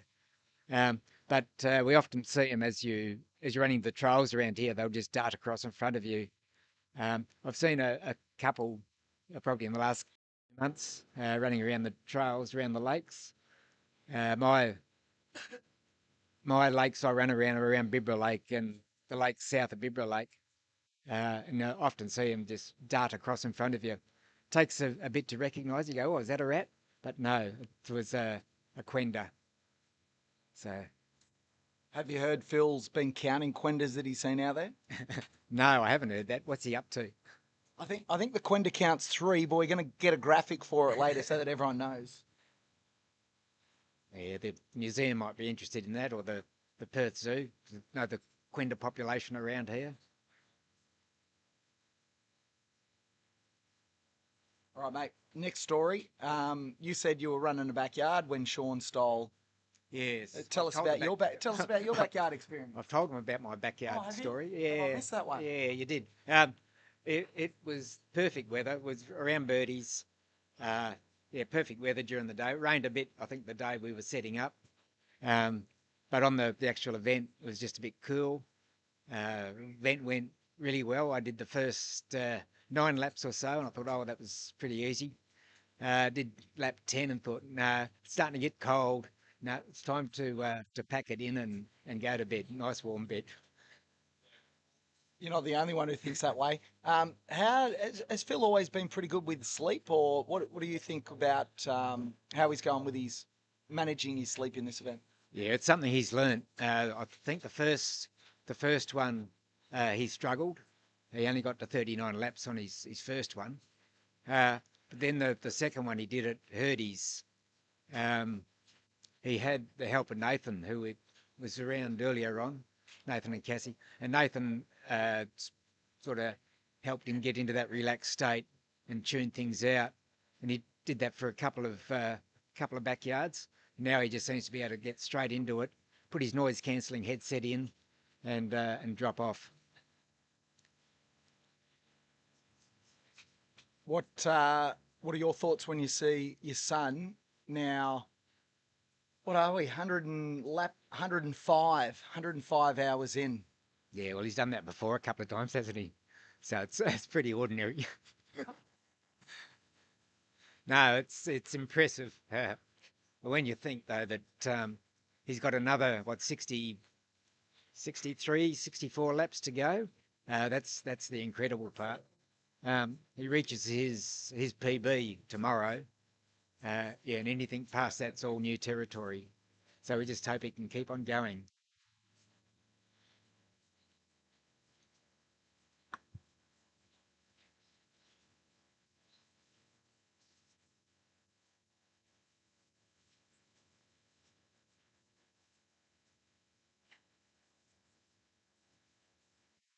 There was a question earlier on about Phil's fastest marathon time. I think somebody posted up that he did 2:39 as part of a 50k run. When he did the solo marathon by himself that Chris was talking about, he finished that one in 2:40. But after that, he's been a 3-hour pacer for one of the running clubs here for their marathon, and he came in at 3 hours.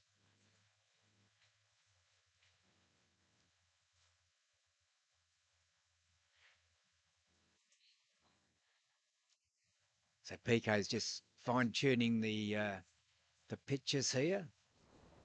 Try and set it up. There we go. He's got it set up. Not perfectly fine-tuned, but hello to my next guest. It says Sarah Perry. I don't think this is Sarah Perry. I've called the wrong number. PK, how you going? Good, mate. I'm just going to get your levels right, but instead of doing it in the background, I'm going to do it live on the stream. So let me just get this all sorted so we've got a good picture. And I've got an intro for you as well. But do you want to do us a favor and tell everybody that's watching, where are you coming to us from? Sure, mate. Yeah, I'm currently in the Philippines. Just a little holiday at the moment for me, which is nice. But spewing I can't be there in WA to support the great man, but following along from afar, and it's just so inspiring to see what he's doing. And I've no doubt that he's going to go all the way.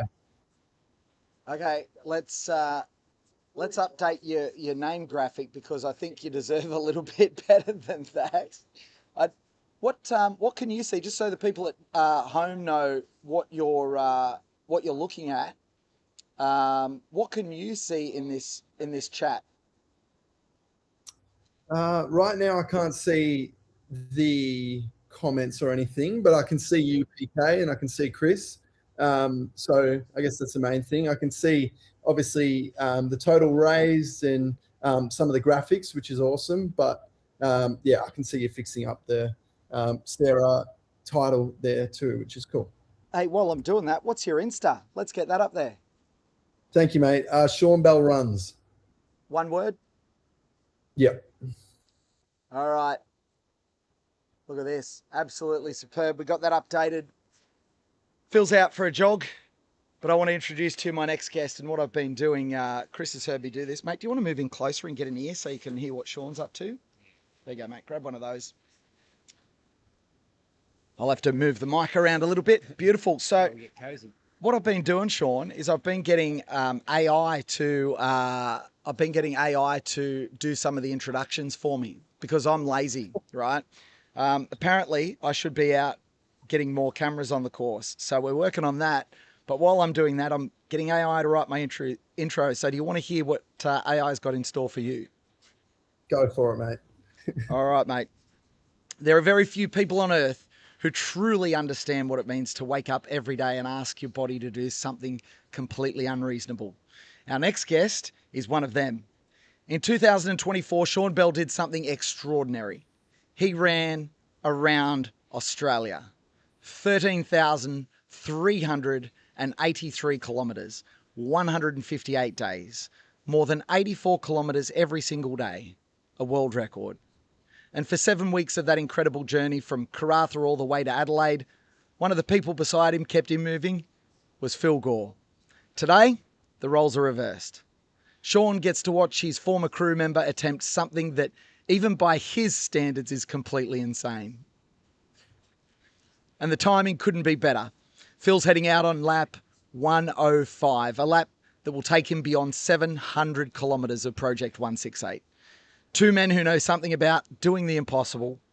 One of them is still out there doing it. Please welcome to Project 168, world record-breaking ultra-endurance athlete, Sean Bell. How'd we do? You did very well, PK. Thank you. I did very well. I don't think you can. I don't think you want to thank me. That's AI's version. They've done pretty good, mate. Welcome along to the stream. Have you been watching? I have, mate. Yeah, it's just he's looking so good. He's moving so well, and as I said, I've absolutely zero doubt, not one doubt in my mind that he'll get it done. So yeah, it's just going to be incredible to see him do it. I'm not sure what's more crazy right now, if it's the fact that he's attempting this or the fact that we're sitting here having a conversation and one of the greatest ultra endurance athletes in the world is saying, yeah, I'm pretty confident he can get there. Oh, mate, I appreciate that. That's very kind. I very much feel like that journey around Australia, for me, it was 6 years in the making, but I describe myself to people regularly as a battler having a go, someone who just genuinely loves running and like has a very high tolerance for suffering, and wanted to do everything I could with that personal challenge and to raise as much money as I could for Make-A-Wish. And obviously it's one of the things I'm very grateful about with ultra running. It's connected me with so many beautiful humans like Phil. I'd followed Phil for several years, but to have him crew me, and just how it played out, to have him crew me for 7 weeks was out of this world. I was completely buckled running alongside him. I'd stop for a spew. I'd have blood pissing out of my nose. My feet felt like they'd been belted by a hammer, and I had to keep shuffling along. But it was very easy to do that when I had such a great man next to me, giving me tips along the way. So yeah, it was a special time. Yeah, special time indeed. We've already heard Chris's version of how it all came about, but there's a bit of controversy, some might say. Yeah, I was expecting to do Birdie's backyard with Phil in August of 24, and he did the Karratha one and then come back to Perth, and I thought, we can get him down there for Birdie's. Then he says, I'm going to run over to Adelaide with Sean. So there went the Birdie's choice. Yeah, look, part of me did feel bad. I mean, he's taken up so much time with my challenge and, so grateful for his support. But I did obviously think he's giving up time away from his family and obviously the ultra community back in WA as well. So just, it speaks volumes of Phil as a person and as a character. And that's why I'm so glad that he's done this. I actually remember having a conversation with him on the road about this, about, would you ever do something of your own, much like I was creating my own event with the Run Around Australia, and said, you've just, obviously with the format, you're limited to how far you can go. The assist dictates that. So it's incredible that he's doing it. And as I said, I can't wait to see him hit that 168. It's going to be super special. And yeah, he's absolutely got it in him. Mate, how's the body? It's getting there, PK.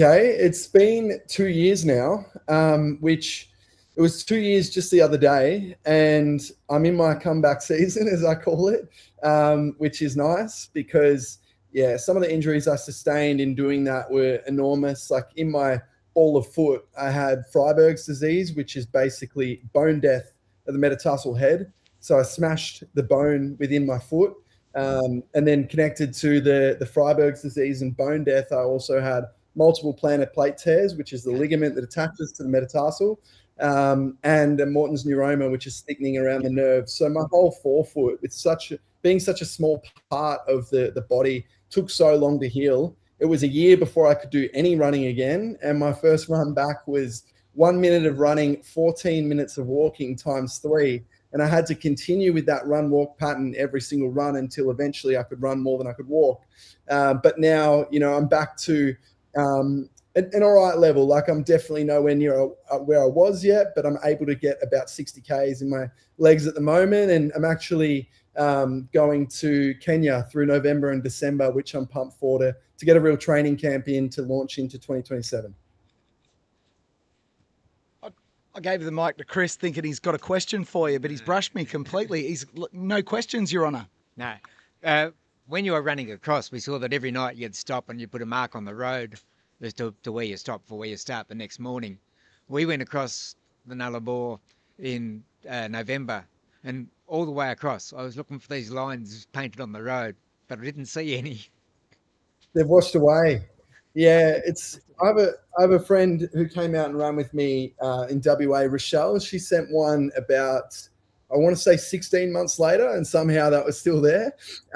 But yeah, it's just, I don't know. We used different spray paints as we went about the journey, and some stuck, some didn't. But yeah, obviously marked it all as we went, got the GPS coordinates, and continued on from every, where you finish that day is obviously the starting point to the next. So yeah, it was just a massive journey, and probably one where I didn't think about what the other side would look like. I'm sure Phil hasn't really considered what the other side looks like. Obviously, he's got to get up again for Sat Champs very soon, but it's and he's a different beast, as we know. He'll recover better than most. But for me, it was just, I did not even consider the other side, and yeah, obviously didn't think I'd be in this position of such a severe injury, and what some doctors told me would be career ending, but then I found a doctor that told me it wouldn't be, and chose to listen to that one instead. And we're just seeing him come past the camera, and there is 105 complete, mate. That's extraordinary, isn't it? Yeah. Unbelievable. Yep. Just Let's get what some have we got? M&Ms 63 to and go. Piece of cake. What's that? Just the 63 to go. No problems. Yeah. Great. Why not? Tell you what, on the run around Australia, he loved nothing more than Cocoa Pops, M&Ms, and Red Bulls. And I'm thinking, if this is how he eats and he runs like that, it just blows my mind. So Phil was always Cocoa Pops with normal milk, and I said, let's start using chalky milk with the Cocoa Pops. But was there a chocolate custard or something that you liked? Because I heard Gemma Yeah. go back to Kalgoorlie and wipe out the stores for your chocolate custard. He did get me onto those. Yeah, they were unreal. Yep. Was he eating the normal Cocoa Pops at that stage, or the what are the hashed ones called? Or the crisp? The checks. He has both. He has his Crispix too. Mate, he loves it. He loves it. And yeah, it was just funny to see what he was eating each day, and then what he was feeding me. And but yeah, as Chris said, the snack pack did wonders for me once I introduced that, and that's become a staple for me in ultra running too. So I haven't been able to do my first backyard yet, but that's definitely in the pipeline for 2027 for me. As I said, I'm in my comeback season right now and trying to get over to Kenya through November and December and get some real load back into the legs.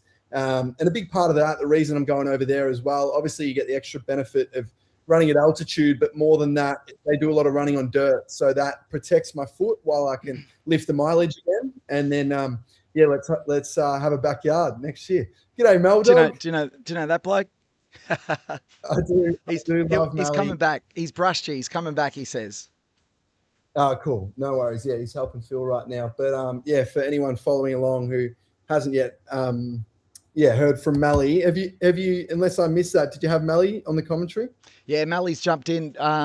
Clearly, you're not watching my overnight shift, because Mally's usually doing the hourly updates in the overnight shift. He'll come in and give us an update on how Phil is, what's going on, and we'll try and convince a donor out there that if they want to make a 10 grand donation and in their comment write, Mally, shave your beard. I'd love to see what he looks like under that luscious piece of facial hair. So would I. Far out. He's a beautiful man with the beard, but it would be great to see what it looks like without. It was one of the things that I grew a massive beard on my run, just embraced it like Mally, and he was sad when I shaved it too. But yeah, Mally crewed from, like how Phil did, such a long leg from Karratha to Adelaide. Mally did Perth all the way to Melbourne. It's an incredible journey, mate. When you set out on your run around Australia, did you have an inkling that, okay, this is going to gain momentum? It might start off slow, but there's going to get interest. Did you have any idea of what was going to unfold? Were you preparing yourself for that? Were you just in the moment?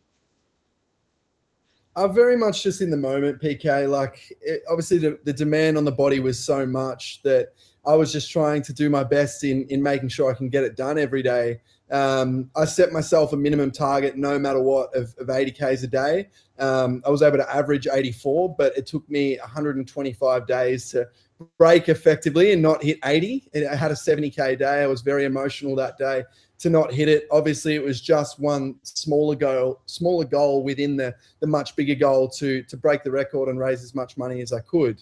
But yeah, that was a really challenging day for me mentally to go through that. But no, to answer your question, I had no idea, PK. I was just, as I said, just suffering, doing what I love with the ultra running side. And we had a very small team, doing everything that they could to support the event, which was amazing. So from everyone who volunteered, we had 32 crew members over the journey. Couldn't have done it without them. I always say I broke the record, but it was such a team effort. And yeah, I run every kilometer, but we did it together.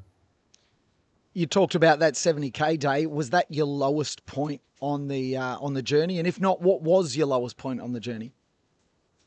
I would say that's a challenging question, because day 2 almost parallels it. Day 2, I was broken by day 2. A lot of people don't know, but my 7 weeks leading in, I had a tibia stress fracture.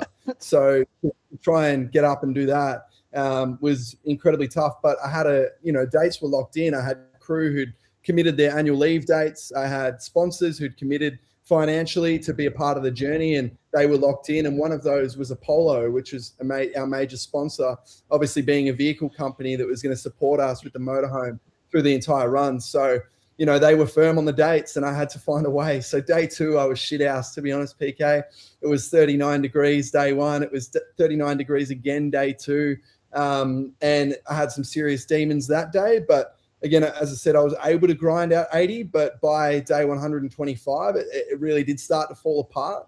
I was still able to get the 80 Ks a day done on most of the days. I think there were 4 days that were 70 Ks. The very last day, I only had to go from Werribee to the MCG, so that was 39 Ks. But every other day was 80 or more. Majority 84, some were 88, some were 87, 86. So yeah, I just tried to hit that minimum 80 and then push as far as I could. But one of the things that we did, which was actually a tip that I received from Chris Turnbull, who's obviously well known for his run across Australia. And what he said to me is, work off time rather than distance, because some days you're going to be better and other days you're not. And so what he said was, no matter what, even if you're, absolutely fucked, which some of the days I was so fatigued, you have to be on the paint and running within 1 hour, no matter what. So that was obviously a team effort to be from when I wake up, everything's ready. We've driven to that spot and off I go within 1 hour. And then we tried to work off 13 hours of running time. Obviously that includes, a break at the side of the road and things like that next to the motorhome, but 13 hours on the road running, and then 2 hours of time at the end of the day for when I was, once I'd sprayed the ground, 2 hours to get to bed and do it all over again. So that approach left 8 hours in bed. Now I got barely any sleep. Obviously my body was broken overnight, so it was incredibly tough, but that strategy really helped us. As I went across Australia from Perth to Melbourne, time started to really blow out. There were days that were 14 and a half hours. So it definitely wasn't quick. It was a Shawnee shuffle, but it was about just, suffering as long as I could. And the team was so brilliant in supporting me, even though those days were taking a lot longer as the body just started to break down. Do you think you'd do it again if you had the chance? That's such a good question, PK. It's probably the number one thing I've pondered over the last 2 years. What I've learned through this, to be honest, is I love ultra running so much, and I love running so much in general. And when running was taken away from me for so long, and I saw the impact that it had on my mental health, on everything, I know I wouldn't do something of such length of time. Again, I wouldn't do something of 166 days. No way. But what I would do is, get into backyard ultra. What I will do is take on 200-mile races again, and maybe step that up to 300-mile races again. I think when you're running for about a week, you can recover. You can recover beautifully well and go again. And it was just the fact that it broke me so much afterwards. The year that followed, I spoke about the physical with the bone death in my foot, but I was depressed, and I'm usually a positive, upbeat guy. I've never experienced that before. I had chronic fatigue syndrome, so I was going through it, and I've seen the impact that has on not just me, but people close to me. So yeah, I can't wait to be back into ultra racing, but we'll stay away from 84 Ks a day for 166 days. Give it a miss. Off the agenda. Fair enough. You heard it here first, everyone. What about if someone comes to you and says, I'm thinking of running around Australia? What do you say to them? Oh, well, mate, it's funny you say that. There is actually going to be an attempt next year. Now, I'm going to obviously leave it to that person to share that attempt because it's not public yet. But just know that, we've had several conversations, and like Dave Alley was with me. So Dave Alley was the record holder before me and was a friend and a mentor, and really taught me everything that goes into it, from the structure, how to go about it logistically, through to, advice for how to navigate each day. So just like he did that with me, I'll be doing that with this person, and have done over some phone calls already, and can't wait to see how they go. So you'll hear about their announcement very soon. So are you going to kind of sit there, and when they come to you and they share how difficult it is and how hard it's going and how bad the body is, and you just go, suck it up, princess, just get it done? I might have to, PK. I think I had a couple of conversations with Dave on the road, and he very much said that. So yeah, I think, if you're stupid enough to take on something like this, I mean, obviously it's for a beautiful cause often, and it's something that you truly love, but it is fucking stupid to run 84 Ks a day for 166 days. So, with that, I think, good luck to them. They're gonna obviously put in a significant effort. I can't wait to follow it, and I'm gonna do my best to get over there and see them take off on day one as well, because Dave did that to me, and that meant so much to have him there at the MCG. I was telling everyone how good my language filter was on all the donations, so we couldn't let anything slip through, but I couldn't let Sean Bell slip through. He's, mate, you're raw. I love it. I think the people watching love it. It's kind of refreshing because on one hand, people like yourself are superhuman for people like me that look from the outside, but being here with Phil, and, he's not a robot, he is malleable. He does bend, but the difference is just that resilience, to be able to get back up one more time, get off the canvas, go again. It's crazy. Is that something that you think was built in, or is that something you learned? I think it's a combination. I've got to be honest, May this year was the first time I've admitted that there must be a bit of genetics of ultra running in my family, because my brother had only been running.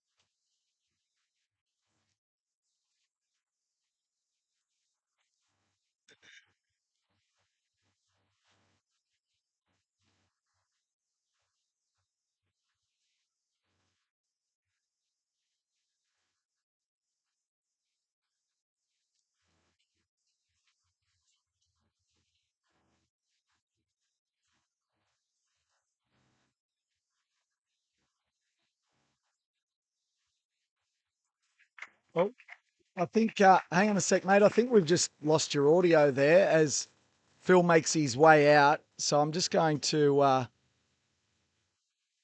know, he looks ridiculous. We'll just watch him head off there. I've got to get the audio back. Apologies. I think we lost your audio there while we cut to the shot of Phil in the corral. So apologise to everybody watching that they missed that just then. But I definitely do have special guest with me, Sean Bell. I didn't just dump him for the shot there, but mate, I don't mean to be rude, but you're not really the A show on this live stream right now. Absolutely, got to show Philbo taking off, and I'm glad that I could see that too. G'day, Mel Dog. Hey, big fella, how are ya? I'm good, mate. I'm sweating up a storm just sitting here in the Philippines. I went for a run this morning. It was 5:30 till 6:30, just a little 12K. 30 degrees already at 5:30, and I looked like I'd been for an ocean swim. It was fucked up. So I'm glad to be getting some heat training in Mali. Yeah, nice, man. Nice. How much longer you got over there? I go back on the 7th of September. So, 3.5 weeks total trip, which is nice. Yeah, nice. Good stuff. Yeah. Have you been following the live stream much? Yeah, I have been, but PK caught me out, not overnight. Hey, the interesting thing is, I was saying to Sean, he's like, oh, haven't seen Mally on there. And I'm like, well, you're clearly not watching our overnight graveyard shifts because you're one of the stars, mate. Yes, I am in the good shifts, nighttime. And you're a good man, Mally. Yeah, I'll be night shift again. I'm on 2 till I go home at 5 in the morning. So nice little shift there. But no, it's been good. How much sleep are you getting, Mally, at the moment? I had 7 hours yesterday, but before then I've just been sort of getting 3.5 hours sort of thing. Takes a bit to wind down, so you sort of do 12 or 14 hours, and then got to wind down once you get home, eat, do a bit of washing, and then fucking try and get to sleep. It's a bit rough, but it's fun. I love it. You're a machine, and you're on the foot massages. Mally loves feet. Hang on. You blokes talking about how much sleep you're getting. You got a luxurious night's sleep when you're running around Australia. You're getting nice shifts of nice night's sleep. I go to bed for an hour and I wake up in an absolute panic because my phone's ringing. I think the world's falling apart. Is it my alarm? I fumble with my phone. I look at it. I can't see anything. And then I realise it's bloody Sean Bell calling me. I'm sorry about that, PK. I didn't want to wake you up, and I would have happily let you keep sleeping if I knew that was the situation. I'll forgive him. Yeah, it's forgivable. Hey, so Mally, let me ask, what's your favourite story of? Because you spent how much time did you end up spending with Sean on the run around Australia? It was about 7 weeks. Yep. Yeah, 7 weeks on the road. What's your favourite story? And when I say favourite, everyone at home is thinking, what's the most embarrassing story about Sean while you're out there for the 7 weeks? What's something that you remember that was maybe not so funny at the time, but looking back now, it's pretty humorous? I can't really remember, mate. It's just probably just watching him throw up so much and just having to keep dealing with that and just going. It was, he was a bit of a unit out there. He was just cooked, but can't really pinpoint one memory. By Perth to Melbourne, I was, as I said before, that was really where the body was falling apart. Like I hit Perth on day 122 and I'd run 10,300 Ks. So by that point, the body was just a mess. And, you can't keep anything down. It was, I still can't find the words, to be honest, but just grateful to have a few Mally stacks along the way. The whole trip was good anyway. We just laughed the whole time, really. I think that's what, it's what made it so fun. My crew just did everything they could to make me laugh in those moments because I was hurting so much. Mally was dressed as in a horse suit at one point. He was dressed in a banana suit at one point. I remember seeing one of those sprinklers that was on the side of the road. I think it was near Port Augusta. And Lockie's got his dacks down to his ankles, pretending he's having a leak. So it was just some of the things that the crew would do to make me laugh as we ran through was just the best. And I think you need that humor. Like it's one of those strategies that we've really tried to bring into my days around Australia. And are you I'm interested to know, like obviously Phil and I, we're a little bit different people, but are you trying to make him have a laugh as he comes in? What's the approach at the moment, Mally? I'm still just cracking dumb jokes to him, trying to make him laugh, saying dumb shit all the time. So it's pretty good. Good, man. Yeah. That's so. And he's always still got his sense of humor as well. Like even when he's like struggling, he'll still try and have a laugh and that. So it's good. He doesn't lose it. It's just incredible. I did see before though when he was starting to get a little bit delulu, so I was very happy to see that. Yep, he is human. He is human like the rest of us, sort of. I'll show you something, Sean. We've got a bit of a group chat with the crew, and I want to show you the kind of things that go on in the group chat, because everyone thinks he's out there, he's running, he's focused, all that sort of stuff. But this is the sort of thing that really goes on behind the scenes. Check this out. I'll hold it up. I'll read it out to you if you can't see it.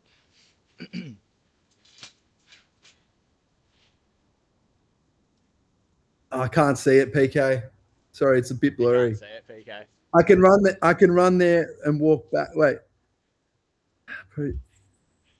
Anyone around who can give me a lift back down, I'm going to head in about Phil Gore. I can run there and walk you back. He's a unit. He's actually insane.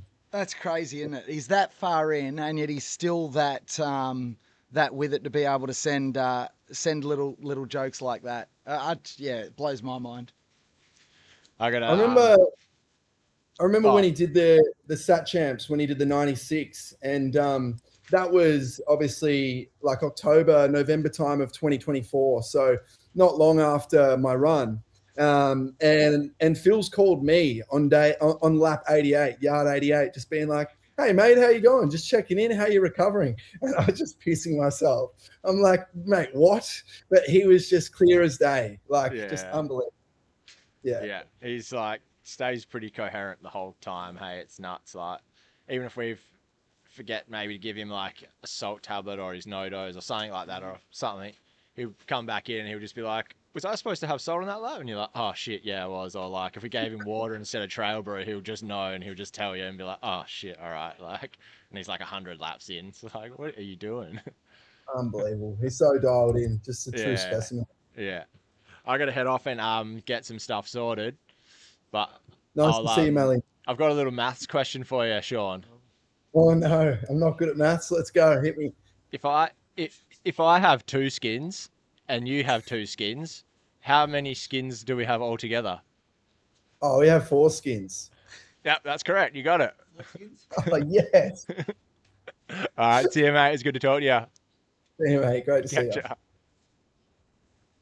It's superb. I love listening in, being a fly on the wall, mate. I'm so lucky during this journey, obviously, to be around Phil. I'm going out for a run with him every now and then, just cruising off into the distance at night time, sharing some quiet kilometres with him, or today on lap 100, being out there just cracking jokes the whole time. To be a fly on the wall when I hear conversations with you and Mally, like that's really special, because for most people, when they do these record attempts, the camera, the focus is on the athlete, on the star. But you talked about it being a true team performance.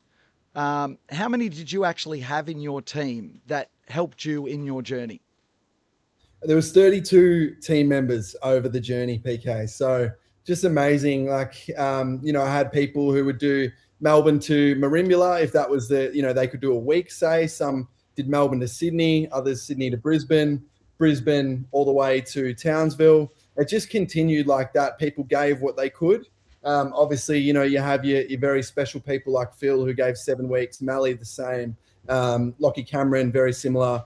Some huge weeks from people, and just so blessed to have that support. And I love how involved everyone got. And as you said, it's those little like conversations and things that we'll never lose, and the laughs that we had. And I think that looking back on the experience, that they're the things that made it what it was, because you're suffering so much in the moment. Like, as many people saw, I think I threw up on about 130 of the days. Many of the days were several times a day. I just really struggled to keep food down, because obviously the body was so fatigued, but I needed to, because I needed some energy to run the distance. So, making a laugh of it, and having people like Mally and Phil in my corner just coming up with the next joke was huge. Yeah, man. And what do you reckon about Phil here going after 168 when you first heard the idea? I'm sure he probably had a chat to you about it. What were your initial thoughts, and did you have anything to do with some of the strategic planning? I didn't have anything to do with the strategic planning, so I can't take any credit there. I do remember having a chat with him on the run about how, Phil, one of the things I love about him, he's obviously so humble. He gives everyone time of day, and that's his character. But I also said, sometimes you got to go against the grain. Like there's multiple backyard ultras where you've been the last one standing. Would you ever consider doing something, where there is, like, you can make the rules, which obviously he's done with this. And at the time he wasn't sure, but I think that another couple of events and going further and further, being the last one standing, but again, being limited. And as we saw, when he did Dead Cow Gully and he backed it up with that sub-18 park run 2 days later, Ridiculous. it just blew everyone's mind. And it was like, wow, this is the best that he's doing this. And yeah, as I said, just can't wait to see him get it done. There's not one single doubt in my mind. $114,313.41 on lap 106. We're ahead of our schedule of $1,000 per lap of donations, but we've got much bigger goals. This bloke next to me, this is Adam from Search for Hurt. He knows a little bit about watching people suffer. I made a knocked your headphone out. He said, I've made a living out of it. So Sean, with his run around Australia, obviously put himself into the absolute locker. Like, what do you want to know when you're working with people that do these crazy things? Sean's done something crazy. What are you kind of looking for when you're capturing that moment? And have you got any questions for Sean around, how he dealt with certain events and certain things that occurred on his journey? The biggest, I guess for me, it's discovering the why behind it all to start with. Like, it's guys like yourself, Sean, and even what Phil's doing now and a lot of the things that we get to witness. There's always, if you dig deep enough, like a really cool why and a good story behind it. And for me, as a producer, director, whatever you want to call it, that's what I like to present. Like I like to really dig into that, and then obviously showcase what the awesome thing is that you do. But like particularly with this one, digging into the why, and even PK gave us a really good analogy. I was asking about ultra runners specifically, and he said, they're either running away from something or running towards something. So I thought that was really apt, and for us, it's trying to work out what Phil's running away from or running to, because we've asked every single one of his crew and everyone that we've interviewed to date, and even Gemma, no one could really give us a significant answer, which just makes him even more like a Rubik's Cube. Yeah, that's a great question, Adam. Like, I think that's spot on, PK, what you said, running away from or running to.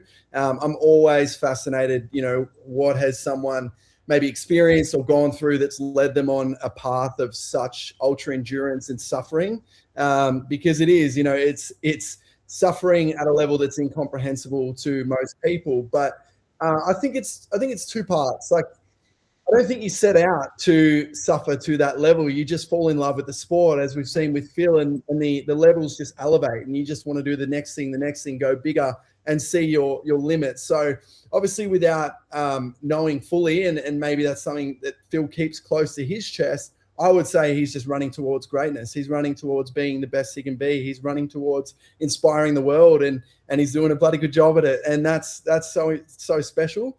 And I think for me, I would actually say, and this is a little bit of a sneaky, but also a plug for next year, a little sneaky, selfish plug. I've got a documentary coming out in February from the Run Around Australia, and it's called The Run Within. And there's a big part of my story that I've never shared before. And what I will say is, early days in my running career, it was definitely running away from, or early stages of my life running away from, rather than necessarily when I got into ultra, but running away from. And it's, as I've gone about my journey and grown as an individual, not just an athlete, it's definitely running towards. And like Phil, I want to be the best that I can be, go as far as I can, and inspire and help people with this journey as well. Well, you just answered my question, actually, because when PK was saying, what questions would you have for Sean? One, I was going to say, is there a documentary of your awesome effort coming? And you answered that. The next probably thing for me was, and apologies if you mentioned it prior to me jumping on, but what's next? What's your next adventure? It's a Or great can you question. can you divulge it on air? Yeah, like at the moment, it's just pretty much training, getting back to something big. I think, you know, I was sharing before, Adam, the other side of the run hit me a lot harder than I expected. I didn't have a plan for what the other side of the run would look like, but I had Freiberg's disease in my foot, which is bone death of the forefoot. Completely shattered my forefoot. I had tears in my plantar plate ligaments. I had Morton's neuroma, which is nerve thickening as well. Just the whole forefoot was destroyed, and it's taken a long time to get back. I'm now at the point of running about 60 Ks a week. So I'm a long way off where I used to be, regularly, obviously doing more like 100, 120 K weeks plus strength, and some big races. But no, to answer your question, there's no specific event or race just yet. I am going to Kenya in November, December, because I've been cleared by my foot doctor to go and do that. I'm very lucky to work with a guy called Dr. Kingington. He doesn't take on a lot of general population, more so GWS Giants, Sydney Swans, Sydney Roosters, based in Sydney. And he's managed my foot. I see him, and I now live on the Gold Coast, but I've seen him every 3 months since the injury, just about. So he said, you can go get some big mileage in, get back to some serious loads, but be smart about it. Do it on trail or on dirt. And so I've jumped at the idea to go to Kenya and do that, and use that as a bit of an opportunity to have a running camp and build, you know, some real load into next year. And so right now it's comeback season. 2027, I want to dip my toes into the backyard ultra space, definitely. But I haven't got a specific event just yet. And yeah, I can't wait till I know what that is. Mate, I've got a question for you. People talk about the come down after a run. You train so hard for an event. You know, it might be a 5K race, a 10K, City to Surf in Sydney, a huge event, Sydney Marathon coming up next weekend.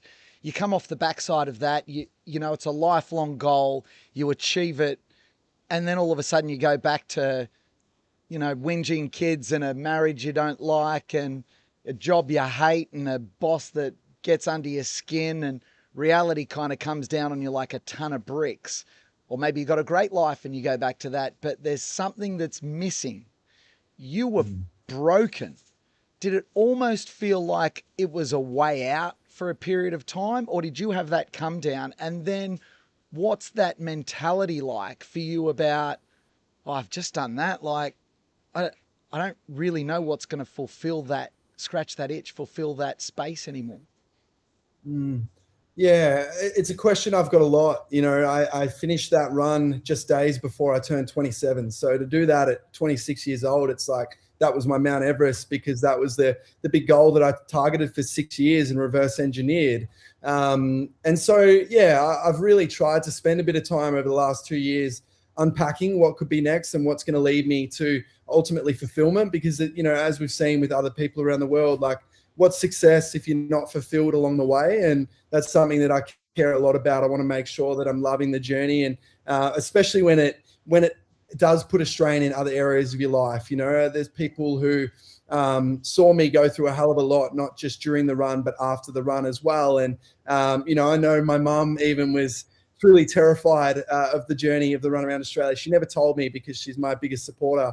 But, you know, afterwards I could have an honest conversation with her, tell her about moments where I was, you know, half an arm away from being hit by a car who was overtaking a road train, didn't see me on the side of the highway on the Nullarbor. You know, situations that she didn't know about, and yeah, she just supported me so much. So I think I will get back to, it's some massive things. I love it. It's who I am. And as I said, the impacts after the run were huge from a mental health, physical health perspective, but also routine, identity, everything. It absolutely crushed me.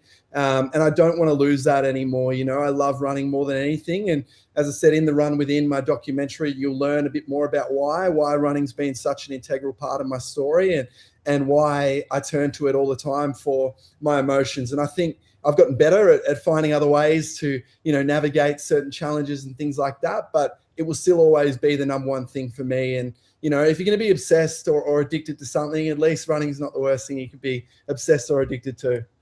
You got a lot of stories from your running. What's one that you retell where you know that every time you retell it, people laugh? Day 82 on the run around Australia, I actually ran the wrong way. I ran off course.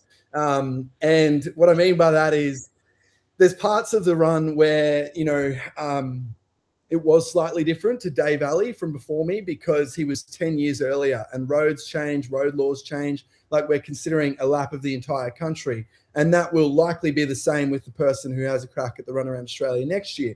But there's certain points where it's clear, like you can really only go that one way. So I was in Kununurra. I'd been running on the same highway ever since Catherine across. And basically it merged into a different highway if I didn't turn left to stay on the A1. So I've missed this turn and ended up running towards Wyndham. I ran 28.9 kilometres before realising my mistake. My crew didn't realise it was a mistake either.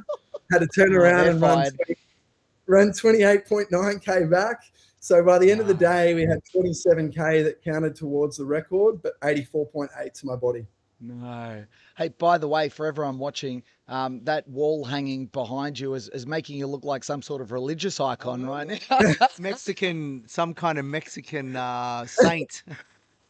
I'm just Saint Sean. I'm glad to hear it. For those who have just tuned in and haven't seen him, on a holiday in the Philippines at the moment, and the best that I could do was just jump into my hotel room and have a chat. So that's what we've got as a background. All right, mate, we'll leave it there. We know you're a busy man. Thanks so much for joining us on Phil's Project 168. He's watching so many of these clips, either when he's out there or when he comes back. We'll get the guys to clip up something for the end here. Have you got a message for him? By the way, you can leave him a serious message, and then you can kind of, after that, leave him something a little bit more humorous, and they'll probably send the humorous one first. But have you got a message for Phil? Well, let's start with the humorous one because that's just how I like to be. You know that little meme, that little clip that went around, there's a fucking goat outside, and the mum's like, no, it's just a goat. No, it's a fucking goat. Well, Philbo, you are the fucking goat. Don't forget that. Keep going, mate, and we're all behind you, and we can't wait to see you get this done. Very good. Mate, anything else you want to share with Phil? Yeah, what I will say is just so proud of you, Phil. You know, not just the running, obviously you're a world-class athlete, but the way you carry yourself, the friendships that we have, and the fact that you were so generous to me. It's just, I love you so much for that. And I'm sharing this run as far as I can and as wide as I can because you deserve it. I think, for many years, the Australian ultra running community has loved Phil, has got behind Phil, but he's been largely missed by a lot of other people, and it shouldn't be the case. He's out there, he's our greatest ultra runner, and he deserves everything that's coming his way with this run and afterwards. So Phil, so proud of you, mate. Keep putting one foot in front of the other, and can't wait to see you get this done. Sean Bell, thanks for joining us. Great to meet you too, mate. Pleasure. Great to meet you, Adam, and you too, PK. Thank you, guys. Mate, we'll catch you soon. Thanks, buddy. See you later. That's absolutely superb, isn't it? It's crazy. Some of the stories that are coming out of this event, we can get rid of these earphones. Some of the stories that are coming out of this event are just tremendous, aren't they? Insane. Good to come back to the donations haven't totally stalled. Maybe have we done a little bit of we don't want to do the hype up push just yet, but have we touched based on all the other ways that people can contribute without necessarily contributing directly? Actually, you know what? Let's do something. We're kind of prime time, 7:24 over on the East Coast. So I've got $5,000 I want to donate. Okay. I think I need to, a good entrepreneur will always tweak. I've said to everyone that if they follow my YouTube channel, I'll do $1 per donation. Yep. So instead of just saying that and it's like, oh yeah, whatever, I want to put $5,000 onto the total, but I want to get 5,000 subscribers on my YouTube channel. So is that a better way to package it up to say, so instead of me just saying I'm going to put $1 in per, here we go. It was that one. A generous supporter, someone who put something that the Fun Police wiped out. So I'm putting it down now that I've got approval from my boss, aka my wife, to put $5,000 towards the total. But we need everybody, because you're going to want to be on my YouTube channel anyway, because that's where we're going to put the document. Watch the doco. If you want to see the doco, like, the live stream's been awesome, but as soon as the event's kind of wrapped up, the live stream ends. Live stream can't do all the interviews and all the things with the crew and all of the stuff that we've got behind the scenes. So you're going to want to be on our subscriber list and ring the bell to get the notification. All right, you got to tell us what it is, and I'll bring it up on the screen. All right, so it's the Search AU is the handle on YouTube. And so what kind of stuff do you put on the channel? Well, if you go on there, we've just uploaded all of our old Search for Hurt episodes. So Search for Hurt was a TV show. Originally, we sold it to Disney for ESPN, and that's where you'll see season 1, 2, and 3. And season 1, 2, and 3 were from 10, 11, 12 years ago. So quite dated, but some really good sessions where we trained with elite athletes and S&C coaches. But we also did things like did the first ever Tough Mudder in Phillip Island, the first ever Buffalo Stampede, Marysville to Melbourne adventure race, just a whole lot of cool, crazy stuff. And that everybody who's into that would be on this stream would probably be interested in. And then we had a hiatus. I had some health issues. I had to shelve the broadcast, and we didn't renew our deal with ESPN. And I dealt with all that over a few years. And then when we looked to, we got asked to bring it back again, but on the 7 network. So we have, series 4 and 5, we have done on the 7 network, and that's where we did Miriam Wernett. That's where we did King of the Hill. Plus we did, Spartan Trifectas, High Roxes, Fittest in the City. So we were in WA for Dunsborough. What was that? That was Xterra, like off-road triathlon. So what the show is about is that we try to find the fittest everyday Aussies.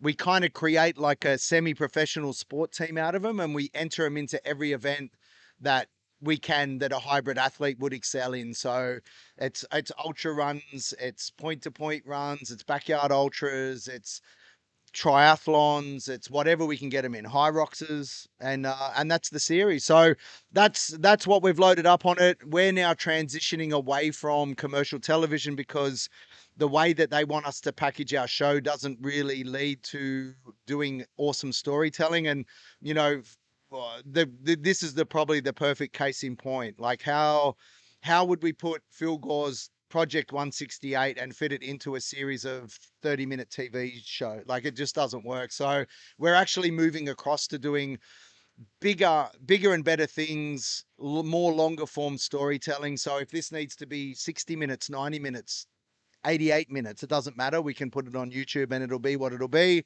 but we get exactly what we want and what we know the viewers want. So, so I think we started this weekend with around 140, 150 subscribers, but I want to see that number. If we can get that number by the time I knock off night shift tonight to 5,000, I'm putting 5,000 on the total for tomorrow.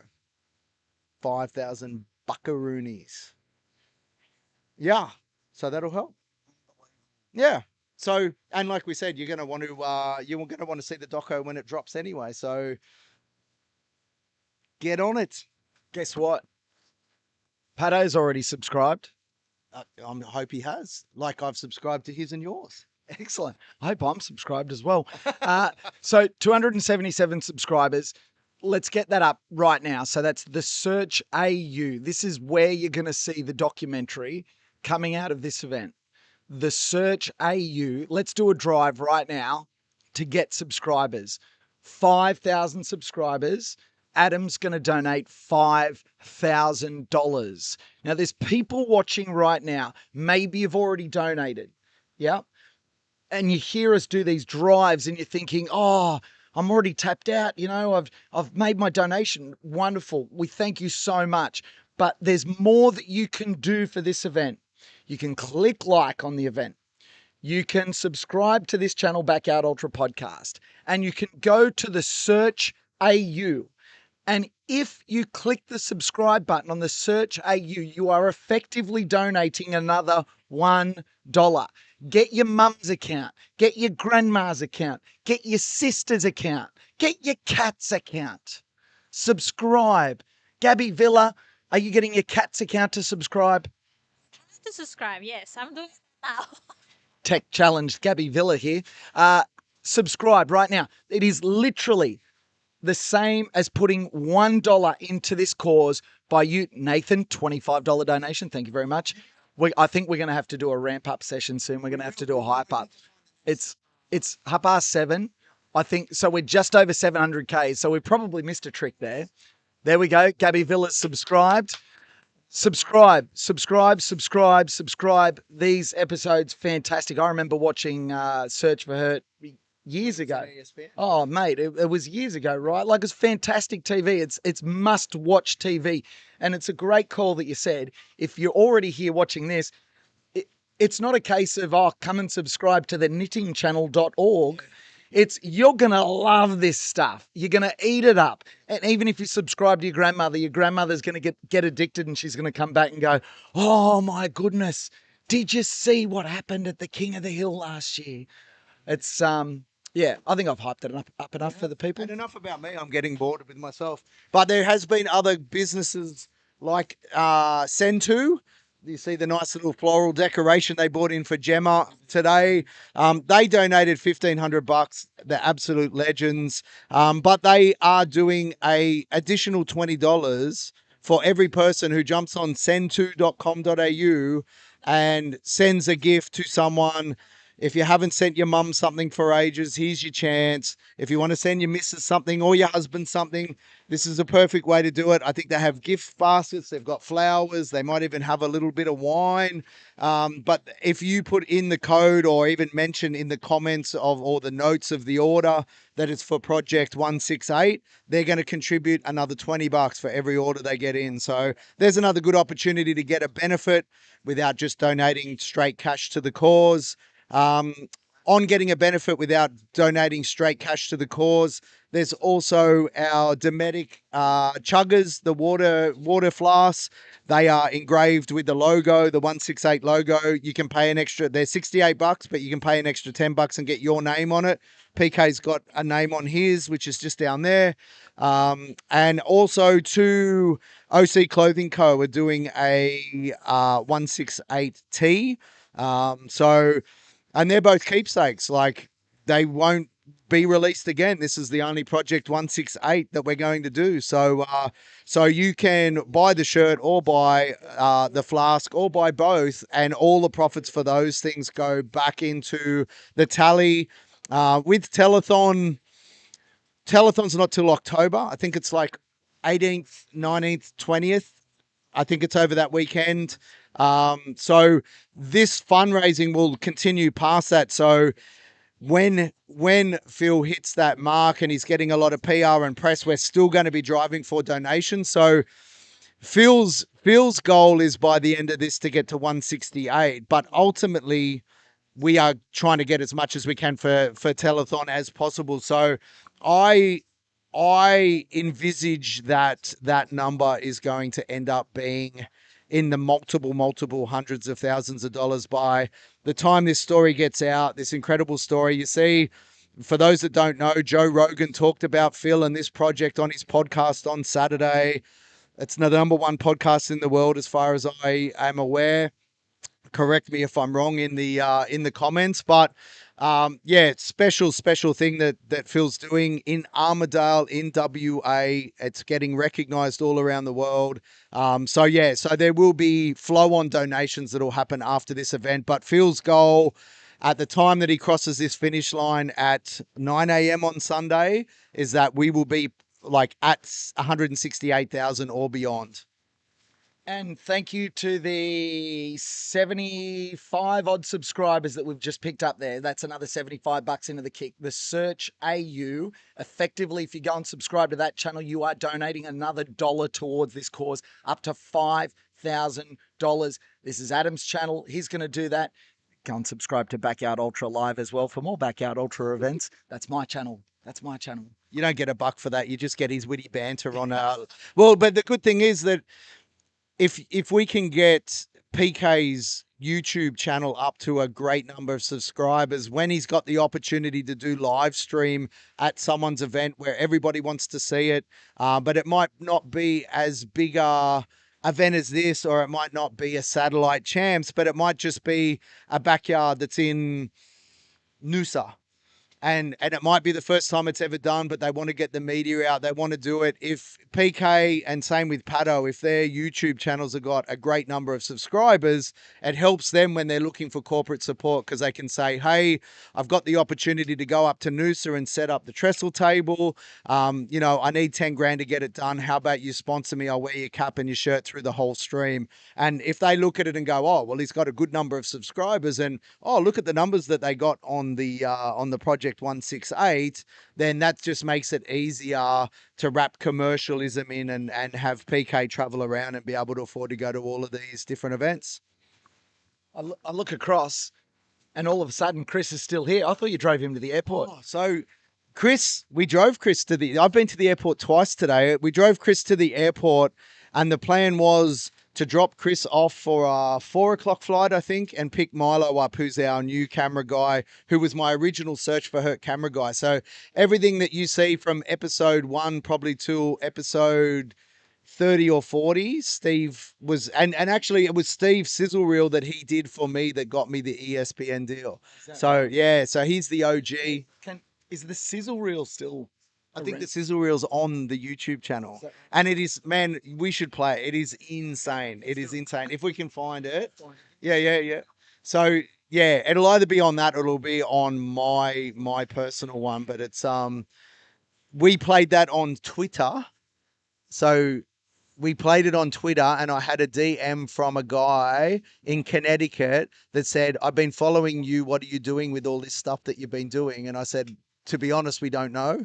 And he said, ESPN has never had, like, he goes, I like it, but he says, I see it as a weekly series, but ESPN only does live sports and documentaries.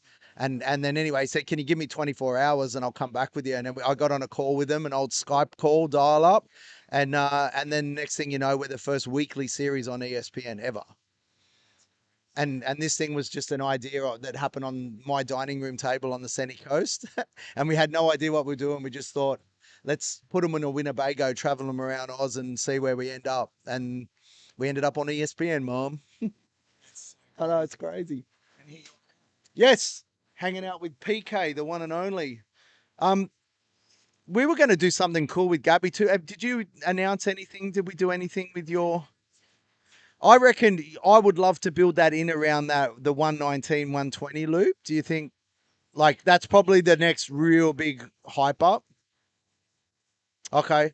What time is that? Okay.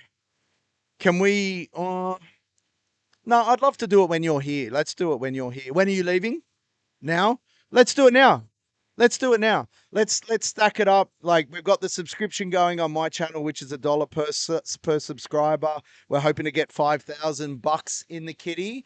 And we've got Gabby. She's going to offer something up pretty decent. We just got to work out the mechanics behind how we do it.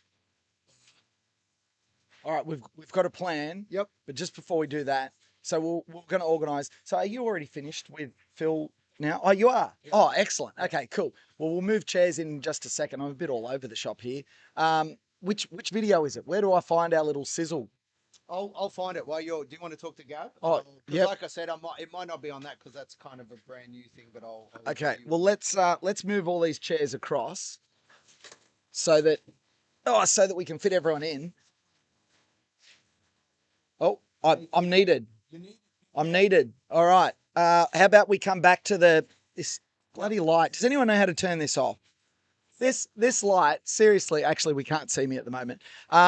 I'm going to go and organise something really quickly. I'll let you guys have a chat, but I'll just play this Search for Hurt reel and then give you back a normal screen that you can look at. What is it? What have we got? So the search, 350 subscribers. Remember, $1 for every subscriber up to $5,000. Now at 360. So we are climbing and climbing, as is the total we've raised so far, $115,129.51. Well done, everyone. This is absolutely extraordinary. I've got goosebumps. I'm PK. Welcome along to Phil Gore's Project 168, where he's looking to run 6.71 kilometres every hour on the hour for a week, 168 hours. It is an extraordinary plan. And I'm joined by his extraordinary, what do we say? I always get it wrong. Nutritionist to the stars. Is that about right? Gabby Villa. She's off camera. $500. $500. That was Aspire 360. Ben Mellon. $25. Okay, it's going to pick up. I can feel it. We're going to wind into it. You have some gummy, says. Gabby Villa, welcome to the commentary box. How is Phil? He's doing amazingly. He's doing so well. He's eating so well. Yeah. We are seeing him really strong. We already been sharing some. Well, you've seen him on the live stream. You've seen the videos, and yeah, you can't believe he's been running for 105 hours already. All right, keep sliding across here, Gabby. I'm going to straighten up this camera. Oh, this light. Seriously, this light. I don't know what it's doing. All right, beautiful. We'll get the camera straighter. If someone knows how to turn this light off, it's a real pain in the backside. I know. Disco time. We need donations. Let's go. Money going towards Telethon here in Western Australia. Sick and underprivileged children. Look at all these. Oh, you got it. Oh, I'm just silly. Look at all these virtual runners. Yvonne is joining Phil next lap. Yvonne, welcome along, Yvonne. Virtual runners next lap. Siobhan, where are you from, Siobhan? I couldn't see it. We've got to reach up and look at the screen. There's Phil's last lap, 47 minutes, 54 seconds. Aspire 360, $500. Aspire 360. Perth Heavy Toe, $2,000. That was earlier on today. What a donation. Tree Division Proprietary Limited, $2,000. CS2 Proprietary Limited, $18.99. Uncommon Elements, Big Gum Energy, $1,680. Send2.com.au, use code Project 168, and they'll donate $20 from your order to this cause. Wow, that's the way that you get your business on the screen. Hey, I've got to tell you, I got an email on my break, on my massive rest. Didn't even qualify as a sleep on my watch. It gave me a nap. I know, ripped off. Okay, but while I was on my break, come on, let's get that green bar coming up. Let's get the green bar happening. While I was on my break, I read an email and it was sent out to some potential benefactors for this event. And in the email, it said, at the time, we're at $95,000. And it said our single biggest donation at the time was $1,600. And it put it into perspective that we've built this total off small donations from the community of people like us that maybe don't have massive pockets like some of these corporates. It's just people that love this sport, that love watching human endurance, that love watching human achievement. Dollar after dollar, brick after brick, we built to $95,000 without anyone donating more than about I think it was Uncommon Elements, Big Gum Energy, $1,680. And that really put it into perspective. It is ripe. It is ripe for a corporate to jump in there now and to say, you know what? I want our name on that screen rotating as Phil Gore sets this record. You can do it. If you've got a business, if you get in touch, go and tag as many businesses as you can, as many people as you can. It goes to Telethon. It's a wonderful cause.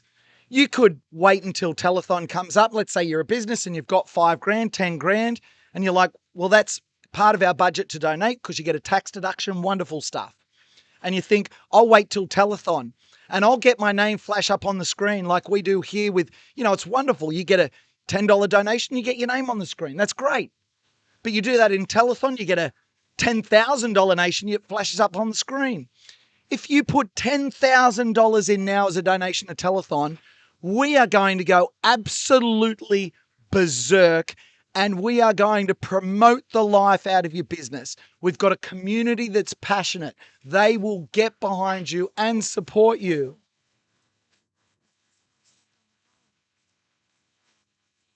We just So the sizzle reel I think I haven't uploaded the sizzle reel yet. come on. But what I do have, you know how you've been playing your Laz interview? Yeah. I've got the episode from Miriam Werner that I could give to you that's like 21 minutes. Sure, That yeah. you could plug in that when someone needs a rest at any point, you can just go boom and everybody can watch that. And I've got King of the Hill from last year. If it's in the cloud, send me the link and I can play it. It's not, you can't do a YouTube link. It needs to be like an actual physical. Oh no, have you got it on YouTube? Yeah, so it's on YouTube. I've got all the episodes on Oh, YouTube. sick. I just don't. I thought I had Oh. the sizzle reel, but Yep. Let's do that. Remind me. I'll share the link to you. WhatsApp me. Yep, WhatsApp me. That'll be good. So in the chat, fire away your questions to Gabby Villa. I'm not seeing any donations. Where are the donations? The green bar's broken. Where are there it is, $5. Ariano, Newcastle, from where I'm from. Newcastle. I hope you're a Newcastle fan, Ariana. Thank you so much for your donation. Let's get those donations in. Let's get them in. Let's get the crew fired up. Let's get the team fired up. We're coming into prime time. Let's blow that target out of the water, folks. You know what? Let's push for it now. 169,000. Why not? We're close. All we need is a couple of those big supporters. Where are they? They're gone on holidays. Whoa. I've heard something. I've got a rumor. Over to you, Gabby. Hey everyone, we want to see that green bar come up, and I know of a few who are waiting to the last minute and you're missing your chance to be on the screen for the duration of the event as a top donor. We want to see those coming. Now, Gabby, what do you want to do here while we've got everything going on? Did you want to? Oh, Phil's in the thumbnail. We'll show it. So that's the Miriam Werner doco. We're going to show that from Search. What did you want to do now? Because we've kind of mixed up our stuff. Some questions if anyone has questions. Okay, good one. So is there any questions in the live chat? So Gabby is Phil Gore's nutritionist at this event. So if you've got any questions about nutrition, about Phil's nutrition, are we even online? What's happened here? Like, where is the donations? They've dried up. Someone just donate just so you can test out our donations, see if it's still working. Has the stream just stopped? What's going on? Where are we at? Surely not. Is there a way to quantify the YouTube donations? I'm not sure how to answer that question. No, we're definitely still running. We've definitely got questions coming in. We need questions for Gabby Villa, nutritionist, to Phil Gore. We need donations to pop up on the screen. That's Phil's laptop. We got one. I got a couple here. I can see them. Oh, go for it. All right. So we have a question coming from. I lost it. Okay. Yes, Jan Kingon. Hey, Gabby, interested if you need to adjust intake to manage cramps in Phil. He hasn't cramped. Hopefully he won't. But yeah, normally, if that were to happen, we will look at sodium. But we first need to assess what the situation is before we go straight into getting more salt, because sometimes that's not the answer. I saw another one. What does Gabby suggest for? Okay, so there's the other one about the cramps. So yeah, look, yeah, we just need to assess. Like, I often could be a sodium thing, but it's unlikely that is the case. He just came back. Okay. I'm gonna go and put a camera in his tent. I'll be back. Yeah, so I love this. So he's here, and because I know the camera doesn't have audio, I can walk you through. Once I get to see what's going on, I can walk you through what's going on there, so that way you can see the process that's been happening.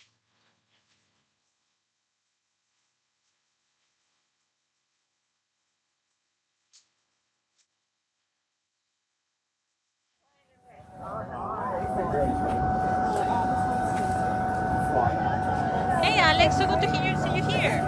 So I'll answer your question while Pickett changes cameras. Question for Gabby: how many grams of carbs per hour when race organizing? Often don't have time to eat, just gels and caffeine.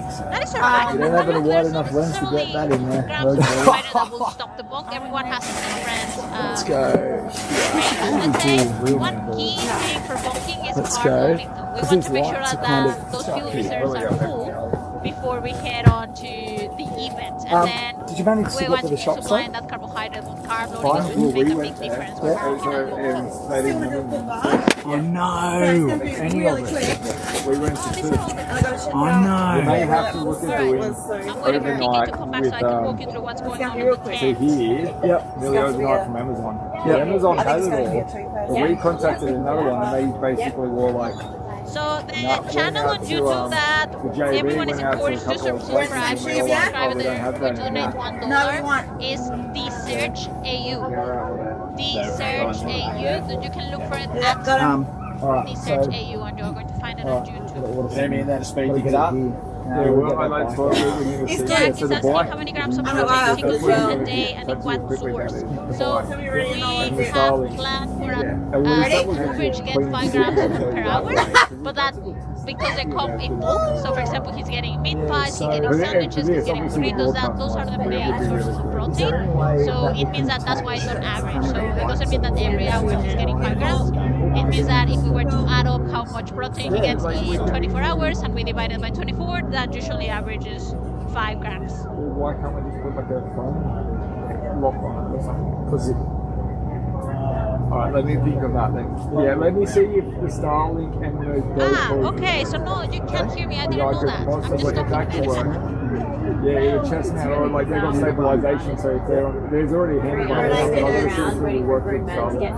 And we can get a so we probably need a special phone, but that we can give them a phone for their pocket to get the feed in. That's what I mean, so yeah, okay. Have to retake that. Yeah. Let's just clean it up. Check that out. Nelly, can you grab this stuff out of my shorts? Yeah. To transfer to these shorts.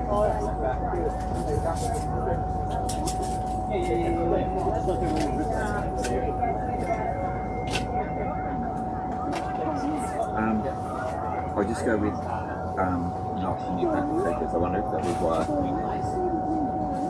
Yeah, are they clean? They're clean? Yeah, but, yeah. Where did you feel? Yeah. Yeah? Red? Yeah, just grab the stuff out of the other hand. I'm just going to put it. Need the beer bottles to. Alright, Yep. feet out. I'm going to do it anyway. What, anyway? Any question? Well, it's very red. It's hard to tell. Dry it up and I'll have a look.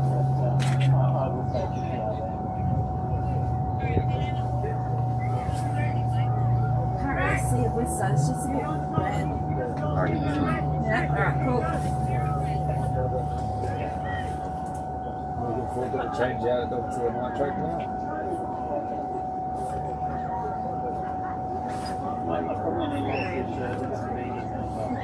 Where's that rush? I don't know. I feel pressure. They can hear the tent, but they can hear the microphone. And I don't know how to sort that out. Better off doing it properly the first time instead of having to do it twice. So are they hearing the tent now? No, right? Do they want to hear the tent? No. What I was saying is I want to describe what is going on so that way it's easier. It's all you. Amazing. Well, apparently you can hear me now, and thank you for those who stuck around, stay around, just watching my mouth move without listening. All right, so I'm actually going to walk you through what's going on in the tent right now. So as you can see, there's Gemma, there's Holly. Gemma and Holly are currently giving Phil a foot bath. And we have Mali over there in charge of the rest of the admin. Mali is also offering Phil some food. He has, if you see on Phil's right hand side, you can see a snack bag. So that's what he's eating at the moment. He's also going to have some gummies. And we have obviously Chris there with the camera for the documentary. Nathan made an appearance earlier. Oh, thank you. And yeah, so at the moment the food bath has finished. Now they are getting fresh socks. People were asking on the live stream about how frequently Phil changes his socks, and he does that every time he has a foot bath. And when it rains, he also gets his socks changed every single hour. So every time there's a foot bath or if it's raining every hour. He loves his creeper socks. I'm currently wearing mine. They are amazing. PK has his as well. We love them. All right, so I'm not going to do the trail snails where I'm pretending I know what Phil is saying. Yeah, this burrito is really good. Actually, that was a terrible Phil Gore voice. I can even give you the chewing. What's that over there? Is there any people over there? Nah, there's no one over there, Phil. There's no one interested. You're just sitting in here by yourself, getting a foot massage. Yeah, this burrito, I don't know, I need more jalapenos. But yesterday when I had the jalapeno and cheese pie, I ended up going to the porta potties and, oh, no, you can't say that, Phil. Don't say, shut up and eat your noodles, Phil.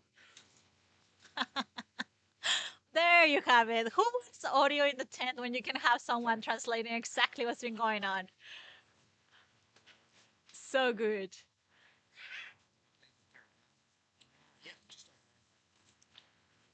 So, Gabby, what is he eating there? Is it a burrito? Was it a burrito? No, he's having a snack pack, so that's a custard pouch. No. So he's having a custard pouch, and he also had some gummies. I'm not, like, that wasn't, we left the gummies were on the plant. I haven't seen him eating them. I believe he did. But he also had a custard pouch on top of that.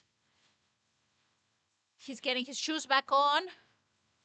His, something like, we know, $100 new donation on. $100! Melper 11! Better than Melper 10. Thank you, Melp11. We know that he's doing really well because as we speak, I'm sure he's giving instructions to every single person in there with things that he wants happening either now or later. He's getting chilly, so he's getting his buff. Are we moving to the night course now? Yeah. Yeah, we're also moving to the night course. So, yeah. It's all happening. What? It keep on. I don't know why. Throw this in the bin. No, we can have it tonight for the celebrations. So good. All right. How are we going? Yep. That is his domestic. He has water there that he uses and he has next to his chair every hour. We have 2 minutes to go. Getting ready now.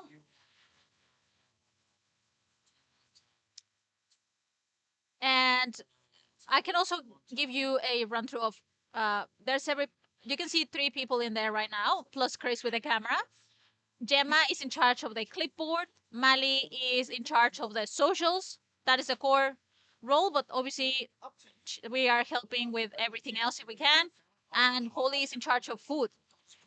So those are our main roles as crew members. And then, of course, whenever there's further assistance required, like doing the food bath or changing shoes or things like that, anyone who's available jumps in. So Holly has a mossy spray on her left hand, and as soon as Phil stands up, she's going to spray his legs. Riveting television. But the thing is, you can't look away, can you? Absolutely not. So engaging. I should start narrating this like a sports commentary. And she has a mossy spray. Is she going to use it? Come on, Holly, get it there. Tell you what, I'll give you one of those. $25! Dan WS! $25! Okay, let me give you some sporting commentary. Oh, Caroline! $10! Everyone's like turning on and going, what? 30 seconds to go. Here comes Phil Gore. He's making his way out now, making his way downtown, walking fast, places, and I'm homebound, something like that. He's going night course, so he's going that way first. Oh, will you? Oh, great. Oh, look at this. Oh, I was going to say, do you want me to take him down there? Beautiful. Look at this. Here we go.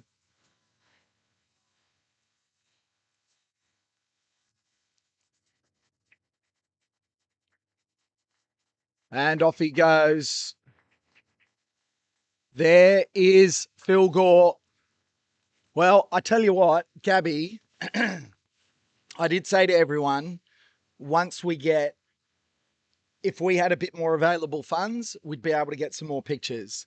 We've had some people that have been generous enough to get us some more funds to bring us better pictures. So we are hoping this is step one. Yeah, we have more tricks up our sleeves to get more coverage. Phil doesn't want a camera with him every lap. That's fine. He's going to need his space. Yeah. Sometimes he just likes to go, there you go, to the porta potty. Sometimes he just likes to go to the porta potty and he likes his space. And sometimes he just likes to go out and do a lap by himself. And with that being the case, we're going to respect that because our priority is to get him to 168. Absolutely. That's what we want. It is absolutely incredible that he's obviously doing this in front of a crowd, sharing the loops with some of the runners. And we are all committed to make sure that he makes it to those 168 hours. Is he where you thought he might be at this point? Where is he according to Gabby's schedule on nutrition? Nutrition, his head. I know I have mentioned this, but like at that Calgary, his appetite definitely increased. And that's obviously when he had his world record. And we already anticipated that. We knew his appetite was going to increase, but he's eating more than anticipated. And that is good. It's good that he's still eating. It's good that he's willing to eat. That's amazing. Me too. That was a joke. You're supposed to laugh.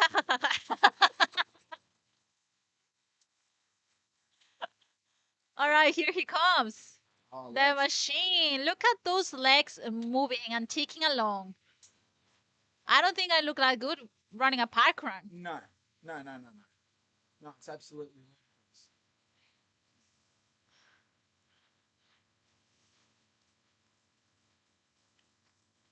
Oh, $125. Thank you, Grandpa. Paige. Thank you. Oh, $50. Yay. Guys, run for DV. Murray Bridge. Love it. Thank you. I've got to get more bread for my soup, Gabby. Go for it. All right, I'm going to open the live stream chat to see if anyone is asking questions or making comments. I'll look for the donations. Let's have a look at donations. Come on. Lovely. Oh, could I get some as well? Thanks, Chris. Oh, look at this, Gabby. Great shots. You've got the safety bike with him. Now you've got a camera bike. Now, just be warned. This is just our version 1 of the camera bike. We've got to get this fixed up properly. We've got to get the camera sorted properly. We've got to get the people sorted properly. Also, I don't know if the shout out came. We've had, we're looking for people that might be able to help us fly the drone here. So if you're around the area and you know how to fly a DJI Mini 5, slide into my DMs. You know the drill. Slide into my DMs, have a chat. We need people that, not just someone who's kind of thinks that they can do it. We need someone who's tech savvy, who can fly the drone, because you'll need to do some connections and stuff. You'll need to troubleshoot. We don't want to bring you a half-baked picture with a drone. But if you are, because we need more Wills. Will that's here. We need like 10 Wills and we need 4 PKs and we need 17 Gabby Villas. And then I think we're organised. If we had 17 Gabby Villas, what would the Gabby Villas do? Oh dear, just be too loud, I'll say. I'm the one with the voice that's gone. Yeah, they'd actually get some sleep. Yeah, imagine that. Are you getting sleep? I am, and I feel very bad every time someone asks me about my sleep, because I've been sleeping plenty. I'm sure I'm the one from all the people here who's been sleeping the most. I hate you right now. I know, PK, I'm so sorry. Yeah, and I know I've been getting consecutive hours, not like just patches here and there. So sorry about that. No, I'll forgive you. So, speaking of sleep, how does $253, Sarah Perry! Sarah Perry! Hi, Sarah Perry. We love you, Sarah Perry. Oh, hang on, Sarah, don't go anywhere. Hi, Sarah. Yes, Sarah, thank you. So good. Sarah Perry. Oh, goodness me. Bring on the donations, folks. Look at this. This is Phil Gore. He's run 710 kilometres and he looks like this. It's just sickening for people like me who struggle at parkrun. Did I just miss a donation? I don't think so. Sarah Perry, 19 contributions from Sarah Perry. It's growing. The Cram Fam and Paige donated. Oh, you can't park there, mate. You can't park there. Who's that with the camera? Don't know who that is. He's like, who are you, mate? Oh, we've got a camera. There's a shot. Oh, that might be Milo. It is Milo out there getting, these are the documentary shots. We're getting, look, thanks, Milo. Looking good there, buddy. Looking good. These are shots for the documentary. Yeah, I'm getting some good shots here. Really happy with that. Okay, thanks, Milo. All right, off he goes. Back on the bike. Lap 107. PK's voice in real jeopardy. Can he run his mouth for 168 yards? I think so. Where he's going right now. I'm not sure he's going to make it. I'll give you a break, PK. I'll try and rate this, even though we're just seeing a really nice cadence there, nice consistent pace. Look at that. That familiar left foot, right foot combination. Who would have thought? Oh no, okay, here we go. Here we go. Common feet. Is that where it breaks out? We'll get it back. It's all good. Awesome. $168. Yes, thank you, Tom. Amazing. Yes, from Queensland. Sophia Bond donated by Gara Queensland. Thank you, Yeeks. Thank you. Yes. So good. Thank you. You just keep donating so I don't get to eat my food. I know you want to do it.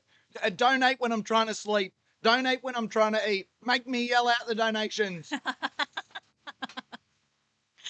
Oh, so good. Excellent. Now, I have questions here. Why two watches? Why two toilets? And I have an answer for you. ¿Por qué no los dos?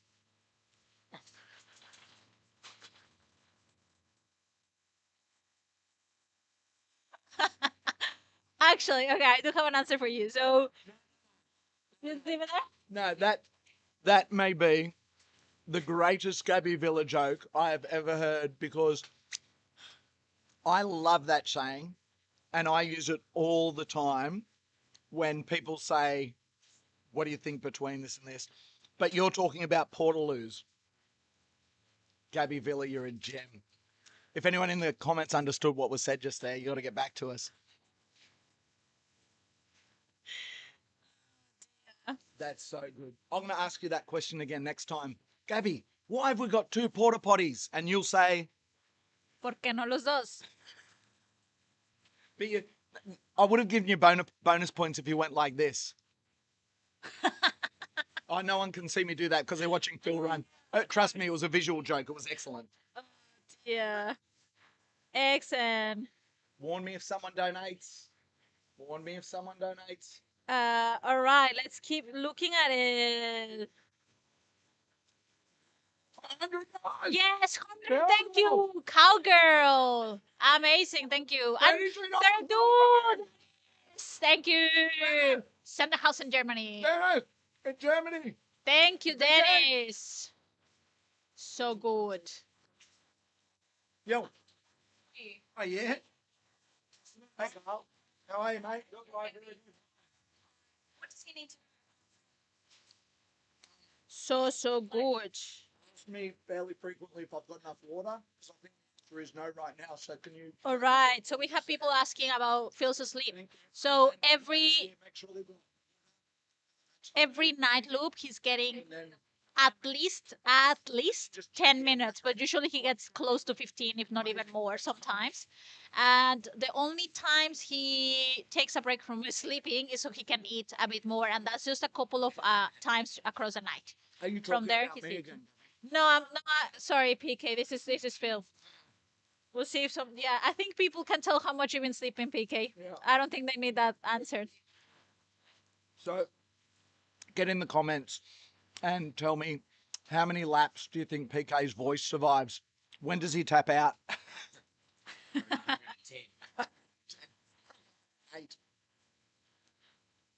All right. Oh, $27. Pascal. Yes. So good. Oh, 100, David. $100. Haley. Thank you, David and Haley. Yama. Kayama. Oh, Kayama.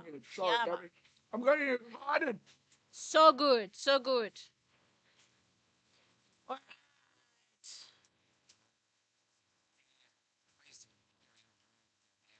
So for anyone who didn't understand the joke, the first time I heard it, I didn't understand it either. Because it appears to be an Australian thing. There was an ad where there's this, like, I must say, lots of cultural appropriation in that ad. No. First off, as a dietitian, as a Mexican, I'll tell you, hard-shell tacos are not Mexican. And absolute abomination. I'm so sorry for anyone, but that is not a real taco. So first off, that ad was about tacos with hard shells. And you'll have to look for the ad, and that's how I learned about it. And now I'm accepting it because for a long time, yeah, people kept telling that to me, and I didn't know what they were talking about.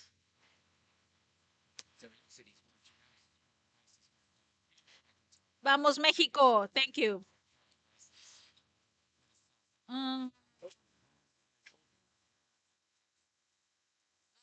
What's up? Anyway. I was seeing if they were talking, but it's muted. Ah, yeah, no worries. Just a bit of a. Is that what is he doing? Is that normal? Adjusting his shot. Ah, but does he normally cross the road, or what did he? Cross? Yeah. Ah, okay. Oh, yeah. Yeah. So, okay. So the question from Gabby was that normal? And the answer is yes. Does he normally cross the road? Yes. Why did the Phil Gore cross the road, Gabby?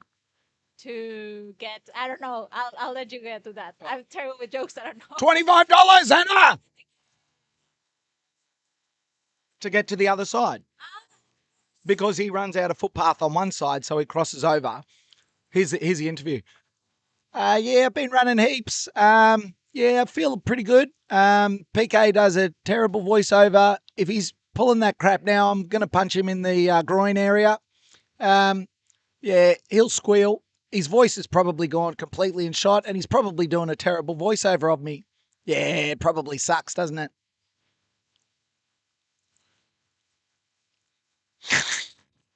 That was a good snot.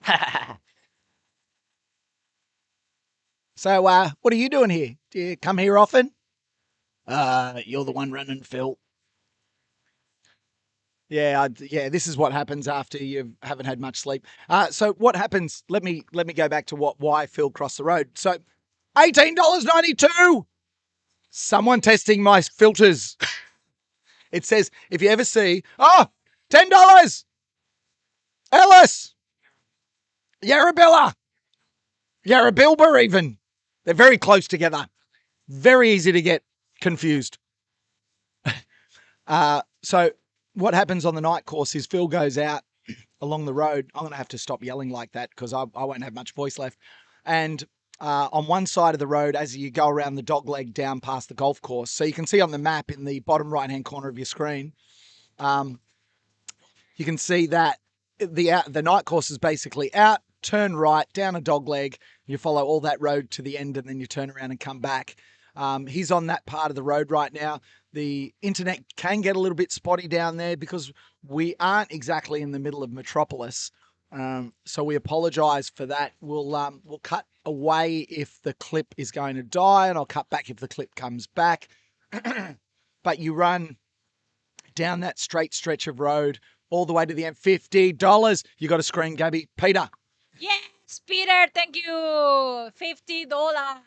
I'm going to have to get more help over here, everybody. Come on, you lot. I've got the peanut gallery off to our left.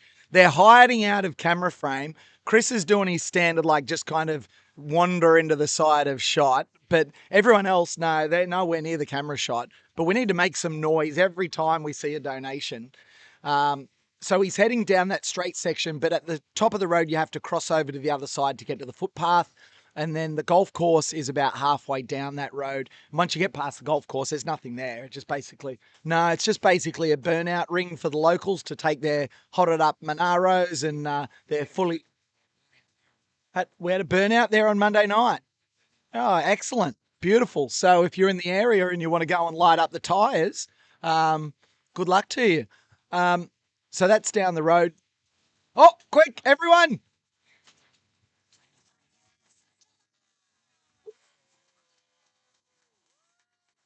All right, come on. Get to life, you lot. Seriously, don't make me lose my voice because that's what's going to happen. I'm going to have to lose my voice if you're going to keep doing that. Where are we? $116,901. Can we get it to... Oh, we've lost the signal. Let's flick over. Back to you and me, Gabby. Gabby's answering questions in the chat. Phil's off down the road. Oh, guess what's happened? We got the picture back. So we are looking at stabilizing this picture so that we get better reception. You can see by what's around, there's not much. And Australia is a pretty big country. So given I live right in the middle of Sydney and my reception is about as good as this, I'm kind of not surprised that reception is a bit spotty here in Armidale. And if you don't know where Armidale is, it's just a little bit south of Perth, a little bit inland, not too far. We're not too far from the coast.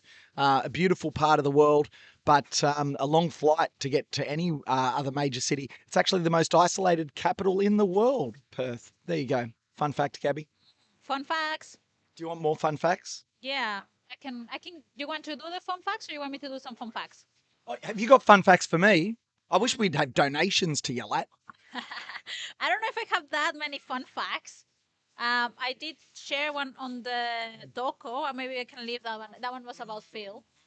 No, save that. Save that. What's something that people don't know about Gabby Villa? What's a fact about Gabby Villa that no one knows?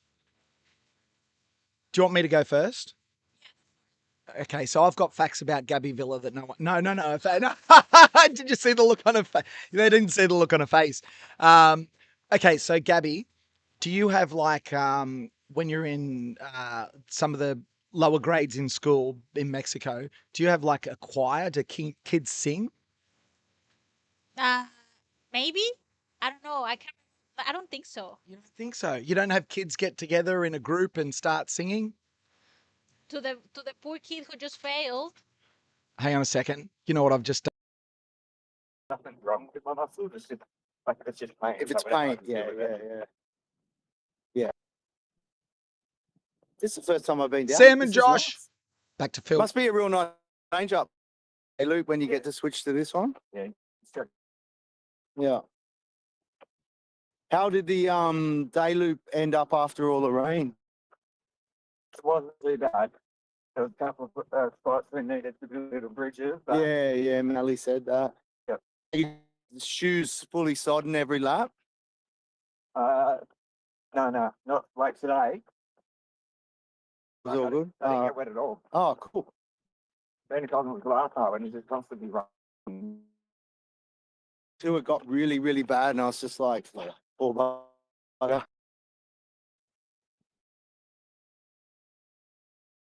And there was quite some heavy rain when I drove. I've gone to the airport a couple of times today. Yeah. And we got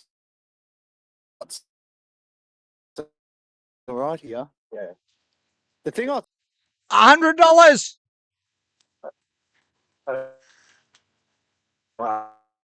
Actually, yeah, it's just freaking punishing. you think it's clearing up, the next time it's hard again. Yeah. Yeah, and when we first, there was still quite a lot of like sitting water on that backside of the day loop. Yeah. Even when we started and it was kind of dry. Yeah.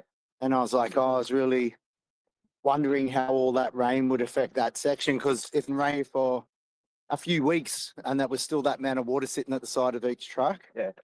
But that's good.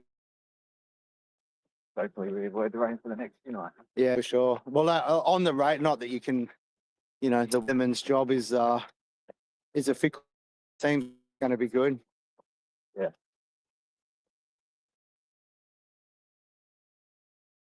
And the commissioner was good. Yeah.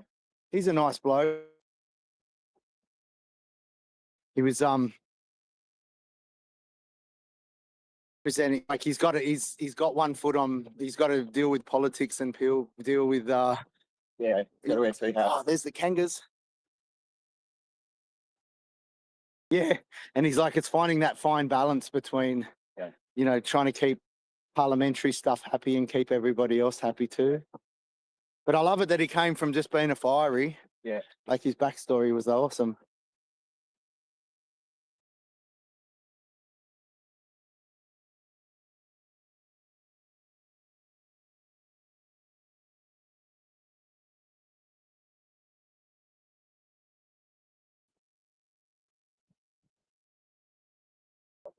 Yeah, you're right, man.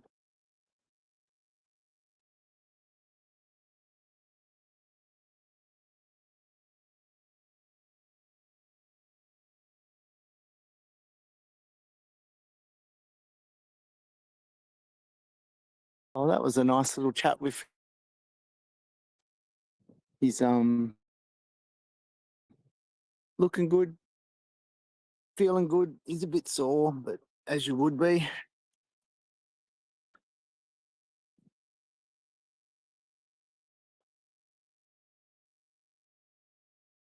See all the kangaroos off on the side? It's probably a bit dark now. Hopefully the audio picks up a little bit because he was quite chatty.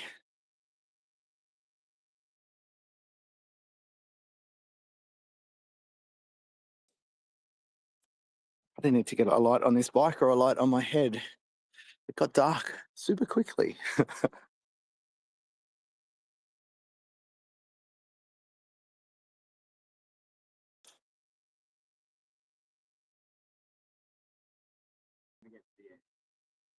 There's a bit of glass and rubbish and stuff on the floor at the end of the cul-de-sac. Yep. So don't take the bike all the way down there. Oh, yeah. So if you just stop at the corner before, I'll go up and do the turnaround and come back. Is it worth cleaning up, Phil, or is it heaps? It's just a bit like, it's just easier just to park back a bit. Okay, cool. It's just right at the end. But people just come down to the end and have a few drinks and leave the bike. Yeah. Yeah. It's just easier to not buckle down there. Yeah. And it's all right for you though, like you can avoid it.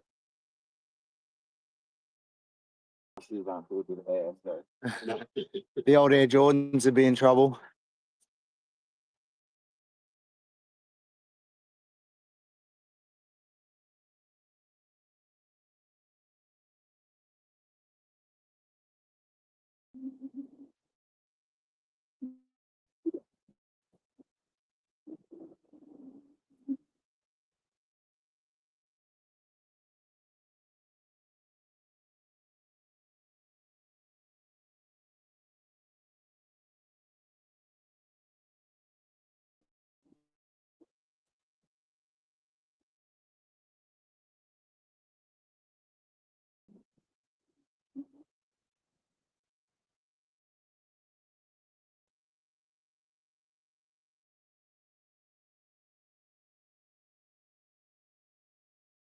Do you feel the cold much when you run, Phil?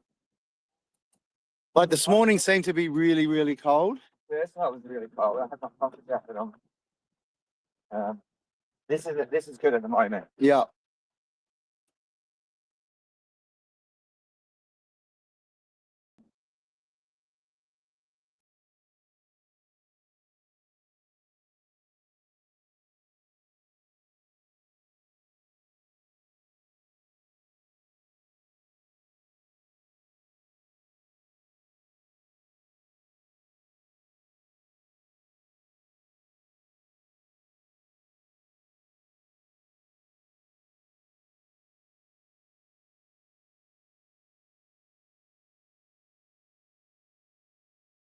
Socks are annoying you.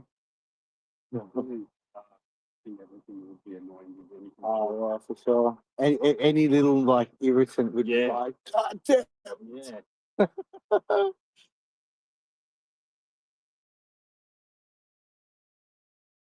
Oh, look at that. With the setting sun in the background. I should be a TV show producer. Oh, what's going on with this bike? Sounds like the wheels are going to fall off.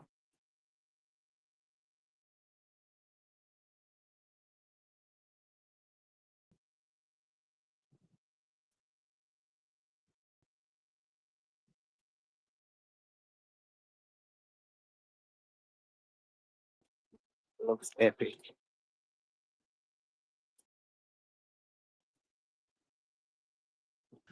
I don't miss donations. $50! The crowd's supposed to cheer. Keep the donations coming in. How are you enjoying Phil follow cam here, folks? A little bit of insight there, a little bit of chit chat. We got the audio going. We saw them talking, but couldn't really hear anything. And now we're able to get it. Look, that's a lonely road, isn't it?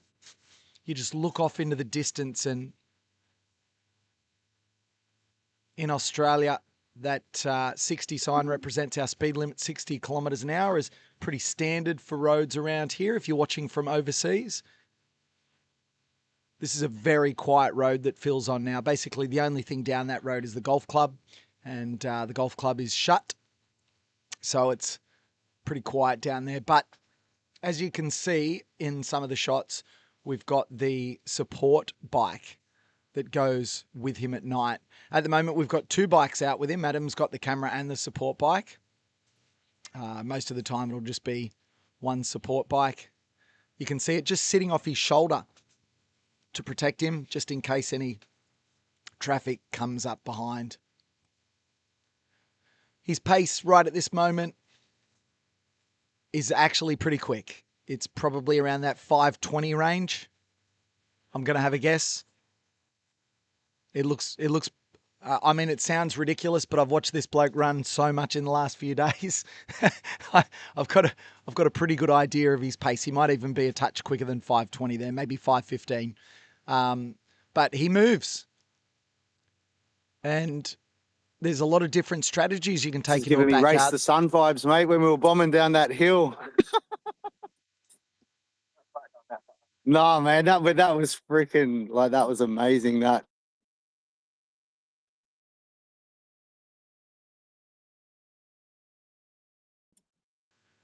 $25. A&M. $5. Mike Hawk. I love donating. I think you'd probably still have those Strava segments, wouldn't you? No idea. Hardly anyone had run in that area.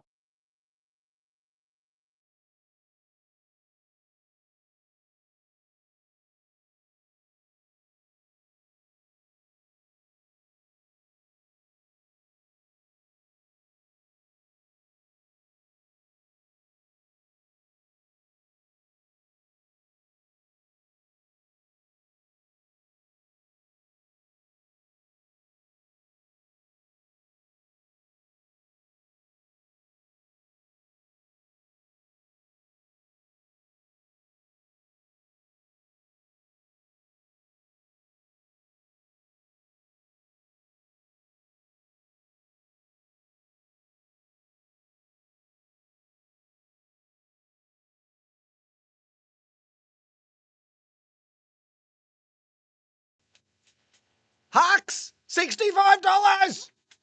Oh, moo the cat. Moo the cat. The cat. If the cat's donating, everyone can donate. Moo the cat.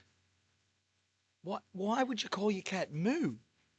That's a great name. I'm going to go with it. Moo. Moo the cat. Welcome to the live stream. Hope you're enjoying it. We've got Siobhan out doing a virtual lap right now as we watch Phil into the sunset. Now, this camera is a little bit deceiving. I can tell you right now that it's nothing like that brightness-wise here. The camera is really lifting up that light.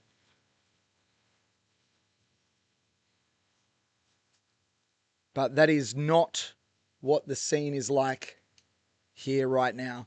I just, everyone's looking at me because I'm standing up looking around. You can't see us on the screen. Oh, is he? Oh, that's the worst. $50. We're in prime time and you give me that. Come on, everybody. Pato was, but he's got more voice left than I have.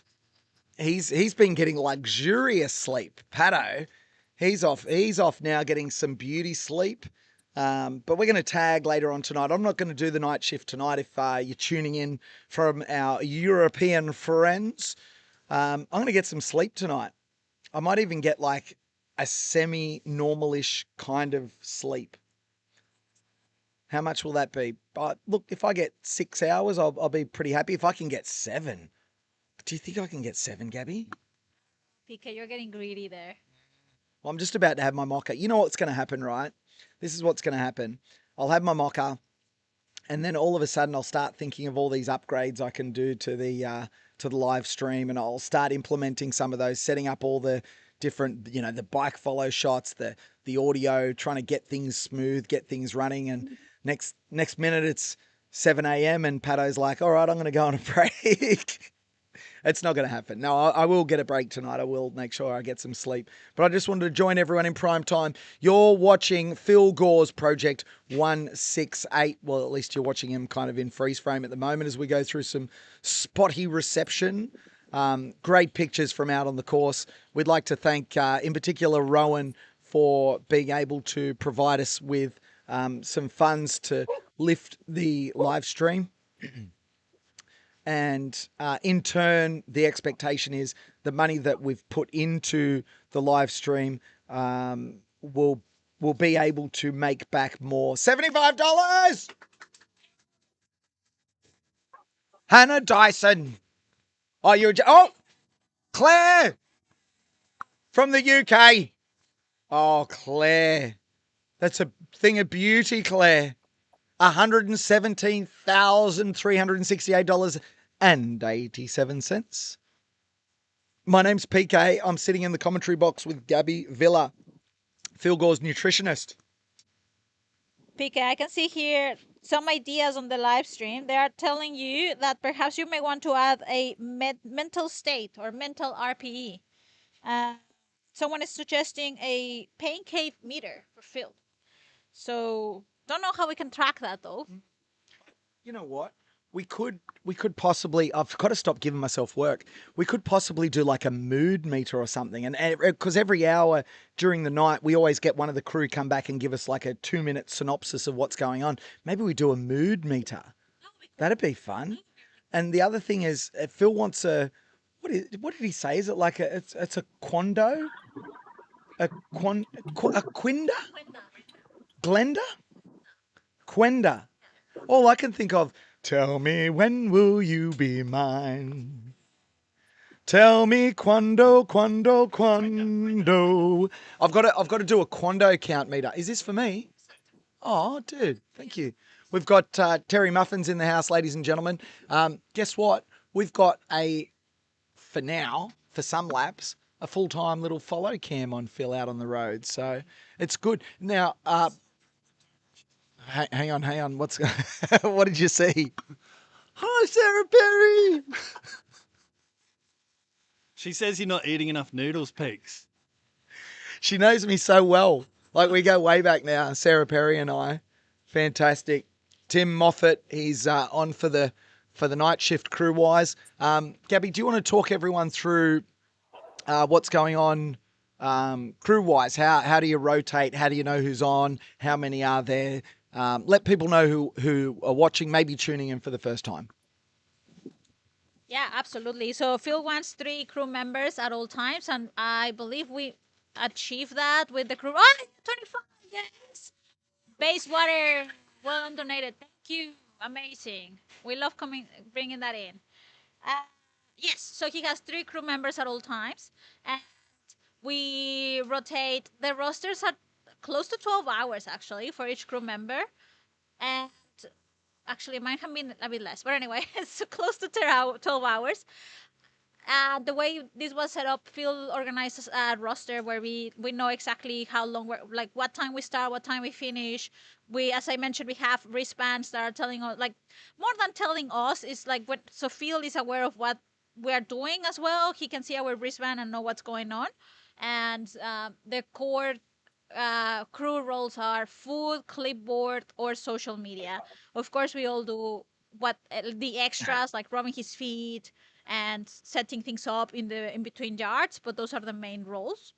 Everything is planned and organized. There's a plan that is telling us every single hour what needs to happen. That is not green, is it? Ah, well, 25, yes. So, sorry, I was concentrating. And also, I see comments here about music. So, Curse hasn't been shared. Someone asked Phil what he listens. Yeah?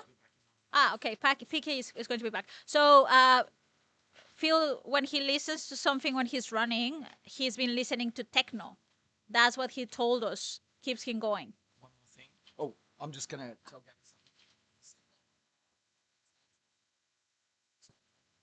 Ah, yeah. Amazing. So PK is letting me know how I can make sure. Oh, okay, that's happening.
What's the other one? Okay, here we are. And I also cancelled that one. I leave for 1 minute, Gabby. I leave for 1 minute, and you break everything on me.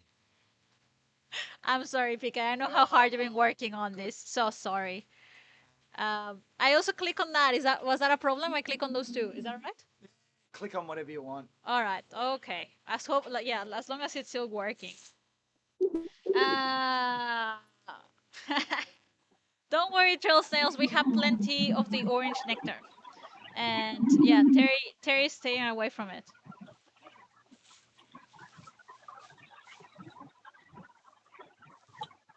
All right, let's see what else. Sig 50. Carl Julius, thank you.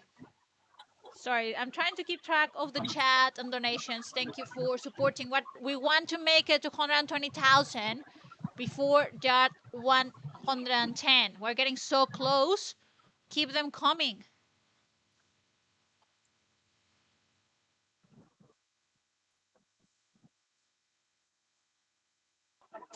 All right, so Jaden mentions the glucose-fructose ratio for maple gels.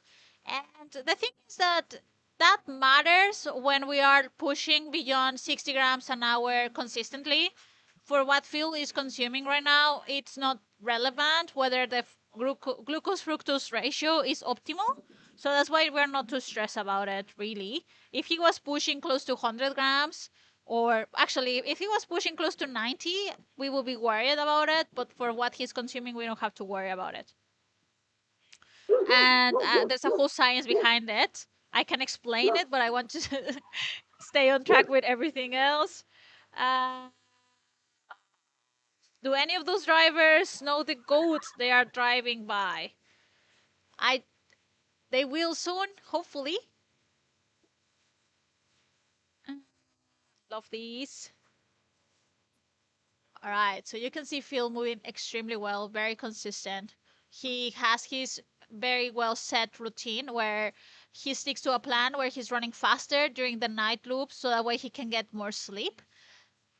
And I know I keep talking about how it is so important to be flexible. This is something that works really well for him. I've had conversations with other runners who have tried something like this, and sometimes because the heart rate can go up quite high, getting to sleep can be challenging. So definitely finding the rhythm that works for you, that allows you to stay consistent and rest, is important. And for Phil, getting those quick loops is helpful. That's why you can see him running really well. He comes back and he gets a really decent sleep. So has this And thing what do you been do parked here the whole time? nutrition-wise? Oh, okay. Yeah. Oh, why are Nice people place to parking park. there? No, you can't park there. Oh dear. So nutrition-wise, what we do when he has these fast loops, we have very quick snacks. So he gets here, as soon as he crosses the finish line, he's greeted by a crew member with the snack. He eats that, and then he goes straight to sleep. And then there's loops where he's meant to eat more. That's when he doesn't sleep and he's eating. And we take advantage of that time to do some more maintenance, like looking at the feet, the massages, and things like that.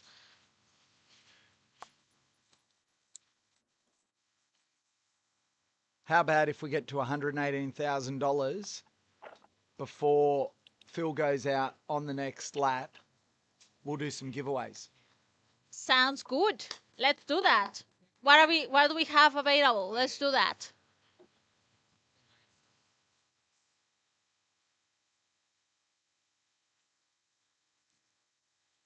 So Sean is asking if the route has changed. So he has a day loop and a night loop. And if you look at the yes, 100 the vines.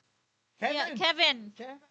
Amazing. So if you look at the bottom right corner of your screen, you're going to see that's the night loop, right? As well? Yeah, you can see it there on the green line. And you can see the day course, which is the loop over there. We are already 42 minutes into the hour, and Phil is fast approaching. You can see here how in a few, like in less than a minute, I reckon, he's going to be here.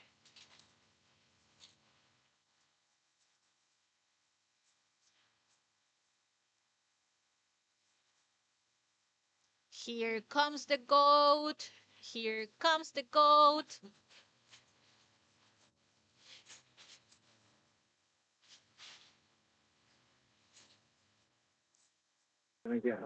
He's parking. But that's a driveway.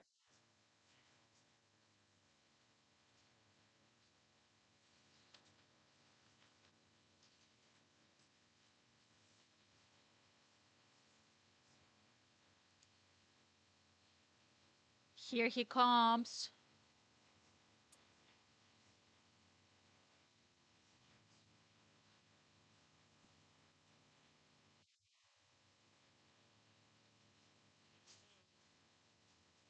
All right, let's get those donations in. 118 before we make it to the next start. We are $275 to get there. Come on.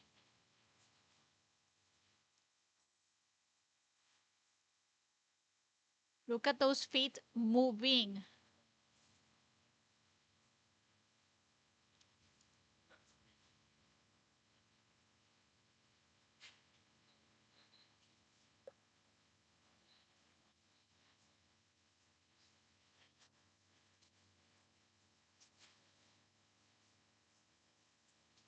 He's turning. He's about to come in here. Very quickly approaching. And you are going to see that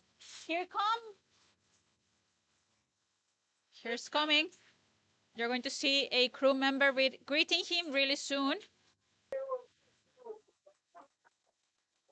Yes, Phil.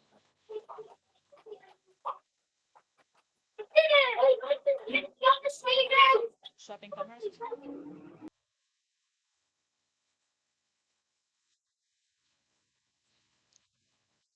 There it is.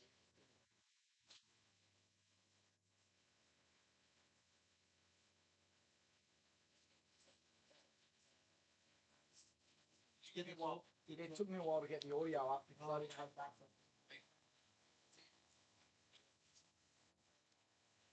Yeah, we saw that.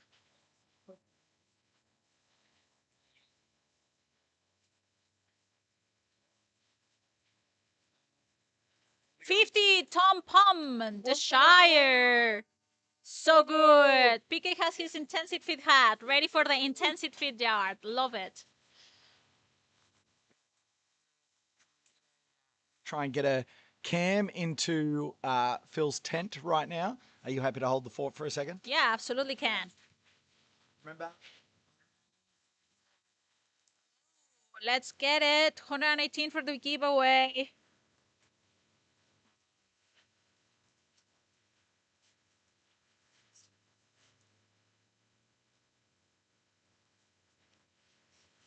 All right, just checking if there's any questions or comments while PK goes and sorts out the camera over there.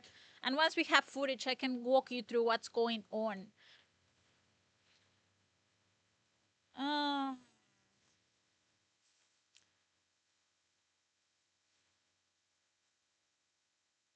Sorry. That's all right. Everybody's been grateful for those action shots.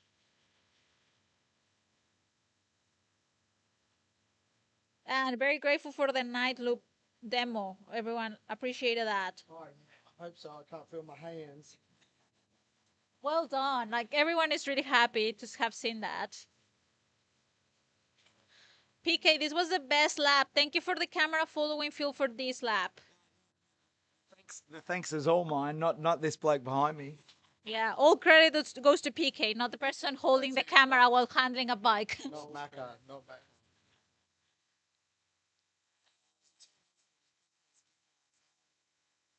Oh, there was a donation. I missed it. Sorry. I'll be paying attention to the screen. I want to see. We need the questions here as well. Oh, yeah, I know. Is jar 122? Well, actually, 122 a tutu lap as well. It sure is scary. 122 tutu lap for sure. And it's on the plan.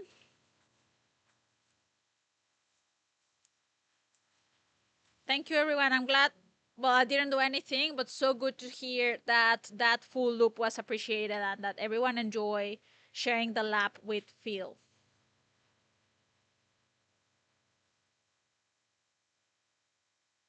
And Joanna is absolutely right. We have a day loop and a night loop, especially the night loop that is easier to be safer in terms of being flat. Of course, you already saw that there's some road sections, and that's why Phil at all times has a bike with him during the night loops. What are the other notable laps? So, okay, he already did 104. That was the Backyard Ultra Run Club lap. Because that's jar 4 is the Berk lap. 105 is the Fragan Fifth, which is because also fifth lap is the Fragan Fifth.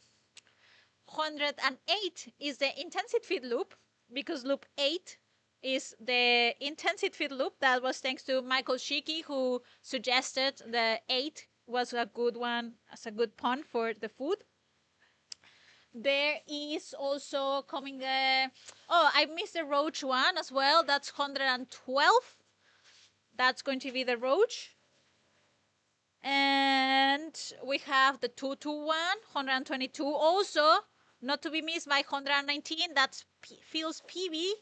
That is coming up soon as well. 119. I need to move? No, we're good. Okay, so I can give you some... I can let you know what's going on the tent. Phil is currently having his dinner, actually. This was the first night loop. And this one, he won't get to sleep because he's eating. He's getting his feet rubbed. They're giving him... Oh, I don't know what Emma just grabbed there. And I'll quickly glance at... he's having a meal, a microwave meal. That's right. That's what he's eating right now. And actually, I believe he just asked for the full meal. Yes, he did. So, to give you some insight into his nutrition as well. 168. Thank you, Erica. Yes. Oh, yeah, 118 already. I'm already losing my voice, and I've been talking for half an hour only. All right. So, okay. So microwave meal. So the first couple of nights he was having the microwave meal, but we had for him to have half of it because his appetite was not as big. Now that he's eating really well, and that was already on the plan, he's having the full meal. Those meals are approximately 20 grams of protein, 70 grams of carbohydrate. We try to keep the fat relatively low, so that has to be less than 15 grams of fat. That was my suggestion. I didn't buy the meals. I hope that is the case, but he's been enjoying them. He hasn't had any issues. So we are all good. Happy days. And yeah, as you can see, there's some management going on while he's trying to eat. And yeah, so this time he won't get to sleep. Ah, they are offering him a soft drink as well. Love that. Uh, as his dietitian makes me extremely happy when to see him eating and getting that energy in because that's what we want. You already saw how well he's running. That of course is consuming energy, so we want to make sure that the energy keeps coming in and to make sure that he stays consistent. We want the energy and the rest, so, and that's why he's getting some sleep later.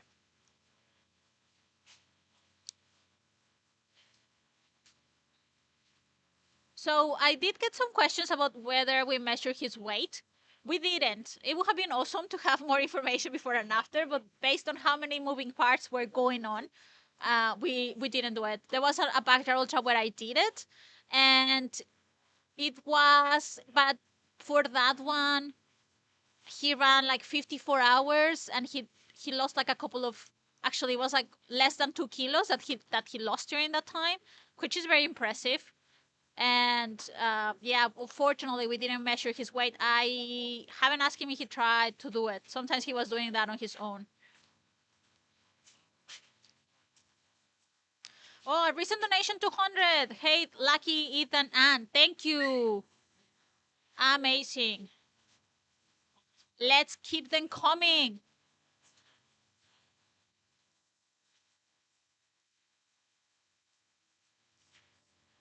Uh, it's.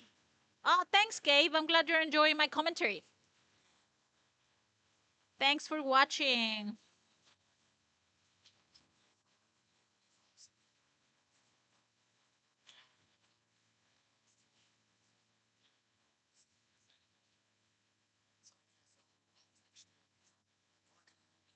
Hey, Paul McHill.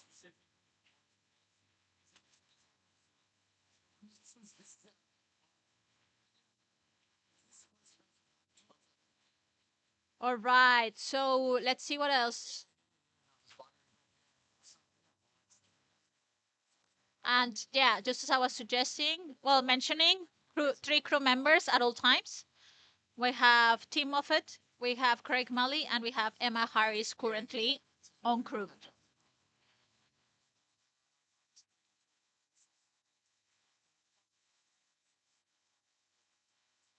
Thank you, Tuli. I'm glad you're enjoying the live stream. That's awesome.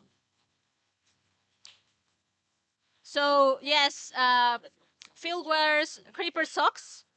That's extremely helpful for preventing blisters. He also has a foot care routine with happy toes that he has even a week before the event. He starts using that. And also with the foot bath, he gets a bit more. So yeah, always looking after those beautiful feet. Hello from Chicago. Thank you for connecting, Cesar. Love seeing you here.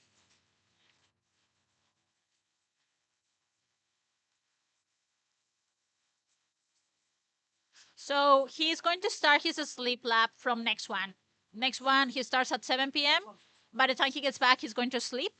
That is going to continue for a few more hours. And then at the 10 p.m. lab, he is having another meal after that one. And then he'll keep sleeping from there as well.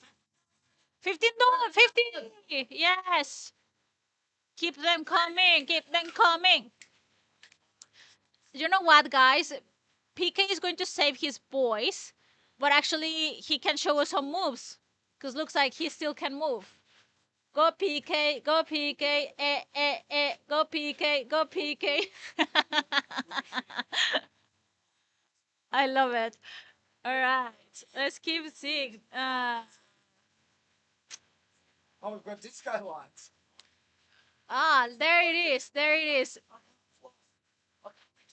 Boom, boom, boom, boom, boom. It looks like you need the toilet.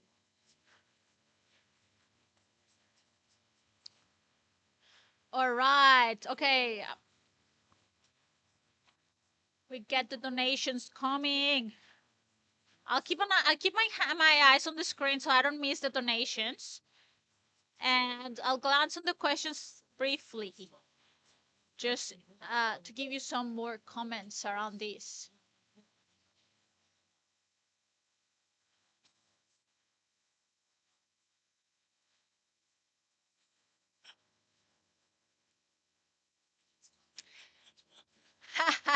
All right, Jaden, you want me to celebrate in Spanish? Okay, I'll do the next one in Spanish. Sounds good. And I might throw some swear words. We'll see if anyone understands them. Actually, no, I don't do. Well, we'll see. We'll see what happens. But yeah, let's bring the next one. I want to hear the next one. I want to see the next one, and I'll say it in Spanish. Thanks for the suggestion, Jaden.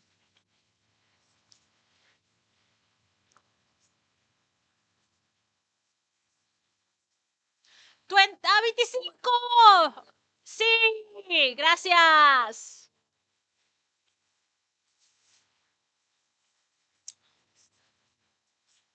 I need to switch my brain from English to Spanish, and it takes a little bit. I'm getting there. A good compromise. Thank you, team.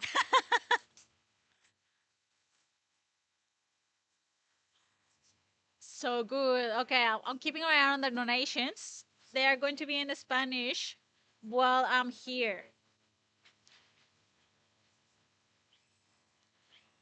Oh, 3 minutes to go. That was the whistle going.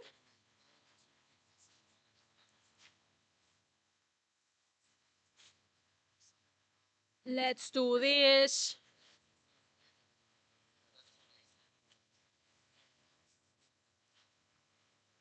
Do we have any Spanish speaking people in the live stream?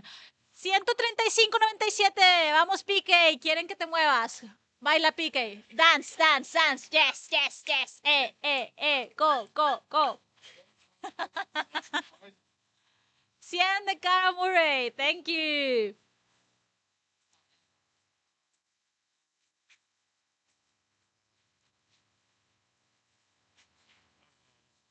Vamos. Hola, César.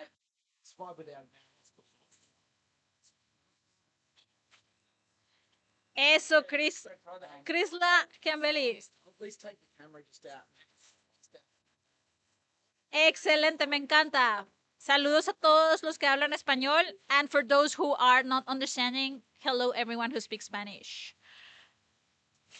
Just gonna take the All right. So we're going to get some footage at the start of the lap. 50, Isaac. Gracias, Isaac. Thanks, Isaac. 50. I've been asked to do the donations in Spanish, just for some variety. Mucho bueno, Filo. Saludos hasta Chicago, César, mexicano. Mexicanos al grito de guerra. Oh. Okay, okay. This is the intensive fit yard, but also is a run the world yard. So that's why Phil was having a conflict in terms of which top he was wearing tonight. He's wearing his run the world top. Here he is, peacefully, getting ready to start. Still giving instructions.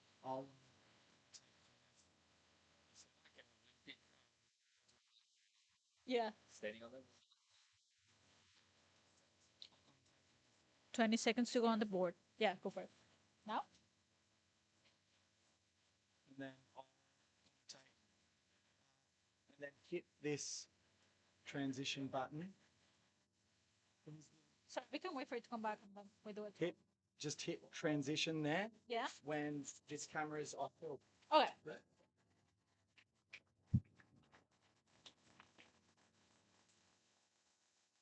But I think his microphone is still going though. PK said he was going to commentate. Oh,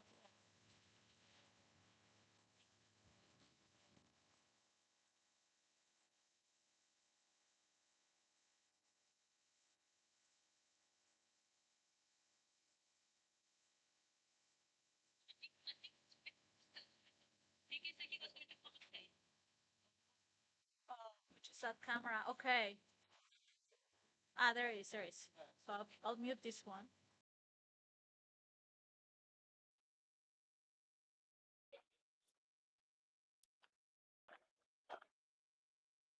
Okay. This is where Phil stops for his nature break in our porta potty. We've got a double porta potty there so that Phil can get comfortable again. Once again, I haven't started my watch for my Strava. I really should, for these especially. Hello, Gabby, back in the booth. Hi. Hi, Gabby. My name's PK. You're watching Project 168. Man, it's unbelievable how far we've come already. We've still got so far to go, but the energy's really good. Phil's energy is amazing. There's no way you'd think the guy has run 108 hours. It's a special yard, this yard too, because of intense eat fit. Yard 108 for Gabby Villa, who is in the commentary position right now, holding down the fort. Thank you for your help. We've got a few new toys to take out on the course. We're not going to be able to cover this entire lap. We're going to let Phil do most of this lap by himself. But I'll head with him out to the roundabout and get a couple of pictures early. I think that's the idea.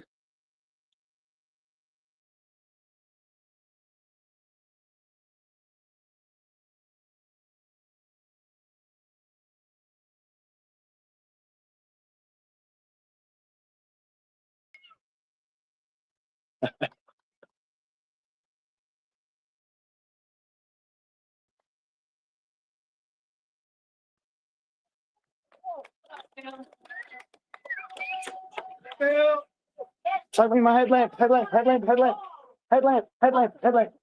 you.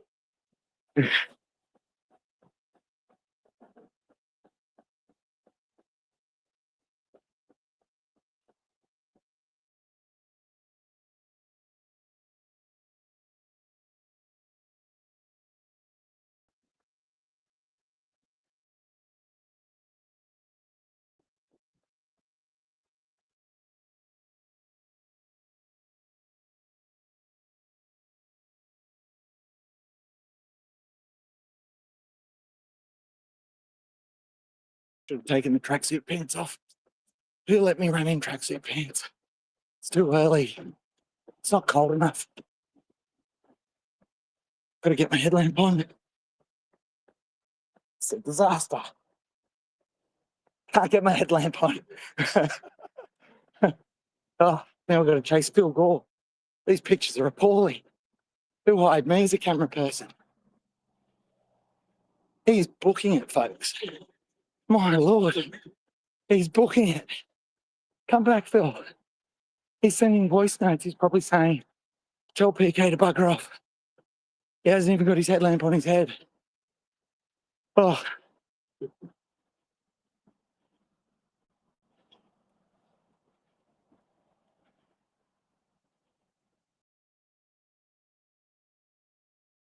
Get some sounds of footwork.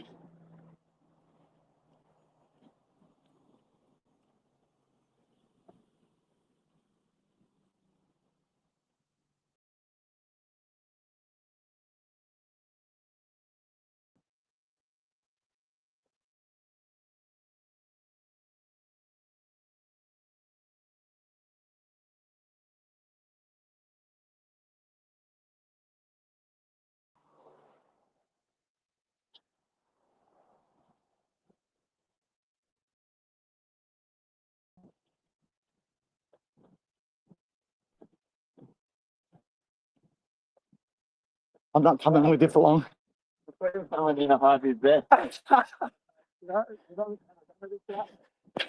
still got my snails jacket on.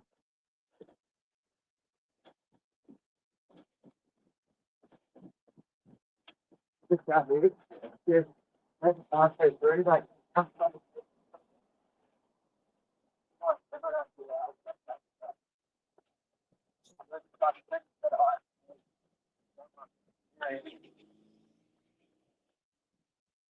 All right, go get him, Phil. See ya.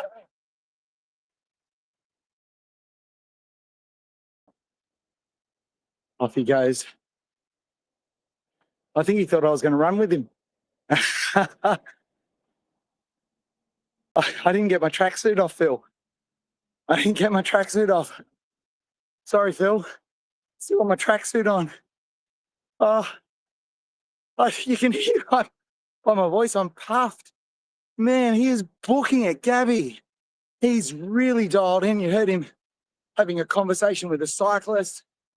He had a conversation with me. If you posted that video, or you made me run with him like that and said, how far is he into a race, into an event? I would have said that would be very early on.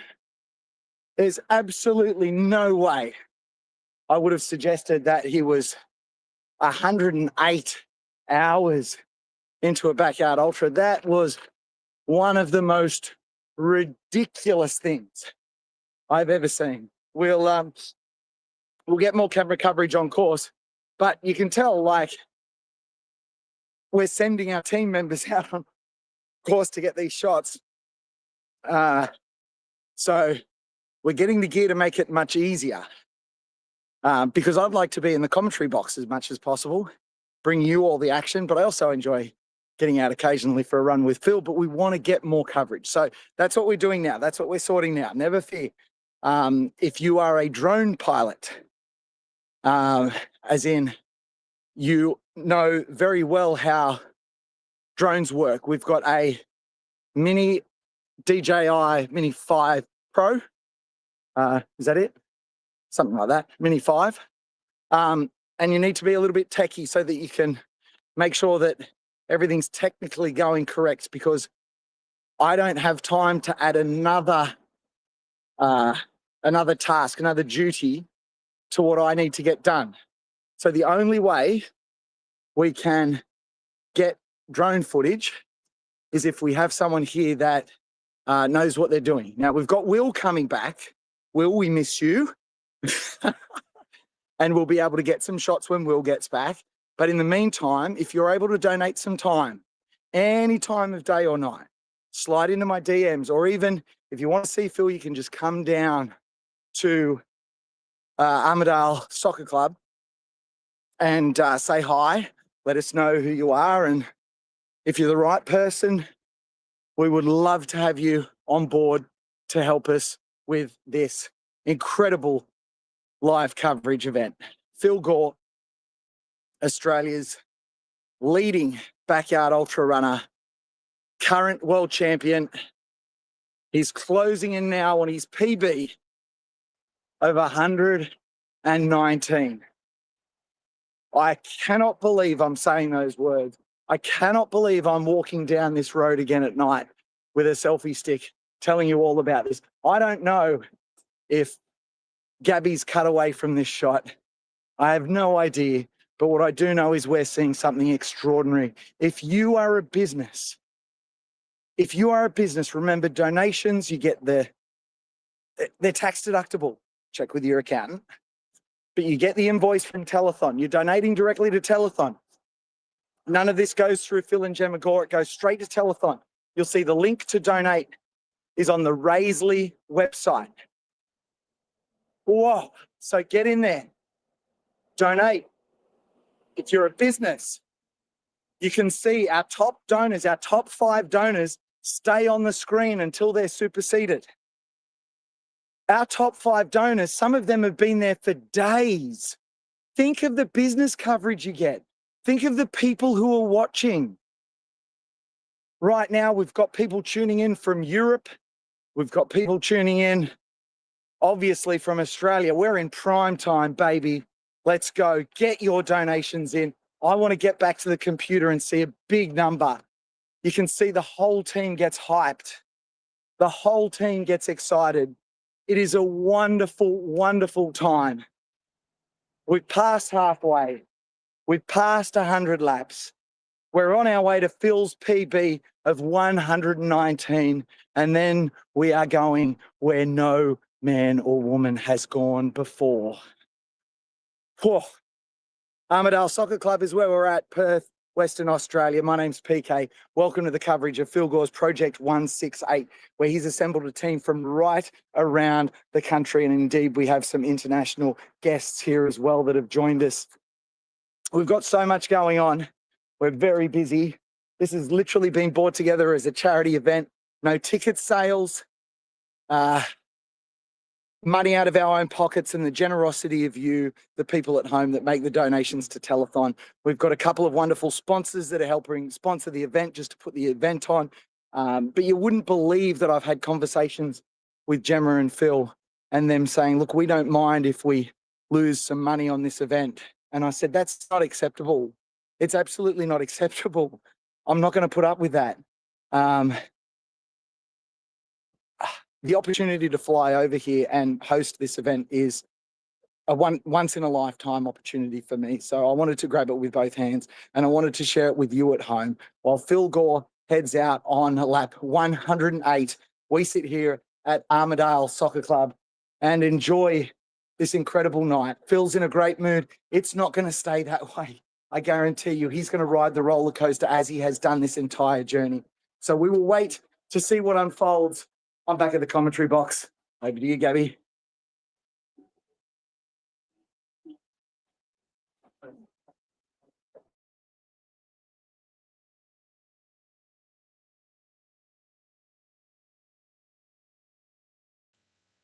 All right, and we're back. We are back. Oh, hang on. I know what to do. There, perfect. Here we are. So, PK, I have a surprise for you because someone came and dropped these for us. Oh, hang on. Disco life. Yeah, but it was. I was expecting more of a. Here it is. Here it is. Here it is. There it is. There we go. There we are. Okay. And now, for the Spanish-speaking people, we're going to play some Bad Bunny. All right. So we're keeping an eye on the. Okay, you keep an eye on the donations, and I keep an eye on the chat because I was struggling to keep up with everything.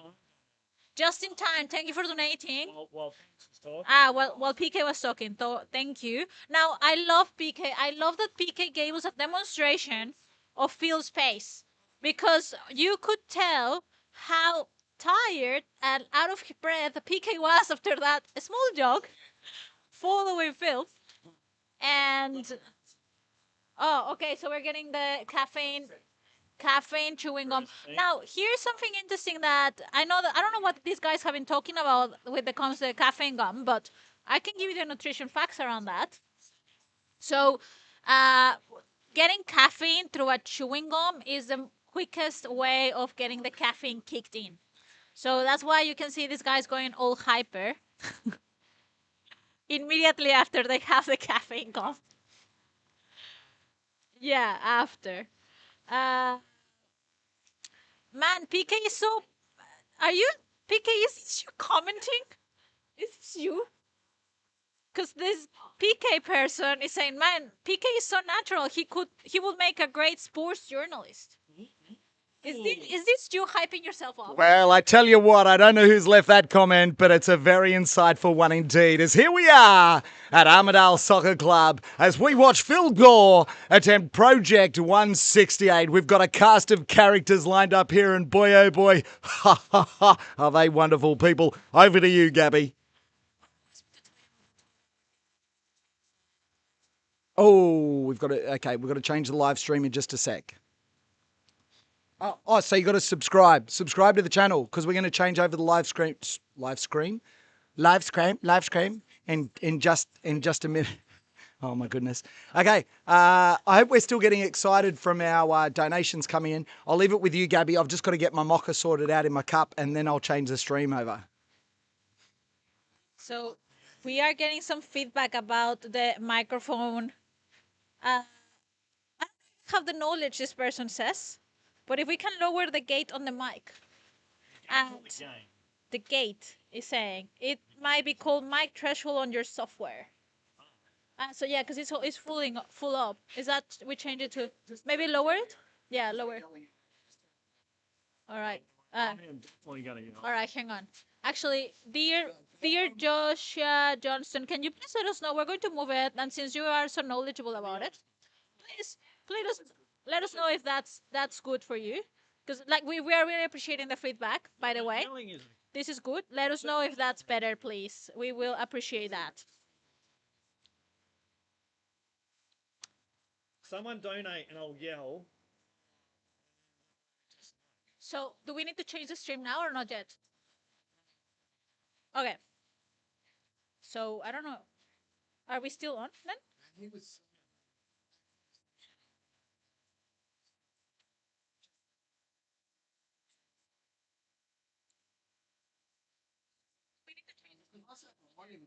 Looks like we're still on. I just checked myself and we're there. I was just confirming we're still on. Thank you. I'm so glad that the microphone is better now. Thank you for the feedback. All right. So what else is happening here? What's the main things Phil's been eating, and does it change day by day? Hang on. Oh. Before you answer that audio expert, slide into my DMs on Instagram. We're using OBS. If you know what specifically you want us to do on the OBS settings, because I don't want to back off the volume so you can't hear us. So. Cheers.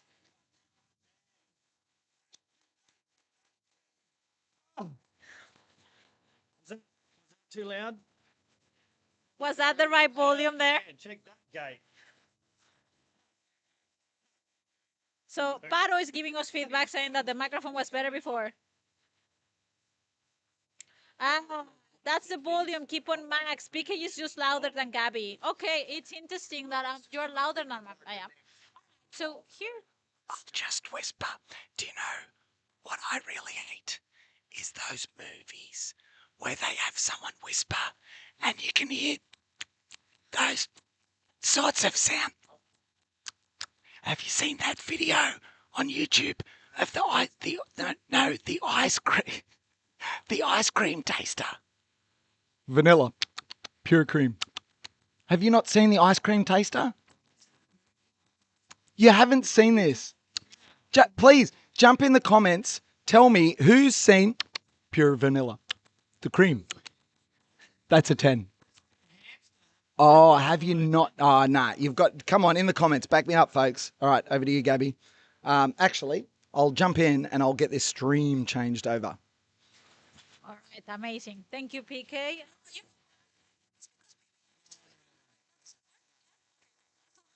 That. So we're all good. So what do we?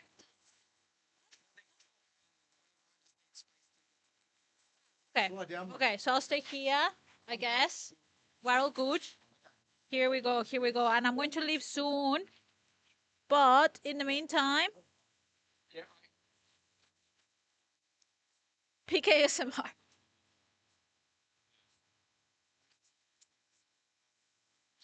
Was that good what we just did there? All right, so I'll keep going. All right, so we're going to change links for the live stream. Stick with us. Make sure you subscribe to the Backyard Ultra podcast channel, so that way you don't lose us. And we're going to do that. PK is going to let me know when that happens, so that way you know that it's done. Actually, you won't know when it's done. You'll know when it's about to be done. Oh, we're losing. Yeah. How can people follow me on Instagram? Thank you, PK. That's a great question. Let me tell you more about it. So you can find me on Instagram as IntenseItFit, at IntenseItFit. So you can see here on my jacket. And this is how you can find me. On Instagram, is where I am the most available. And also I have a newsletter that you can subscribe to every single week. I send my Fueling with Purpose newsletter. Every week you get one insight 2 articles with recent information on sports nutrition, product reviews, a recipe, and that's in your inbox every single week. Hey, Gabby, can I also tell you, one of the things I love about Gabby's channel on Instagram, it took me so long to actually see it, and now I laugh every time, is how you hold your wireless microphone. It's the best. Everyone loves the microphone with the fork, for sure. Love it. I actually should have brought it for this. I only have the microphone, they didn't bring my fork.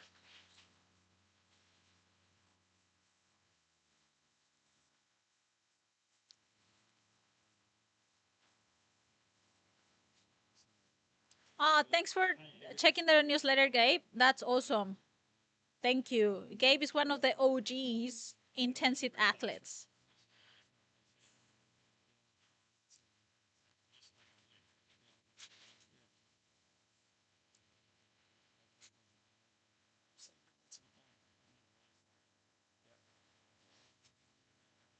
All right.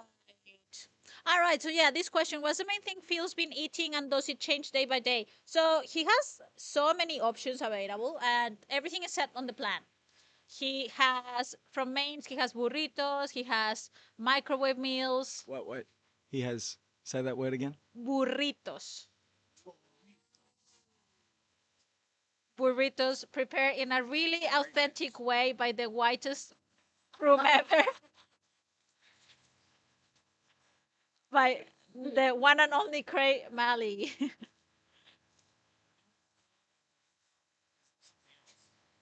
Yeah, no, we do have burritos, but the thing is that our burritos are very different. No, there are like at least the ones, because actually, uh, for anyone who's not aware, like Mexican cuisine is so diverse, and sometimes we can have, like, I suggest once you finish watching the live stream, you can head to Netflix and watch Taco Chronicles. That's such a really good show where you can learn more about all the different taco varieties we have.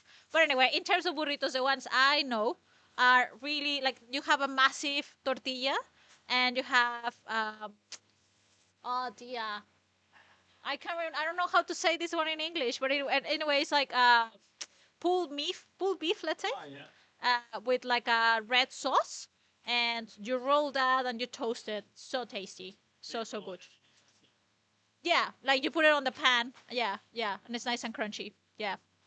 Okay, Gabby, we've got to get everyone subscribed to the channel. We're going to reset the stream. When you go out and run 168 hours, you've got to reset your stream a couple of times. I know, funnily enough, other channels don't, but if you don't reset it, there's a chance you can lose your original video and you lose all the live comments, and the live comments are some of the most fun part. I'm just watching the replay of me just standing in front of the camera. This is great viewing when I just stand in front of the camera. Sorry about that, folks. All right, you're watching Phil Gore's Project 168. We will restart the stream now, and we'll see you back again in probably about 2 minutes.